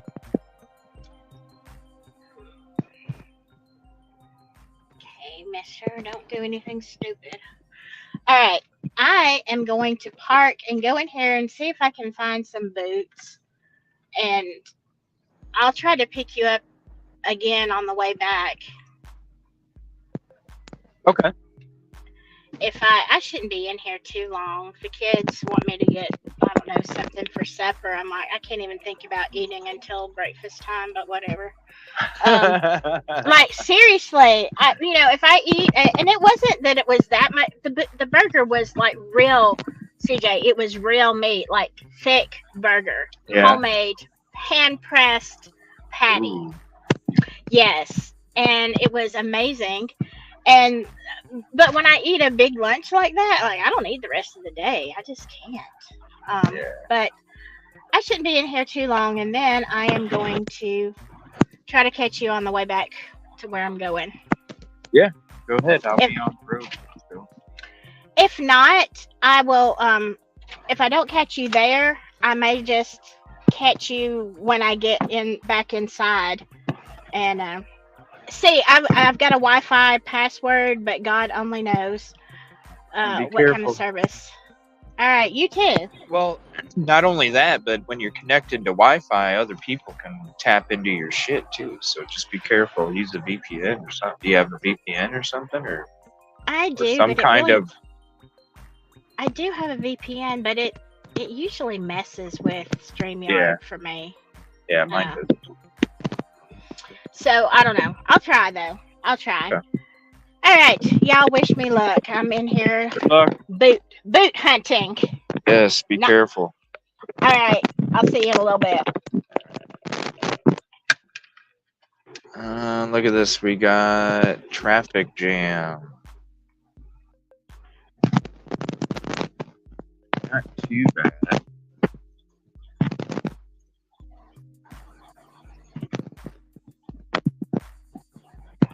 Switch back. Right. So I need to stay in this lane, so I'm going to go ahead and scoot over here. Alright, so I need to go 40, 24. 40, 24.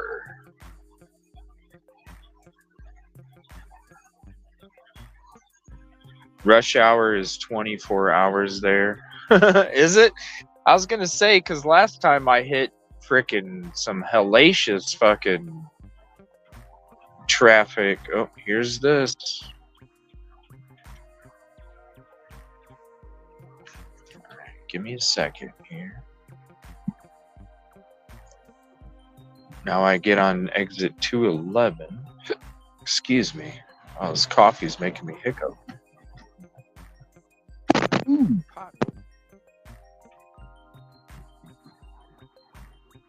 I need to get around this damn semi here.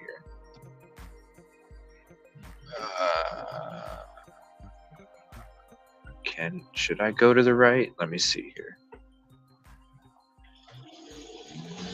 Yeah.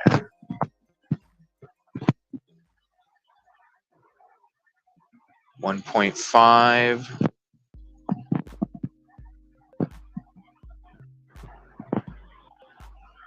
Oh, Jackie.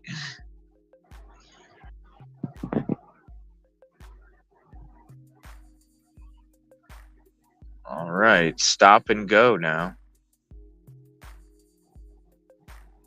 Well, let's roll down my window so I can get some fresh air then, since we're not driving fast. You guys can hear the traffic.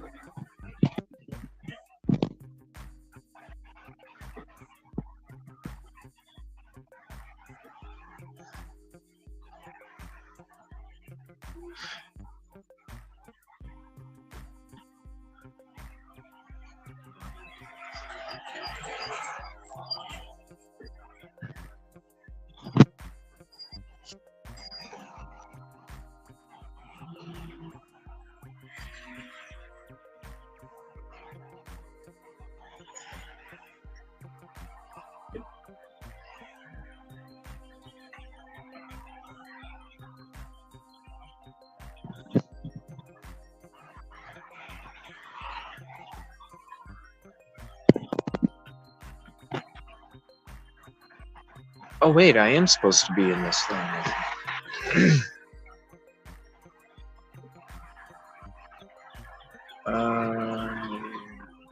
Let's see.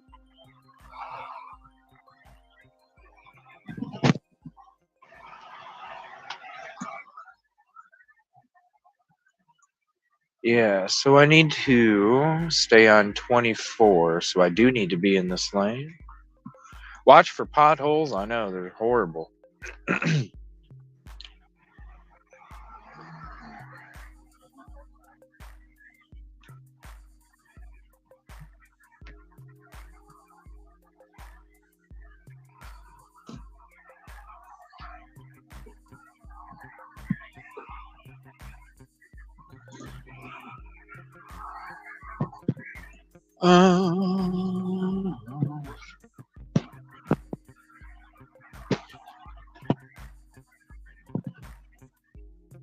Oh, it's probably a good thing I didn't stay in that lane.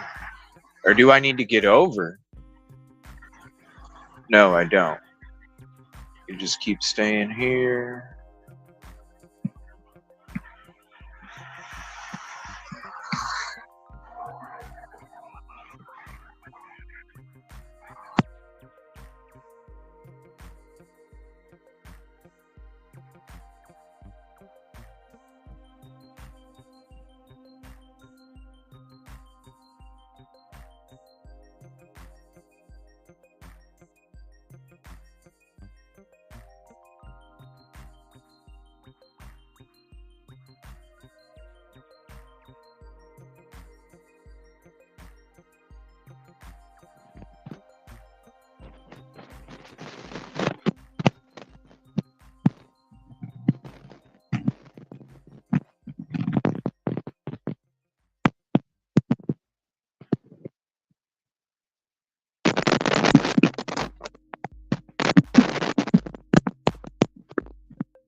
What is this? One pill once a day helps prevent HIV? What is that? What the hell is that even? Like, I've never even heard of something like that.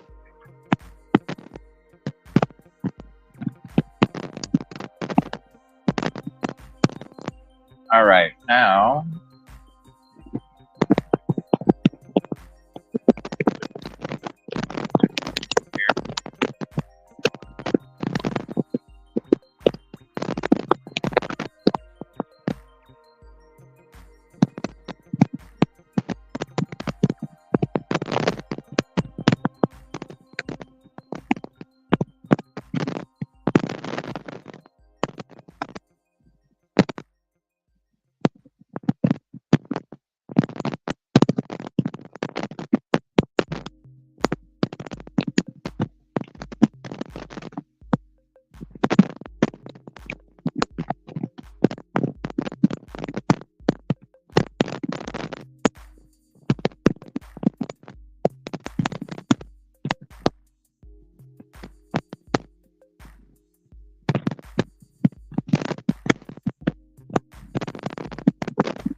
doing good. I'm just trying to get through these exchanges real quick.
Oh, another traffic jam. I'm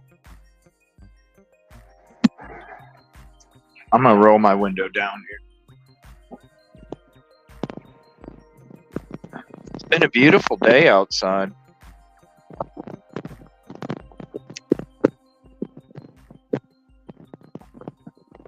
More traffic jams. This is really the only. This is really only the traffic jams we really ran into today.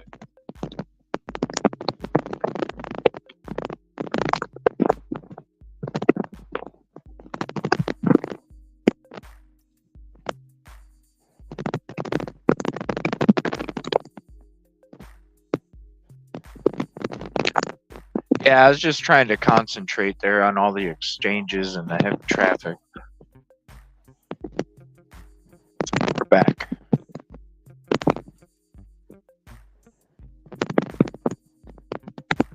I wish I was back home already so we could get prepped for this trip tomorrow. Yeah.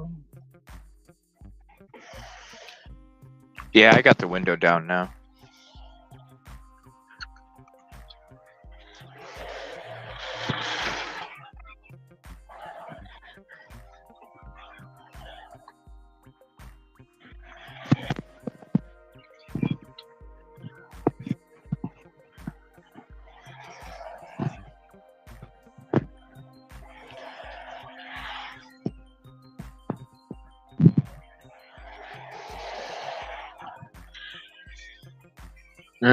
Maybe I need to switch lanes. This one's going way too slow.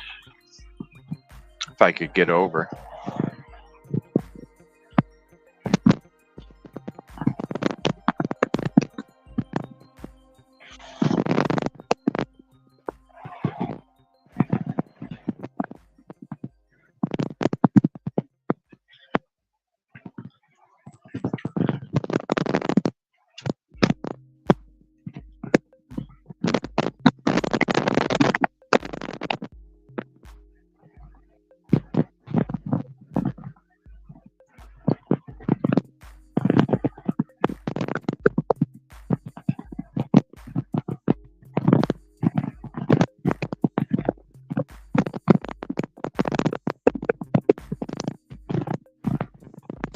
I have not eaten.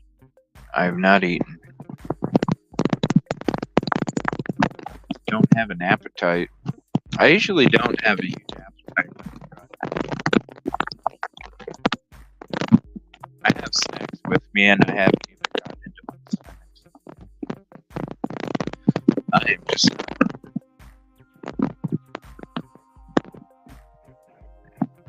Oh. Do we need to get over?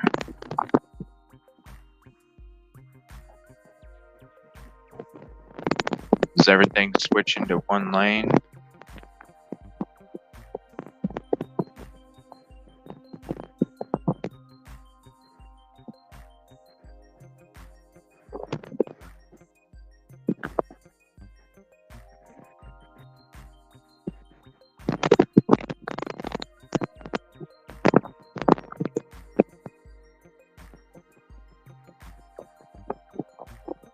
Whoa. Yikes, damn, that's quick. Yeah.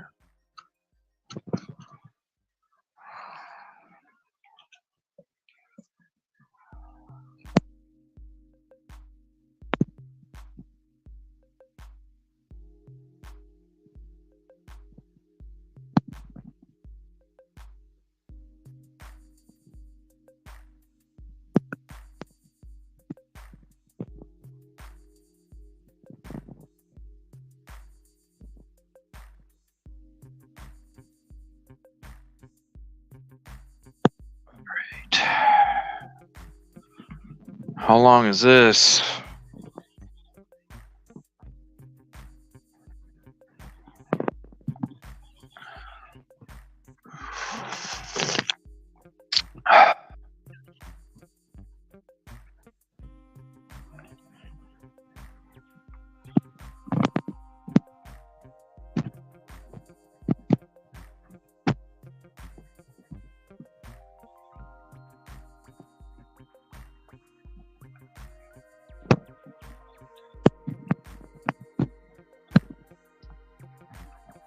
Oh no, what happened? The time just went up 7 minutes.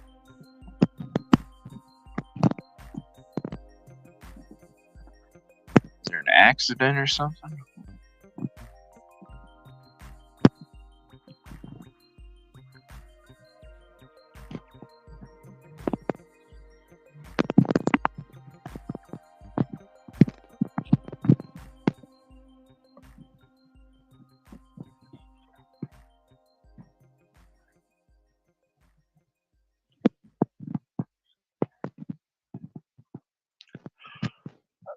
Oh, Shoot.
I think we're good. Oh, I'm going home tonight, and then going to Nashville in the morning. That was a big pothole. Even moved my camera.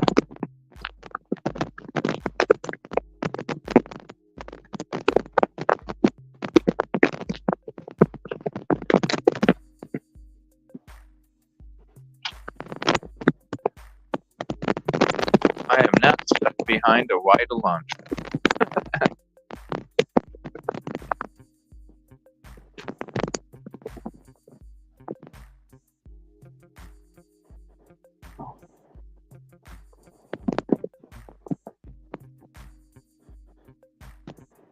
Yeah, that's pretty much the only stop-go traffic that I've had the whole trip. Was right there.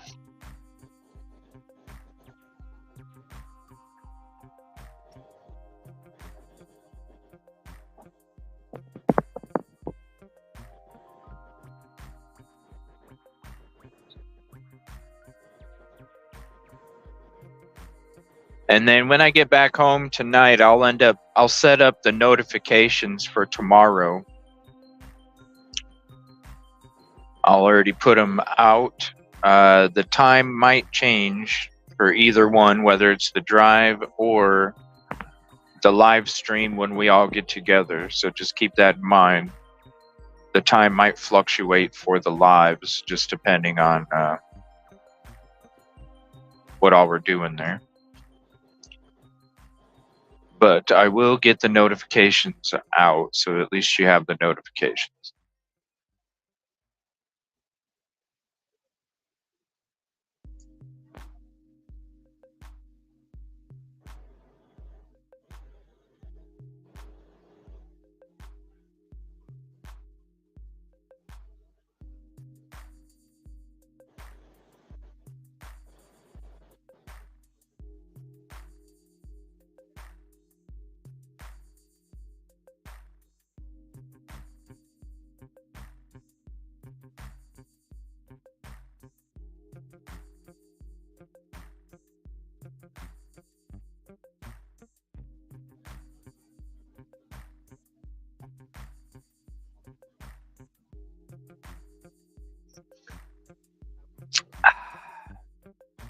I bet you Silky's trying on a new pair of boots right now.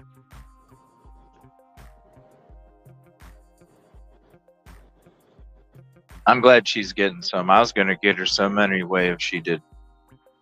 We can't have Silky out there walking around without boots. Ooh, there's a cop.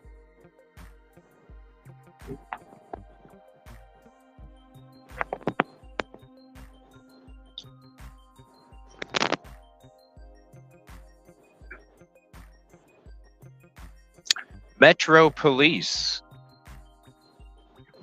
Ooh, pothole. Hey, Christina.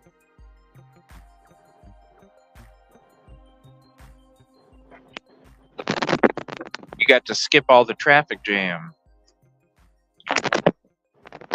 Oh my God, I didn't notice that it was cutting off. Oh, my bad, truck.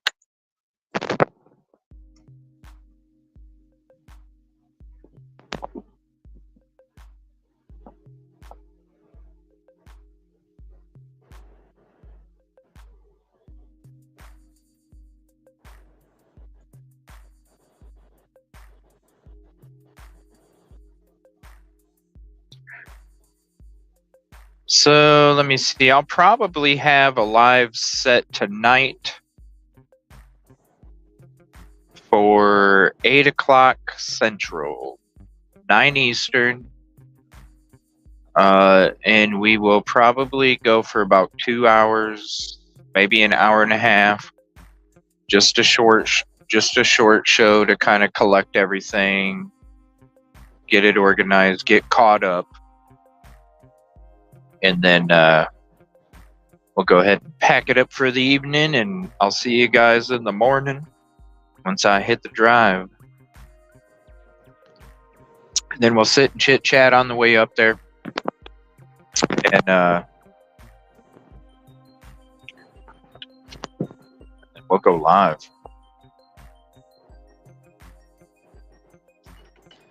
I'm glad my setup works where I can see you guys typing and stuff.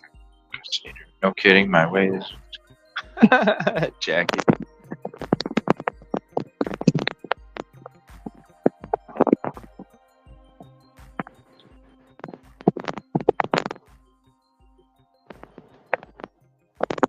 Ooh, there's another one. I missed it, though.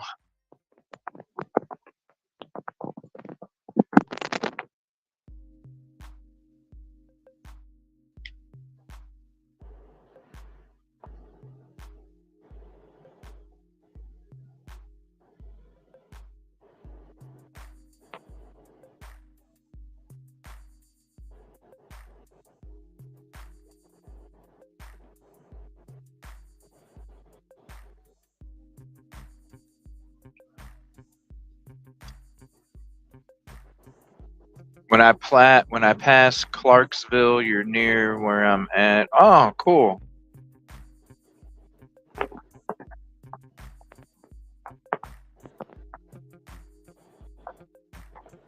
I don't know if did I pass it? I might have actually. No. Clarksville's in 20 minutes. I'm still in Nashville.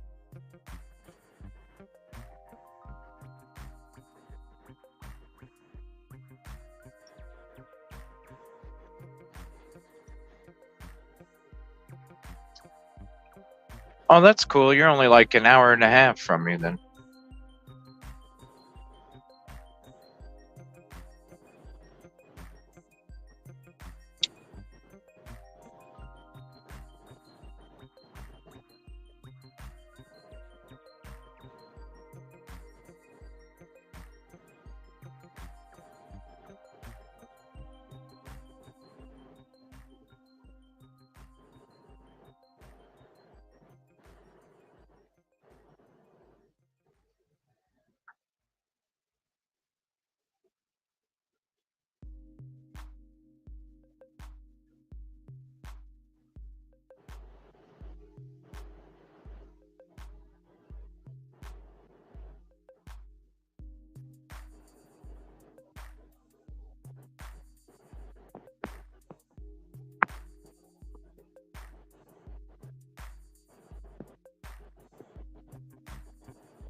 Highland Heights, Kentucky.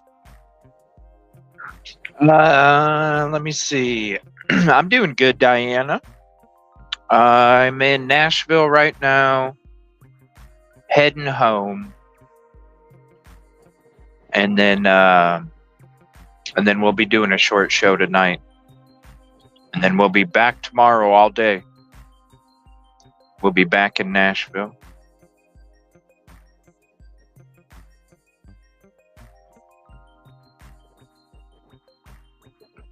I need to see what hotels are around. I think I might stay the night at maybe tomorrow night, maybe Thursday night. I don't know. Maybe tomorrow night. Maybe tomorrow night might be better to stay in Nashville.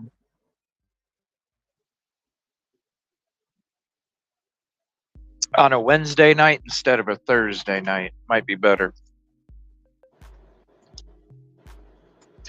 But I would like to stay there at least one night if I can. Ay, ay, ay, ay, ay.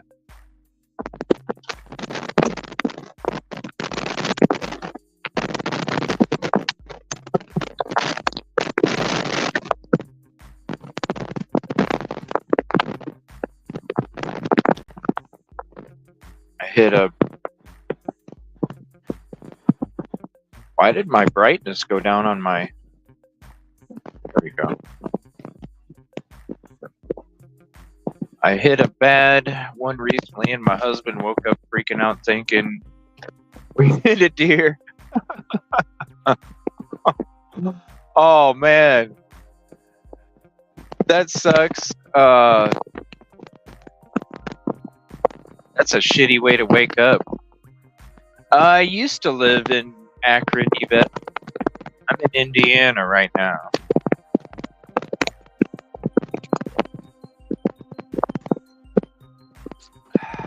I'm in Indiana. Right now. Well, not right now.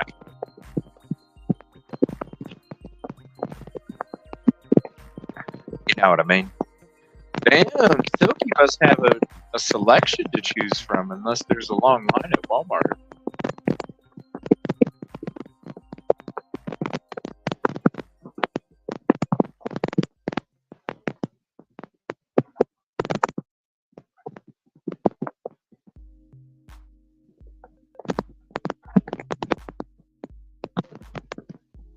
What a beautiful day. It's been such a beautiful day at the Lord.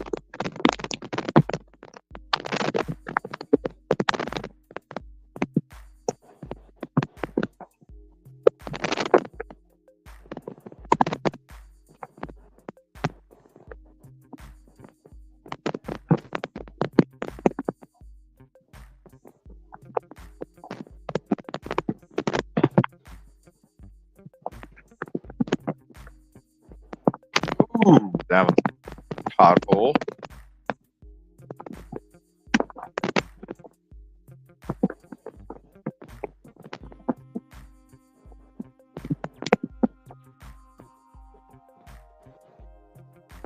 Excuse me, this coffee is making me burp.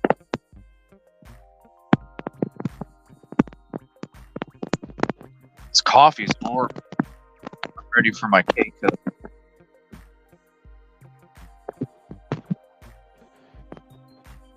I'm ready to go do this tomorrow. Hopefully we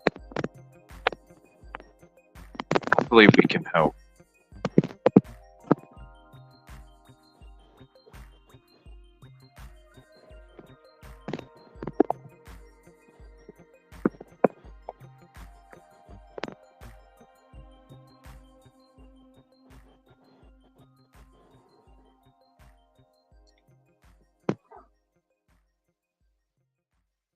My Garmin's actually working out pretty good.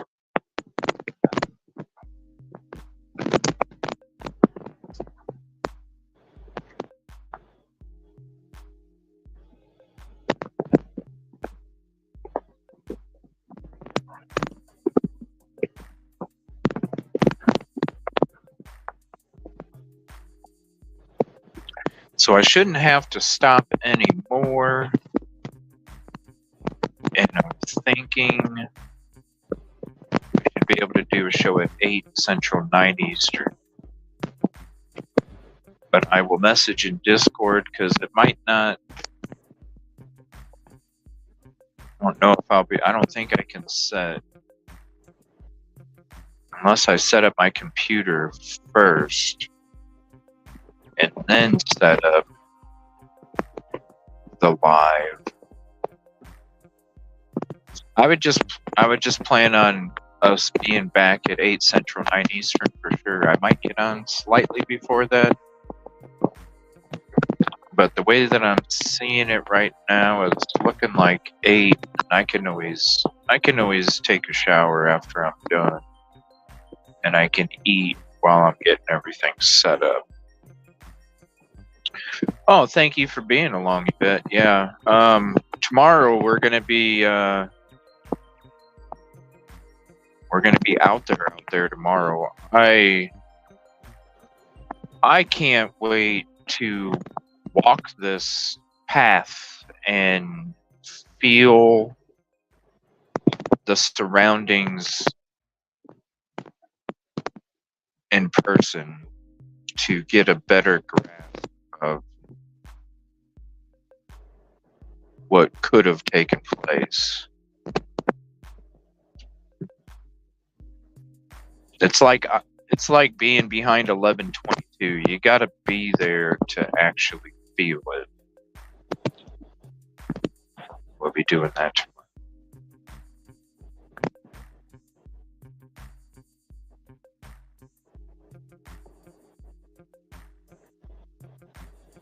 But we got plenty of road trips coming up the next couple months. Got plenty. And one of them doesn't have to deal with true crime, but I'm going to be taking you guys to the Rock and Roll Hall of Fame, and we're going to live stream inside the Rock Hall too. So I'm going to take you guys through the Rock Hall with me as well. So if you've never been to the Rock and Roll Hall of Fame, I'm going to take you there and take you inside.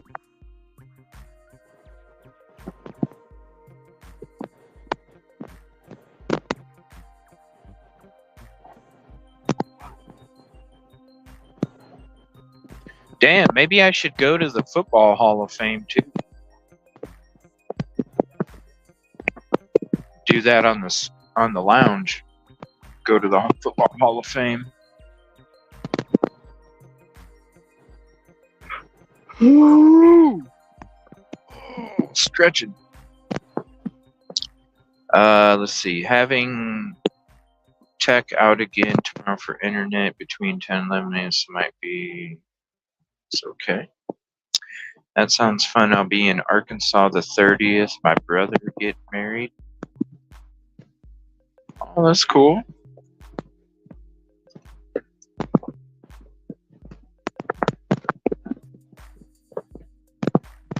Right outside of Memphis. Oh, I just went through Memphis earlier, a little bit ago.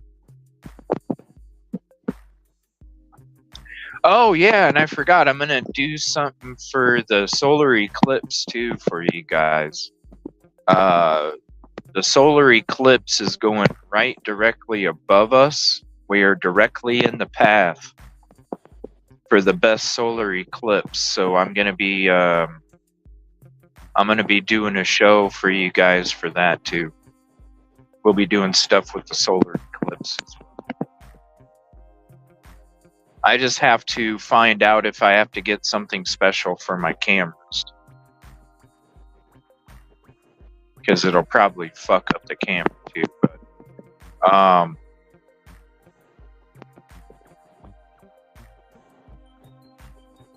I'll need to look at it. I guess I could probably buy a pair of glasses and just put the piece of the glasses over the lens.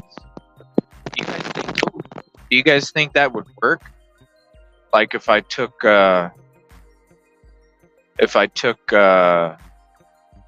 like cut up a pair of those glasses and used one of the lenses, cut it out and tape it up against the camera to hold against it, that actually probably would work pretty good. If I just bought a pair, one for myself and another one for my camera, and then just cut the cardboard off of the film for the lens and just put that over my camera. And then I can ooh, that would be so neat. frickin' record the eclipse with my camera and then use it as an animated background. Ooh. That'd be sweet.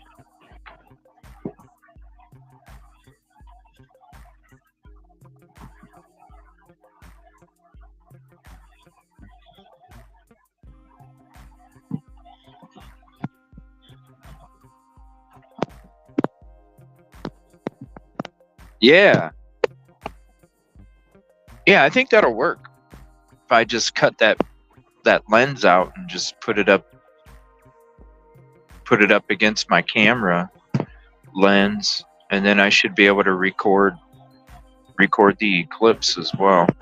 I'll just have it put on a tripod, record everything, and then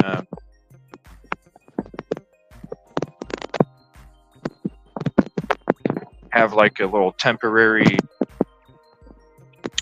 lens cover flip.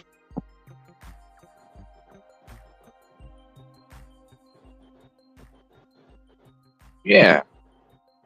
Now I won't be able to do it unless well, you know what? Yes, I could. I can have my camera set in position, and then I can cut out the other lens from the glasses. I can have one lens on the camera in the fixed position, and then I can have the other lens on my phone, and I'll live stream it for you. So you'll get it on live stream, and then I'll get it with my fixed position camera. So there'll be 2 recordings.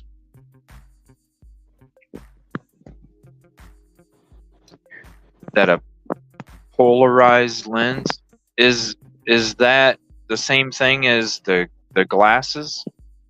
Like, can I just buy a pair of glasses, Jen, and cut the lenses out of the glasses and use that to put over the lens of my camera and my phone? It should be just as good, right?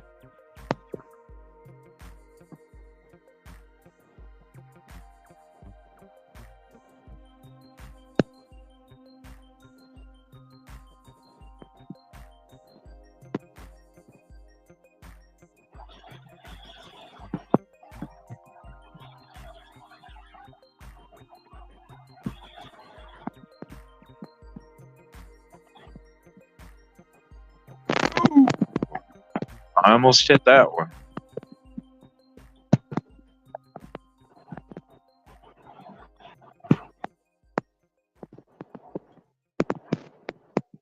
Yeah, so we'll have Nashville, then we'll have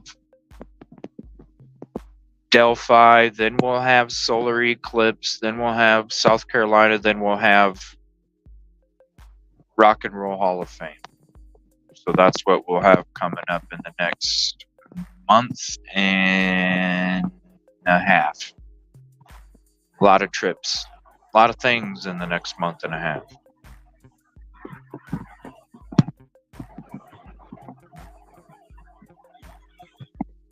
I'm wondering, I think it would, Christina, right? Because if it's good for your eyes, it's got to be good for the camera, I would think. And then that's perfect. I could cut up one pair of glasses and use one lens for one camera and one lens for my phone, and stream it 2 times, or not stream it 2 times, stream it once, and then have it recorded fixed where it's not moving at all. Sunglasses are the same. The only difference is polarized has anti-glare coat. I guess I could. Yeah, I could try it. I'll just have to, whenever I go get gas at one of these, they have them all over. Even the places that, even in South Carolina, they're not going to get the Eclipse, but they're selling these glasses. Or maybe they'll get the Eclipse, it's just not the full one. I'm not sure. But I seen them selling them at the gas station for $2, so I'll just get 2 pairs, cut one up. He says if they are big enough. Yeah, well, The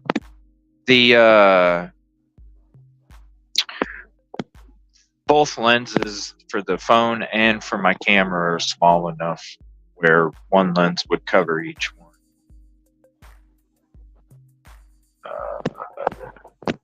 But if you want quality, you need a special filter for the lens that is polarized. It's like a disc. And screw it where the lens cap goes. Well, I'll be using the GoPro. I'll be using the GoPro because my Sony, the lens for that is huge. But my GoPro, the lens for that is like half the size of the lens for one of the glass, one of the sides for the glass.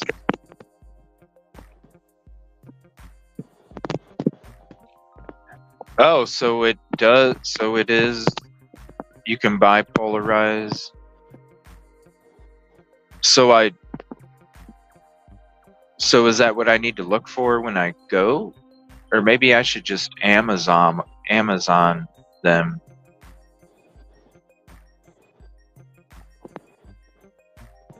If anybody has an Amazon link for some of those, go ahead and drop it to me and I'll order 2 pairs. I'll have to remember that. Polarized left lane ends.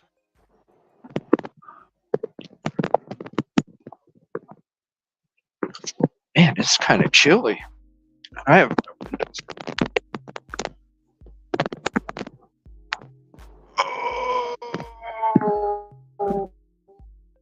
I just want to keep stretching. Yeah, it's gonna be sweet. I've never had a solar eclipse recorded. I've just taken pictures before in the past. I never recorded it before. It's gonna be neat. Especially the one that'll be on a tripod fixed. That ain't gonna be moving nothing. It's just gonna be nice squared up image.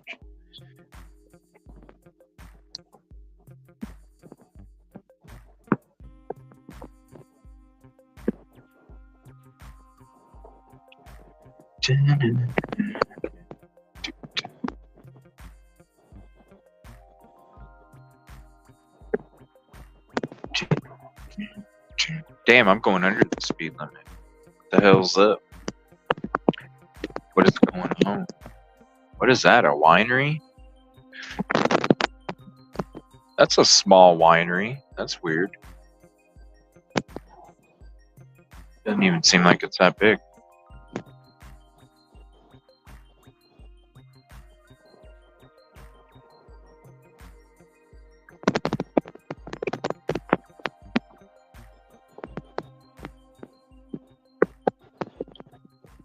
My baby needs a car wash. Oh my gosh, it's so dirty.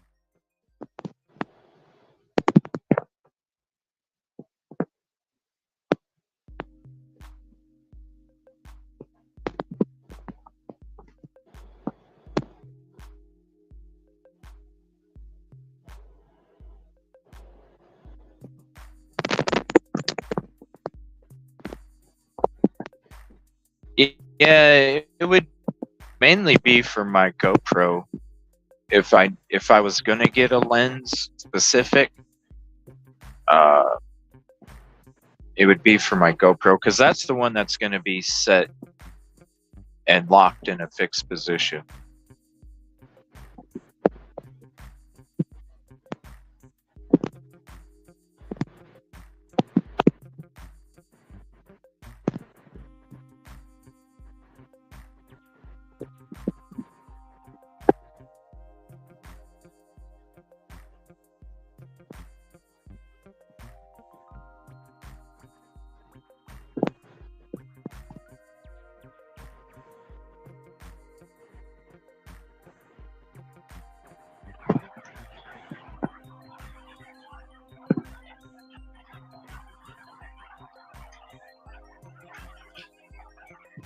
Yeah, Delphi is... Gosh, I'm trying to think how far Delphi is from me.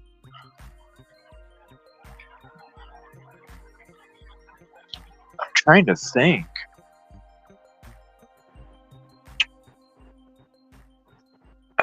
I think it's a.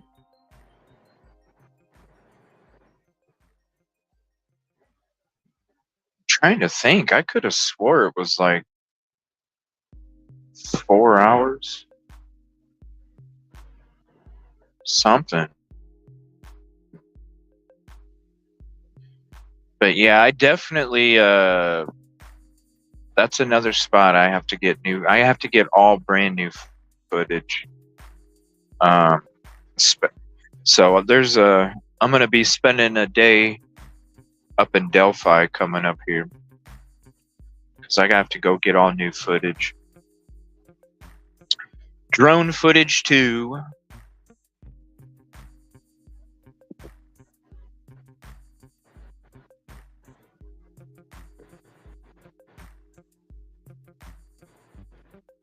Get some drone footage too. Get new footage.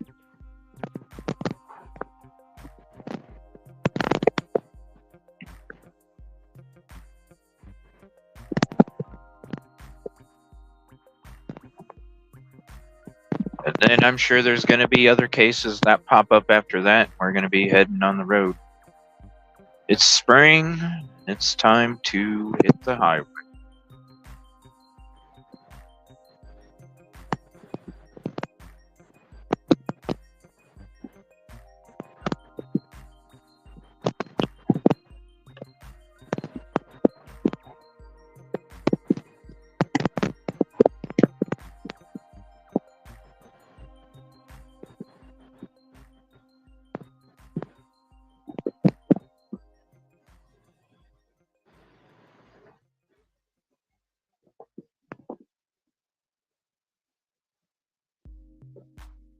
Dang, 374? Wow. It's like the more west of Tennessee you get, the more expensive the gas is. That's weird.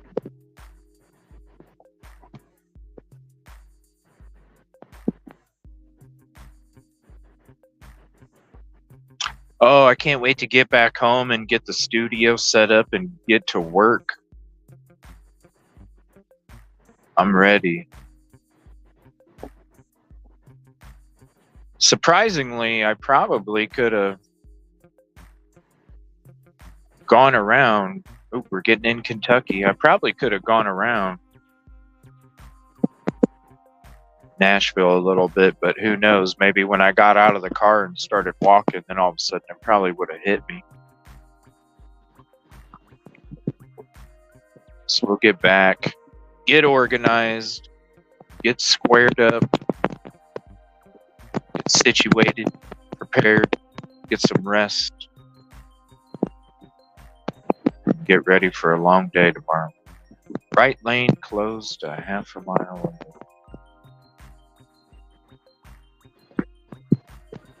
Man, I hate being behind semis because the wind, the draft that comes off of it is just shake a shake a shake a shake a shake a shake a shake a shake a.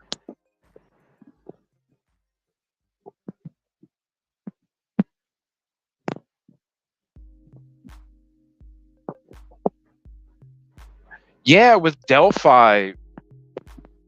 So what's this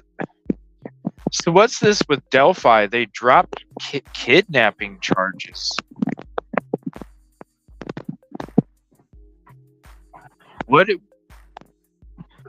Why are they dropping kidnapping charges?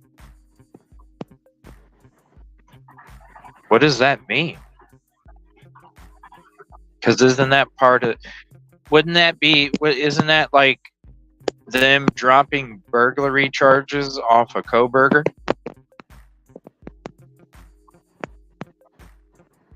I saw that and I'm like, huh, I wonder why.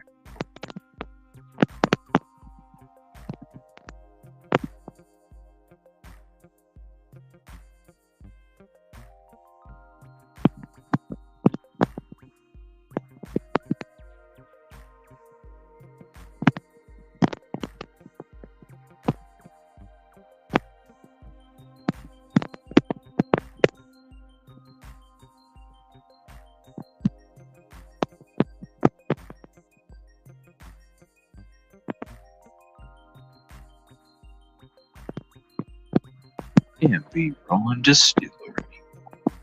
Exit 89.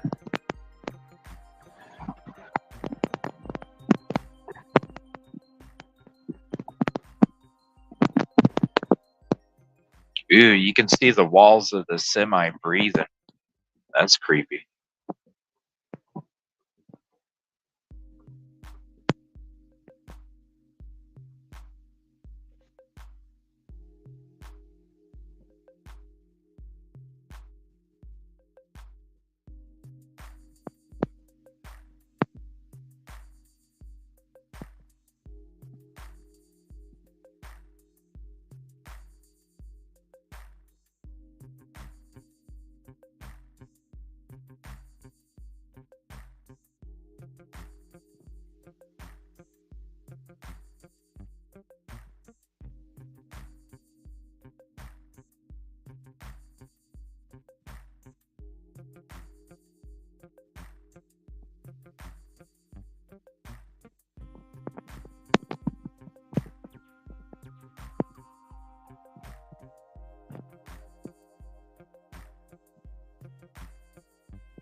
Man, you know it's really windy when that big ass flag is blowing like that. Fort Campbell, Hopkinsville.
Man, it's crazy windy here. I'm like getting blown into the other lane and shit.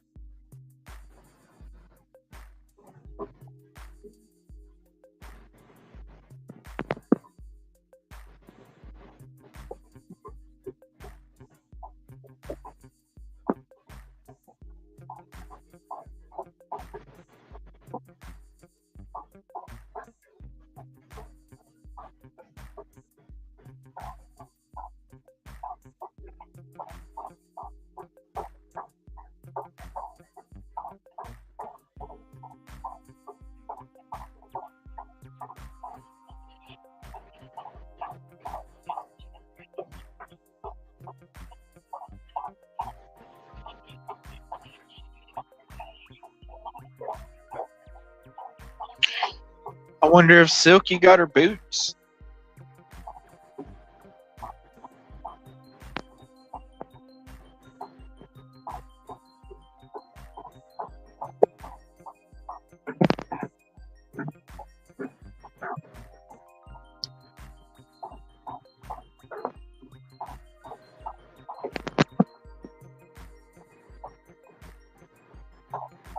Well, I'll stream for another, I don't know, 15 minutes or so. We'll wait to see if Silky comes back on. Maybe she can show us the boots she got.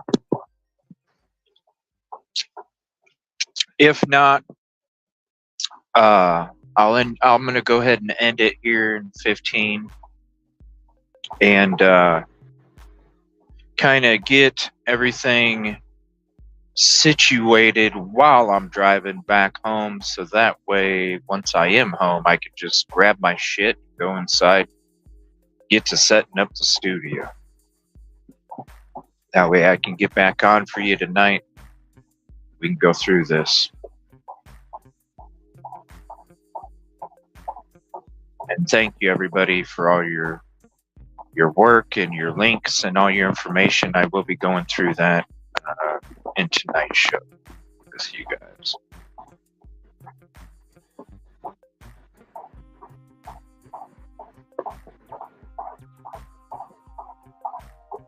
All right, so I need to exit.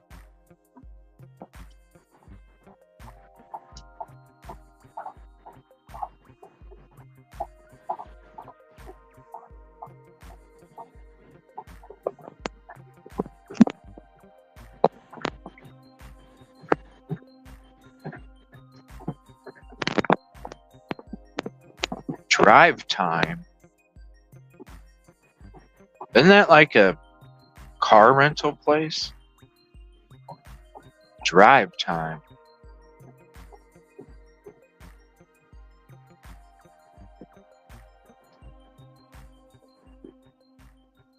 Excuse me. This coffee's making me burp. 1 second. Well, it's probably not the coffee. It's probably because I haven't ate anything.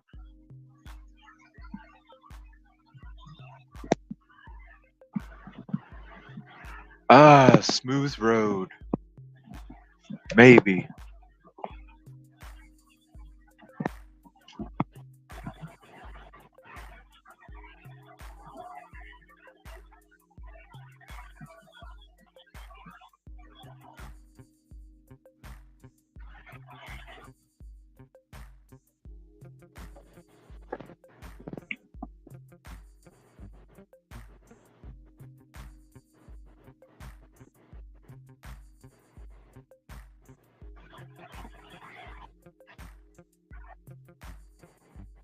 What's up, Katrina? We're still waiting for Silky.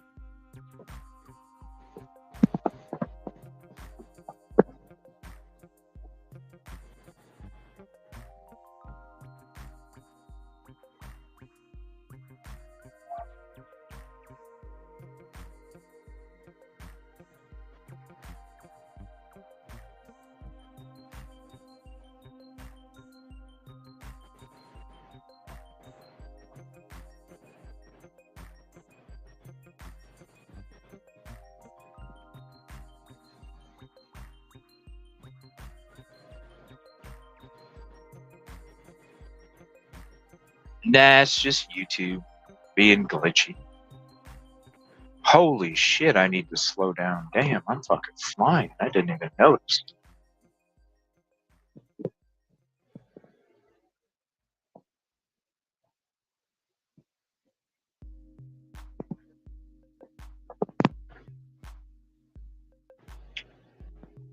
The wind is nuts.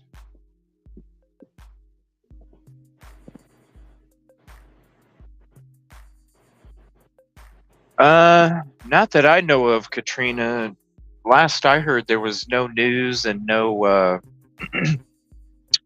and nothing going on with that boat today.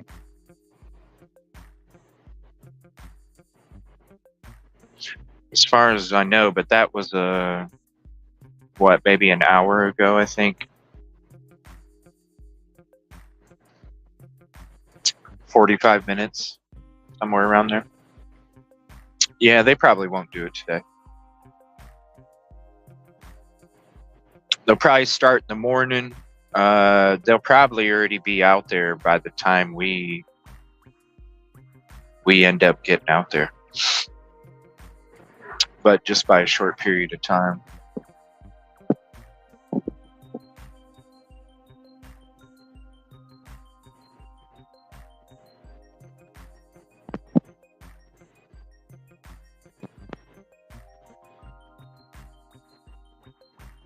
Oh shit, I was supposed to go this way. Really? What the hell? It's not taking me the right way.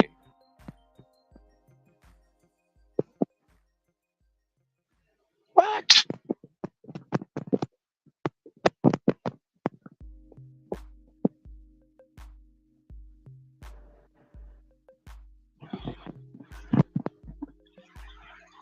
See, this GPS is bugging.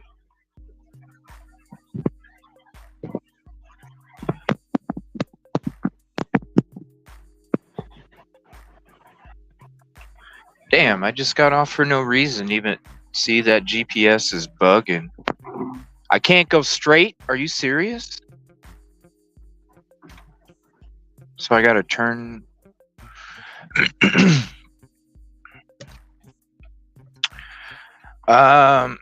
They did say it was Elijah's blanket the last time I heard. Man, this sucks. Damn GPS.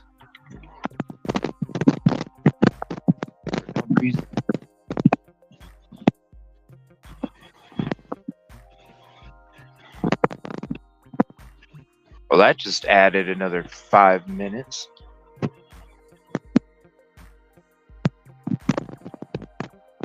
We'll just do a turnaround right here.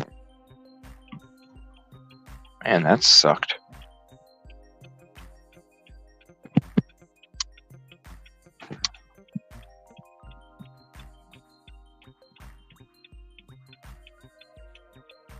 Come on, bro.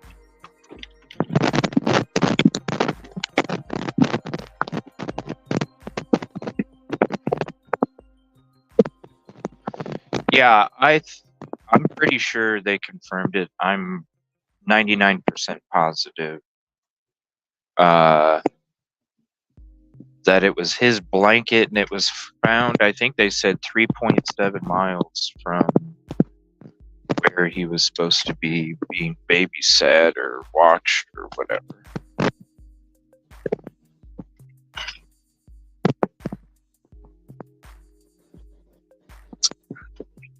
Back on the interstate, we should have never got off.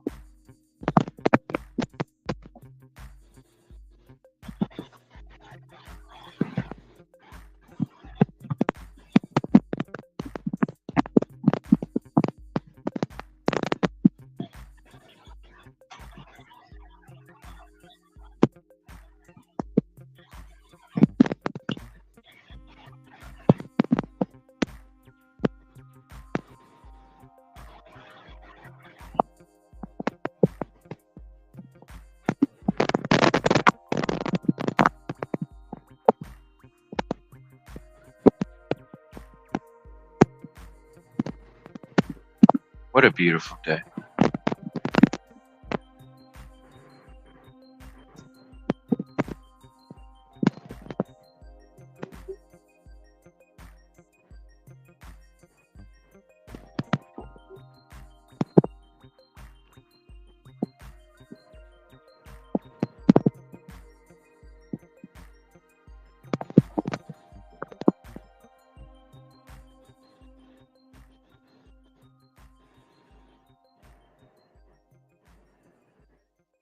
Yep, I am good. We're almost home. Still got a ways.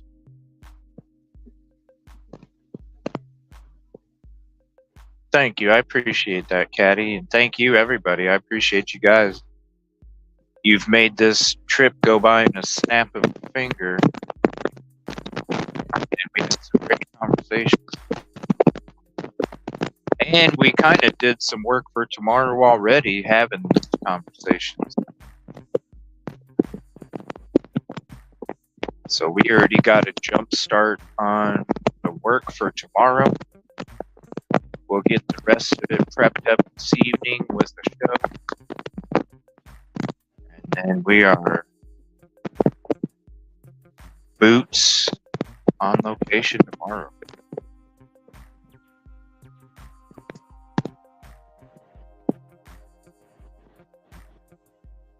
Yeah, I appreciate that.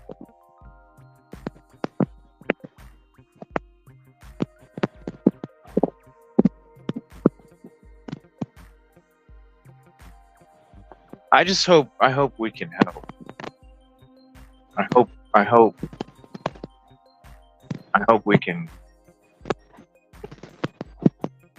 find some kind of answer, for that family. Some kind of answer.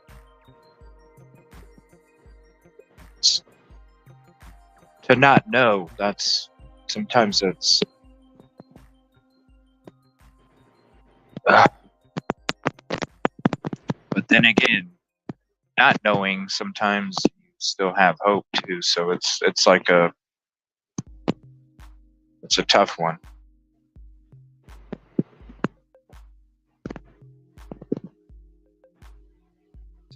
But hopefully, right? Leave on a trip and not come back.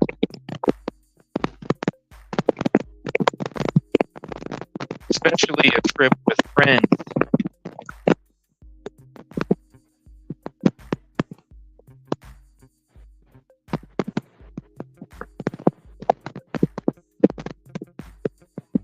Well, Pyres, when they keep stressing that they even like the press conference, when they keep stressing that there was not foul play involved, and then even the guy, when he was talking about speculation on the social platforms, that was one of the things that he was kind of stressing was, since they found the credit card, this, that, well, we're still, no, leave that up to the real investigators. No signs foul play. So I wouldn't, it is definitely a possibility. Definitely a possibility. My favorite driving music, actually, and this might shock you guys, but when I'm driving, I don't mind music. I should make a Nightbot link where it drops my Spotify playlist, because the playlist is huge. And if you hit it on repeat, you'll never hear the same song twice for a month. But to be honest, most of the time when I'm driving, I don't have a radio playing on these long trips. A lot of the times I will I love being out on the road, and I love these trips because when I am out on the road, like when I'm at home behind the desk, my mind is constantly going through 50 billion things, and but when I'm out on the road driving, it kind of clears my mind. And so when I am on the highway, it allows me to dig deep into my deep thoughts without any other 50 million distractions. So I enjoy these long roads because I get to deep think about life and future and choices and all of those things. So most of the time, just because I'm by myself, most of the time I will just not have music playing, and I will just be in thought, be in deep thought the whole time, because it's soothing for me. It allows me to kind of not have so many things to think about, be able to dig deeper into my mind without the distractions. The victim fits a profile being found in water after leaving. I mean, could be. That's probably why they're having the search team go back out there with sonar and stuff. I mean, it makes sense. It makes sense.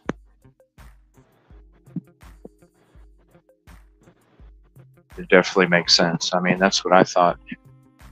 That's why I was wondering, was there any kind of moisture on the rocks right by where the ID was found? Whether it was through the evening or maybe it was really hot that day and then it cooled off at night really good and it created that moisture.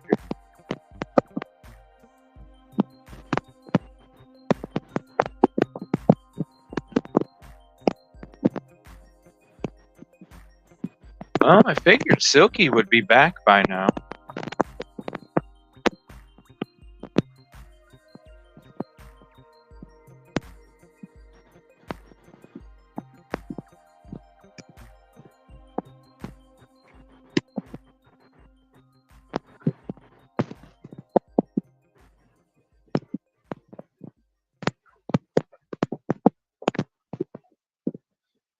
If somebody wants to message her to see, but who knows, she might be doing some Walmart shopping and it might be a huge line. But she said she had to go in there, get something for supper, and she was going to look at boots.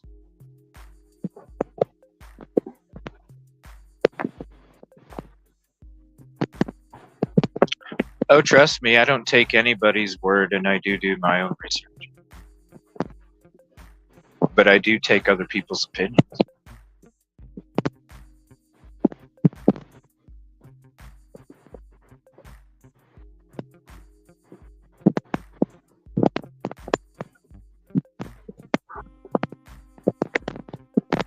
Oh yeah, I got everything from, yeah.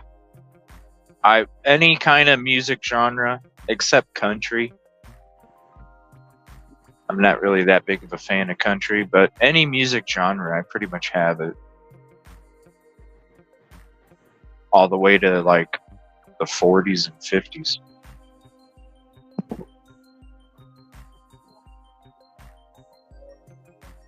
I'll do that. I'll add Nightbot a little link to drop the Spotify playlist.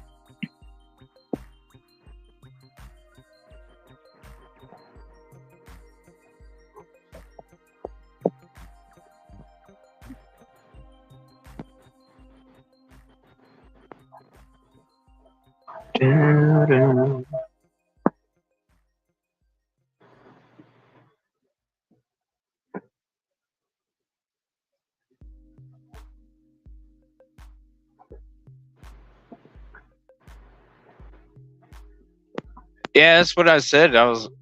You always, hey, when you got boots, you always got to get some kind of cushions in there, especially if they're brand new and you're going to go walking around in them like that. Definitely don't want blisters. That is true. Oh, I love corn.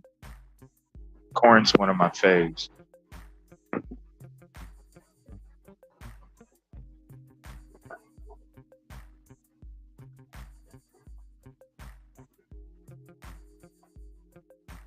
Oh, what's up, Beckles? We've been road tripping for about almost 11 hours. I am going to end the stream here in a couple minutes. Like I said, I'll be back about 8 o'clock Central, 9 Eastern. We'll get back on for a couple hours, knock through all the work for tonight, and then we'll be back on the road in the morning, and then we'll be heading out for Nashville, and we'll be out there all day. Yeah, almost 11. We're at 10:37 right now.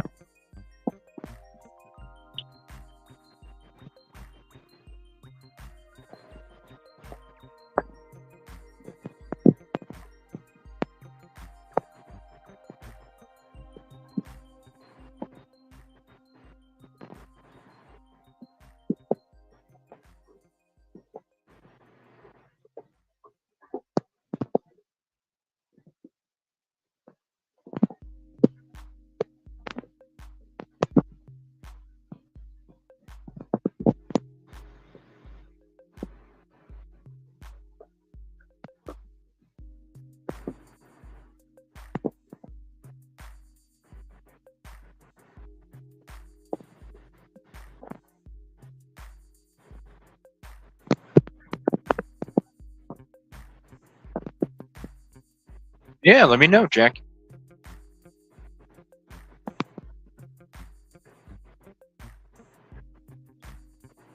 We will be there.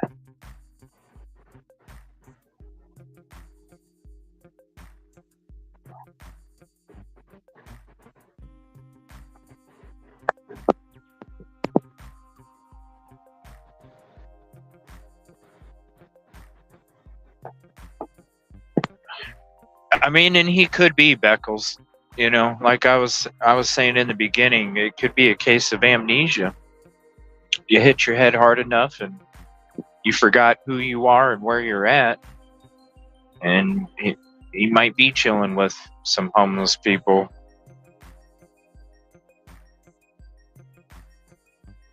Unfortunately, when those kind of injuries happen and there is amnesia involved, they do end up roaming in homeless camps because they really don't know who they are, where they're at, how they even got there, and what their name is.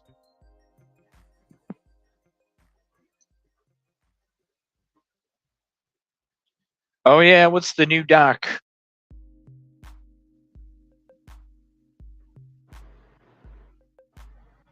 Oh, a 13th supplemental.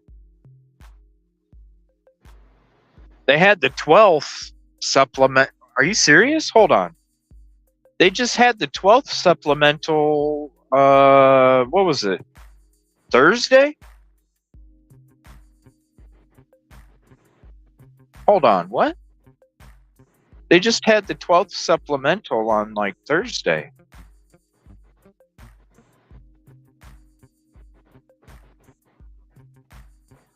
What?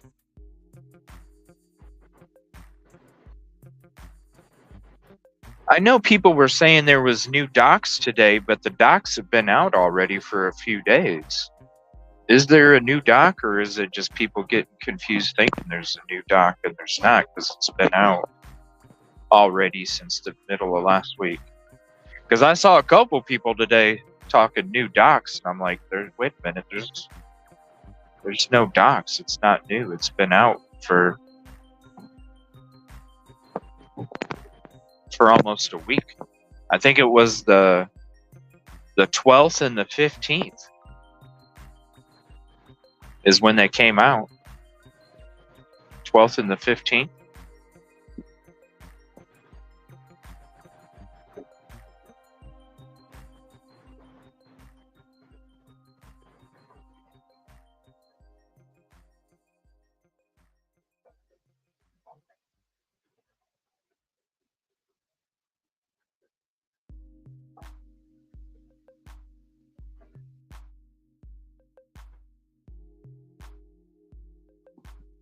Oh, so they did another supplemental. Wow. Okay. Huh.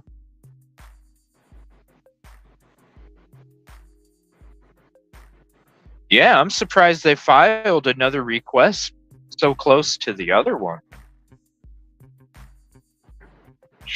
Ooh, I'm flying. Wow. I'm surprised they filed one so quick.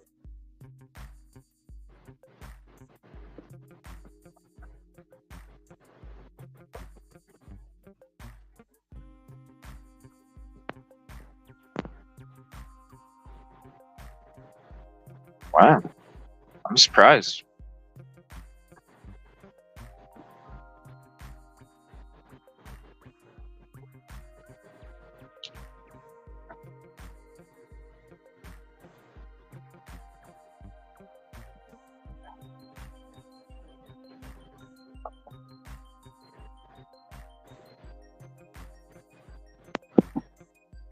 Ah.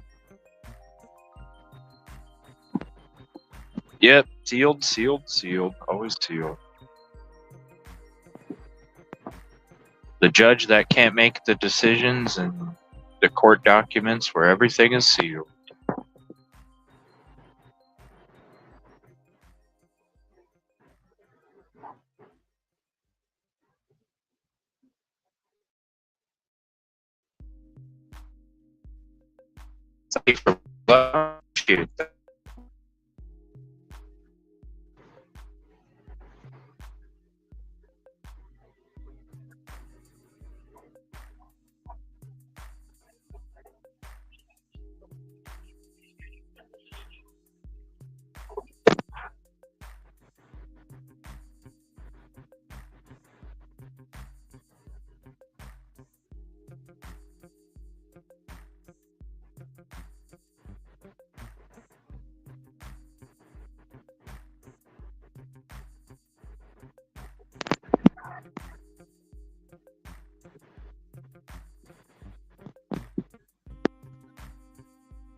Yeah, that's right, Beckles. Never ending. Did anybody get a hold of Silky? Is Silky okay?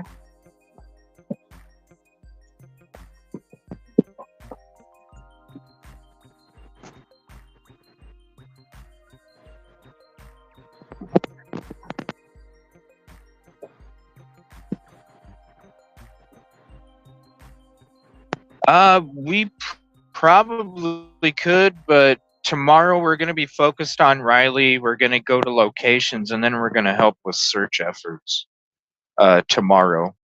But I am planning on staying in Nashville one of these nights overnight, and I am going to come back down, and so we could probably as well cover that. Tomorrow we're going to be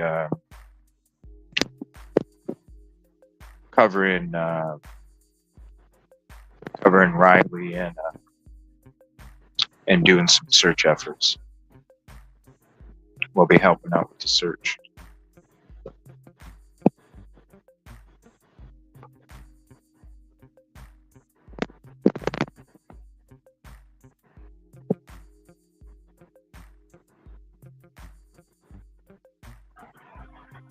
It is a new one then. Last week one was about Exhibit K.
Yes, now's about the time where I'm like, ooh, I'm starting to wind down with the energy.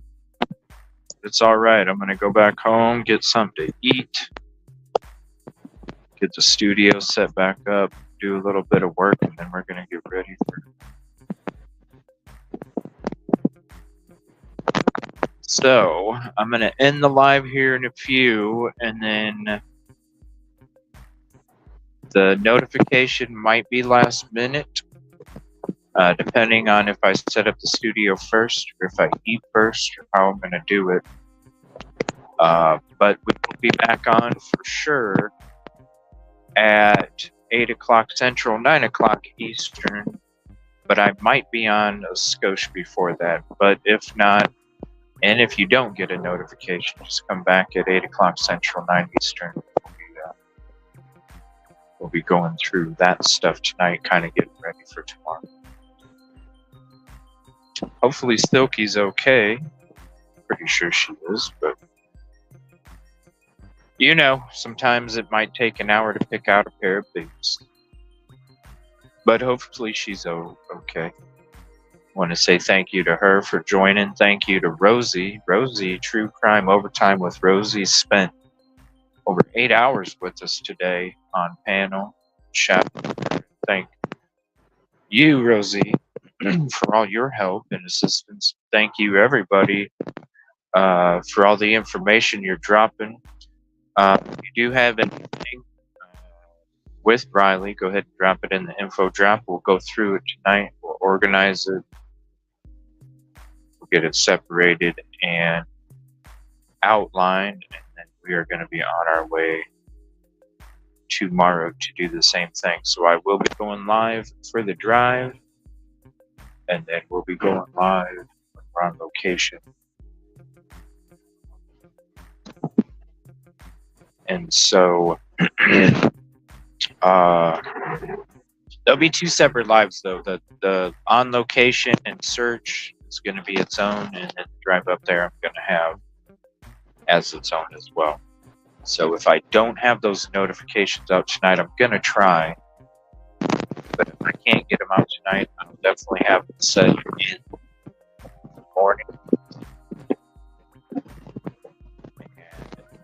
And depending on it, I'm going to set them for a certain time. But the one for the on location and search, the time might change. It just depends on the trip and how long it takes us to get together and go down there and get set up for the search efforts too. So we do that.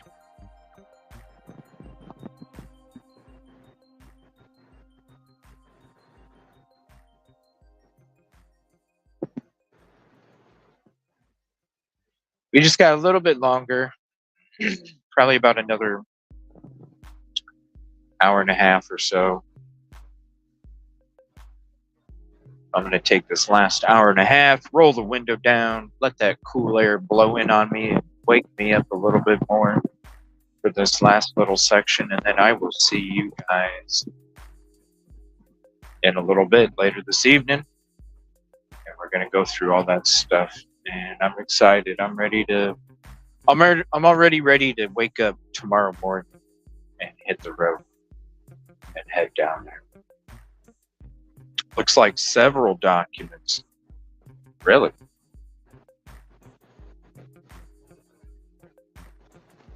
Well, we might have to go through the new documents before we go through writing stuff then.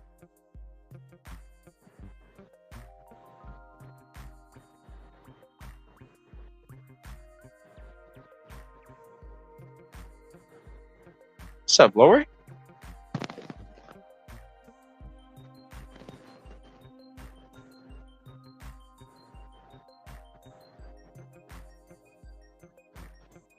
Yep. We'll be back later tonight, 8 o'clock Central, 9 Eastern. We'll be going over the new Koberger documents, and then we're going to go through all the Riley strain information and get prepped for tomorrow's trip. And then we'll be on location tomorrow. So I'm going to go ahead and end this live. I will, if you guys don't get the notification, I will be live at 8 Central 9. We'll see you in a little bit. Thank you, everybody, for hanging out. Thank you for making the trip go by in a snap of a finger. Thank you for all your work. And thank you for all your help when it comes to updates, information, and especially your communication of your theories, thoughts, and opinions. I appreciate you guys. We got more stuff coming up. Plenty of trips coming up the next couple months and more, depending on what else pops up. So plenty more for you in the near future. So get a snack. I'll be back. And I'll see you in just a short while. Appreciate you guys. See you in a bit.